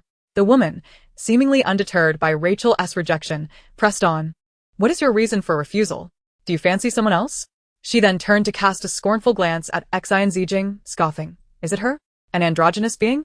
Her eyes brimmed with derision and contempt, dismissing Xin Zijing entirely. Rachel neither confirmed nor denied, tacitly acknowledging the insinuation. Observing Rachel's ambiguous acceptance, the woman's lips curled into a mocking smile as she pointed at Xin Zijing. Just her? A powerless, genderless creature, devoid of even basic reproductive capabilities? How could she possibly be worthy of the handsome Rachel? Let me remind you, Rachel belongs to me. Do not insult her. Rachel suddenly shouted, her voice fierce. You would threaten me over a despicable genderless being? The Academy allows high-ranking females to choose their mates. You are but a lowly creature from a garbage planet. How dare you reject me? As the woman's male companions encircled Rachel, their strength equalized. She narrowed her eyes, a smile creeping onto her lips. Last time you escaped, but this time luck will not be on your side. I shall have you. With a signal to her followers, they charged toward the pair. Xin Zijin. Striking down 3 advancing males with a swift motion, positioning Xin Zijing behind her for protection. Chapter 72. Captured and taken to the enforcement office. You may refuse me, but to injure my companions is unacceptable, the woman declared, her tone haughty as she pointed at the glaring duo before her. Rachel, the Academy permits high-ranking females to select their mates. You are merely a lowly creature from a garbage planet. How dare you refuse me? Her eyes narrowed. A smile on her lips, she advanced, intent on separating the two. Rachel had planned to pull Xin Zijing away and escape. But the female's companions were relentless in their assault. As the powerful male presence surged, the woman unexpectedly found herself repelled by the unrestrained force of Rachel's aura. The frail female, charging at the male, was abruptly thrown back. Ouch! She cried, perhaps out of humiliation from being rejected or from the pain of her fall. Sitting on the ground, she began to wail uncontrollably. Tears streamed down her face as she sobbed. Wah, wah, wah. An orc is attacking a female. As a high-ranking female, the males of this interstellar realm dared not lay a hand on them, even if they were in the wrong. The moment a male resorted to violence, he would be charged with the crime of disrespecting females and subsequently imprisoned in the enforcement facility. Meanwhile, at the Academy, an anonymous tip had drawn a sizable crowd, including the Academy's guard and enforcers. Someone reported that you openly provoked and angered a female. Please come with us. Upon witnessing the situation, the enforcers advanced decisively. And with a resounding click, Rachel and Xin Zijing found themselves shackled. Xin Zijing, now in chains, was bewildered, her mind in disarray. Wait. It's she who initiated the attack. We never laid a finger on her. She fell on her own. Come with us. They insisted. Inside the enforcement facility, Yelira, clad in uniform, lounged in the interrogation room with his legs propped on the table, exuding an air of casual authority. Yet. His piercing gaze held a sharp intensity that sent shivers down one's spine. A man, tapping the case file against the table, focused his attention on Xin Zijin across from him. After a moment of contemplation, he recited with an air of taunt, "Witnesses report that as a genderless individual, you adorned yourself in flamboyant attire to openly entice males within the academy, only to be caught and injure a female." Each word he uttered made Xin Zijing's heart race. What nonsense is this? Who is spreading these lies? I did not. She protested vehemently, indignation evident in her voice. The tall man with blue eyes raised an eyebrow, his gaze unabashedly fixed on the young girl before him. She appeared strikingly different today, clad in a simple yet form-fitting dress, intricately woven with delicate patterns that accentuated her figure. Her dark hair was pulled back simply, with a couple of strands softly framing her face, which bore a hint of makeup on her rosy lips, suggesting deliberate adornment. The enchanting fairy she longed for was now before him, more exquisite than ever, causing a tightening sensation in his throat. Yelira stood, striding toward her, halting just half a meter away. Leaning slightly forward, he scrutinized her beauty. What absurd accusations are being thrown around? Is it the claim that you dressed flamboyantly to entice males? No. We did not harm her. She charged at us and fell before we could even touch her. Oh. The man's eyes narrowed slightly, a playful expression crossing his chiseled features. So, not injuring a female implies you acknowledge your flamboyant attire was meant to entice males? no. Yelira, what do you mean? Are you even listening to my main point? The girl's eyes, glistening with indignation, bore into the man who seemed to take her lightly. You've never dressed like this before. You specifically chose this outfit. Didn't you? I heard the enforcers say the red-haired one was quite protective of you when they brought you in. Xin Zijing's face flushed crimson at the insinuation. Stop talking nonsense. Rachel and I are innocent. The man appeared unfazed by her protests, continuing his musings. Do you fancy the red-haired one? The fiery youth? Yelira observed the girl, who, though minimally adorned, was stunningly captivating. Her face flushed with excitement, her eyes shimmering with unshed tears, and her lips, so inviting, seemed to evoke a primal urge in him. A fleeting image crossed his mind. Had that red-haired one ever kissed those enticing lips? He then traced a finger along her lips, as if to imply something deeper. Smack. Xin Zijing suddenly swatted his hand away. Feeling a faint sting on his hand, Yelira raised his gaze to meet her furious stare. What? Are you shy? Or perhaps after being kissed by the red-haired one, you've fallen for him. Hence your defense of him? He teased. Upon learning that Xin Zijing was among those apprehended, Yelira felt a mix of joy and discomfort. He was elated to see her again, but disheartened that her predicament arose due to a male. The more he pondered, the angrier he became, prompting him to separate their interrogations. Naturally, he had no intention of allowing another male to interrogate her. He would handle it personally. Be quiet. I've already said. Rachel and I are innocent. Don't project your filthy actions onto everyone.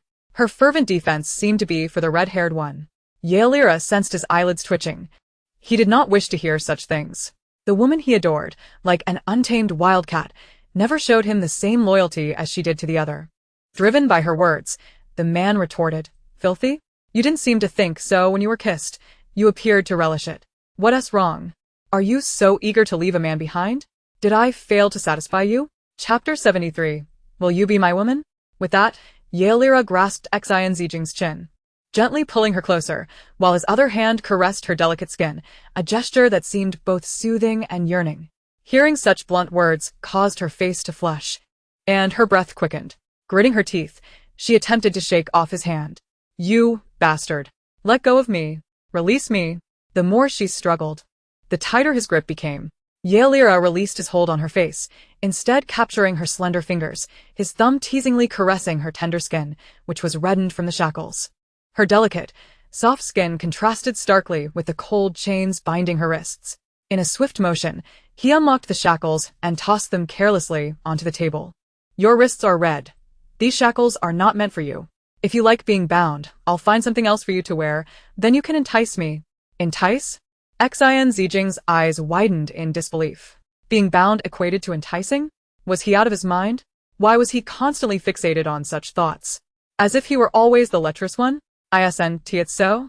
He replied, a devilish smirk playing on his lips as he leaned closer, his warm breath brushing against her ear. To him, every encounter with this woman felt like an intentional tease, stirring a primal desire within him, compelling him to possess her, to dominate her repeatedly. Raised in a domineering, obsessive environment, Yaelira had never understood love, respect, or how to make a female happy. He had always believed that whatever he desired should be taken by force. Even in the presence of the woman he cherished, he remained oblivious to the concept of affection, resorting instead to coercion and possession. And so, he continued with his advances, his hand sliding to her slender waist, kneading it gently, relishing the sensation.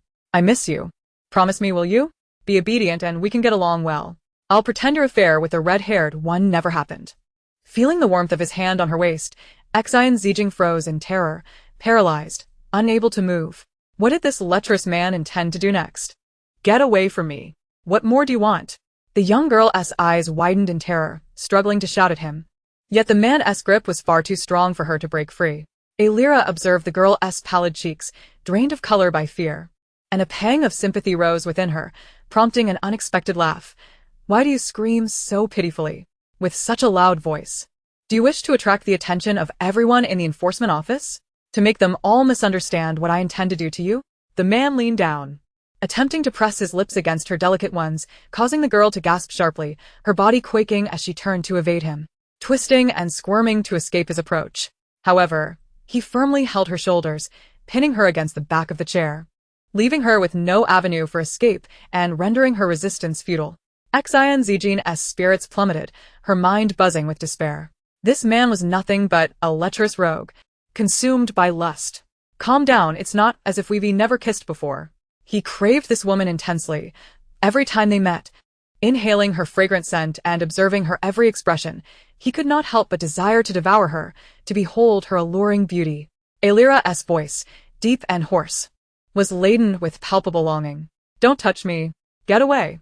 A sharp crack resonated as the girl, her face aflame with fury, raised her hand and struck Yaelira across his handsome cheek. Stunned by the blow, he stared at Xin Zijin, his deep azure eyes narrowing dangerously, exuding a menacing aura.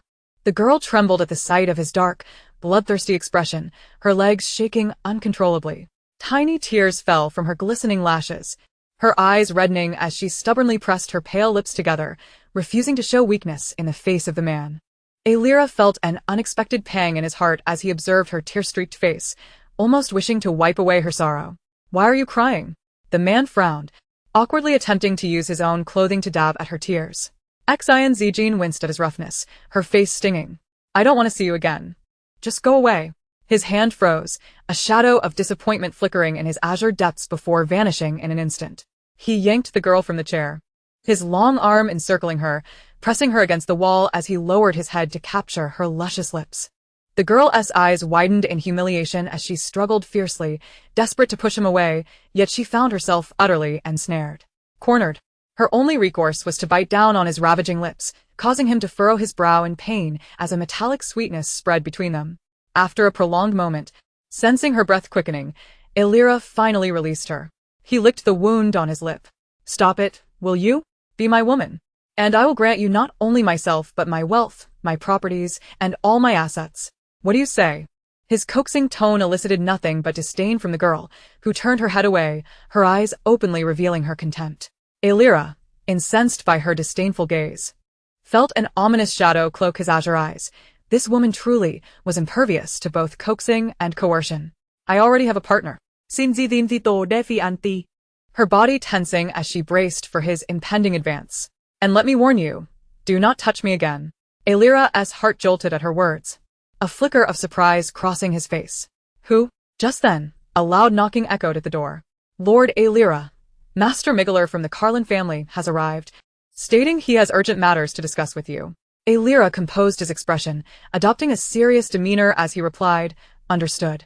In the meeting room, Yaelira beheld a man with silvery hair, fair skin, and strikingly handsome features, tall yet robust, with sharp angles defining his face. Master Carlin, please have some tea.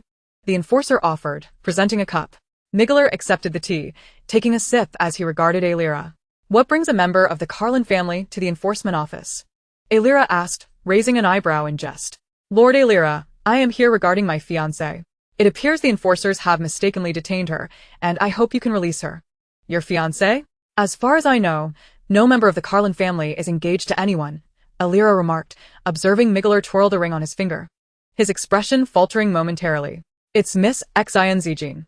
I am currently her guardian, and I am authorized to bail her out. Aelira raised an eyebrow, bemused at the unfolding drama. Another man with striking hair had entered the fray, and this woman certainly knew how to stir emotions. He recalled the way she had fought desperately against him earlier. Was it all for this man? Aelira licked his cracked lips, a playful glint in his azure eyes. So, you are the partner she mentioned. Migler regarded the striking young man before him. Though youthful, he exuded a commanding presence that rivaled seasoned warriors. Migler understood the terrifying strength Aelira possessed, even more formidable than his own. Yet, the man's swollen lips, clearly marked by a bite, seemed to mock him. An unspoken taunt lingering in the air. Understanding dawned upon Migler, and the facade of noble composure slipped, revealing his fury. Aelira, what have you done to her? Nothing much. Merely expressing my affections as a male does to a female. Aelira lounged casually in his chair, feigning indifference, though he alone understood the absurdity of his situation. Akin to a stray dog. Migler clenched his fists, his demeanor darkening. Aelira smirked at the sight. What? Is a male not entitled to express his feelings for the one he desires? Master Carlin, do you believe your strength is inadequate? If so, then perhaps you should break up with her, allowing her to be with me, which would certainly be preferable to being with a volatile madman like yourself. Upon hearing this, Migler's fury peaked, and he rose abruptly, radiating an icy aura as he charged at Aelira. The air in the meeting room chilled, as if summoned by the blizzard swirling around him. The icy blades cut through the air, aimed directly at Aelira's face and throat. Aelira effortlessly evaded the attack, shards of ice scattering and leaving cracks in the walls and tabletop. Such a temper, he remarked, shrugging nonchalantly, arms crossed elegantly as he leaned against the table. You cannot defeat me. Why humiliate yourself? Forcing your abilities will only hasten your descent into madness. Migler's face turned pale, sweat beading on his brow as he glared at Aelira, teeth gritted. Aelira's words struck at Migler's deepest fear, his potential return to a bloodthirsty beast. Imprisoned in a cold, dark cell. What would become of him? What would become of Zijin? Migler. Suddenly, the girl appeared between the two men, observing the tense standoff. The silvery-haired man pressed his weak hand against his chest, struggling to control his trembling. Her eyes were brimming with fury as she cast a fierce glare at Aelira, then rushed towards the silver-haired man, wrapping her arms around his waist in an attempt to quell the impending storm of his emotions. Are you all right, Miguel? Calm down. I'm here. Don't worry. Aelira furrowed her brow, her cold gaze flicking towards the girl embracing the silver-haired man. A bitterness in her eyes that had never been there before. Miguel produced a stack of documents and tossed them towards the enforcer. My lord enforcer. This is the agreement between the Karen family and the Federation. In the name of the Karen family, I must take the person with me. The silver-haired man looked down at the girl clinging to him protectively, slowly raising his head to reveal a slightly pale visage. He then extended a hand to tightly grasp hers. Let us go, Zijin. Watching the silhouettes of the two depart, Aelira's gaze dimmed further, a sharp pain piercing her heart. On their way back, Xin Zijin distinctly felt Miguel's grip on her hand tighten, causing her discomfort, and she could even sense the tremors in his palm. The atmosphere within the starry cloud hovercraft turned palpably strange. No one spoke, and the temperature within the cabin seemed to plummet, making it impossible to suppress shivers. Xin Zijin felt an overwhelming chill, instinctively hugging her arms closer around herself. What's wrong, Miguel? She asked cautiously, attempting to withdraw her hand, only to find his grip tightening further. Miguel abruptly lifted his head, his gaze fixated on the girl's soft, cherry-red lips, his expression darkening, tinged with an ominous intensity. He raised a hand, gently brushing his fingertip against her lips, but the tenderness soon morphed into an increasingly forceful caress. As if that were insufficient, he lowered his head and captured her soft lips in a kiss that felt less like a tender embrace and more like a ravenous conquest. Xin Zijin widened her eyes in astonishment, bewildered by the audaciousness of the man before her, her mind buzzed with confusion. She had never imagined that the usually refined and gentle man could exhibit such brutality. This was not a kiss. It felt as though he intended to devour her whole. She instinctively tried to push him away, but he paid no heed to her resistance, continuing his insatiable claim over her sweetness. As if he were erasing some mark of another. Miguel, the girl whispered, tears brimming in her eyes. Miguel appeared oblivious to her distress, continuing to kiss her already swollen lips. It hurts, Miguel, she gasped, unable to suppress her cry. Only then did he release his grip on her. Xin Miguel Panted. Gazing at her tear-streaked face, her lips swollen beyond recognition, panic washing over him. He had nearly harmed her. I'm sorry, Zijin, I was too agitated just now. He hastily explained, gently massaging her wrist in hopes of alleviating her pain. He recognized that his earlier actions had been highly inappropriate, but upon seeing the bite mark on Yaelira's lips, he had lost control. In that moment, he wished to annihilate everything, as if only through such destruction could he suppress the raging violence within him. Unable to restrain himself any longer, he enveloped her slender waist in a tight embrace, burying his face in her neck, inhaling her unique scent, and murmuring softly, Zijin, please don't leave me. I'm terrified of losing you. And even more afraid that you might not want me anymore. I would rather bear all your suffering, even at the cost of my own life, than see you harmed. I cannot bear to lose you. He did not wish to be as fragile and pitiful as his father had been. Miguel's tone was laden with helplessness and fear, as if he were on the brink of collapse. Xin Zijin was momentarily taken aback. He seemed far removed from his usual demeanor. What had he endured? She gently patted his broad back, her voice soothing. Miguel, don't think too much. I'm fine, and I would never abandon you. I will stay by your side. Hearing the girl's reassurances, Miguel's anxious heart finally found some solace, yet he continued to hold her tightly, wishing to embed her into his very being. He would never let go, no matter the cost. Are you truly involved with that androgynous creature who appears even more fragile than a female? The shadow spoke coolly to the silver-haired man. When he received no response, the shadow continued, I must remind you, if your intent is merely to engage with that woman, consider whether she can withstand your velocity, strength, and heat. Can you restrain yourself during such encounters, especially given her delicate frame? Mind your own business. Has the cargo arrived? Furthermore, my association with her is not for mere dalliance, Miguel retorted coldly. Ever since returning, he had been holding her close, as if afraid the shadow would catch sight of her. Rest assured, I am only interested in cold machinery. Then you best be, Miguel said icily. His countenance, now devoid of the warmth it had previously held, replaced instead by an unfamiliar coldness and malice. Does she know your true intentions and that you wear two faces? The shadow scoffed. You speak far too much. Of course, but as a friend, I advise you not to allow a woman to disrupt your plans, particularly not one as fragile as her. Chapter 75. I never want to see you again. Since the last incident with Rachel at the enforcer station, Xin Zijin had not seen him for quite some time. She was unsure of his fate. She had no desire to engage with the enforcers, yet out of necessity, she contacted them. Fortunately, she learned that on the day she was released, Rachel was also freed. This period coincided with the academy's break. After returning home, Xin Zijin knocked on Rachel's door but received no response, causing her some concern. Opening her holographic communicator, she attempted to reach out. Rachel, have you been released from the enforcer station? Rachel, how are you? Are you alright? I heard from the enforcer that you were let go. I knocked on your door, but you weren't home. Is everything okay? Please respond when you receive this message. Rachel was not the type to go days without replying, yet her messages dated back several days, with some just recently sent. Rachel, where are you now? Xin Zijin poured herself a glass of water and sat down to await Rachel's reply. After a long wait, she still received no response, raising her concerns. Had Rachel encountered some trouble? Xin Zijin attempted to contact Rachel again, but once more, her efforts were met with silence. The holographic communicator then pinged with multiple notifications from Yaelira, prompting Xin Zijin to furrow her brows and set Yaelira to do not disturb. Putting those thoughts aside, she turned her attention to other useful matters, reflecting on the costs of mech manufacturing in this world, which required a substantial amount of star coins. She recognized that maintenance for the breaking cloud would undoubtedly be no exception. During the last live stream, she had received a considerable amount of star coins, which she had initially thought sufficient. However, after a brief online search, she realized that what she had considered a large sum wouldn't even cover the price of a single arm of a mech, let alone a small chip within a high-grade mech, an expense beyond her wildest dreams.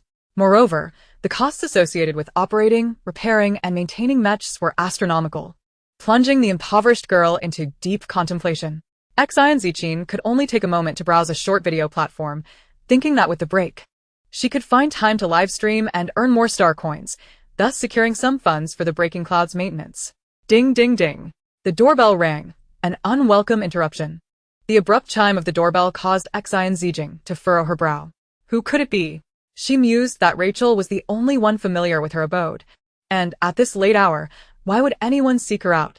Perhaps it was a case of mistaken identity.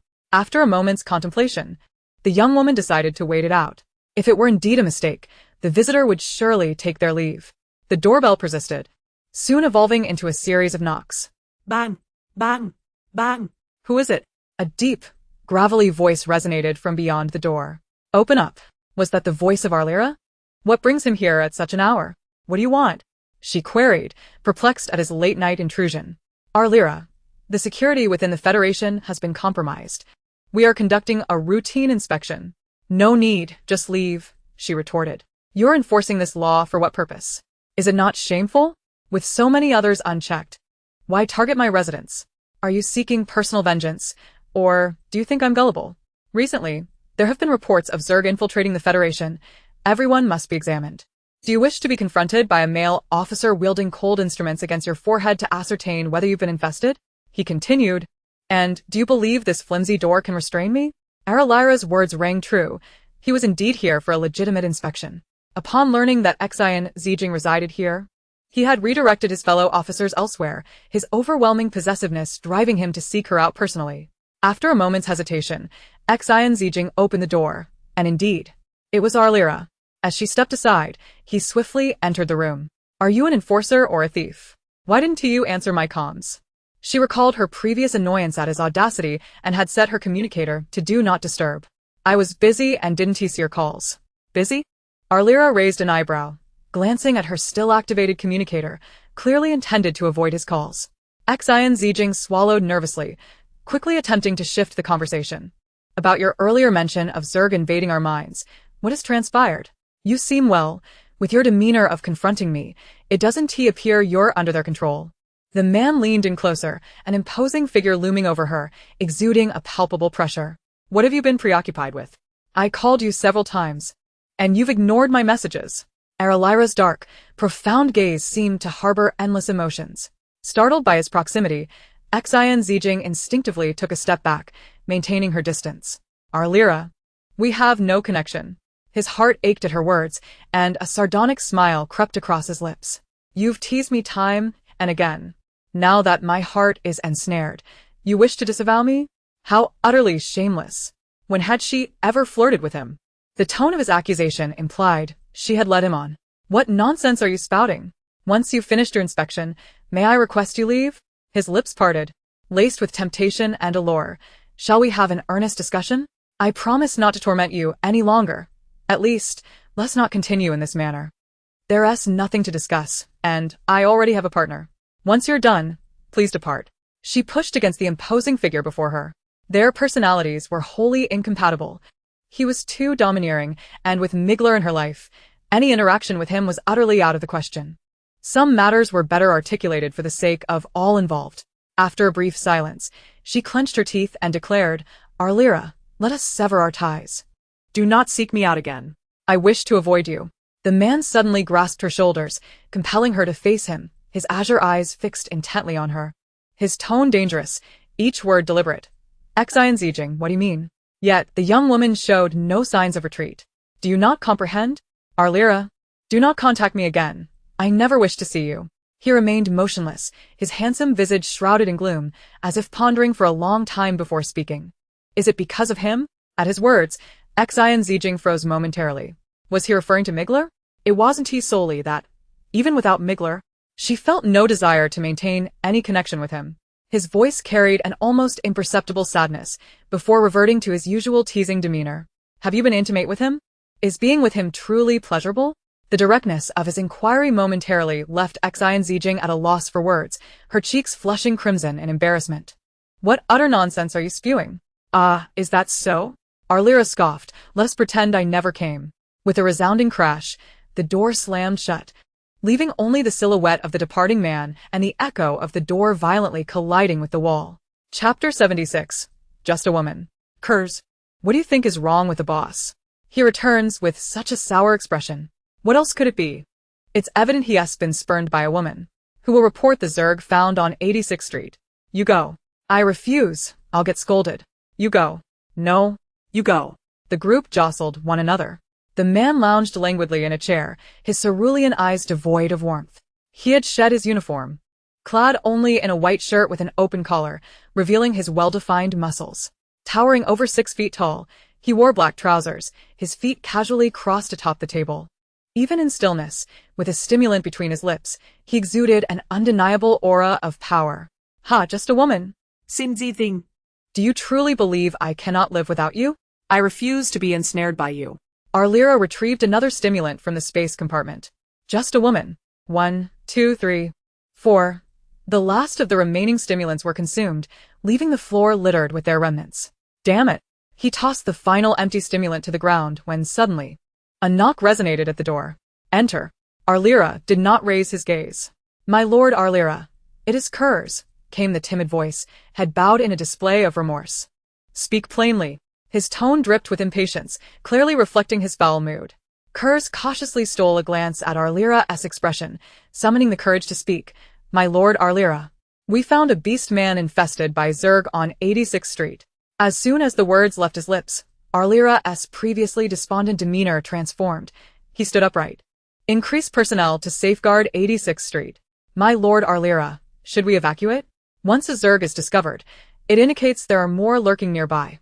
Should they migrate to the Federation's core, potentially infecting legislators, evacuation would only serve their purposes. Thus, it was prudent to assign more personnel first. My lord Arlyra, the Federation has never encountered Zerg within its jurisdiction, and this area is unsuitable for Zerg reproduction. How could this happen? Not long ago, there were mutated plants. Now, we have Zerg. Let's not forget, Zerg are light years away from the Federation, with the First Legion, Associos, constantly suppressing them. They shouldn't reach our territory. My lord Arlyra, what is our next course of action? First, we must contain it. Since these Zerg possess human consciousness, they might divulge valuable information. Understood. I will personally lead a team to observe 86th Street. His thoughts drifted to that ruthless woman, and once more, his heart softened. He could never harden his heart towards her. Kurz, sensing the shift, hurriedly exited to make arrangements.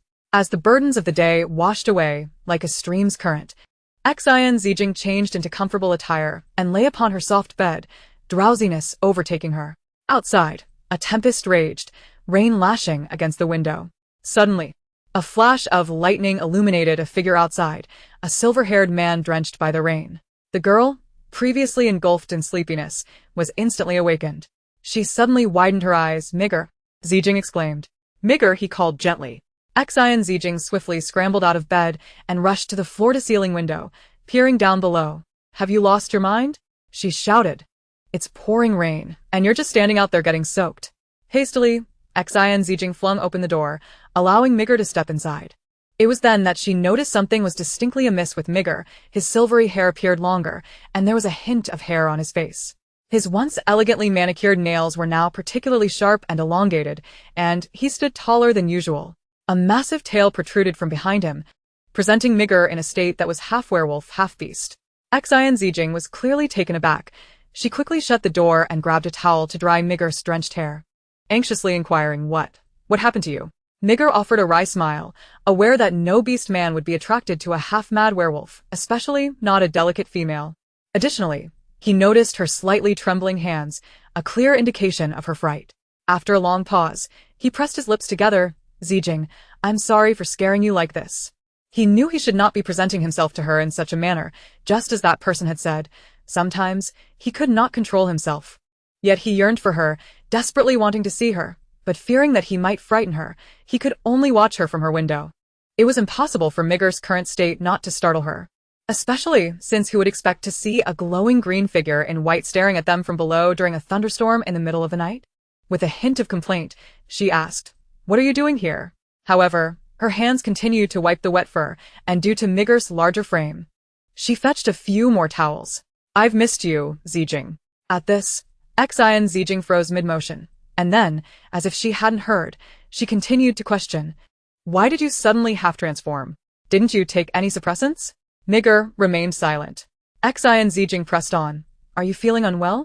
Of course, Migger finally spoke. How could a body in a frenzied state not feel unwell? He continued, I know this is quite presumptuous, but I couldn't help it. Every second you are away, I can't help but long to see you. He even desired her so intensely that he felt he might lose control. All right, if you're feeling unwell, let's not talk, Xin Zijing said, tentatively sensing the red mist surrounding him, attempting to use her mental energy to disperse it, but this time, she was unsuccessful. What is happening? Why isn't it working? Is it only when beastmen are fully transformed that my mental energy can affect them? Noticing the girl staring at him in a daze, Migger's heart tightened. Zijing, have I frightened you? Is this form so hideous that you might reject me? After all, it was not uncommon for females to abandon males who suddenly transformed into beast forms. Xin Zijing remained silent for a moment, then came back to her senses and shook her head resolutely. Migger, no, there's nothing terrifying about how you are. On the contrary, in my eyes, you have always been that handsome, charming Migger. Her sincerity shone through. Migger's eyes blinked slightly. Really? Yes, truly, she affirmed. His green gaze was tender and affectionate as it lingered on her, his long lashes framing eyes that seemed to glisten with moisture, his half-transformed, handsome face radiating an unprecedented softness. Kiss me, Zijing. Chapter 77. An Unexpected Attack. Kiss me, he murmured softly, almost dreamily, causing the girl's cheeks to flush crimson. She slowly leaned down, pressing her lips against his cold, thin ones, cautiously kissing him. A wave of tingling sensation coursed through her, and Migger's eyes widened. The girl, feeling shy and hesitant, kept her eyes closed, her delicate pink lips brushing against his. She kissed him lightly, merely grazing the corners of his mouth and pecking him twice. Migger's breathing quickened. In an instant, he wrapped his arms around Xin Zijing's slender waist, pulling her into his embrace with a feral intensity, greedily savoring her essence, while simultaneously deepening the kiss, nibbling at her soft, tender lips.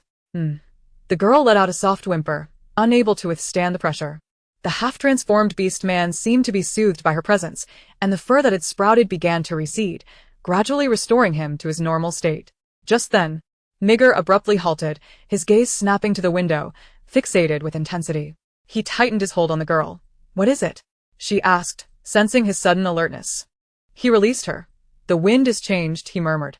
Outside, the rain intensified, shrouding the world in darkness.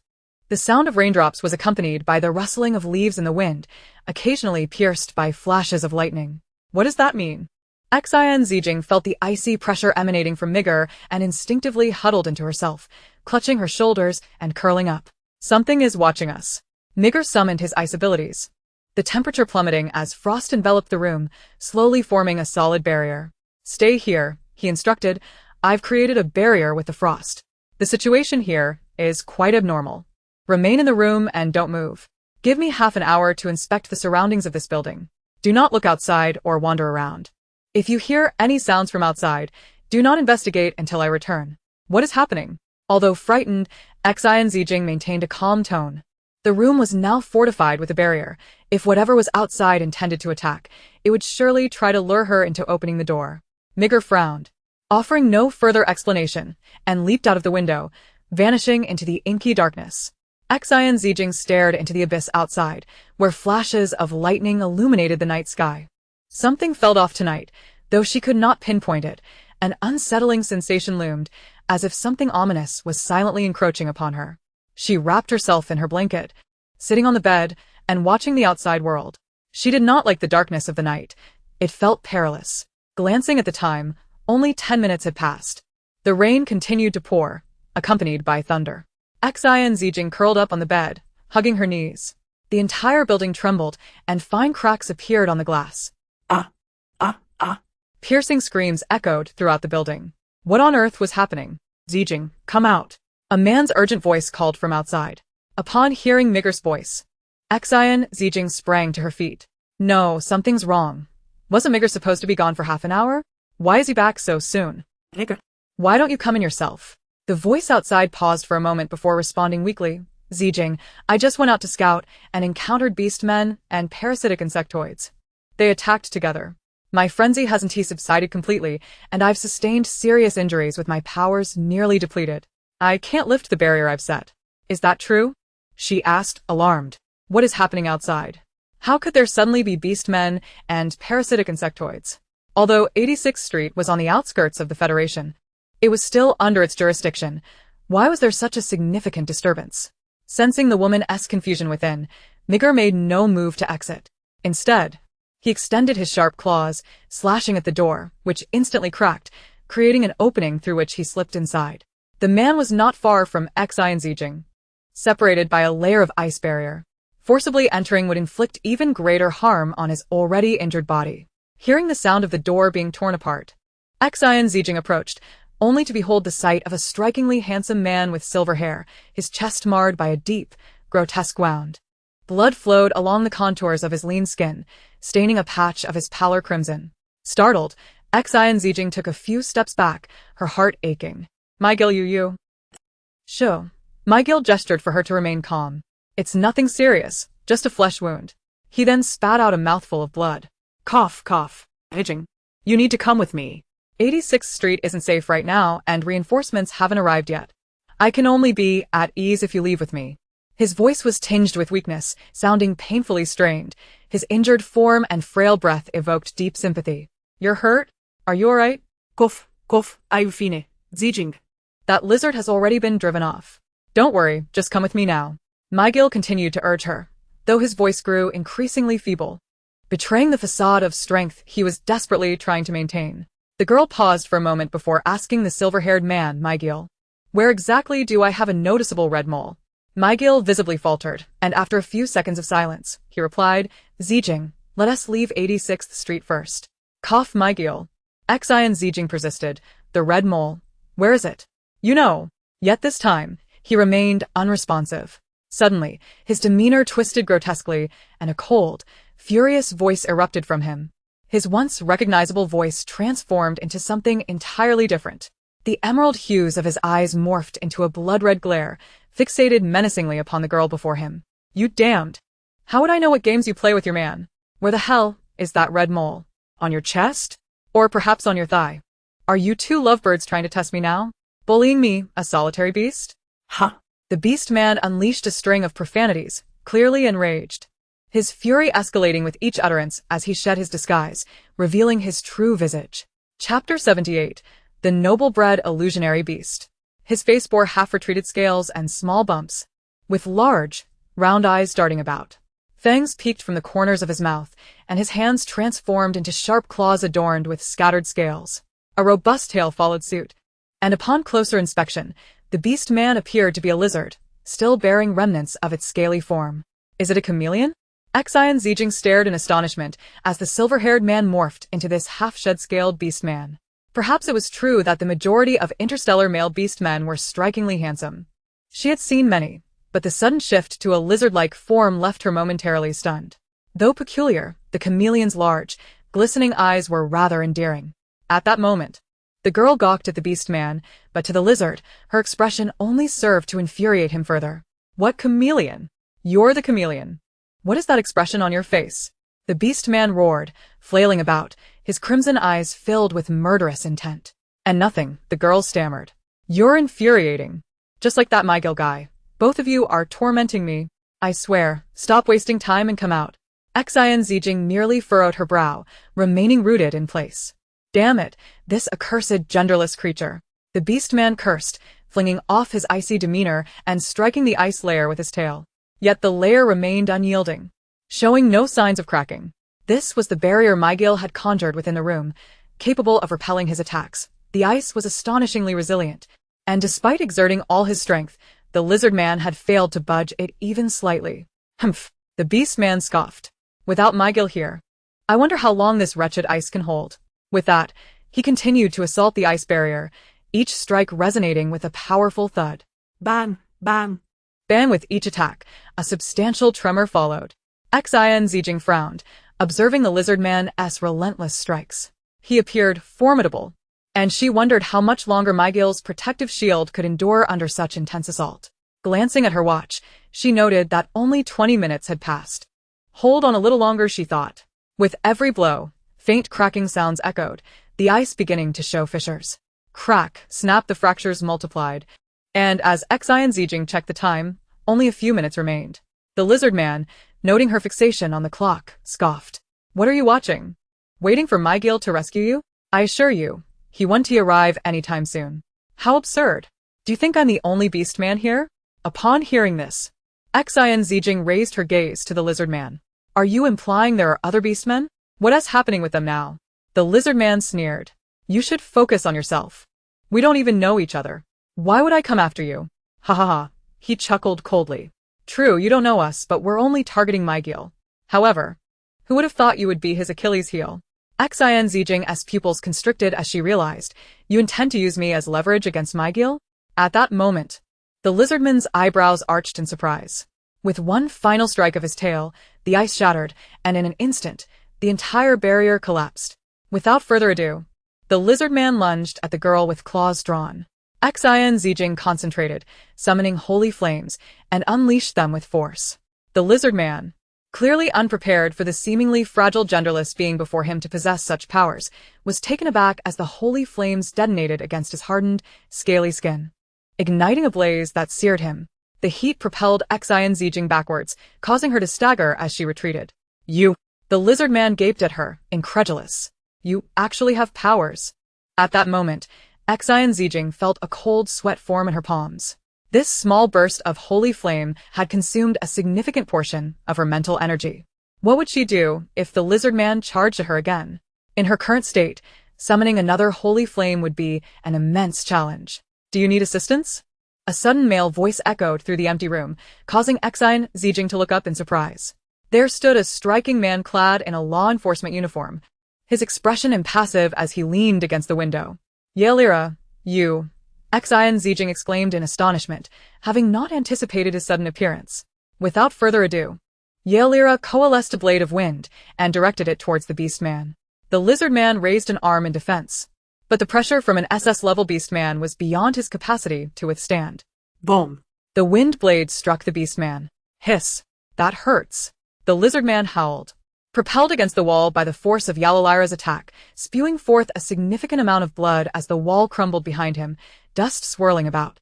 Realizing the gravity of the situation, the lizard man wondered how an SS-level enforcer had appeared so suddenly. He quickly blended into the wall-esque color and attempted to flee, his speed indicating that he was not a combat-type beast man, but rather one adept at escape. You've offended whom? Noble-bred illusionary beast? Yelira inquired coolly as he approached Xin Zijin, seemingly detached from the chaos that had just unfolded. Xin Zijin fell into a momentary silence before countering with a question. What brings you here so suddenly? The insectoid infestation has been detected on 86th Street. The enforcers are inspecting the area for safety, Yelira replied calmly. At her words, Xin Zijin was momentarily taken aback. There had been no updates from Migor, leaving her puzzled about the situation. Yelira turned his gaze towards her, his eyes deep with unspoken thoughts. Xin Zijin looked at Yelira in confusion, questioning his unusual demeanor. Yelira averted his gaze and said lightly, You don't have anything to say about my timely arrival to save you? Recalling Yelira's earlier brazen behavior, she noted his current indifferent expression and concluded that her decisive severance of contact with him had indeed been effective, which alleviated her fear somewhat. Thank you, she expressed sincerely. Is that all? The man scoffed derisively. What do you want then? Her waist and hips seemed almost designed to entice men. Yelira suggested, Why not give my backside a little touch? Xin Zijin, flustered and indignant, retorted, Get lost. Chapter 79 requires some reflection. You may leave now, the girl stated coldly. Yelira appeared particularly occupied today, frequently glancing at his holographic device. He remarked, Today, an orc infected by the insectoids was discovered on 86th Street. You should refrain from going out for a while. Infected? Xin Zijin exclaimed in surprise. The tall man continued, Fortunately, the infestation is located quite far from your residence, in the Western District.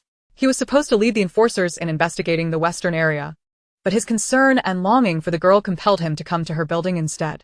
If there truly is an insectoid infestation in the Western District, they will need your assistance. You should head there quickly.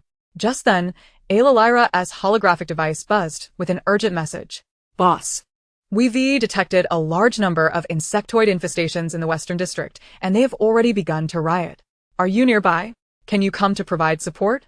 Ayla expression darkened instantly upon hearing this. Understood, hold your ground, he commanded. Yes, boss.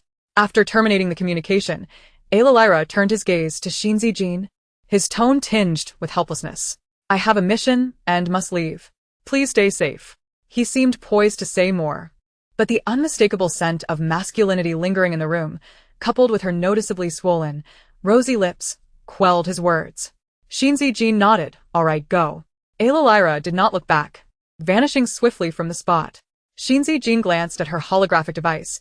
It had been over half an hour, and Migor had yet to return.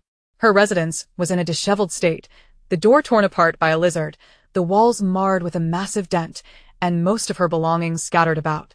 Furrowing her brow, she began to tidy up the room. Suddenly, a wave of unease washed over her. She sensed something approaching rapidly from outside, its footsteps alarmingly swift. Her heart raced. What was happening? Hadn't the lizard been driven away? Logically, Ayla's attack should have left it severely weakened, yet something was still coming for her. Sounds echoed from the corridor, intensifying her anxiety.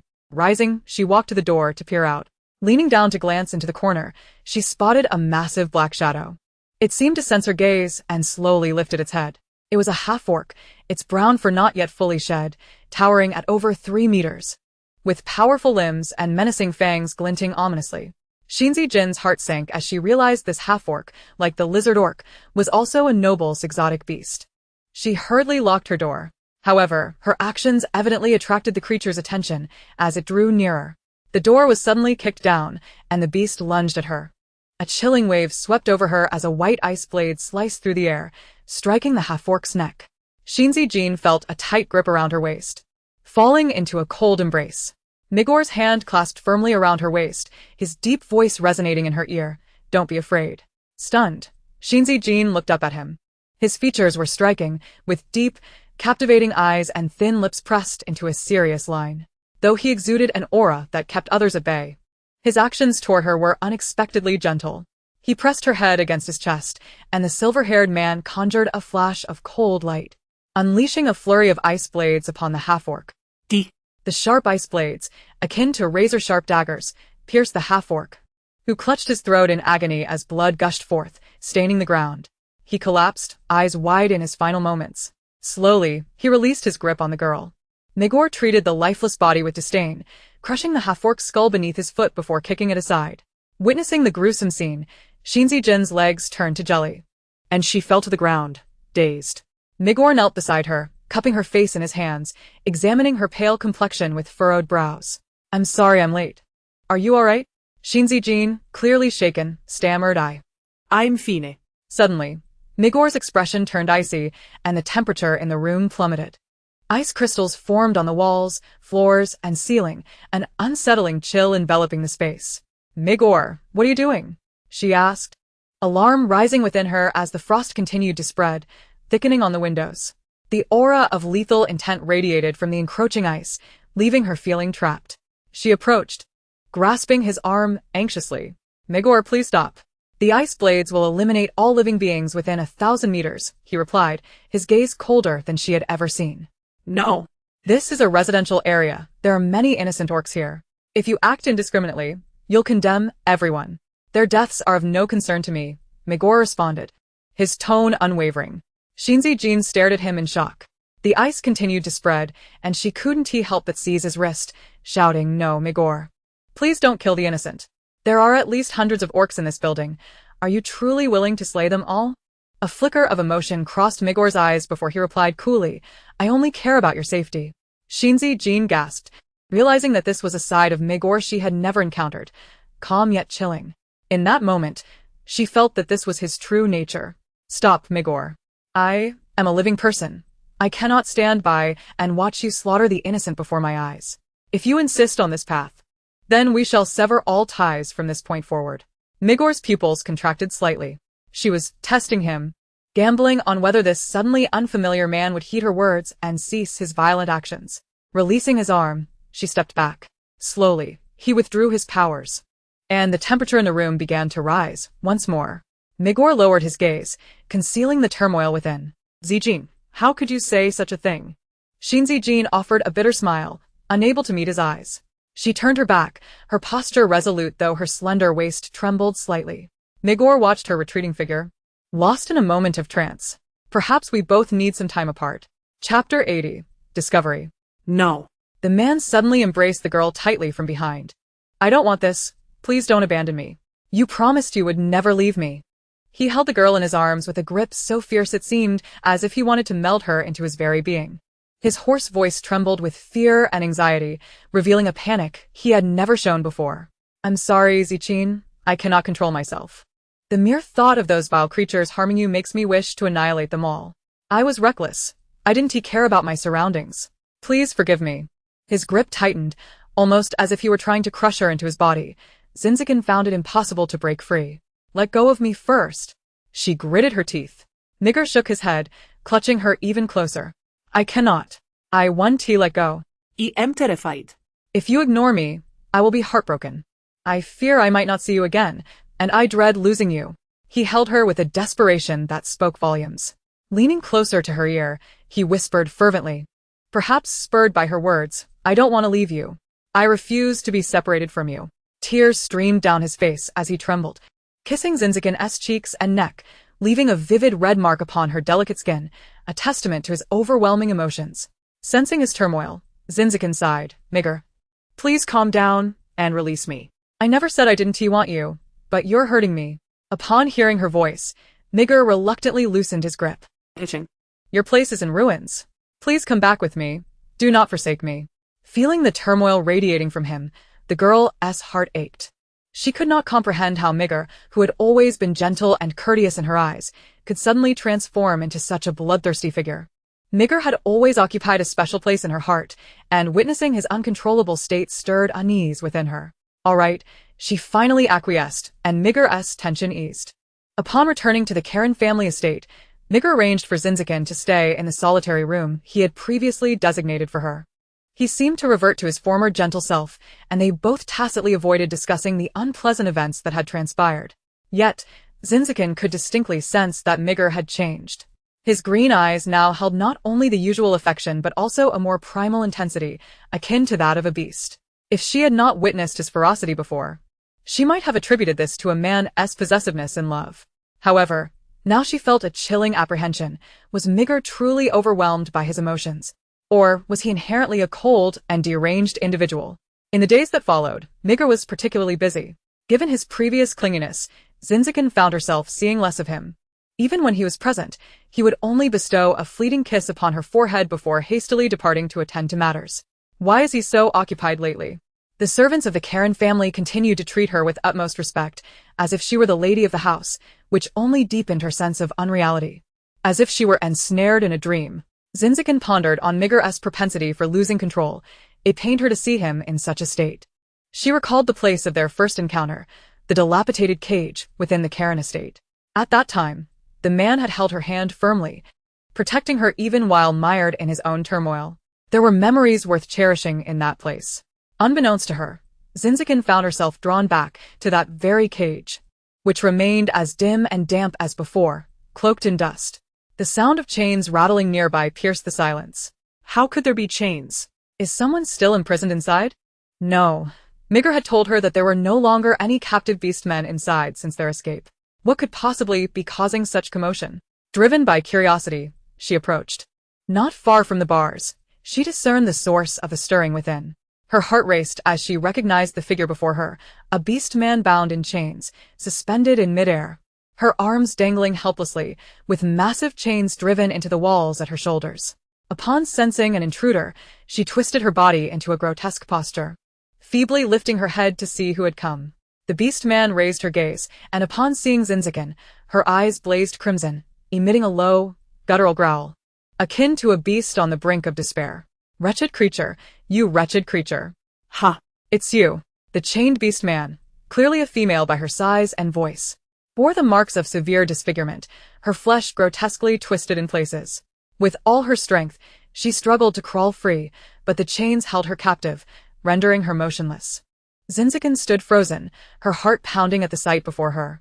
This beast man, though marred, was unmistakably the once glorious Lucy Karen. How did she come to this? Lucy. A noble female of A-rank spiritual power had fallen to such depths. Who could be so cruel as to treat a female in this manner? Was it Migger? Hadn't he claimed that Lucy and her ilk tormented him throughout their youth? Why had he not sought revenge? After all, weren't they siblings? The sight of this tormented beast man sent a jolt of horror through Xin Zijin. Yet this was the Karen family's dungeon, aside from the Karen family members. Who else could imprison a beast man here, especially a female? Females were exceedingly precious. If Migger were indeed responsible, what consequences would he face? Suddenly, the grotesque beast man erupted in laughter. Xin Zijin, you foolish girl, what are you staring at? I've heard you're with that lunatic Migger now. How absurd. Stop your nonsense. Do you see my fate? Migger is a complete madman. How has he bewitched you? Does he pretend to be weak? Does he claim to be bullied? Or has he spun a web of lies around you? Her laughter echoed. Only a fool like you would believe a madman's claims of affection. Xin Zijin's heart sank at Lucy's words. This woman, who sought to bring her ruin, stood in stark contrast to the man who had always defended her. Yet in these past few days, she had sensed a growing unease. Ever since witnessing Migger's bloodthirsty rage, a faint barrier had emerged between them. She could never fully grasp Migger's true thoughts. It also seemed that since their acquaintance, Migger had been deliberately concealing or deceiving her. What's wrong? Don't believe me? Lucy observed Xin Zijin standing there, dazed. Realizing she was completely oblivious, Lucy pressed on. Do you think he is a good person? What a joke. The number of beastmen who have perished by his hand far exceeds those who have met their end at mine. Do you truly believe he has genuine feelings for you? Ridiculous. He is a heartless monster. Once he grows bored with you, he will cast you aside. Xin Zijin fell silent for a moment before asking. How long have you been imprisoned here? Lucy appeared momentarily taken aback by the question. Before her stood a genderless woman, exuding an unsettling confidence. What gave her the right to remain unscathed while tormenting others? She longed to incite fury within her, wishing for her to suffer just as that madman Migo did. You are unaware, are you? Did Migo not confide in you? Indeed, I had forewarned you of his propensity for deceit. It seems he has deliberately concealed the truth from you. The very day after he liberated you from your prison, he sought revenge, tormenting me for so long while you remained blissfully ignorant. How did he present it to you? Was it not even before your relationship with Migo was solidified? Did he not claim that Lucy's filthy words had driven him to madness? Why, has Migo been deceiving you all along? She harbored no doubts about Migo's concern for her, nor his protection. Have you shared a bed? Have you not noticed that his membrane has long been broken? He has concealed even this from you? Truly, you are a foolish woman. What did you say? The girl's eyes widened in shock, grappling with the reality of Migo's hidden truths. It appears you genuinely remain in the dark. He may now charm you with sweet nothings, leaving you disoriented and entranced. But I advise you to brace yourself for the day you uncover that he is a heartless liar who will abandon you without hesitation. Suddenly, Lucy's head was struck by a large ice ball, causing her to stare wide-eyed at Xin Zijin, blood frothing from her mouth as her body slowly crumpled to the ground. Her lips moved in vain, struggling to articulate a single coherent word before she succumbed to unconsciousness. Zijin, how did you end up here? A worried, magnetic male voice pierced the air, and in an instant, Xin Zijin was enveloped in a tight embrace, the familiar masculine scent enveloping her. The man's grip was astonishingly strong, holding the girl with unyielding intensity. Zijin's body stiffened momentarily. This embrace was all too familiar. Overcome by an inexplicable shyness, she gradually wrapped her arms around his waist, resting her head against his chest, greedily absorbing his warmth as she whispered his name, Migo. The man was momentarily taken aback, fearing that upon hearing Lucy's candid confessions and his own sordid past, she would choose to leave him. In that instant, he genuinely believed he would lose her. He gently caressed her back, his voice trembling with emotion. I am here, Zijin. Do not believe her. I will never abandon you. Not in this lifetime. He feared being forsaken by her. How could he ever consider abandoning her? Migo, I am not angered by what Lucy said. What truly pains me is, do you know? The man stiffened, his arms trembling as he held her close. Was the moment of reckoning finally upon them? Would Zijin truly cast him aside? And the truth of his own broken membrane, which he had hidden from her for so long, weighed heavily on his conscience. Indeed, he was an unfaithful man. Not just Zijin, but any woman in the world would struggle to accept him now. His greed had led him to desire exclusivity in their bond, all while keeping the truth from her. He had pondered the day when his lies would be exposed, realizing he had no legitimate claim to seek her forgiveness. Yet, he had not anticipated that day would arrive so soon. Slowly, he loosened his grip on the trembling girl, his hands falling limply to his sides as he bowed his head, his voice hoarse and desolate. I am sorry, Xin. I deceived you. I am unworthy. If you wish to leave, I have no excuses to offer. All he desired was to remain by her side. Yet now even uttering such a simple sentiment felt like an extravagant luxury. Lucy was right. He was indeed a discarded relic, unworthy of Zijin's affection. Zijin's expression darkened. You deceived me, and now you truly intend to break up with me? No. The man grasped her hand fervently. That's not it. I swear, no matter what happens, I never want to leave you. How could I possibly break up with you? Then why speak such nonsense? Just because you deceived me? He acknowledged the many truths he had concealed from her, admitting his darkness, his selfishness, and his love that bordered on obsession. Yes, I am indeed furious over your deceit. I believe that since we are together, there are things you need not share, but there is no need to lie. I apologize. I confess that I was despicable, using your compassion to keep you with me. I am not pure. My membrane was broken long ago. Lucy had drugged me. I lost control. I never wanted to submit to her. I broke my own membrane and succumbed to madness. Forgive me, the man frantically explained, holding the girl tightly as if this were the only way to grasp at survival. Zijin was momentarily stunned, her mind buzzing with confusion, her heart aching. She had believed their conflict was merely a struggle for power, that Lucy's malice towards her own brother was unfathomable. Yet, she had never imagined that Migo's descent into madness was due to such circumstances. Were they not siblings? How could Lucy have done such a thing? With a heart full of sorrow, the girl reached out to caress the man's cheek, struggling to articulate her emotions. His skin was icy, mirroring the chill that had settled in his heart. Why did you not tell me sooner? I was afraid that if you knew, you would abandon me. The filth and chaos of nobility are scars I dread to expose. Migo, please cease this. The girl's words rendered the man momentarily speechless. A warmth blossoming in his heart as he tightly embraced her, wishing to meld her into his very being, never to let go. Cough, cough. Please loosen your grip. I can scarcely breathe. The man immediately released her, flustered. Zijin, let us step outside. The air here is unbearable.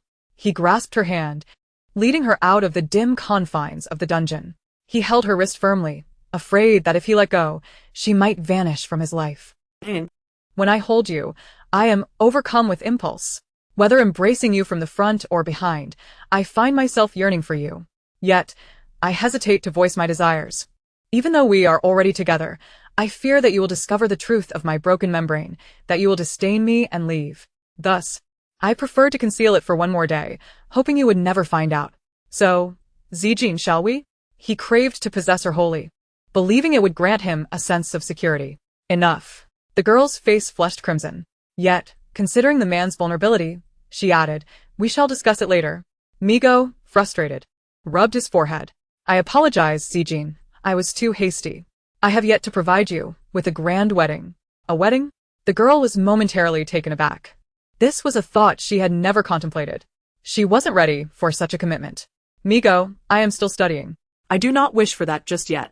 The man's eyes dimmed slightly before he regained his composure. It's all right, Zijin. When you are ready, please inform me. All right. Migo, can you share what you have been preoccupied with lately? She added, speak the truth. You promised you would no longer deceive me. The man fell into silence for a moment before he finally spoke. Do you recall the strange beasts that appeared on 86th Street? I do. At that moment, her home had been utterly ravaged by those mutated beasts, and judging by their ferocity and demeanor, they clearly did not intend to leave any survivors. The man's eyes clouded with a hint of melancholy as he slowly spoke. That was sent by Lady Karen. Lady Karen? Who is she? Is she the person I envision? Yes, she is my mother. The girl was evidently taken aback. She could hardly believe that she was the mother of Migler. Why? Why would a mother cruelly send someone to harm her own son? Because I captured Lucy. Their mother had always doted on her only daughter.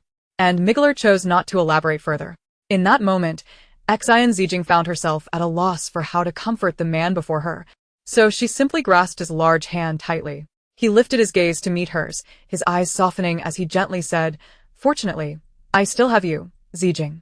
Throughout his life, beyond his biological father, Migler had long since lost any emotional ties to his mother and the sister.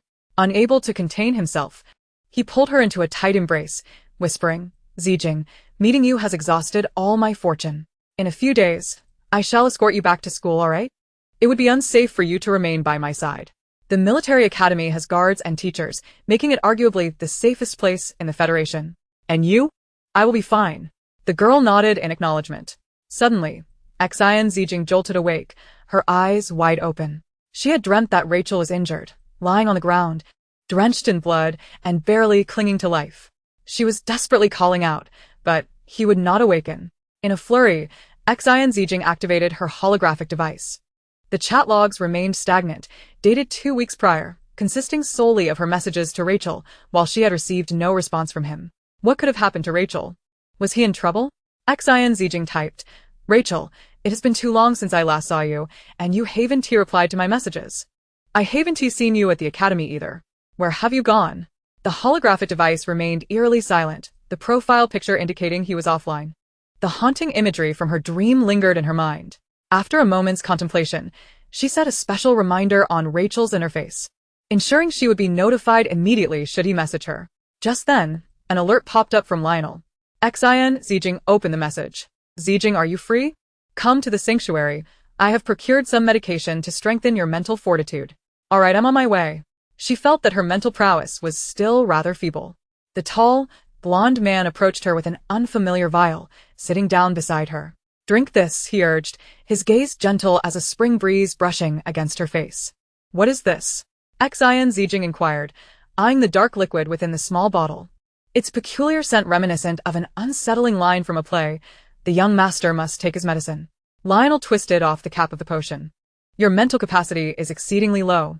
Given your current ability to expend mental energy, you would struggle against even the most common D-class beastmen, let alone a B-class." Hearing his words, Xin Zijin clenched her fists, knowing she could not refute his claims.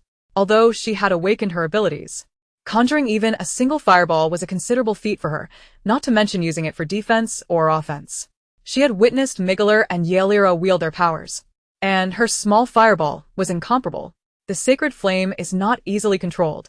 One must gradually acclimate to it. This potion is more suited to your constitution. Please drink it. Without further hesitation, Xin Zijin accepted the vial and downed its contents in one swift motion. As anticipated, it was bitter and difficult to swallow.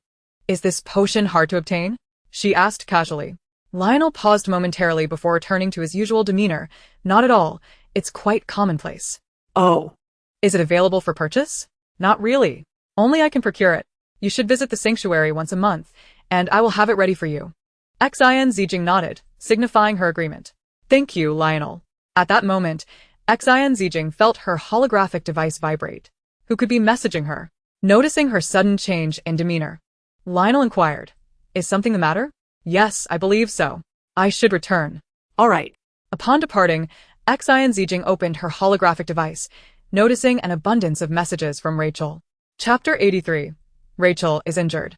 In a rush, she clicked on the messages, and a cascade of notifications appeared. "Wow, how could you have sent so many messages? Didn't Rachel tell you about his significant journey to Proxima? Are you Rachel S. woman? So you're the one known as Jingjing? Where are you right now? Can you come visit? Who are you? How do you have Rachel S. holographic device? What happened to him?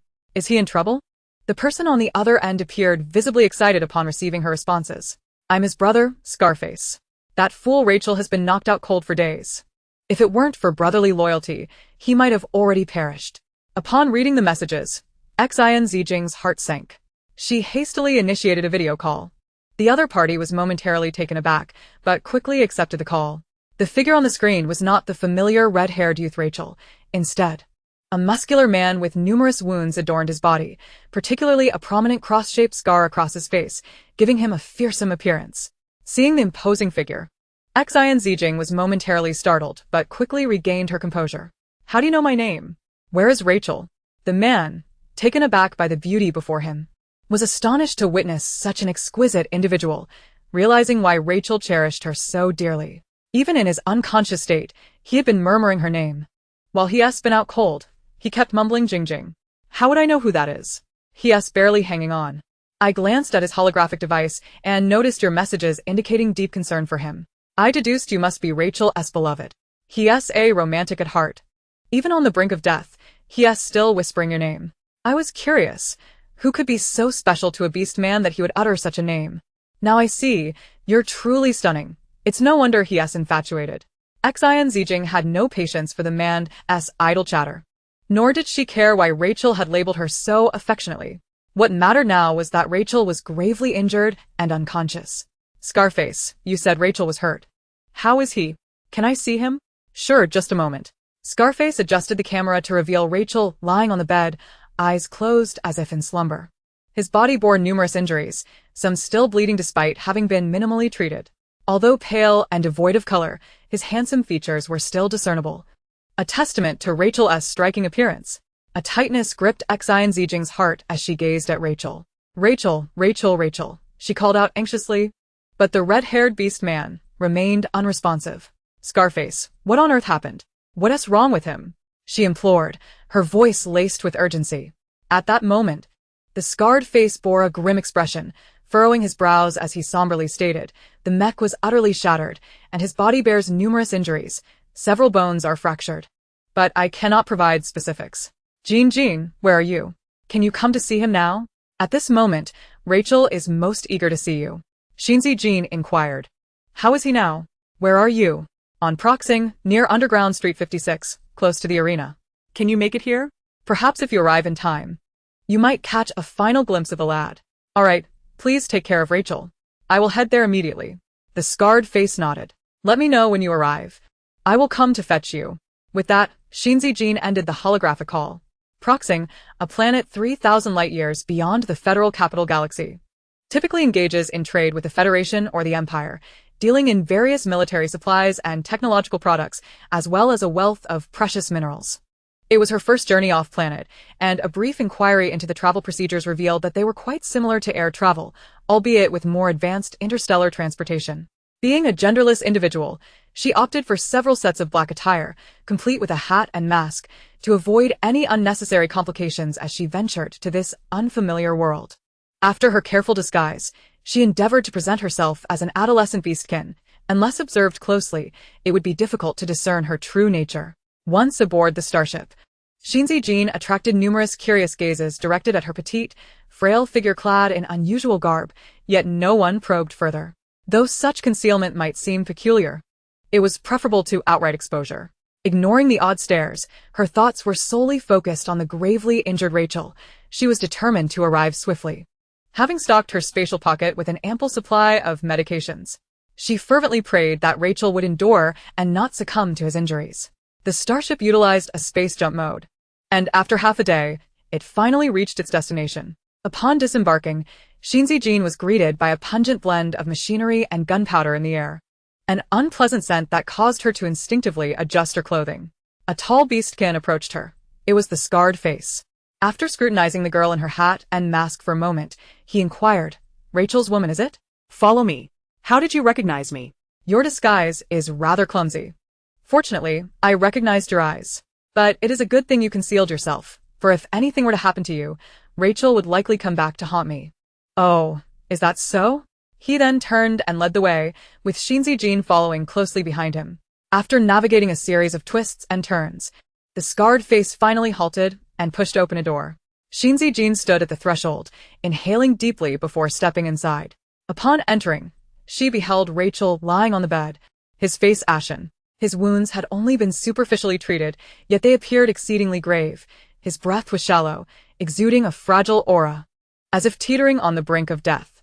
Witnessing this scene, Xin Zijin felt her heart twist painfully. She approached slowly, reaching out to grasp Rachel's cold hand, placing it in her own warm palm. Is there a reason he cannot be taken to the hospital? She asked.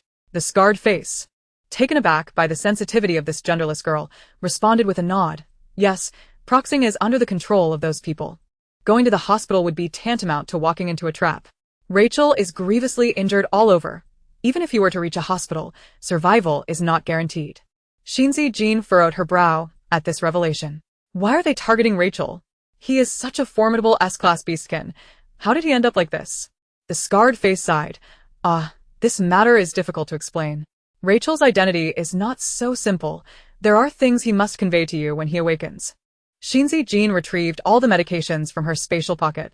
She felt fortunate that during her time with Migler, he had bestowed upon her numerous unknown potions, large and small. The scarred face, astonished by the array of items Xin Zijin produced, exclaimed, "You possess such an impressive collection." Xin Zijin glanced at the vials in her hands. "Are these truly so valuable?"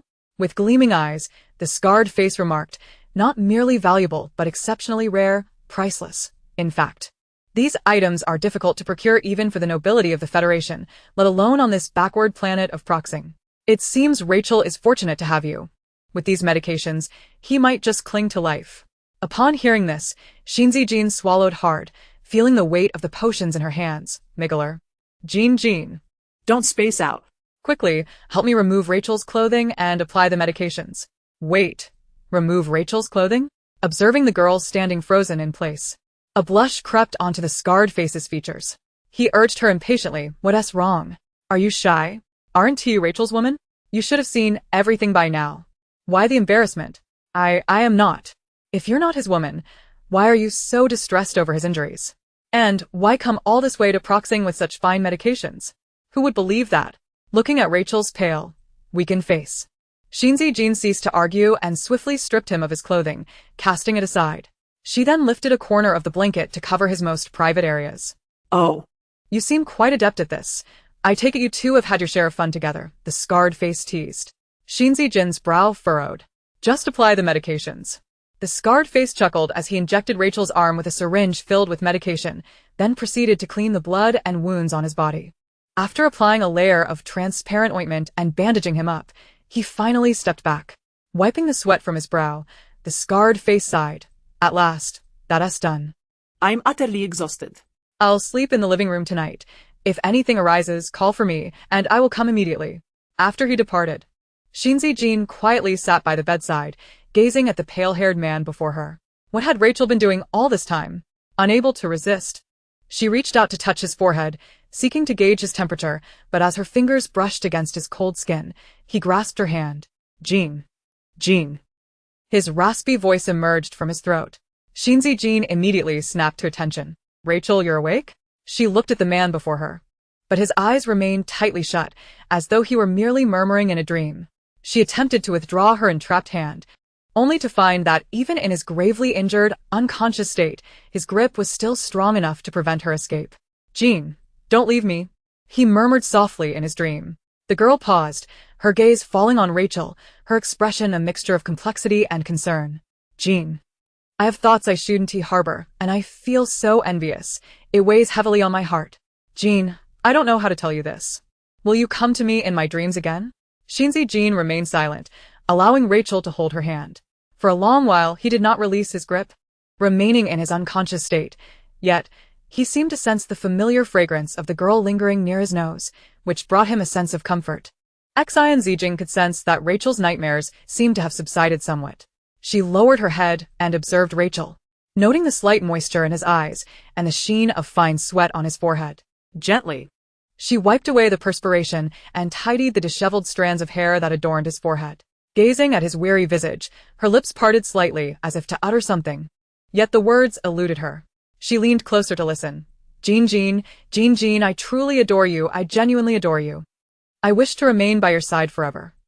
Will you allow me to stay with you always?" As the first rays of dawn penetrated the room, Rachel languidly opened his eyes. The sight that greeted him was the pristine white walls surrounding him. The remnants of pain from his injuries still lingered, leaving him to ponder whether he was still ensnared in a dream. Such grave wounds could hardly heal so swiftly. It appeared he was indeed gravely injured. Yet he found himself dreaming of Zijing's care from the previous night. Turning his head, he beheld the girl peacefully slumbering beside him, her long, curled lashes veiling her exquisite features, with her silky black hair cascading over the edge of the bed. Rachel gazed at her visage, captivated as if he could never tire of admiring her. Perhaps in dreams alone could he gaze upon her so freely. Indeed, she had traversed into his dreams, filling his heart with the long-held affections and yearnings. He reached out to caress the girl's cheek, the delicate softness of her skin making him reluctant to withdraw his hand. Even within his dream, she felt so achingly real, her tender lips seemingly beckoning him closer. Xin Zijin felt a tingling sensation on her cheek, gradually awakening to find herself staring into a pair of profound eyes, ablaze with an intensity she had never encountered before. "Rachel, you are finally awake," she murmured. Before she could finish her sentence, her soft lips were silenced by a forceful kiss from the man. Startled, her eyes widened as she beheld his strikingly handsome face so near, her heart racing uncontrollably.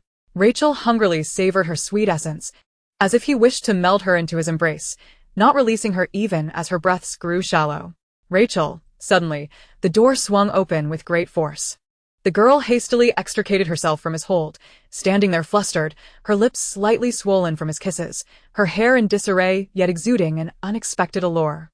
The scarred-faced man who entered stood frozen for a moment, eyes wide in disbelief, before smirking and saying, "Rachel, you rascal, even half-dead.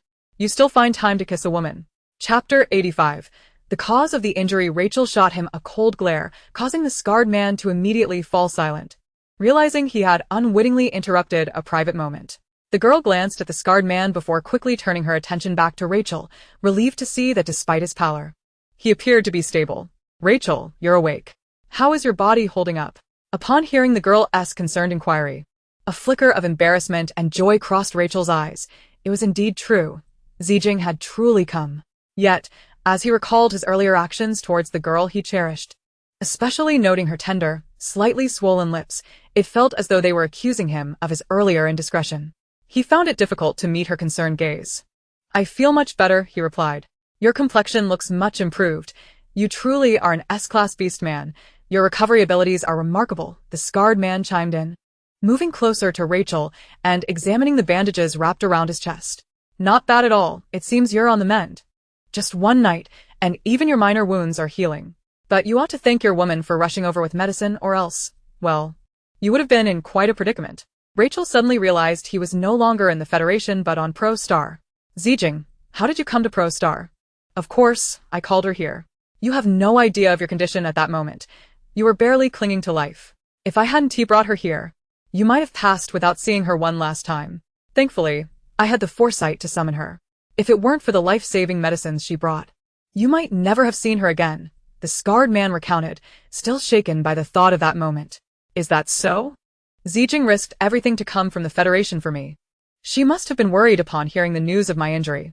A warmth surged through him, as if his soul had been ignited. His Zijin, the woman he loved, truly cared for him. Clearing her throat, feeling the awkwardness of the moment, Xin Zijin hastily shifted the conversation, eager to learn what had transpired during Rachel's absence. "Rachel, what exactly happened during this time? Can you tell me?" Her voice remained soft and melodious. He wished to shield Zijin from the core reasons, fearing that if she knew, she might distance herself from him. "Rachel, we are friends. I do not wish to see you harmed again. Could you share with me?" His lips moved, yet the words failed to escape.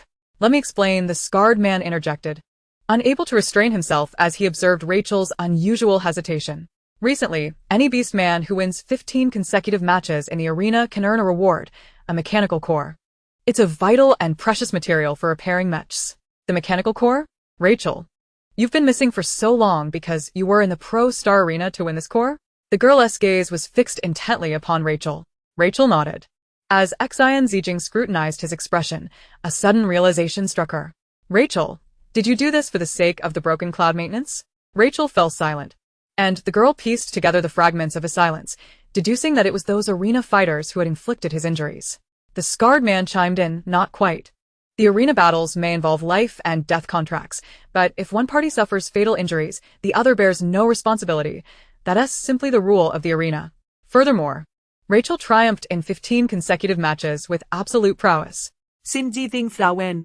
"Then why were you injured so severely? Your strength is evidently not lacking. How could you sustain such grave wounds?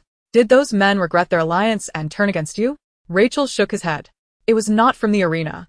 It was from an underground faction. I witnessed the higher-ups assisting, and there was a little girl, merely 8 years old." "Buddy, "I never expected you to be hurt while saving a female," the scarred man exclaimed, giving Rachel a thumbs up. Rachel was not one to meddle in others' affairs. Yet the pleading gaze of that little girl, with her round brown eyes that resembled Xin Zijin's, stirred memories of their first encounter when she was equally small and helpless. Rachel had secured the mechanical core after winning 15 uninterrupted matches. In the depths of the arena, he encountered a stark iron cage, guarded by numerous beastmen. After the relentless battles, he had scarcely rested, and his body bore the marks of his injuries. All he desired was to return swiftly and present the core to Zijin. The cage was draped in a black curtain, leaving one corner exposed, which revealed a pale child's face. She extended her small arms toward Rachel, her big, watery eyes pleading with the red-haired man, her mouth moving as if whispering, "Brother, save me." Rachel's pupils dilated in shock. She realized that she was a female, and furthermore, one with exceptionally high mental capabilities. Smack. The black curtain was abruptly lifted by a masked man, who coldly addressed Rachel. "Recognize your identity. There are things meant to be seen and others that should remain unseen. Do not blame me for your demise, should you disregard this warning." Without hesitation, Rachel departed. Yet the haunting image of that girl with brown eyes, reminiscent of Xin Zijin's, lingered in her mind, along with the girl's desperate plea, "Save me." On Proxima, the scarcity of females was well known. The entire planet boasted fewer than 1,000, even among the ordinary, let alone the high-ranking. What fate awaited that girl? The more Rachel pondered, the more distressed she became. She reined in her emotions and returned to the command room on the 8th underground level. The number of guards had significantly increased, forming a dense perimeter around a large iron cage, seemingly awaiting a person of great importance. Inside was a newly acquired Class A female, procured at a hefty price. It was rumored that the planet's owner cherished her dearly. Is it true? Only 8 years old and already Class A? If she reaches adulthood, she could very well ascend to Class S. Indeed, given Proxima's dire state, it was astounding that there was not a single Class A female among them. No wonder they were so anxious. Where could such a precious female have come from? Certainly from a prominent family. Chapter 86. The Empire's Class of Female. One guard suddenly lowered his voice. "I heard she might be from the Empire." Another guard's eyes widened in disbelief. Good heavens, from the Empire? How could the boss dare to take in goods from the Empire? If that little female truly hails from a prominent family and is found to have been abducted to Proxima, the Empire would undoubtedly obliterate it. Shh. That's why I told you to keep your voice down. The boss has already investigated. Fortunately, there have been no reports of any noble families in the Empire missing daughters. This little female is likely from an ordinary household. But can an ordinary family really produce a class of female? And once she is revealed, surely she would be fiercely protected. I cannot say, but the boss has checked and found no issues. Besides, the Empire is so far away. The boss isn't afraid. So why should you be? Moreover, this high-ranking female now belongs to Proxima. Just think about how many high-ranking beastmen she could pacify. This could be beneficial for us. Before they could finish their conversation, a blinding flash of lightning struck, followed by a thunderous roar that crackled ominously. Get back. The guards were startled and swiftly sought refuge. But not all managed to evade in time. One beastman was struck by the lightning and collapsed unconscious. Another bolt of lightning followed, sending 2 more guards flying. One guard, witnessing his comrade charred to a crisp, charged forward. "What in the world is happening? Who is attacking us?" A beastman shouted as he rushed in. But before he could regain his footing, he was hit by a surge of electricity, leaving his skin scorched. "Quick, call for help. Someone dares to abduct a female on the 8th level." The beastman cried out in agony, clutching his head as he fled the dungeon in search of reinforcements. The remaining guards had already succumbed to Rachel's abilities, lying incapacitated on the ground. With a swift motion, Rachel tore aside the curtain and smashed open the iron door. Inside the cage, the little girl lifted her head, revealing a face filled with anxiety and pity. Her long, light purple hair cascaded down, and her bright, clear eyes sparkled with surprise as they met Rachel's gaze. The girl, on the verge of tears, longed to call out brother, but found herself unable to utter a sound. Rachel turned to the exit, saying, "Do not be afraid. I will take you out first." The girl nodded in agreement. Rachel scooped her up and dashed towards the exit without looking back. Nestled in his embrace, the girl's heart raced with fear. She regretted her earlier defiance, her spoiled behavior. She shouldn't have been angry with her brother or hidden away in an unfamiliar spaceship. Now, she had no idea where she had landed. Confronted by a group of terrifying beastmen, and she could not even speak. Overwhelmed by her plight, she felt a mix of distress and terror. "Brother, I'm so scared." "Please take me out quickly." Rachel sensed the little girl trembling in his arms, her lips quivering as she struggled to voice her fears.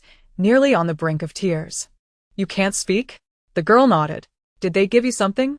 After consuming a particularly foul black liquid from those dreadful beast men, she felt a dryness in her throat. Realizing she could produce no sound, she nodded sadly. What despicable creatures! Rachel clenched his fists tightly. The little girl was merely 8 years old. In a world as dire as Proxima, where females were scarce, it was unfathomable to think of the fate that awaited her in the hands of those men. Are you from the Empire? Rachel inquired. The girl nodded, once more. Just then, alarms blared as the beast men received word that a female had been abducted, and they surged after them. That's him. Stop right there, came the furious shouts of the pursuers. Human trafficking was illegal, and even in the imperfect legal landscape of Proxima, they would not dare to act brazenly, perhaps claiming it was merely a beastman gambling debt gone awry. Rachel glanced back at the approaching beastmen, who were rushing toward them. His handsome brow furrowed, and he swiftly veered into a nearby alley. In his flight, he unhesitatingly draped his coat around the girl. Wrap my coat tightly around you. My scent will deter most beastmen. I will get you to the last interstellar ship bound for the Empire. Remember to suppress your female aura until you board. The little girl raised her bright, clear eyes, tears brimming as she realized she could return home, and she nodded eagerly. Do you see that? That's the last ship. There are star coins in the pocket of my coat. You must run directly there. The girl clutched Rachel's sleeve tightly. Brother, aren't you coming with me? What if those bad men catch you? I will draw them away. You must run now. Rachel understood that if he ran alongside the girl, they would be too conspicuous. And given Proxima's obsession with high-ranking females, they would likely seal off their escape routes. After urging the girl forward, he said, run, and turned back toward the path they had just traversed. The beastmen spotted Rachel and his striking red hair. It's that kid. How dare you steal from the 8th level? After him. Outnumbered, Rachel chose not to engage and sprinted in the opposite direction. Not good. That red-haired brat is fast. Catch him. If the boss returns and sees the goods are gone, none of us will have a good outcome. The beastmen pursued him relentlessly. Hearing Rachel's words, Xin Zijin felt a chill run down her spine. Another case of human trafficking. Memories of her own harrowing experiences upon arriving in this world flooded her mind. Enraged, she exclaimed, those people are truly barbaric. Jing, I've nearly recovered. It's not safe here.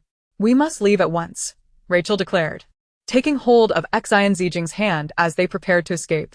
Wait a moment, brother. Your face has been seen by many. You are now in a state of being wanted by the underground faction. You have also let a precious female slip away. If you take your woman and leave, won't it put her in greater peril? Rachel paused for a moment, silently releasing his hold on Xin Zijin's hand. We must part ways. Chapter 87. They have arrived. For the time being, everything should be fine. Do not worry, brother. When I found you, you were unconscious, and that group of orcs suffered heavy casualties. They should not have discovered anything. You are quite formidable, brother, to single-handedly confront so many high-ranking orcs and still emerge alive. At that moment, a cacophony of chaos erupted from Underground Street 56. Rachel's ears perked up, and her expression instantly turned grave.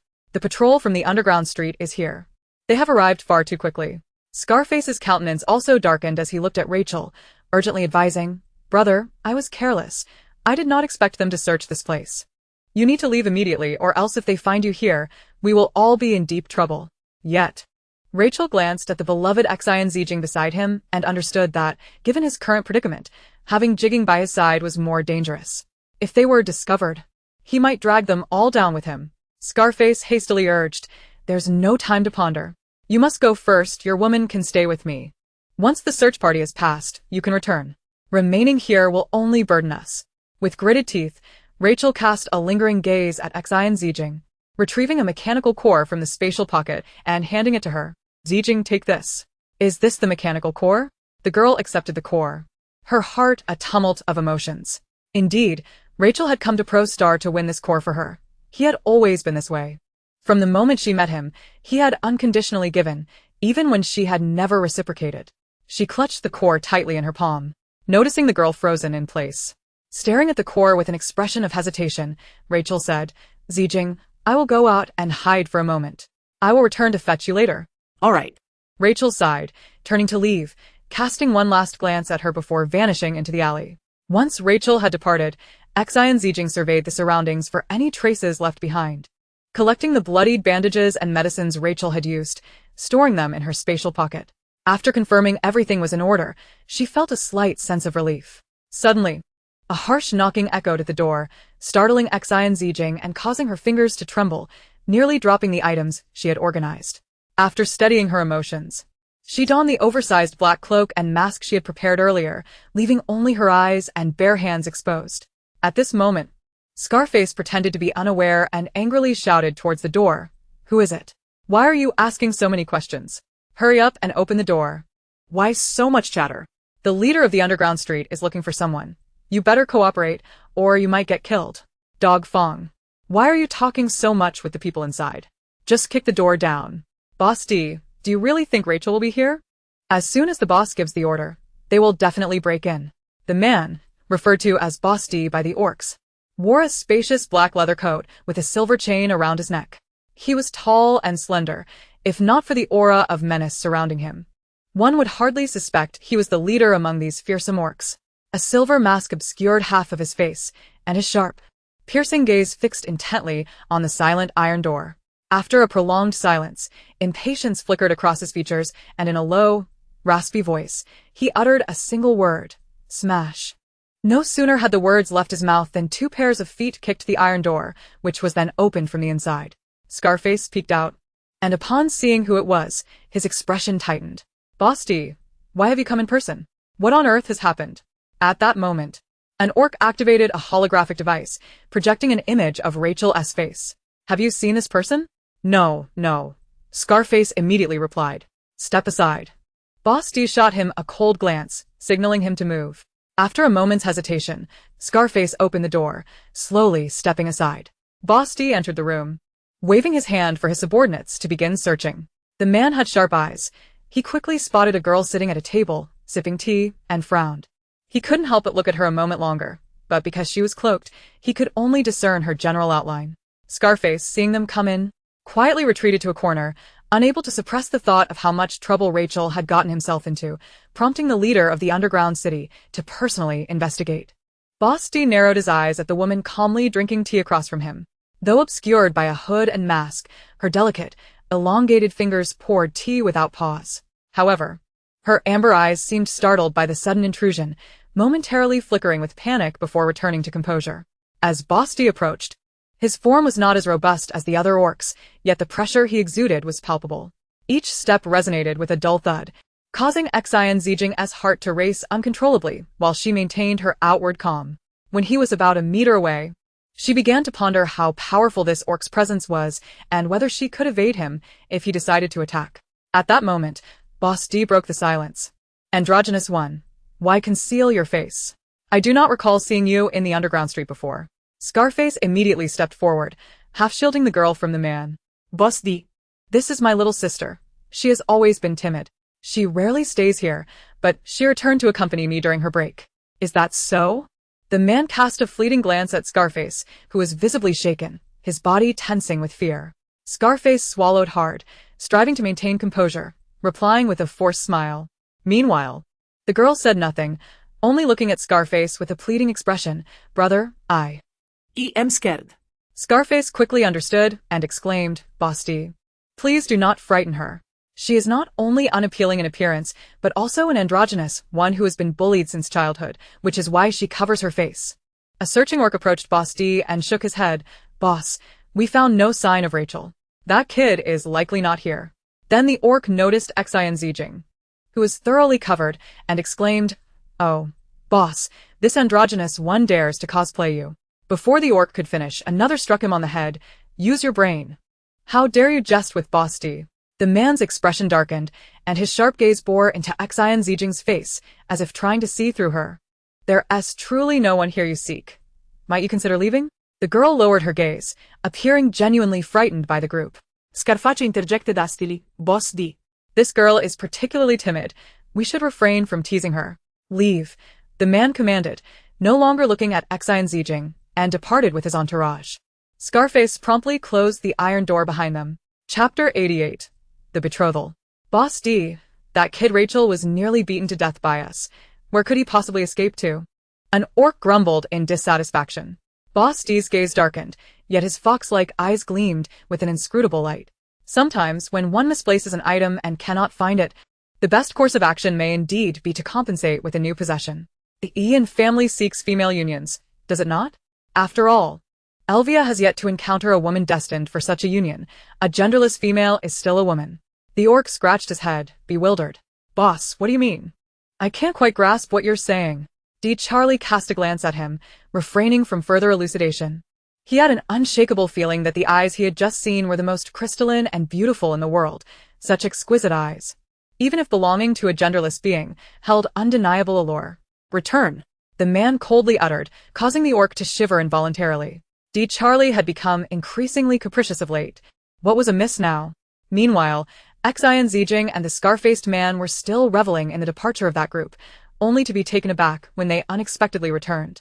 What is going on, Dika? The scar-faced man could not finish a sentence, as the man unleashed a power that rendered him unconscious. You all, Xin Zijin began. But a sudden, dull pain gripped her neck, and darkness enveloped her vision. Upon awakening, she found herself in a sparsely furnished wooden room, illuminated solely by a dim light. As she attempted to rise, she discovered her hands were bound, her wrists and ankles ensnared by some unknown metallic cords. She struggled to break free from her restraints, yet the bindings were too tight for her to loosen even a fraction. At that moment, the door creaked open, and a tall, dark figure entered, one she recognized all too well, the ruler of the underground market, whom others referred to as Diga. What are you doing? The girl attempted to question, but her voice came out hoarse and dry, barely a whisper. She watched helplessly as the man approached her slowly. Did you let that brat Rachel escape with the A-class female we painstakingly acquired? Charlie crouched down, lifting Xin Zijing's chin with his hand. His rough thumb brushed against her soft lips, his tone laced with palpable malice. What were they planning? How did this masked man know of their acquaintance with Rachel? Stop struggling. I've administered a silencing potion. For the next month, you will be unable to utter a word. By the way, remember my name? I am Charlie. His voice was cold as he produced a black, unknown vial, gripping the girl's jaw to force the mysterious liquid down her throat. Ugh. The girl fought desperately, bound and unable to move, helplessly watching as Charlie poured an unknown substance into her mouth. A pungent flavor filled her senses. Ugh. Simsilis sa stomach junzen. Yearning to expel the contents, but she found herself unable to do so. It has taken effect. The man's expression remained icy, tinged with a disturbing excitement. Once you consume this, you will emit the pheromones unique to females. His long fingers clasped her delicate jaw, his fox-like eyes narrowing as he scrutinized the beautiful girl before him. It pained him to think of parting with her. Ah, such an exquisitely lovely little female. She will truly be a treasure for that man. What do you want from me?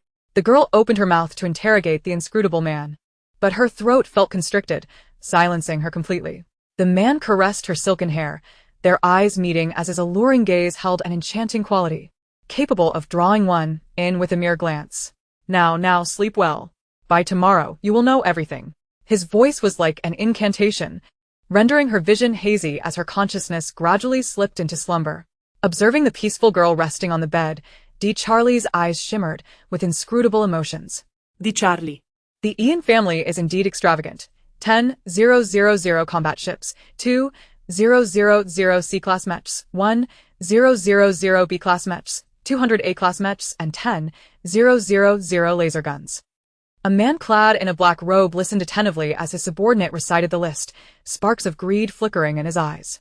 He had long coveted this arsenal, never expecting the Ian family to be so lavish. Nevertheless, they were merely acquiring a female. They were, after all, honoring their agreement. Charlie sat in a chair, casting a cursory glance at his subordinate, who immediately fell silent. Although Charlie's temperament was notoriously unpredictable, his prowess was formidable. Otherwise, the Prolo star would have surely been fragmented by rival planets long ago. Charlie, I will promptly instruct the brothers to transport everything. The man's deep, gravelly voice drifted from his lips, and the subordinate bowed respectfully before departing. Alone in the room, Charlie slowly removed his mask, revealing a face that was beautifully androgynous. His fox-like eyes now clouded with shadows. He narrowed his gaze upon a small frame resting on the table, within which was the image of a young female, perhaps 8 or 9 years old, smiling brightly at the camera, her pulley teeth on full display. Upon closer inspection, the girl bore an uncanny resemblance to Dee Charlie. He brushed his fingers over the photograph, a pang of nostalgia gripping his heart. How he longed for those days. Though she may be gone, the engagement must endure. Chapter 89. Has she become a gift? Upon waking, Xin Zijin discovered she was clad in a flowing white gown, the delicate fabric billowing like mist, creating a dreamlike aura. The dress was exquisitely tailored, intricately designed to accentuate her slender figure. The intricate patterns glimmered softly in the light, while the hem was adorned with dazzling gems, reflecting the moonlight against her fair skin. This was evidently a lavish wedding gown crafted specifically for her. Then, she noticed the man in the black robe and mask observing her intently, sending a shiver down her spine. Who had changed her clothes? The wedding attire of Prolo Star suits you perfectly, he remarked, confirming her fears. Dee Charlie's fox-like eyes held an ambiguous depth as he leaned closer, brushing aside a few stray strands of hair from her forehead. You are truly beautiful, he murmured, a flicker of heat igniting in his gaze. The girl recoiled from his touch, resistance evident in her demeanor.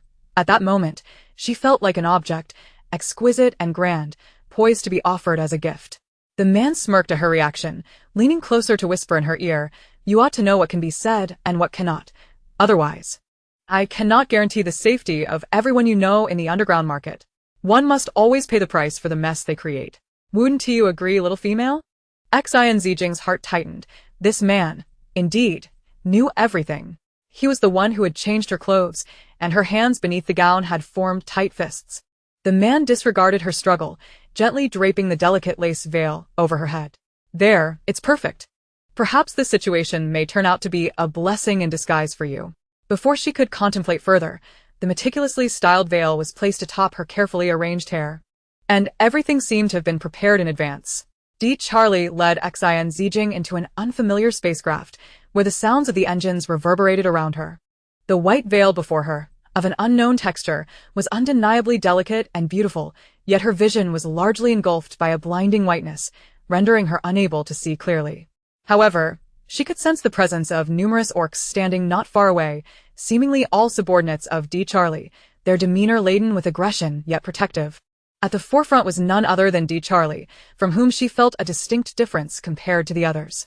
Irritated, the girl reached up to push the bothersome veil aside, but Dee Charlie, having anticipated her movement, swiftly grasped her wrist with his long, calloused fingers.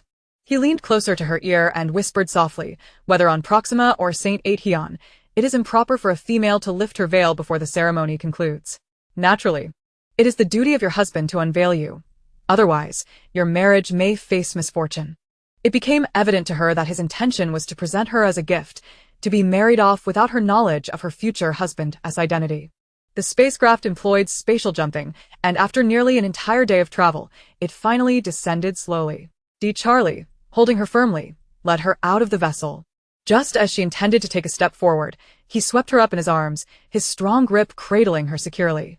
The unfamiliar sensation of his masculine embrace made her frown, and as she began to struggle, Dee Charlie's masked face approached her ear, cautioning her in a low voice. "As a bride, you must be obedient. Even without the groom on your wedding day, your feet must not touch the ground." Her body stiffened at the mention of her feet touching the ground, and she obediently allowed herself to be carried by the man toward an unknown direction. With each step he took, a commanding presence emanated from him, causing the surrounding orcs to part ways and create a path. A throng of orcs had gathered nearby, whispering among themselves, their eyes filled with curiosity and scrutiny. "Is that the wife of Lord Elvia being carried?" One murmured. "She appears so small. Could she still be underage?" "Surely she is of age. Even from this distance, I can detect the pheromones of a mature female emanating from her. She is undoubtedly a fully grown little female." Despite her face being obscured by the veil, it was evident that she was exceptionally delicate and fair-skinned. Look at her hands peeking from the wedding dress. Her skin is so pale and refined. I can guarantee that among all the females I have encountered, none possess such exquisite skin. Who would have thought that such a tender and fair little female could emerge from the resource-scarce and inhospitable Proxima? Regardless of her origins, she will soon be the wife of Lord Elvia, and she shall enjoy a status equal to his. Yet, it is strange that we have not seen Lord Elvia. Is today not his wedding day? Indeed, it is peculiar. How can a female from Proxima be brought here by a man? Shouldn't Lord Elvia himself be the one to fetch her on such a significant day? The crowd exchanged glances, their expressions reflecting a dawning realization. It appears Lord Elvia truly dislikes this marriage, as the rumors suggest. What can be done? This marriage was arranged by Lord Elvia's elder sister, our Queen of Saint Aetian, over a decade ago. At least there was an agreement. She will not be like other females with many husbands.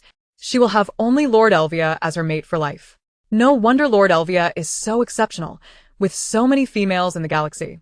He would choose one from Proxima. Thinking about it, a female with only one husband for life seems to be a gain for Lord Elvia. Exactly. Otherwise, why would our queen have arranged such a marriage for him? But why have we not seen Lord Elvia? What could he possibly be occupied with on his wedding day? I don't know. Perhaps he is not busy at all. Maybe he simply does not wish to participate in this wedding that has been arranged for him. Chapter 90. Is she truly to be wed like this? Perhaps this female is dreadfully unattractive, leading Lord Elvia to disfavor her? I think that might be the case. Otherwise, he would not miss his own wedding ceremony. But she is a precious little female. To be left unattended on her wedding day, with the groom absent, is rather inconsiderate of Lord Elvia, isn't it? How can you speak ill of Lord Elvia? He is perfect. A little female from Proxima marrying him is indeed a lofty aspiration for her. Indeed, Lord Elvia is the most outstanding man in our Saint Aetian Empire. As the murmurs grew louder, D. Charlie's expression darkened ominously.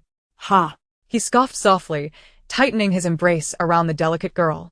He was curious to see if Elvia would regret his actions upon meeting his bride. Nevertheless, he had achieved his goal and merely needed to stall for a little longer. The girl in his arms felt alarmingly light, her body soft and pliable, akin to a bundle of cotton, devoid of any rigidity. Holding her stirred an unfamiliar emotion within him, intertwined with an inexplicable possessiveness. A wicked, cold smile curled at the corners of D. Charlie's lips as he tightened his grip, as if wishing to melt her into his very being. Suddenly, he halted, as the steward responsible for overseeing matters for Lord Elvia approached, accompanied by a throng of individuals waiting at the entrance for D. Charlie and the future mistress of their estate. D. Charlie took a couple of steps toward the steward, who hurriedly intercepted him, respectfully commanding, "Mr. D. Charlie, once you bring the lady into the manor, you need not carry her any longer. Lord Elvia has instructed me to prepare the room for her future stay." D. Charlie nodded and gradually set the girl down. As her feet touched the ground, she stumbled slightly, and he instinctively steadied her. Turning to the steward, D. Charlie inquired, "It is Lord Elvia's joyous day, yet he is nowhere to be seen. Has no one been dispatched to inform him?" His voice was devoid of emotion, yet it carried an unspoken weight that instilled a sense of pressure. The steward bowed slightly. Maintaining a respectful demeanor, the lord must be preoccupied with important matters. Since Mr. D. Charlie has delivered the lady, she shall henceforth belong to Lord Elvia.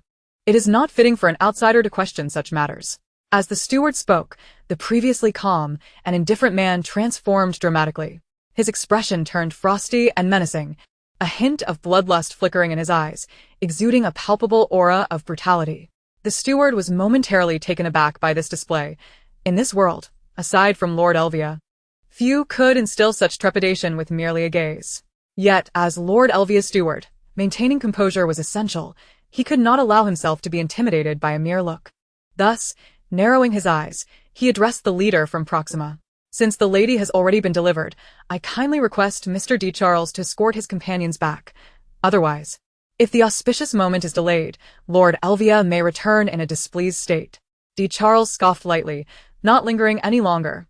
For he had no connection with this female he had encountered merely 2 days prior. Did he? She served as his bargaining chip, a means to acquire what he desired, after which they would be entirely unconnected, and he ought not to exhibit any emotional fluctuations towards a stranger. "Madam, please follow me. Your room has been prepared, and you may rest there for a while. Once Lord Elvia returns, the subsequent ceremony will commence," the butler stated, his tone respectful yet somewhat perfunctory. Xin Zijin could not help but frown, although she was unaware of the specific wedding customs of Saint Zijin. Her understanding of this interstellar realm suggested that the beast men yearned fervently for a marriage of their own. Marriage was their heart's desire and could not possibly be approached with such indifference. Yet, she ultimately needed to devise a way to leave. She had no intention of immersing herself in this so-called role of a lady. She merely nodded in acknowledgement. The group led the young woman into a lavishly appointed chamber within the opulent estate before departing, closing the door behind them. Once she confirmed their absence, Xin Zijin unhesitatingly lifted the lace veil from her head and tossed it aside onto the floor.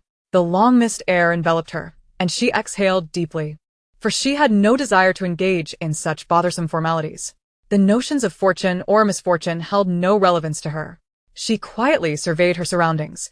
The bedroom was adorned with exquisite opulence, with even the simplest furnishings bearing substantial value. A white plush carpet covered the floor beside a grand bed, draped with sheer lace canopies, and notably, the bed was exceptionally large, seemingly custom-made for its occupant, capable of comfortably accommodating 7 or 8 individuals.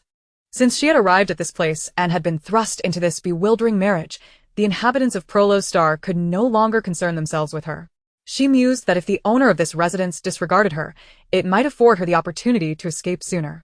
With this thought in mind, Xin Zijin activated her light brain, only to discover that it inexplicably lacked any signal, clearly tampered with by that scoundrel D. Charles.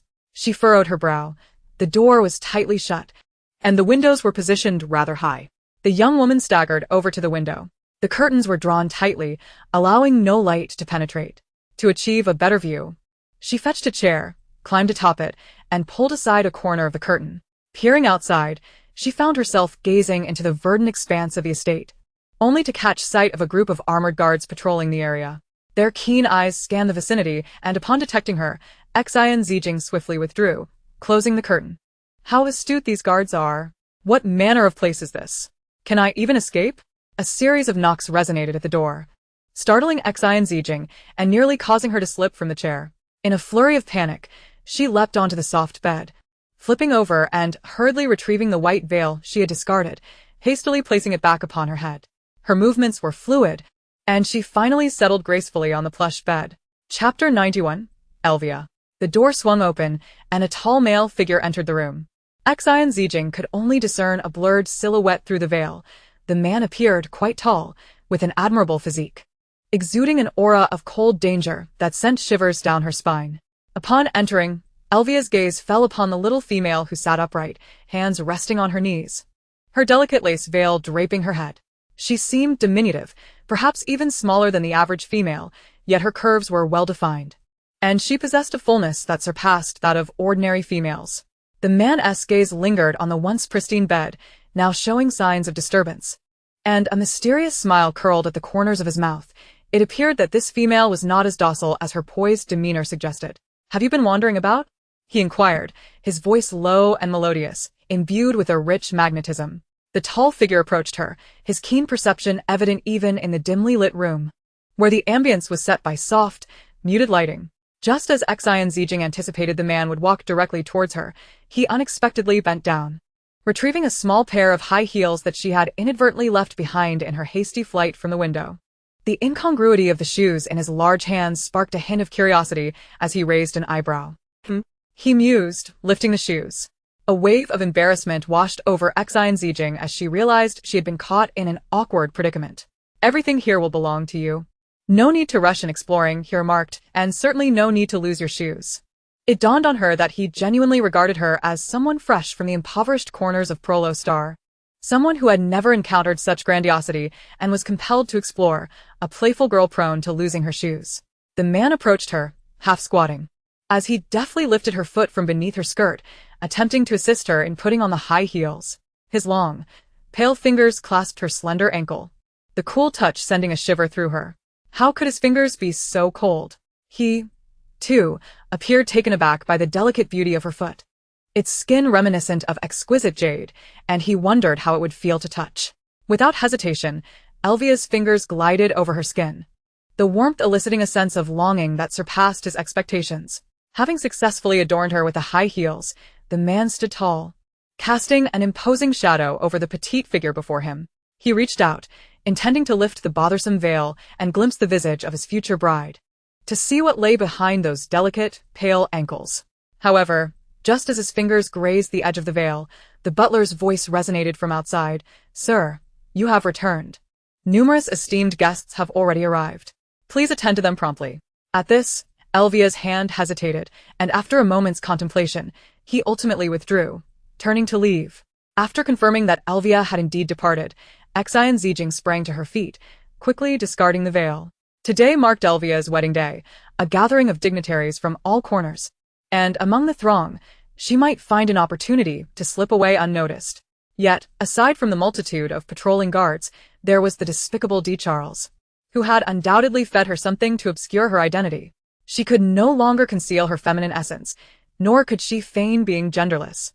The scent emanating from her was unmistakable, and her throat felt parched and uncomfortable. From her spatial compartment, she retrieved some soothing lozenges, swallowing them without hesitation.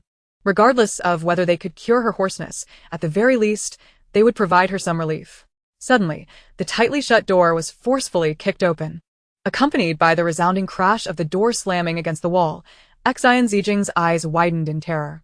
Instinctively, she took a step aside, casting a wary glance towards the entrance. There appeared 3 unfamiliar beast men, clad in the garb of guards. Each of them was tall and robust, and their initial awe upon sighting the young girl quickly morphed into a fierce resentment. These beast men glared at her with palpable hostility. At that moment, Xin Zijin felt an overwhelming sense of helplessness.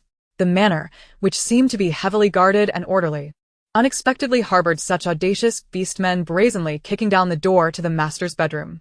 The ferocity radiating from them was palpable. Their malevolent gazes seemed to wish her dead. She was certain that she did not recognize these beastmen. What could she do? Were they intent on killing her? One of the beastmen directed a question towards the leader among them, momentarily stunned upon seeing Elvia's wife. This female was undeniably the most exquisite creature he had ever laid eyes upon. It was unfathomable that such a brutish being as Elvia, who had slaughtered their kin, could be wed to someone so beautiful. After all, Elvia was preoccupied in the hall, attending to the noble guests. This golden opportunity for revenge was too precious to squander. Would there ever be another chance to exact vengeance? Had they forgotten how their fathers and brothers had perished? The beastman's words seemed to awaken painful memories in the others, transforming their initial hesitations into a collective fervor of wrath as they fixated on Xin Zijin. By killing his wife, Elvia would become an unanchored beast, doomed never to marry again, a perfect solution to their dilemma. What had she done to deserve this? From the dialogue of the beastmen, it seemed that Elvia had previously slain their families, and now they had infiltrated the guard to seek revenge. Today, on the very day of his wedding, chaos was inevitable, and they had fortuitously found her. But wait, if you have a grudge against Elvia, why are you targeting me? Shouldn't you deal with him directly? Yet, the words she wished to voice were utterly trapped in her throat. She nearly forgot that she was rendered mute. Oh heavens! What a dire predicament! Not only were these individuals seeking retribution upon her, but she was also powerless to cry out. Chapter 92, Cyril. Before her stood an impossibly beautiful female, her large, watery eyes reflecting a mix of panic and confusion. Her mouth moved as if to question why they intended to kill her, yet no words emerged. Even the imagined scream that should have escaped her lips remained stifled. Is she mute? One of the beastmen inquired. After scrutinizing the girl several times, another beastman slowly replied, "It appears so." Suddenly, a glimmer of excitement flickered in their eyes as they licked their lips. A foreboding sense of dread surged within Xin Zijin. Sure enough, in the next moment, the 3 beastmen lunged towards her. She summoned her mental energy, feeling a searing heat within her palm, a blazing fireball. Ever since she had consumed the mysterious concoction provided by Linoel, she sensed a newfound strength coursing through her. Even the holy flames she conjured were larger and more potent than before. Without hesitation, she hurled the luminous flames at the advancing beastmen. The ferocious blaze erupted upon one of the beastmen, scorching his skin. Clearly, they had not anticipated that the seemingly fragile girl would retaliate. In their perception, females were merely capable of emitting pheromones, yet here stood one who could unleash formidable powers. The injured beastman grimaced in pain, clutching his wound and gasping. Realizing the gravity of the situation, the beastmen adjusted their approach. The girl, whom they had deemed weak, was indeed an anomaly. They had underestimated her, believing her to be an ordinary female merely shielding her territory from pheromone influence. But now, with their identities exposed, they felt compelled to eliminate her, lest she report them to Elvia. The beastmen cautiously advanced towards Xin Zijin once more, their once lecherous gazes replaced with a genuine desire for her demise. Xin Zijin summoned her holy flames again and directed them towards 2 of the beastmen. However, this time, they were prepared. Having survived countless blood-soaked battles, they could not be so easily overpowered. Their initial underestimation had backfired, as they now recognized her formidable abilities. Yet, her fiery attack missed its mark, instead igniting a wooden wardrobe nearby, sending flames roaring through the room.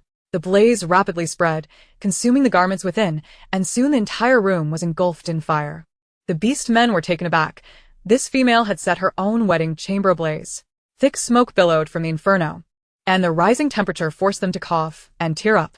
Strangely, the arsonist herself seemed unaffected, oblivious to the sweltering heat enveloping the room. Seizing the opportunity, Xin Zijin dashed towards the door. The beast men, realizing her intent, quickly pursued her. She had long discarded her troublesome high-heeled shoes, clutching her voluminous skirt as she sprinted barefoot, pouring all her strength into her escape. The smoke thickened, spreading rapidly throughout the manor, drawing the attention of the guard and the guests in the hall, including Elvia. What on earth is happening? Elvia furrowed his brow. That area? My lord Elvia, your bridal chamber, is on fire. Elvia's expression darkened as he envisioned his delicate wife waiting for him inside. An unfamiliar emotion surged within him, driving him to rush to her side. Meanwhile, Xin Zijin continued to sprint towards an open space, desperate to reach a crowd where she might find a glimmer of hope. She mentally berated the sprawling manor. Why was there such a great distance from the bedroom to the hall? Most guests had gathered to celebrate, and she surmised that the servants nearby had already been dealt with by the beast men. She had seen no sign of assistance along her path. Recalling the guards she had glimpsed near the curtains, she hurried downstairs, convincing herself that salvation lay in finding them. As she descended, a silver-gray figure caught her eye. A young man stood, seemingly fixated on the billowing smoke, unaware of the chaos unfolding nearby. She yearned to call out to him, though he did not appear particularly strong. He was the only beast man she had encountered along the way.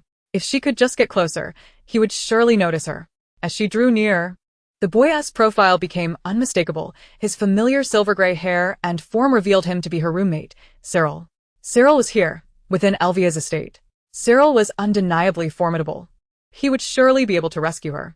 She yearned to call out his name, but discovered to her dismay that her throat was parched, rendering her voiceless.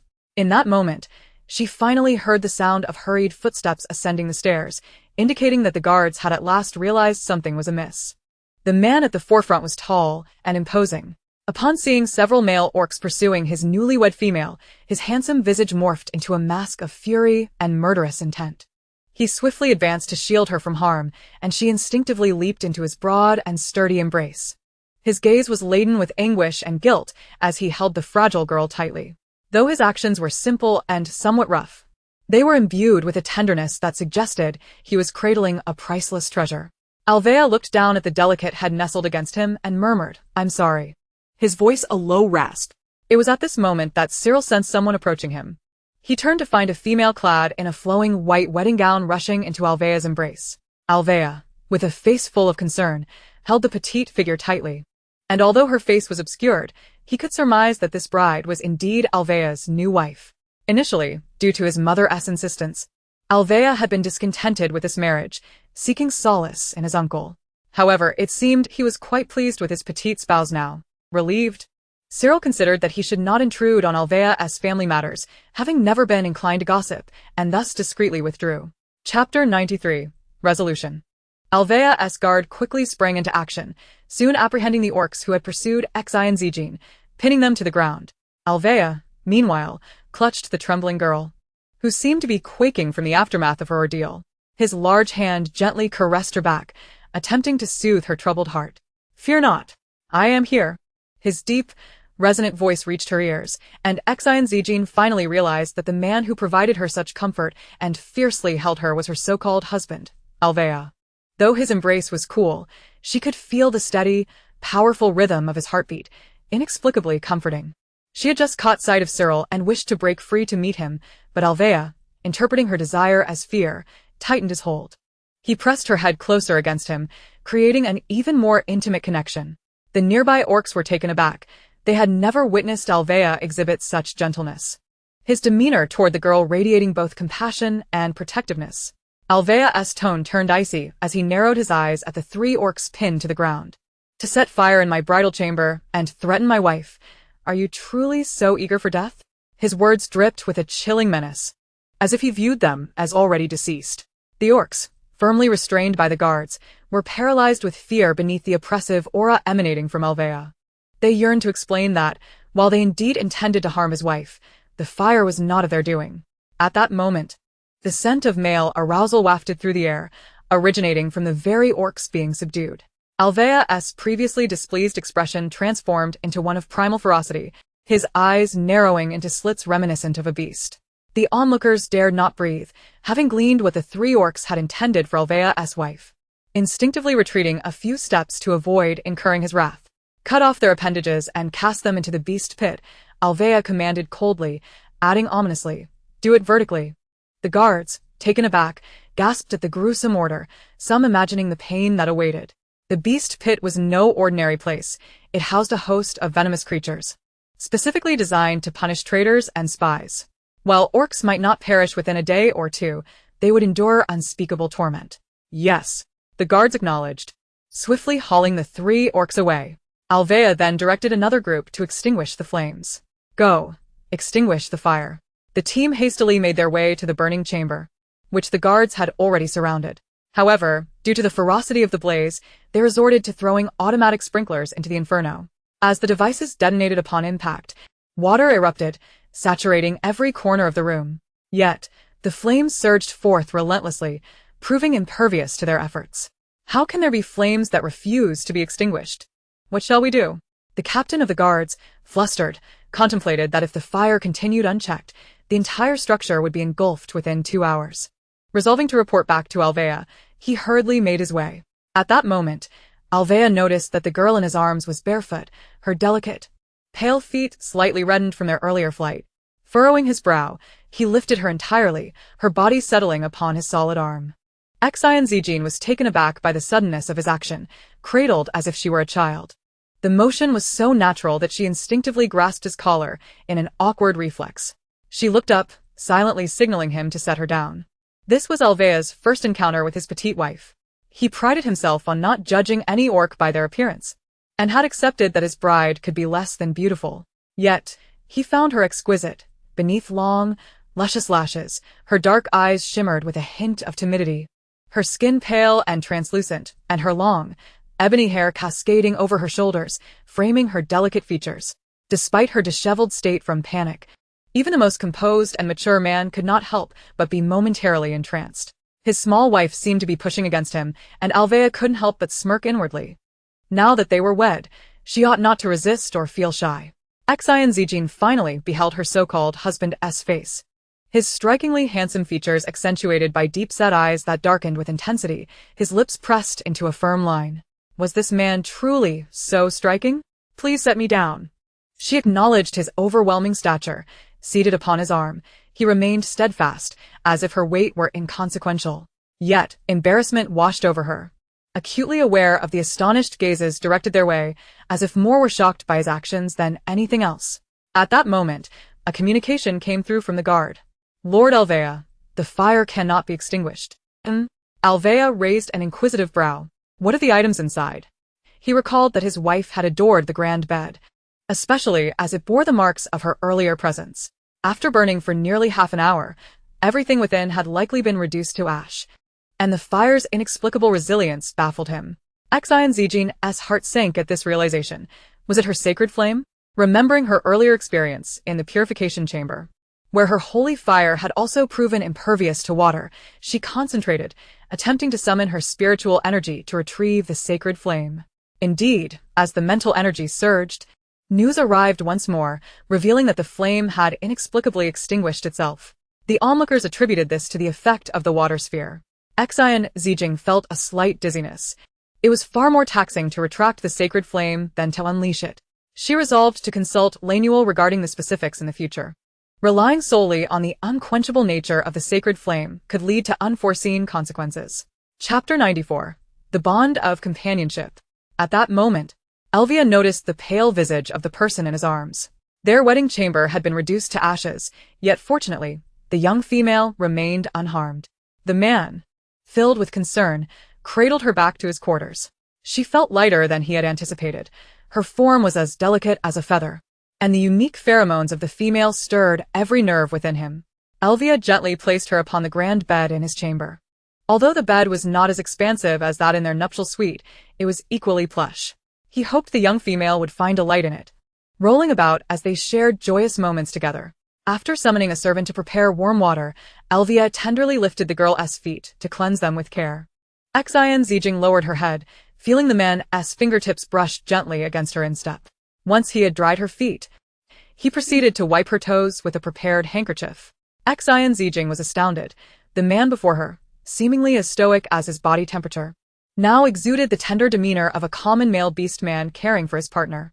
Observing her dazed expression, Elvia could not help but smile faintly before rising to inquire. The Empress mentioned you were called Little D in your childhood. May I ask your full name? Little D? Was that the name of the female intended to wed Elvia?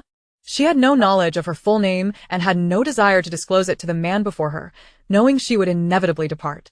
Noticing her silent contemplation, Elvia approached, kneeling beside her. Do you wish for me to call you my lady, my wife? Xin Zijing's eyes widened in disbelief. How could such a commanding figure utter such affectionate words? Perceiving her hesitation, Elvia decided to cease teasing the petite female. In Saint Ishan, newlywed beastmen must exchange names to fulfill the marriage rite. My full name is Elvia, your husband. Can you share your name with me now? The girl gestured, indicating her inability to speak. A flicker of sympathy crossed Elvia's composed features. You cannot speak? He asked. She nodded affirmatively. Can you write? She nodded again. Elvia summoned a digital screen and handed it to her. Please write your name. Though the man's insistence on her inscribing her name seemed to adhere to their Saint Ishan traditions, she hesitated to reveal her true identity. After some contemplation, she hastily wrote Lu Ruyan. The man gazed at the three characters without sensing anything amiss, gently asking, Is Little D your nickname? The girl nodded in confirmation. Very well. Suddenly, he drew a dagger from his person and plunged it into his chest. Blood flowed forth instantly. Xin Zijing's pupils dilated in shock. What are you doing? She exclaimed, terrified, attempting to staunch the wound with her hands. Elvia placed a slender finger to his lips, signaling her to remain silent and watch. Yen, this is the bond. The bond? The girl furrowed her delicate brows, staring at the man before her. He seemed impervious to pain as he slowly withdrew the dagger, and to her astonishment, the bleeding ceased despite the depth of the wound. Seeing her confusion, he softly explained, My healing abilities are inherently strong, but I require blood from my heart to complete the bond. He dabbed a drop of blood onto her palm. As she stared at the warm liquid in her hand, her heart raced. Although the man's exterior was ice-cold, his heart's blood was ablaze with warmth. He clasped her right hand, pressing their palms together, their fingers entwined. Elvia Yin hereby forms a bond with Lu Ruyan, binding our companionship with heart's blood. From this day forth, Lu Ruyan shall be my one and only love, eternally united, through life and death, forever by each other's side. Xin Zijing felt the heat radiating from her palm, their hands melded together as if seeking to fuse into one. Elvia released her hand, raising it to his lips for a gentle kiss. The blood oath is unyielding. Yen, you shall have only me as your husband henceforth. A pang of anxiety gripped Xin Zijing as she slowly opened her hand. Elvia's heart's blood had already been absorbed. She had heard that Elvia was unlike other males, not needing to serve multiple females. Was this the reason for the blood oath? She felt a wave of relief wash over her for having withheld her true name from the man. How would she face Miggle or otherwise? Yet, with Elvia's heart's blood now within her, she wondered if it would still affect her, despite the name discrepancy. After the bond was sealed, Elvia gazed at the girl, who was now in a daze, and chuckled softly. After the contract, my beast mark will manifest upon you in a certain place. You may check for it when you bathe later. With wide eyes, the girl hastily grabbed the nearby digital screen and wrote, Why would there be a beast mark? Although she was unfamiliar with the concept of beast men forming bonds, she had never seen or heard of a female bearing such a mark. This is a blood contract unique to our kind in Saint Ishan, which is why the Empress is so insistent on arranging marriages for us.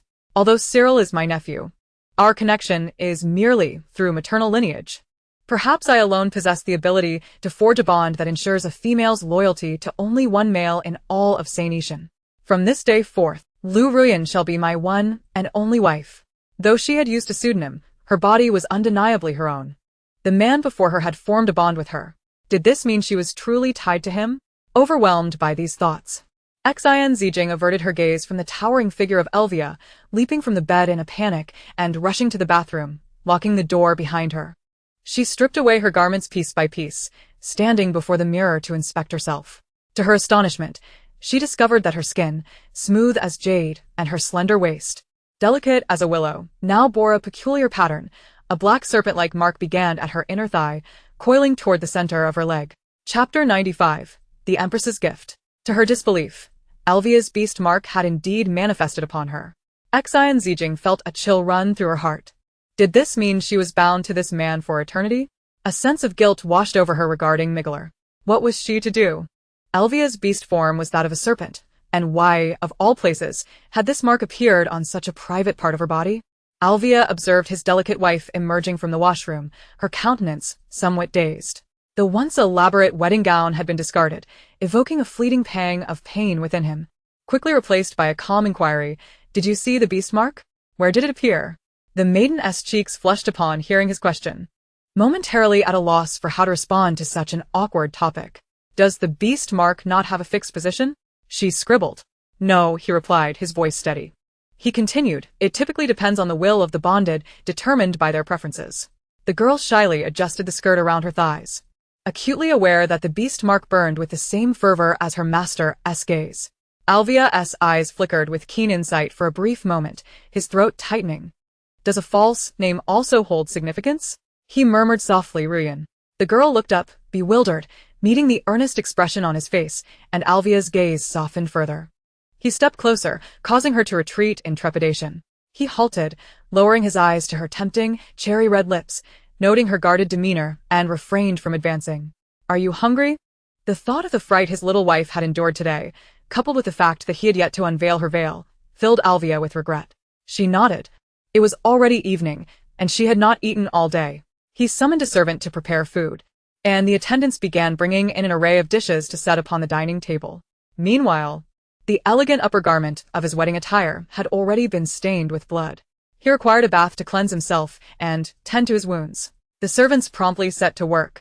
She swallowed hard, gazing at the lavish feast before her, yet her eyes flickered towards the bathroom, ultimately opting to sit at the dining chair and eat dutifully. At that moment, several genderless servants entered, carrying garments. In this interstellar realm, females rarely served as attendants. Typically, only genderless servants were permitted close proximity to the female mistress. Xin Zijin scrutinized the garments. They appeared to be tailored specifically to her form. However, upon examining the rows of dozens of outfits, she nearly choked on her steak. Madam, please choose one to wear tonight, the servants respectfully urged the young woman, who was in the midst of her meal. The clothing boasted various styles and colors, including lace designs, semi-lace, and floral patterns, everything one could imagine. Yet, without exception, the fabric was woefully scant. Xin Zijin's lips twitched. These garments resembled those of certain risque attire, akin to the outfits prepared by the uninhibited orcs for their nuptials. In a flustered panic, she hastily wrote on her electronic screen, "No need, please take these away and bring some everyday clothes instead." The servants exchanged anxious glances at her written words, responding hurriedly, "That's not possible, madam. These are wedding gifts from Her Majesty the Queen, and you must accept them." Just then, the bathroom door opened. The man had finished changing. He was clad in a simple white bathrobe, loosely tied at the waist, which failed to fully conceal his well-defined chest, hinting at rippling abdominal muscles. Such raw masculine allure rendered even a simple bathrobe enticing. Noticing his little wife in discussion with the servants, Alvia approached gracefully, only to see her cheeks flush crimson.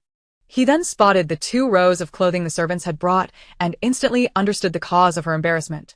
The servants, noticing Alvia, hastily reported, "My Lord Alvia, these are the newlywed gifts personally selected by Her Majesty for the madam." Alvia sighed, aware of the Queen's penchant for playful mischief since childhood.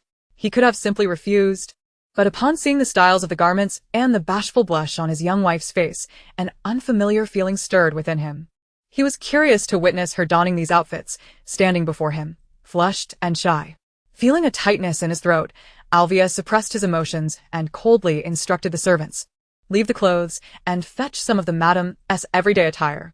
"As you command, my Lord Alvia." The servants, relieved by his consent, quickly placed the garments into the bedroom's large wardrobe, hanging them alongside the man's own clothing. Xin Zijin watched as the tall man silently accepted the garments that she found so difficult to face, observing the servants hang them one by one in the grand wardrobe, mingled with his own clothes. The proximity allowed her to see the man's robust muscles clearly, and she felt as if the very air around him had thinned. Ruyan. The bridal chamber has been burned down. You are now my wife. You shall reside here for the next few days. My room is not large, but I have instructed for a new bridal chamber to be arranged, with a bed custom-made to match the previous one. Alvia spoke gently. Xin Zijin was momentarily taken aback by his words. Did that mean she would be sleeping here tonight, with him? Anxiously, she scribbled on the electronic screen. What if I am not your wife? Did he know what the implications were? Was it too late? Would he realize she was not the little D he intended to marry, feeling deceived, and resort to silencing her? Upon reading her question, a shadow crossed Alvia's eyes. He chuckled softly, reaching out to caress her delicate cheek. What nonsense are you speaking? Since you bear my beast mark, my wife, my companion, can only be you. His voice was low and warm, almost making her heart race with the closeness. Hearing his words, her mind spiraled into chaos. Every nuance of her scent and every gesture seemed to ignite every nerve within him. Ruyan, he called her name again, his tone even more mellifluous and husky than before. Xin Zijin looked up, meeting Alvia's deep gaze, calling out the name she had fabricated. Chapter 96. No. His eyes seemed to glimmer with persuasion as he leaned down to kiss her soft lips. Yet, before he could close the distance, she swiftly recoiled, exclaiming, Wait. No. Please. His gaze darkened slightly, yet he patiently continued, Ruyan, today is our wedding day. We must perform the rites of husband and wife. Engaging in such activities was perfectly natural for newlyweds, and it was only reasonable for him to wish to claim his legitimate wife. Her resistance, however, caused his expression to darken, revealing a sense of restraint. Xin Zijin bit her lip, her cheeks aflame as she gazed at him, her heart racing. Alvia's gaze was too intense, making her unable to meet his eyes. In a flurry, she wrote on her electronic screen, I'm not ready yet. Once I am prepared, can we wait? Seeing her words, a flicker of surprise crossed his brow, yet he responded with gentle affirmation, Very well. I will heed your wishes. He interpreted her hesitation as mere shyness. And thinking back to the earlier incident involving the 3 male orcs who had intended to harm his little wife, his fists clenched slightly. It seemed Ruyan had been frightened by that episode. He realized he had been too hasty. She would be his woman in time, and there would be ample opportunity for such matters in the future. He resolved to guide her patiently. For the first time, Alvia found himself devoid of the stubbornness that had previously led him to reject Proxing's proposal of marriage. Over the past decades, he had regarded matters of passion with a certain detachment. In his eyes, males who willingly surrendered their dignity, power, and even lives to serve their female partners were merely indulging their desires. At that time, he could neither comprehend nor fathom such sentiments. However, now, his heart stirred with unexpected fervor at the sight of his young wife, particularly when her cheeks flushed with shyness. She was irresistibly enchanting, and Alvia felt the stirrings of excitement within him. His little wife resembled a poppy flower. Once touched, one could never escape its allure. And he was more than willing to succumb to her charm. Xin Zijin noticed the adoration in the man's eyes, and a wave of anxiety washed over her. She would eventually have to leave. Although he had promised not to touch her, she dared not request to sleep in a separate room again, as that would be considered an audacious affront to any male in the galaxy. Alvia observed the complexity in her gaze. What troubles you, Ruyan? Do you dislike this room, or is it the bed that does not meet your satisfaction? Xin Zijin shook her head. The bed was quite adequate, albeit smaller than the one in their marital home. It was certainly spacious enough for both of them. Pretending to be busy, she surveyed the room's decor before resignedly approaching the bed and lying down on one side. Almost immediately, she felt the mattress sink slightly as the man settled beside her. She quietly shifted a few inches away, attempting to distance herself from him. Closing her eyes, she wished for sleep to envelop her swiftly. In that moment, she felt a strong pair of hands encircle her waist. Before she could react, he drew her into the center of the bed. Don't move. If you do, you'll fall off, he murmured, his voice laced with seduction. Yet, the hands that had encircled her waist now withdrew. You must be tired. Rest early. His soothing tone imparted an inexplicable sense of security.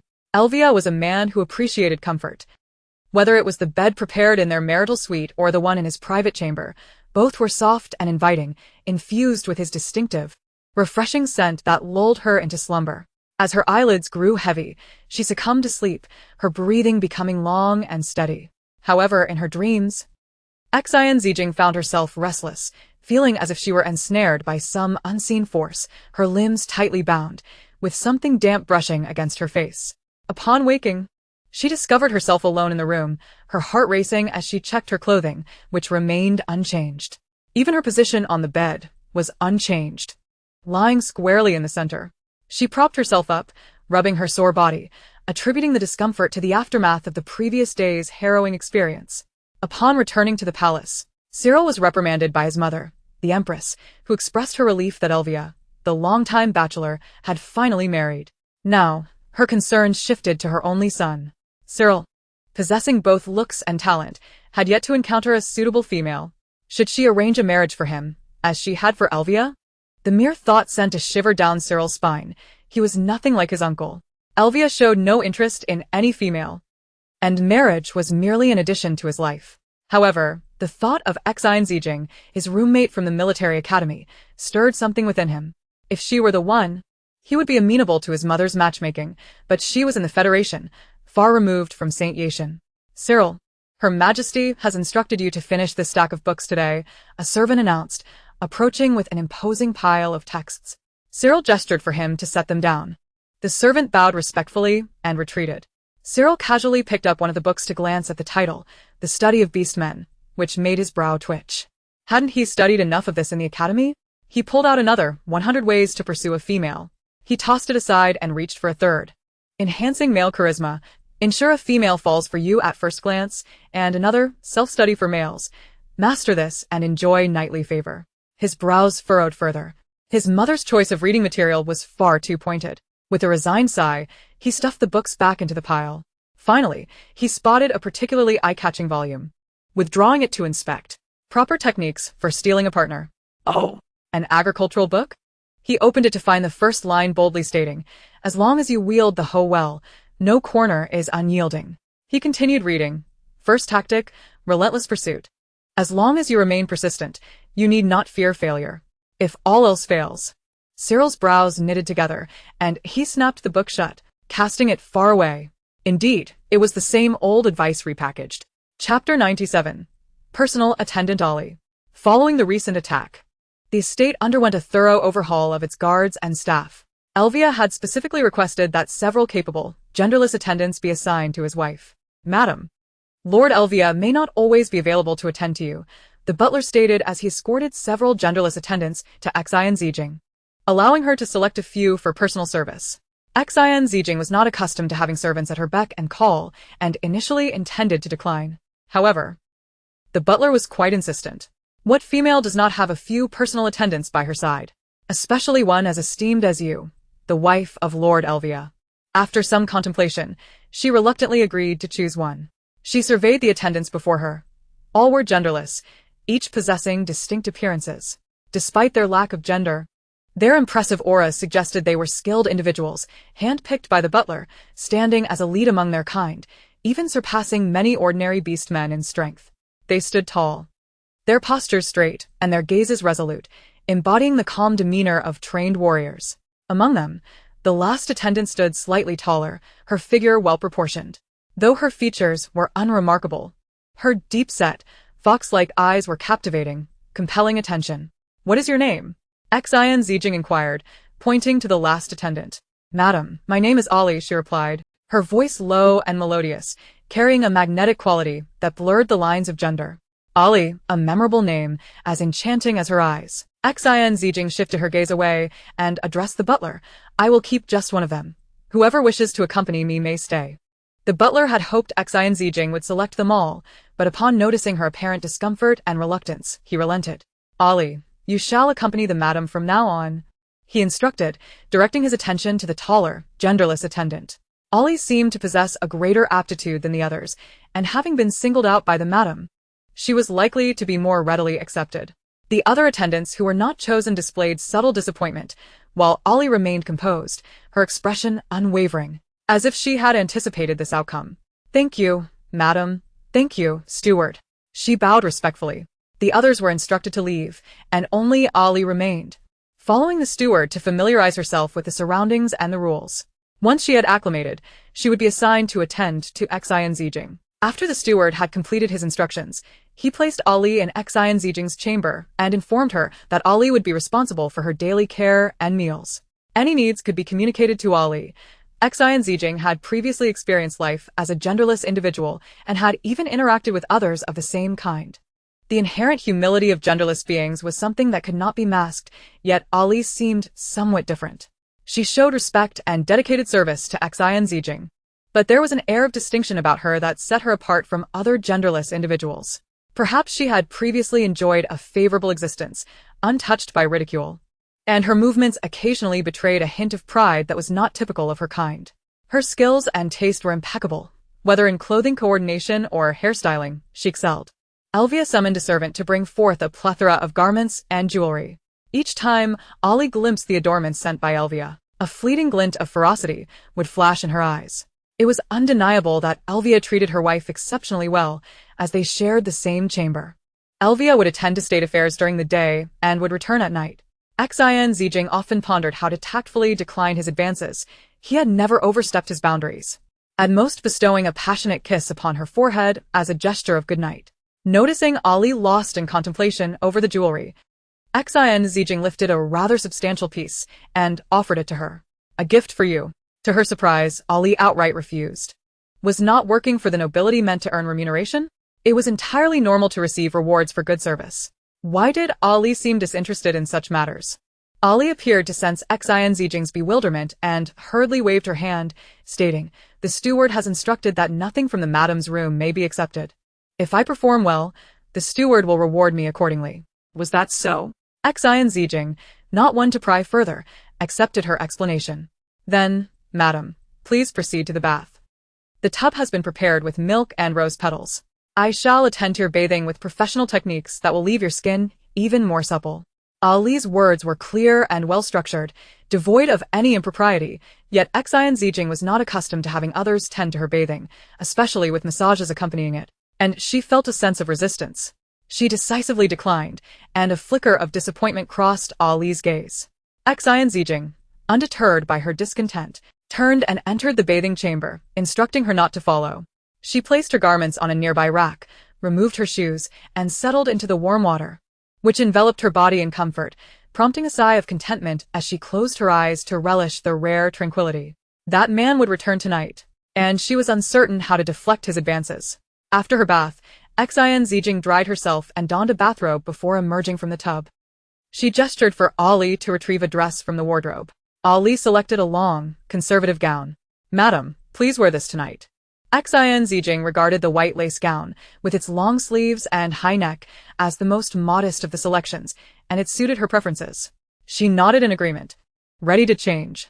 Madam, Ali interjecta. "What is it?" "You have yet to apply the scented balm." Ali held a wooden tray with an exquisite box of fragrance. Xin Zijin hesitated for a moment, reaching for it, only to have Ali swiftly take it from her grasp. "If you do not allow me to serve you, madam, the steward will know, and I shall be dismissed without having done anything." Her expression was one of utmost vulnerability, her fox-like eyes tinged with disappointment, as if her refusal would result in Ali's expulsion the following day. Xin Zijin hesitated for half a second, and Ali continued, "I am quite skilled, madam, in both the application of the balm and in bone pressure massage, which will help relax your muscles. Would you care to try?" As she spoke, she scooped a generous portion of the balm. To Xin Zijin's astonishment, Ali possessed such expertise. She had indeed woken each day feeling sore and stiff. "If that is the case, then I would appreciate your assistance, Ali." "It is my pleasure, madam." Ali's touch was firm, yet gentle. Her hands larger than those of typical genderless individuals, with long, fair fingers that kneaded the muscles of her shoulders with remarkable skill. As Xin Zijin felt the soothing pressure, her body instinctively relaxed.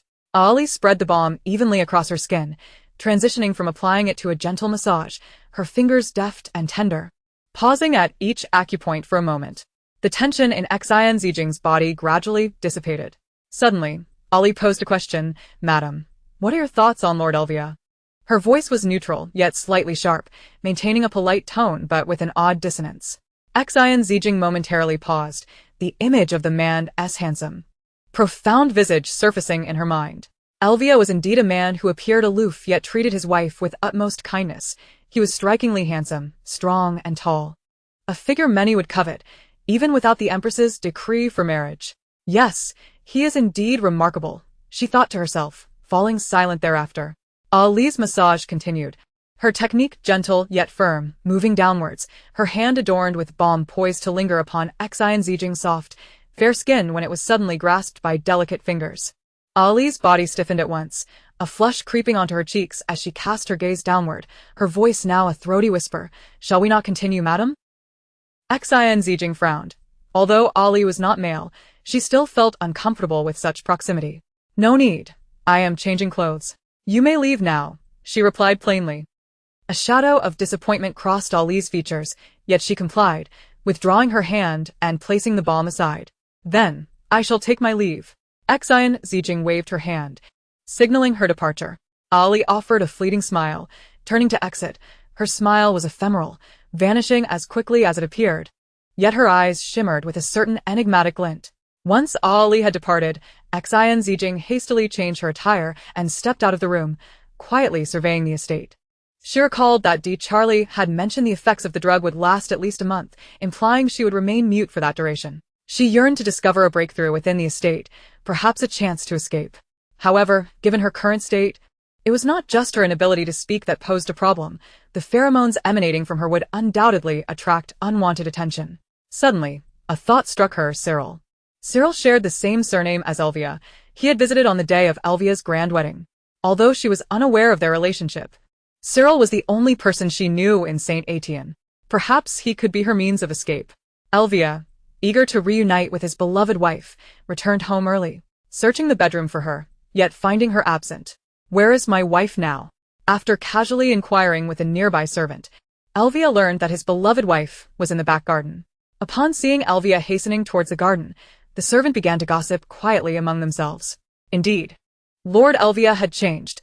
Once a man who rarely returned home, often arriving at the estate well past midnight, consumed by his relentless ambition. He now returned home punctually every day since their marriage, and today, he had even come home early. Many remarked that marriage transformed men, and even the once indomitable beast-man Elvia now adhered to a schedule to be with his lady.